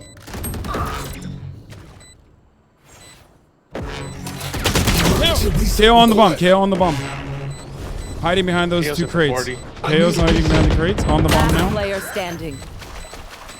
Fuck! How? People getting picked by the jet. Jet's doing the old op crutch. I can hold an area pretty well myself. Just Make such sure a to cover the angles fucking I can't. asshole move too. Just like I hate jets like that. But you know, it's like all jets, you know. The old op crutch. Yeah. Reloading.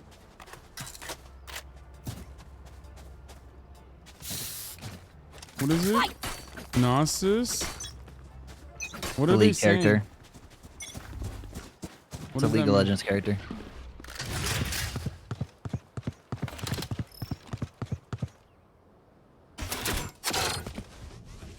Oh, well now I know. Enemy spotted. Wall. Holy shit, they're all watching on. Down. Nice kill. Nice kill. Reloading. One more mid. Flashbang. There's one. Holy fucking op crutch, dude. What the fuck? Listen, I think that guy's smurfing with the op. Last round in the half. He's not It's even not- smurfing with the op. He's not smurfing. He's a very good op player. He's just literally only knows how to fucking play op. Stupid son of a bitch. Can someone get this? Does anyone have I enough could money or play no? op, but I don't know if I trust myself. I don't even have an. Cause someone give me. Oh fuck! Never mind. I have no Reloading. money. I mean, I'll just go Marshall. I guess I have nothing. Well, last round.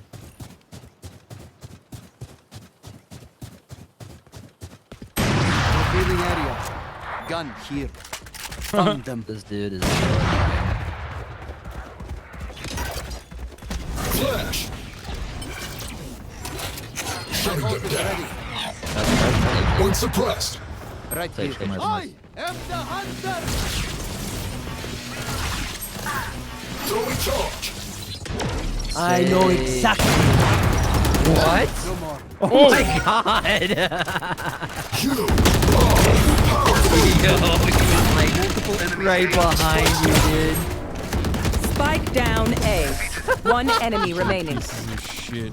Dude, I looked and he was in the corner, just like right behind you. Switching sides. Fucking piece of What was that? fucking garbage son of a bitch, dude. Good move there. Keep laughing. You guys fucking nailed that bitch ass jet. Good shit.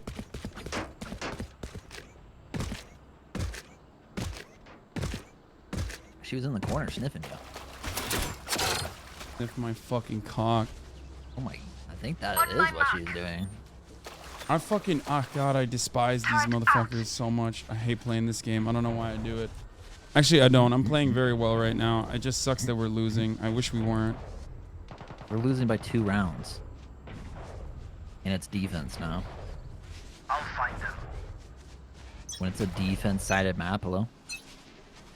Is it? Suppressing. Yeah. I've destroyed. They're coming. They're coming mid and A. That's a very good shot. It's annoying. Can I grab a heal? Halls is dead. Flashbang. Watch Halls. Spike Watch Halls. planted. Watch Halls. Enemy spotted A. Placing sentry. Oh! Ah! 87 on KO. He's in caves. Reloading. Enemy removed. Reloading. Revealing area. There they are. Enemy spotted A. Great fucking One enemy remaining. Great dart. Great kill. Someone defuse. Someone defuse. Defuse. Peek him. Last player standing. Clutch. Fuck! What happened? Did you get If you're not a good mollied? shot today, Huh? don't worry. No. There are He other just- ways to be useful. The guy was like breaking the wall, and he couldn't peek fast enough to like kill that guy. No. Well, you were on the bomb. Yeah, that's what I'm saying. Oh, he killed you. I was didn't tapping know. it, and he was like breaking that wall. Oh, I can't even fucking buy a goddamn shield over here. This sucks. They forget Indeed their bad. place.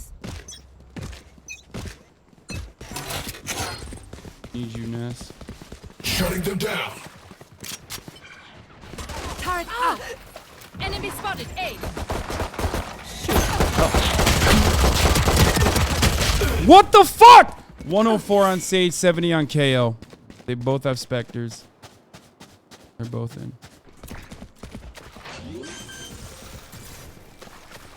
Spike planted. Dude, what On the the fuck, wall. Killjoy?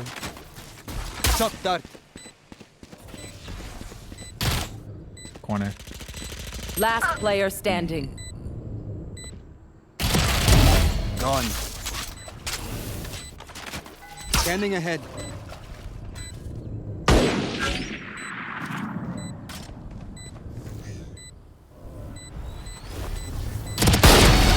One enemy remaining. My ult is ready. Oh! What the fuck?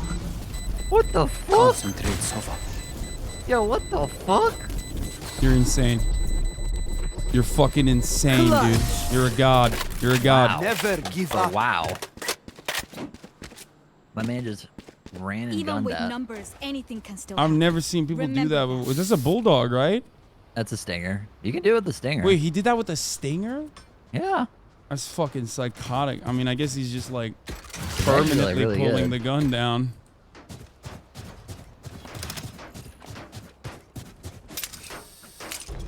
Thanks, chat, for the W's. Appreciate it. It's not smurfing. Everyone has like good rounds and bad rounds. It's just how this fucking dumbass game is, honestly. Jet's pretty good. I think they're gonna run I think B. he's One per probably playing Killjoy, stay anchored.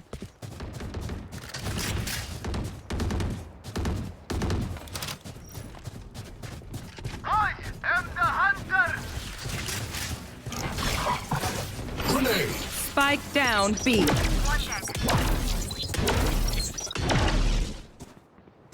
Cutting their vision.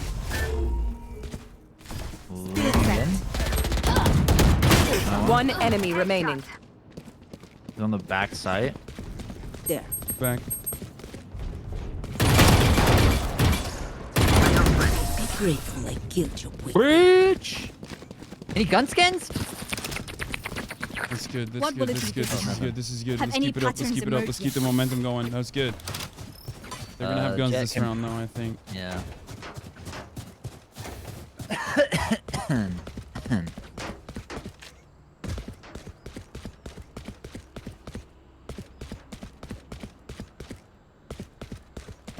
They're still winning. Yes, it's 7-8, but chances are looking not so bad for us right now.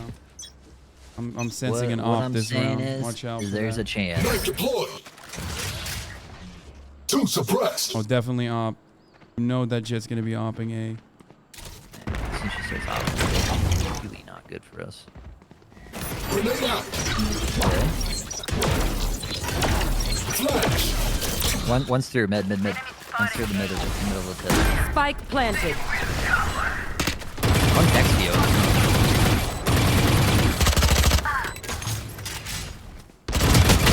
Ah! Brim's hiding behind the double crates. One is in. Last player Got him. standing. Never mind. Jet's in cave. Don't know where Cypher is.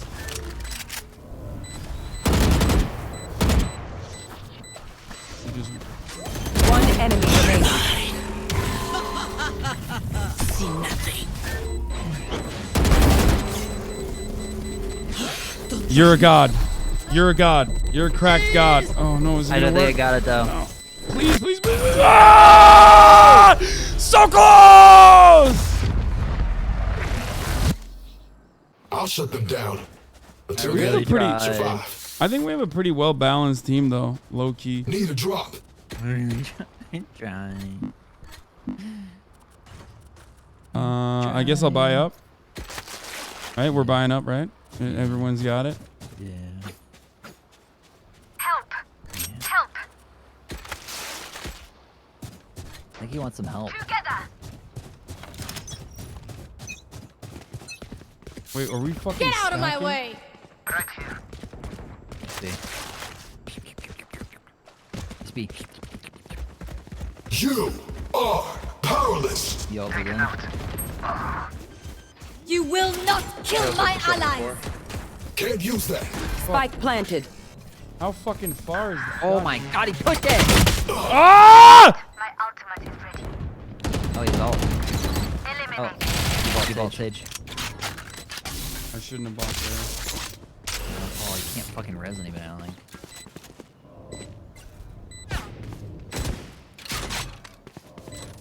Last player standing. One enemy remaining. My There we go. ultimate is ready. Honestly, nice try.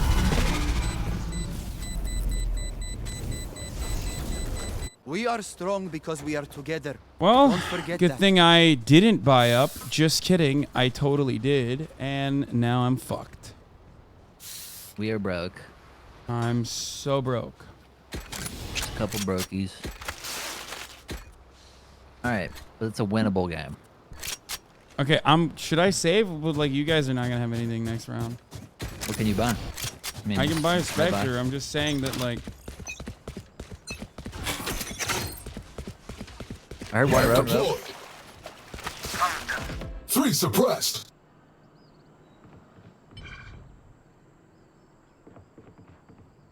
watch mid as well. Mid caves. Still in sight.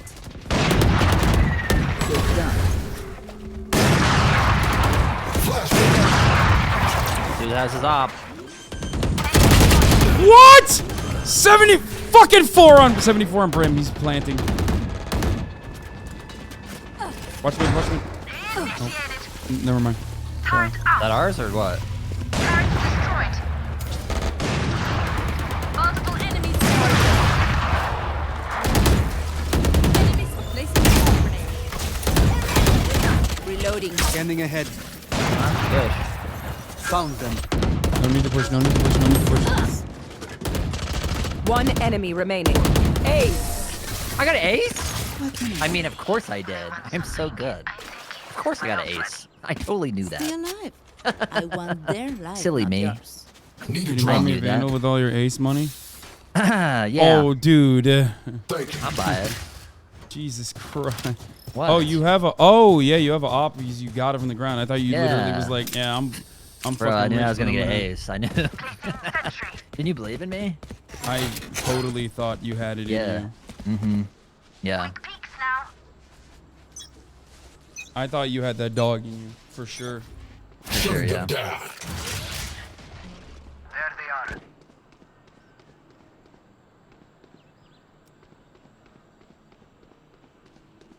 They mid or something? Oh, they are.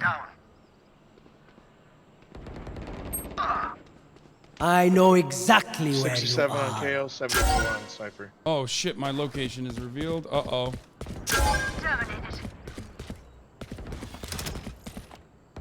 Spike Hope I don't planted. get fucking sideswept. One enemy remaining. 74 Cypher. Good job, everybody.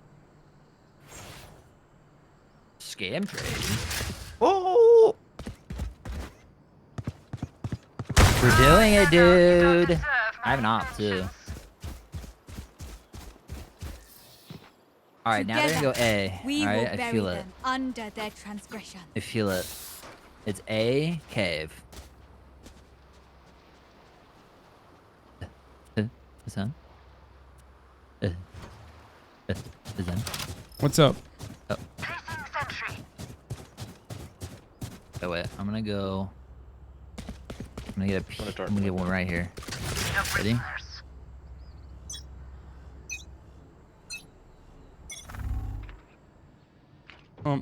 They're on their halls.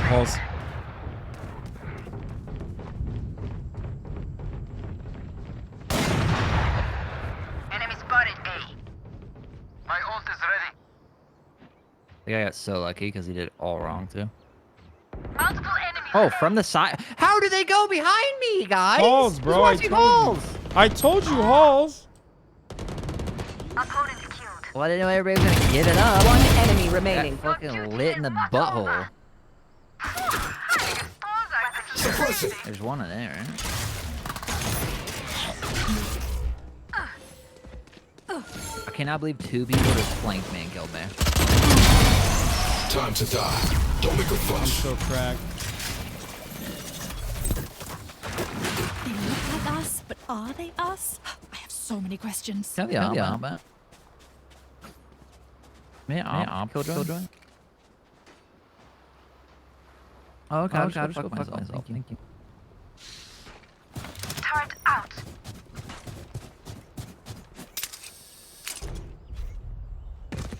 Guess I'm not open.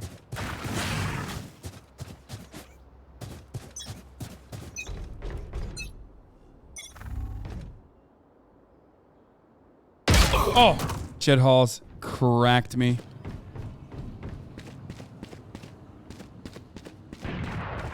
She pushing up. Enemy spotted A. Enemy spotted A. am the hunter! Oh, 80. The Cyber.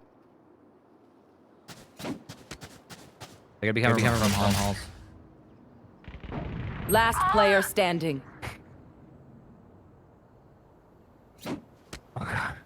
Spike He planted. just gave me the op. Why did he do it, dude? Why didn't he just give me the op? Yo, give the op, save it. I am Revealing area. in my opinion. Good try. I was expecting an ace.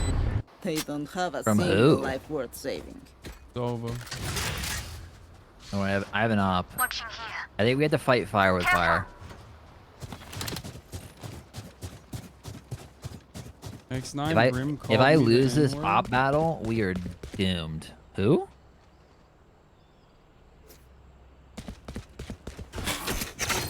Did X9 Brim on his team called him the N-word. Jesus. Suppress it. Revealing area. Good, we can use this to our advantage. A's bear, but Right they here. might be doing a slow push.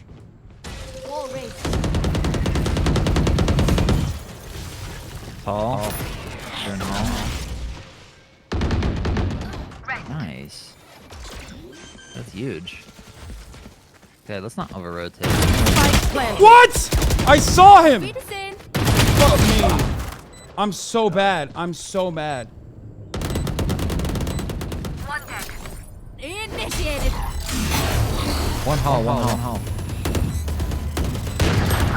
Last player standing. Backside, yellow. One enemy remaining. Caught one. You got him. Nice job.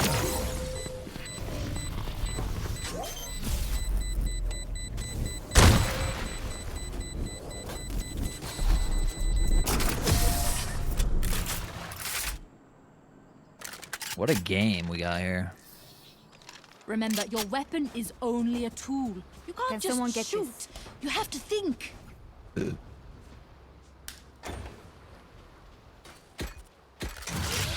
Oh, you can't buy me an op, can you? Me?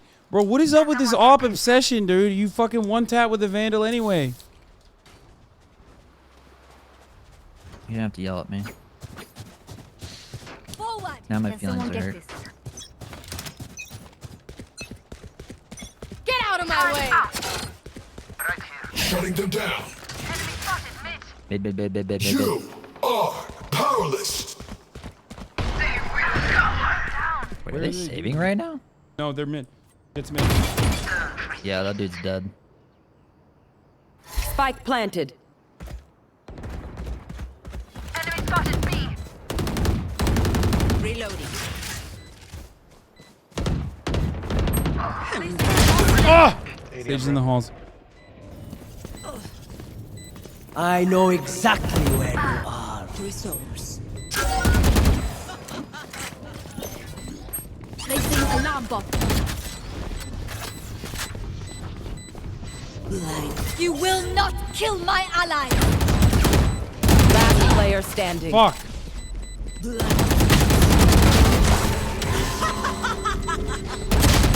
Fuck! Nice try, Ness. Bro, why there's... Oh, she res.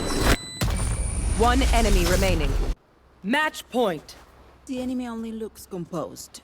Their hearts tell a different story. Need a drop. Hey, bye.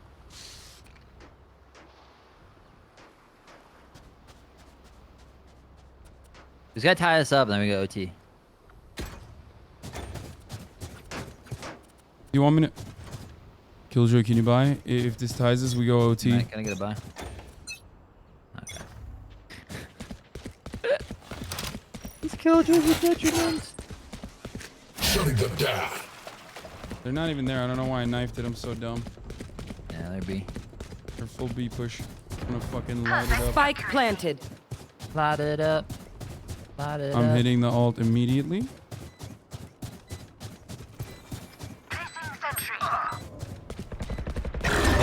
Walks away.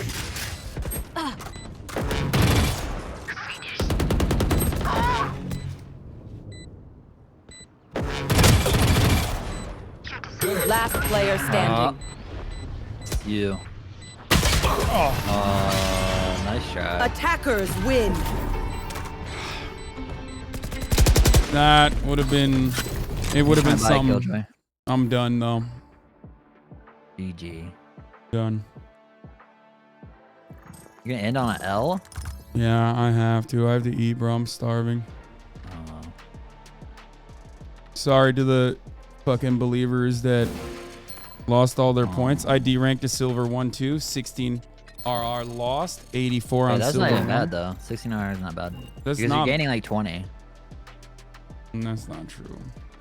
What? I mean, let's look at the performance here. Let's look at the scoreboard. I mean, dude, it's gold 3, gold 1, silver, gold, silver. This was like a real gold silver lobby. Yeah. Not bad. I was warming up there. See you guys tomorrow. Bye, Nessawa. Bye. GG's, bud. Bye.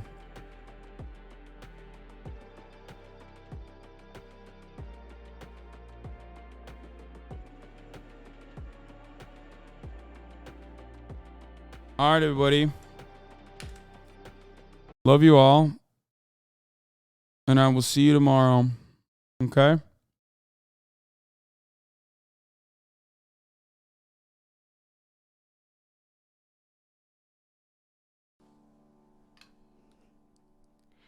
Stunning lo-fi introduction, starting off the day. All the chatter's trickling in. I played decently well, so it's not the end of the world. You know what I mean? I don't feel that bad about it.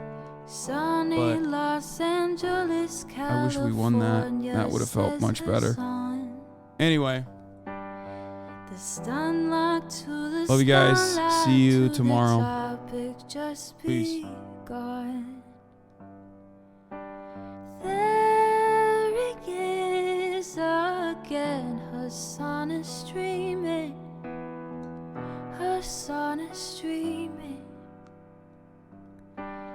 There he is again. Hasan is streaming. Hasan is streaming.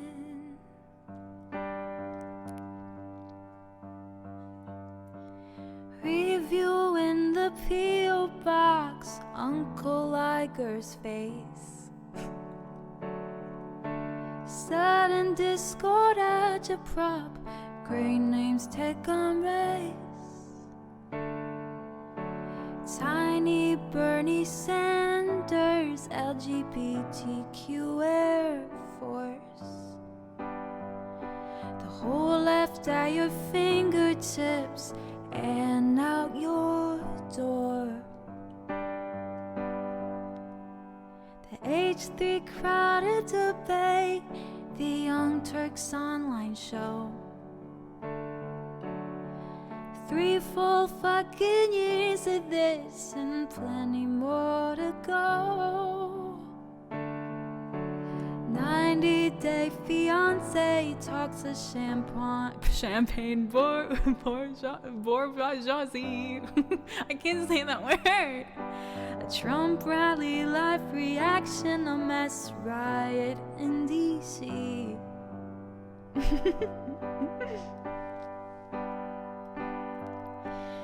There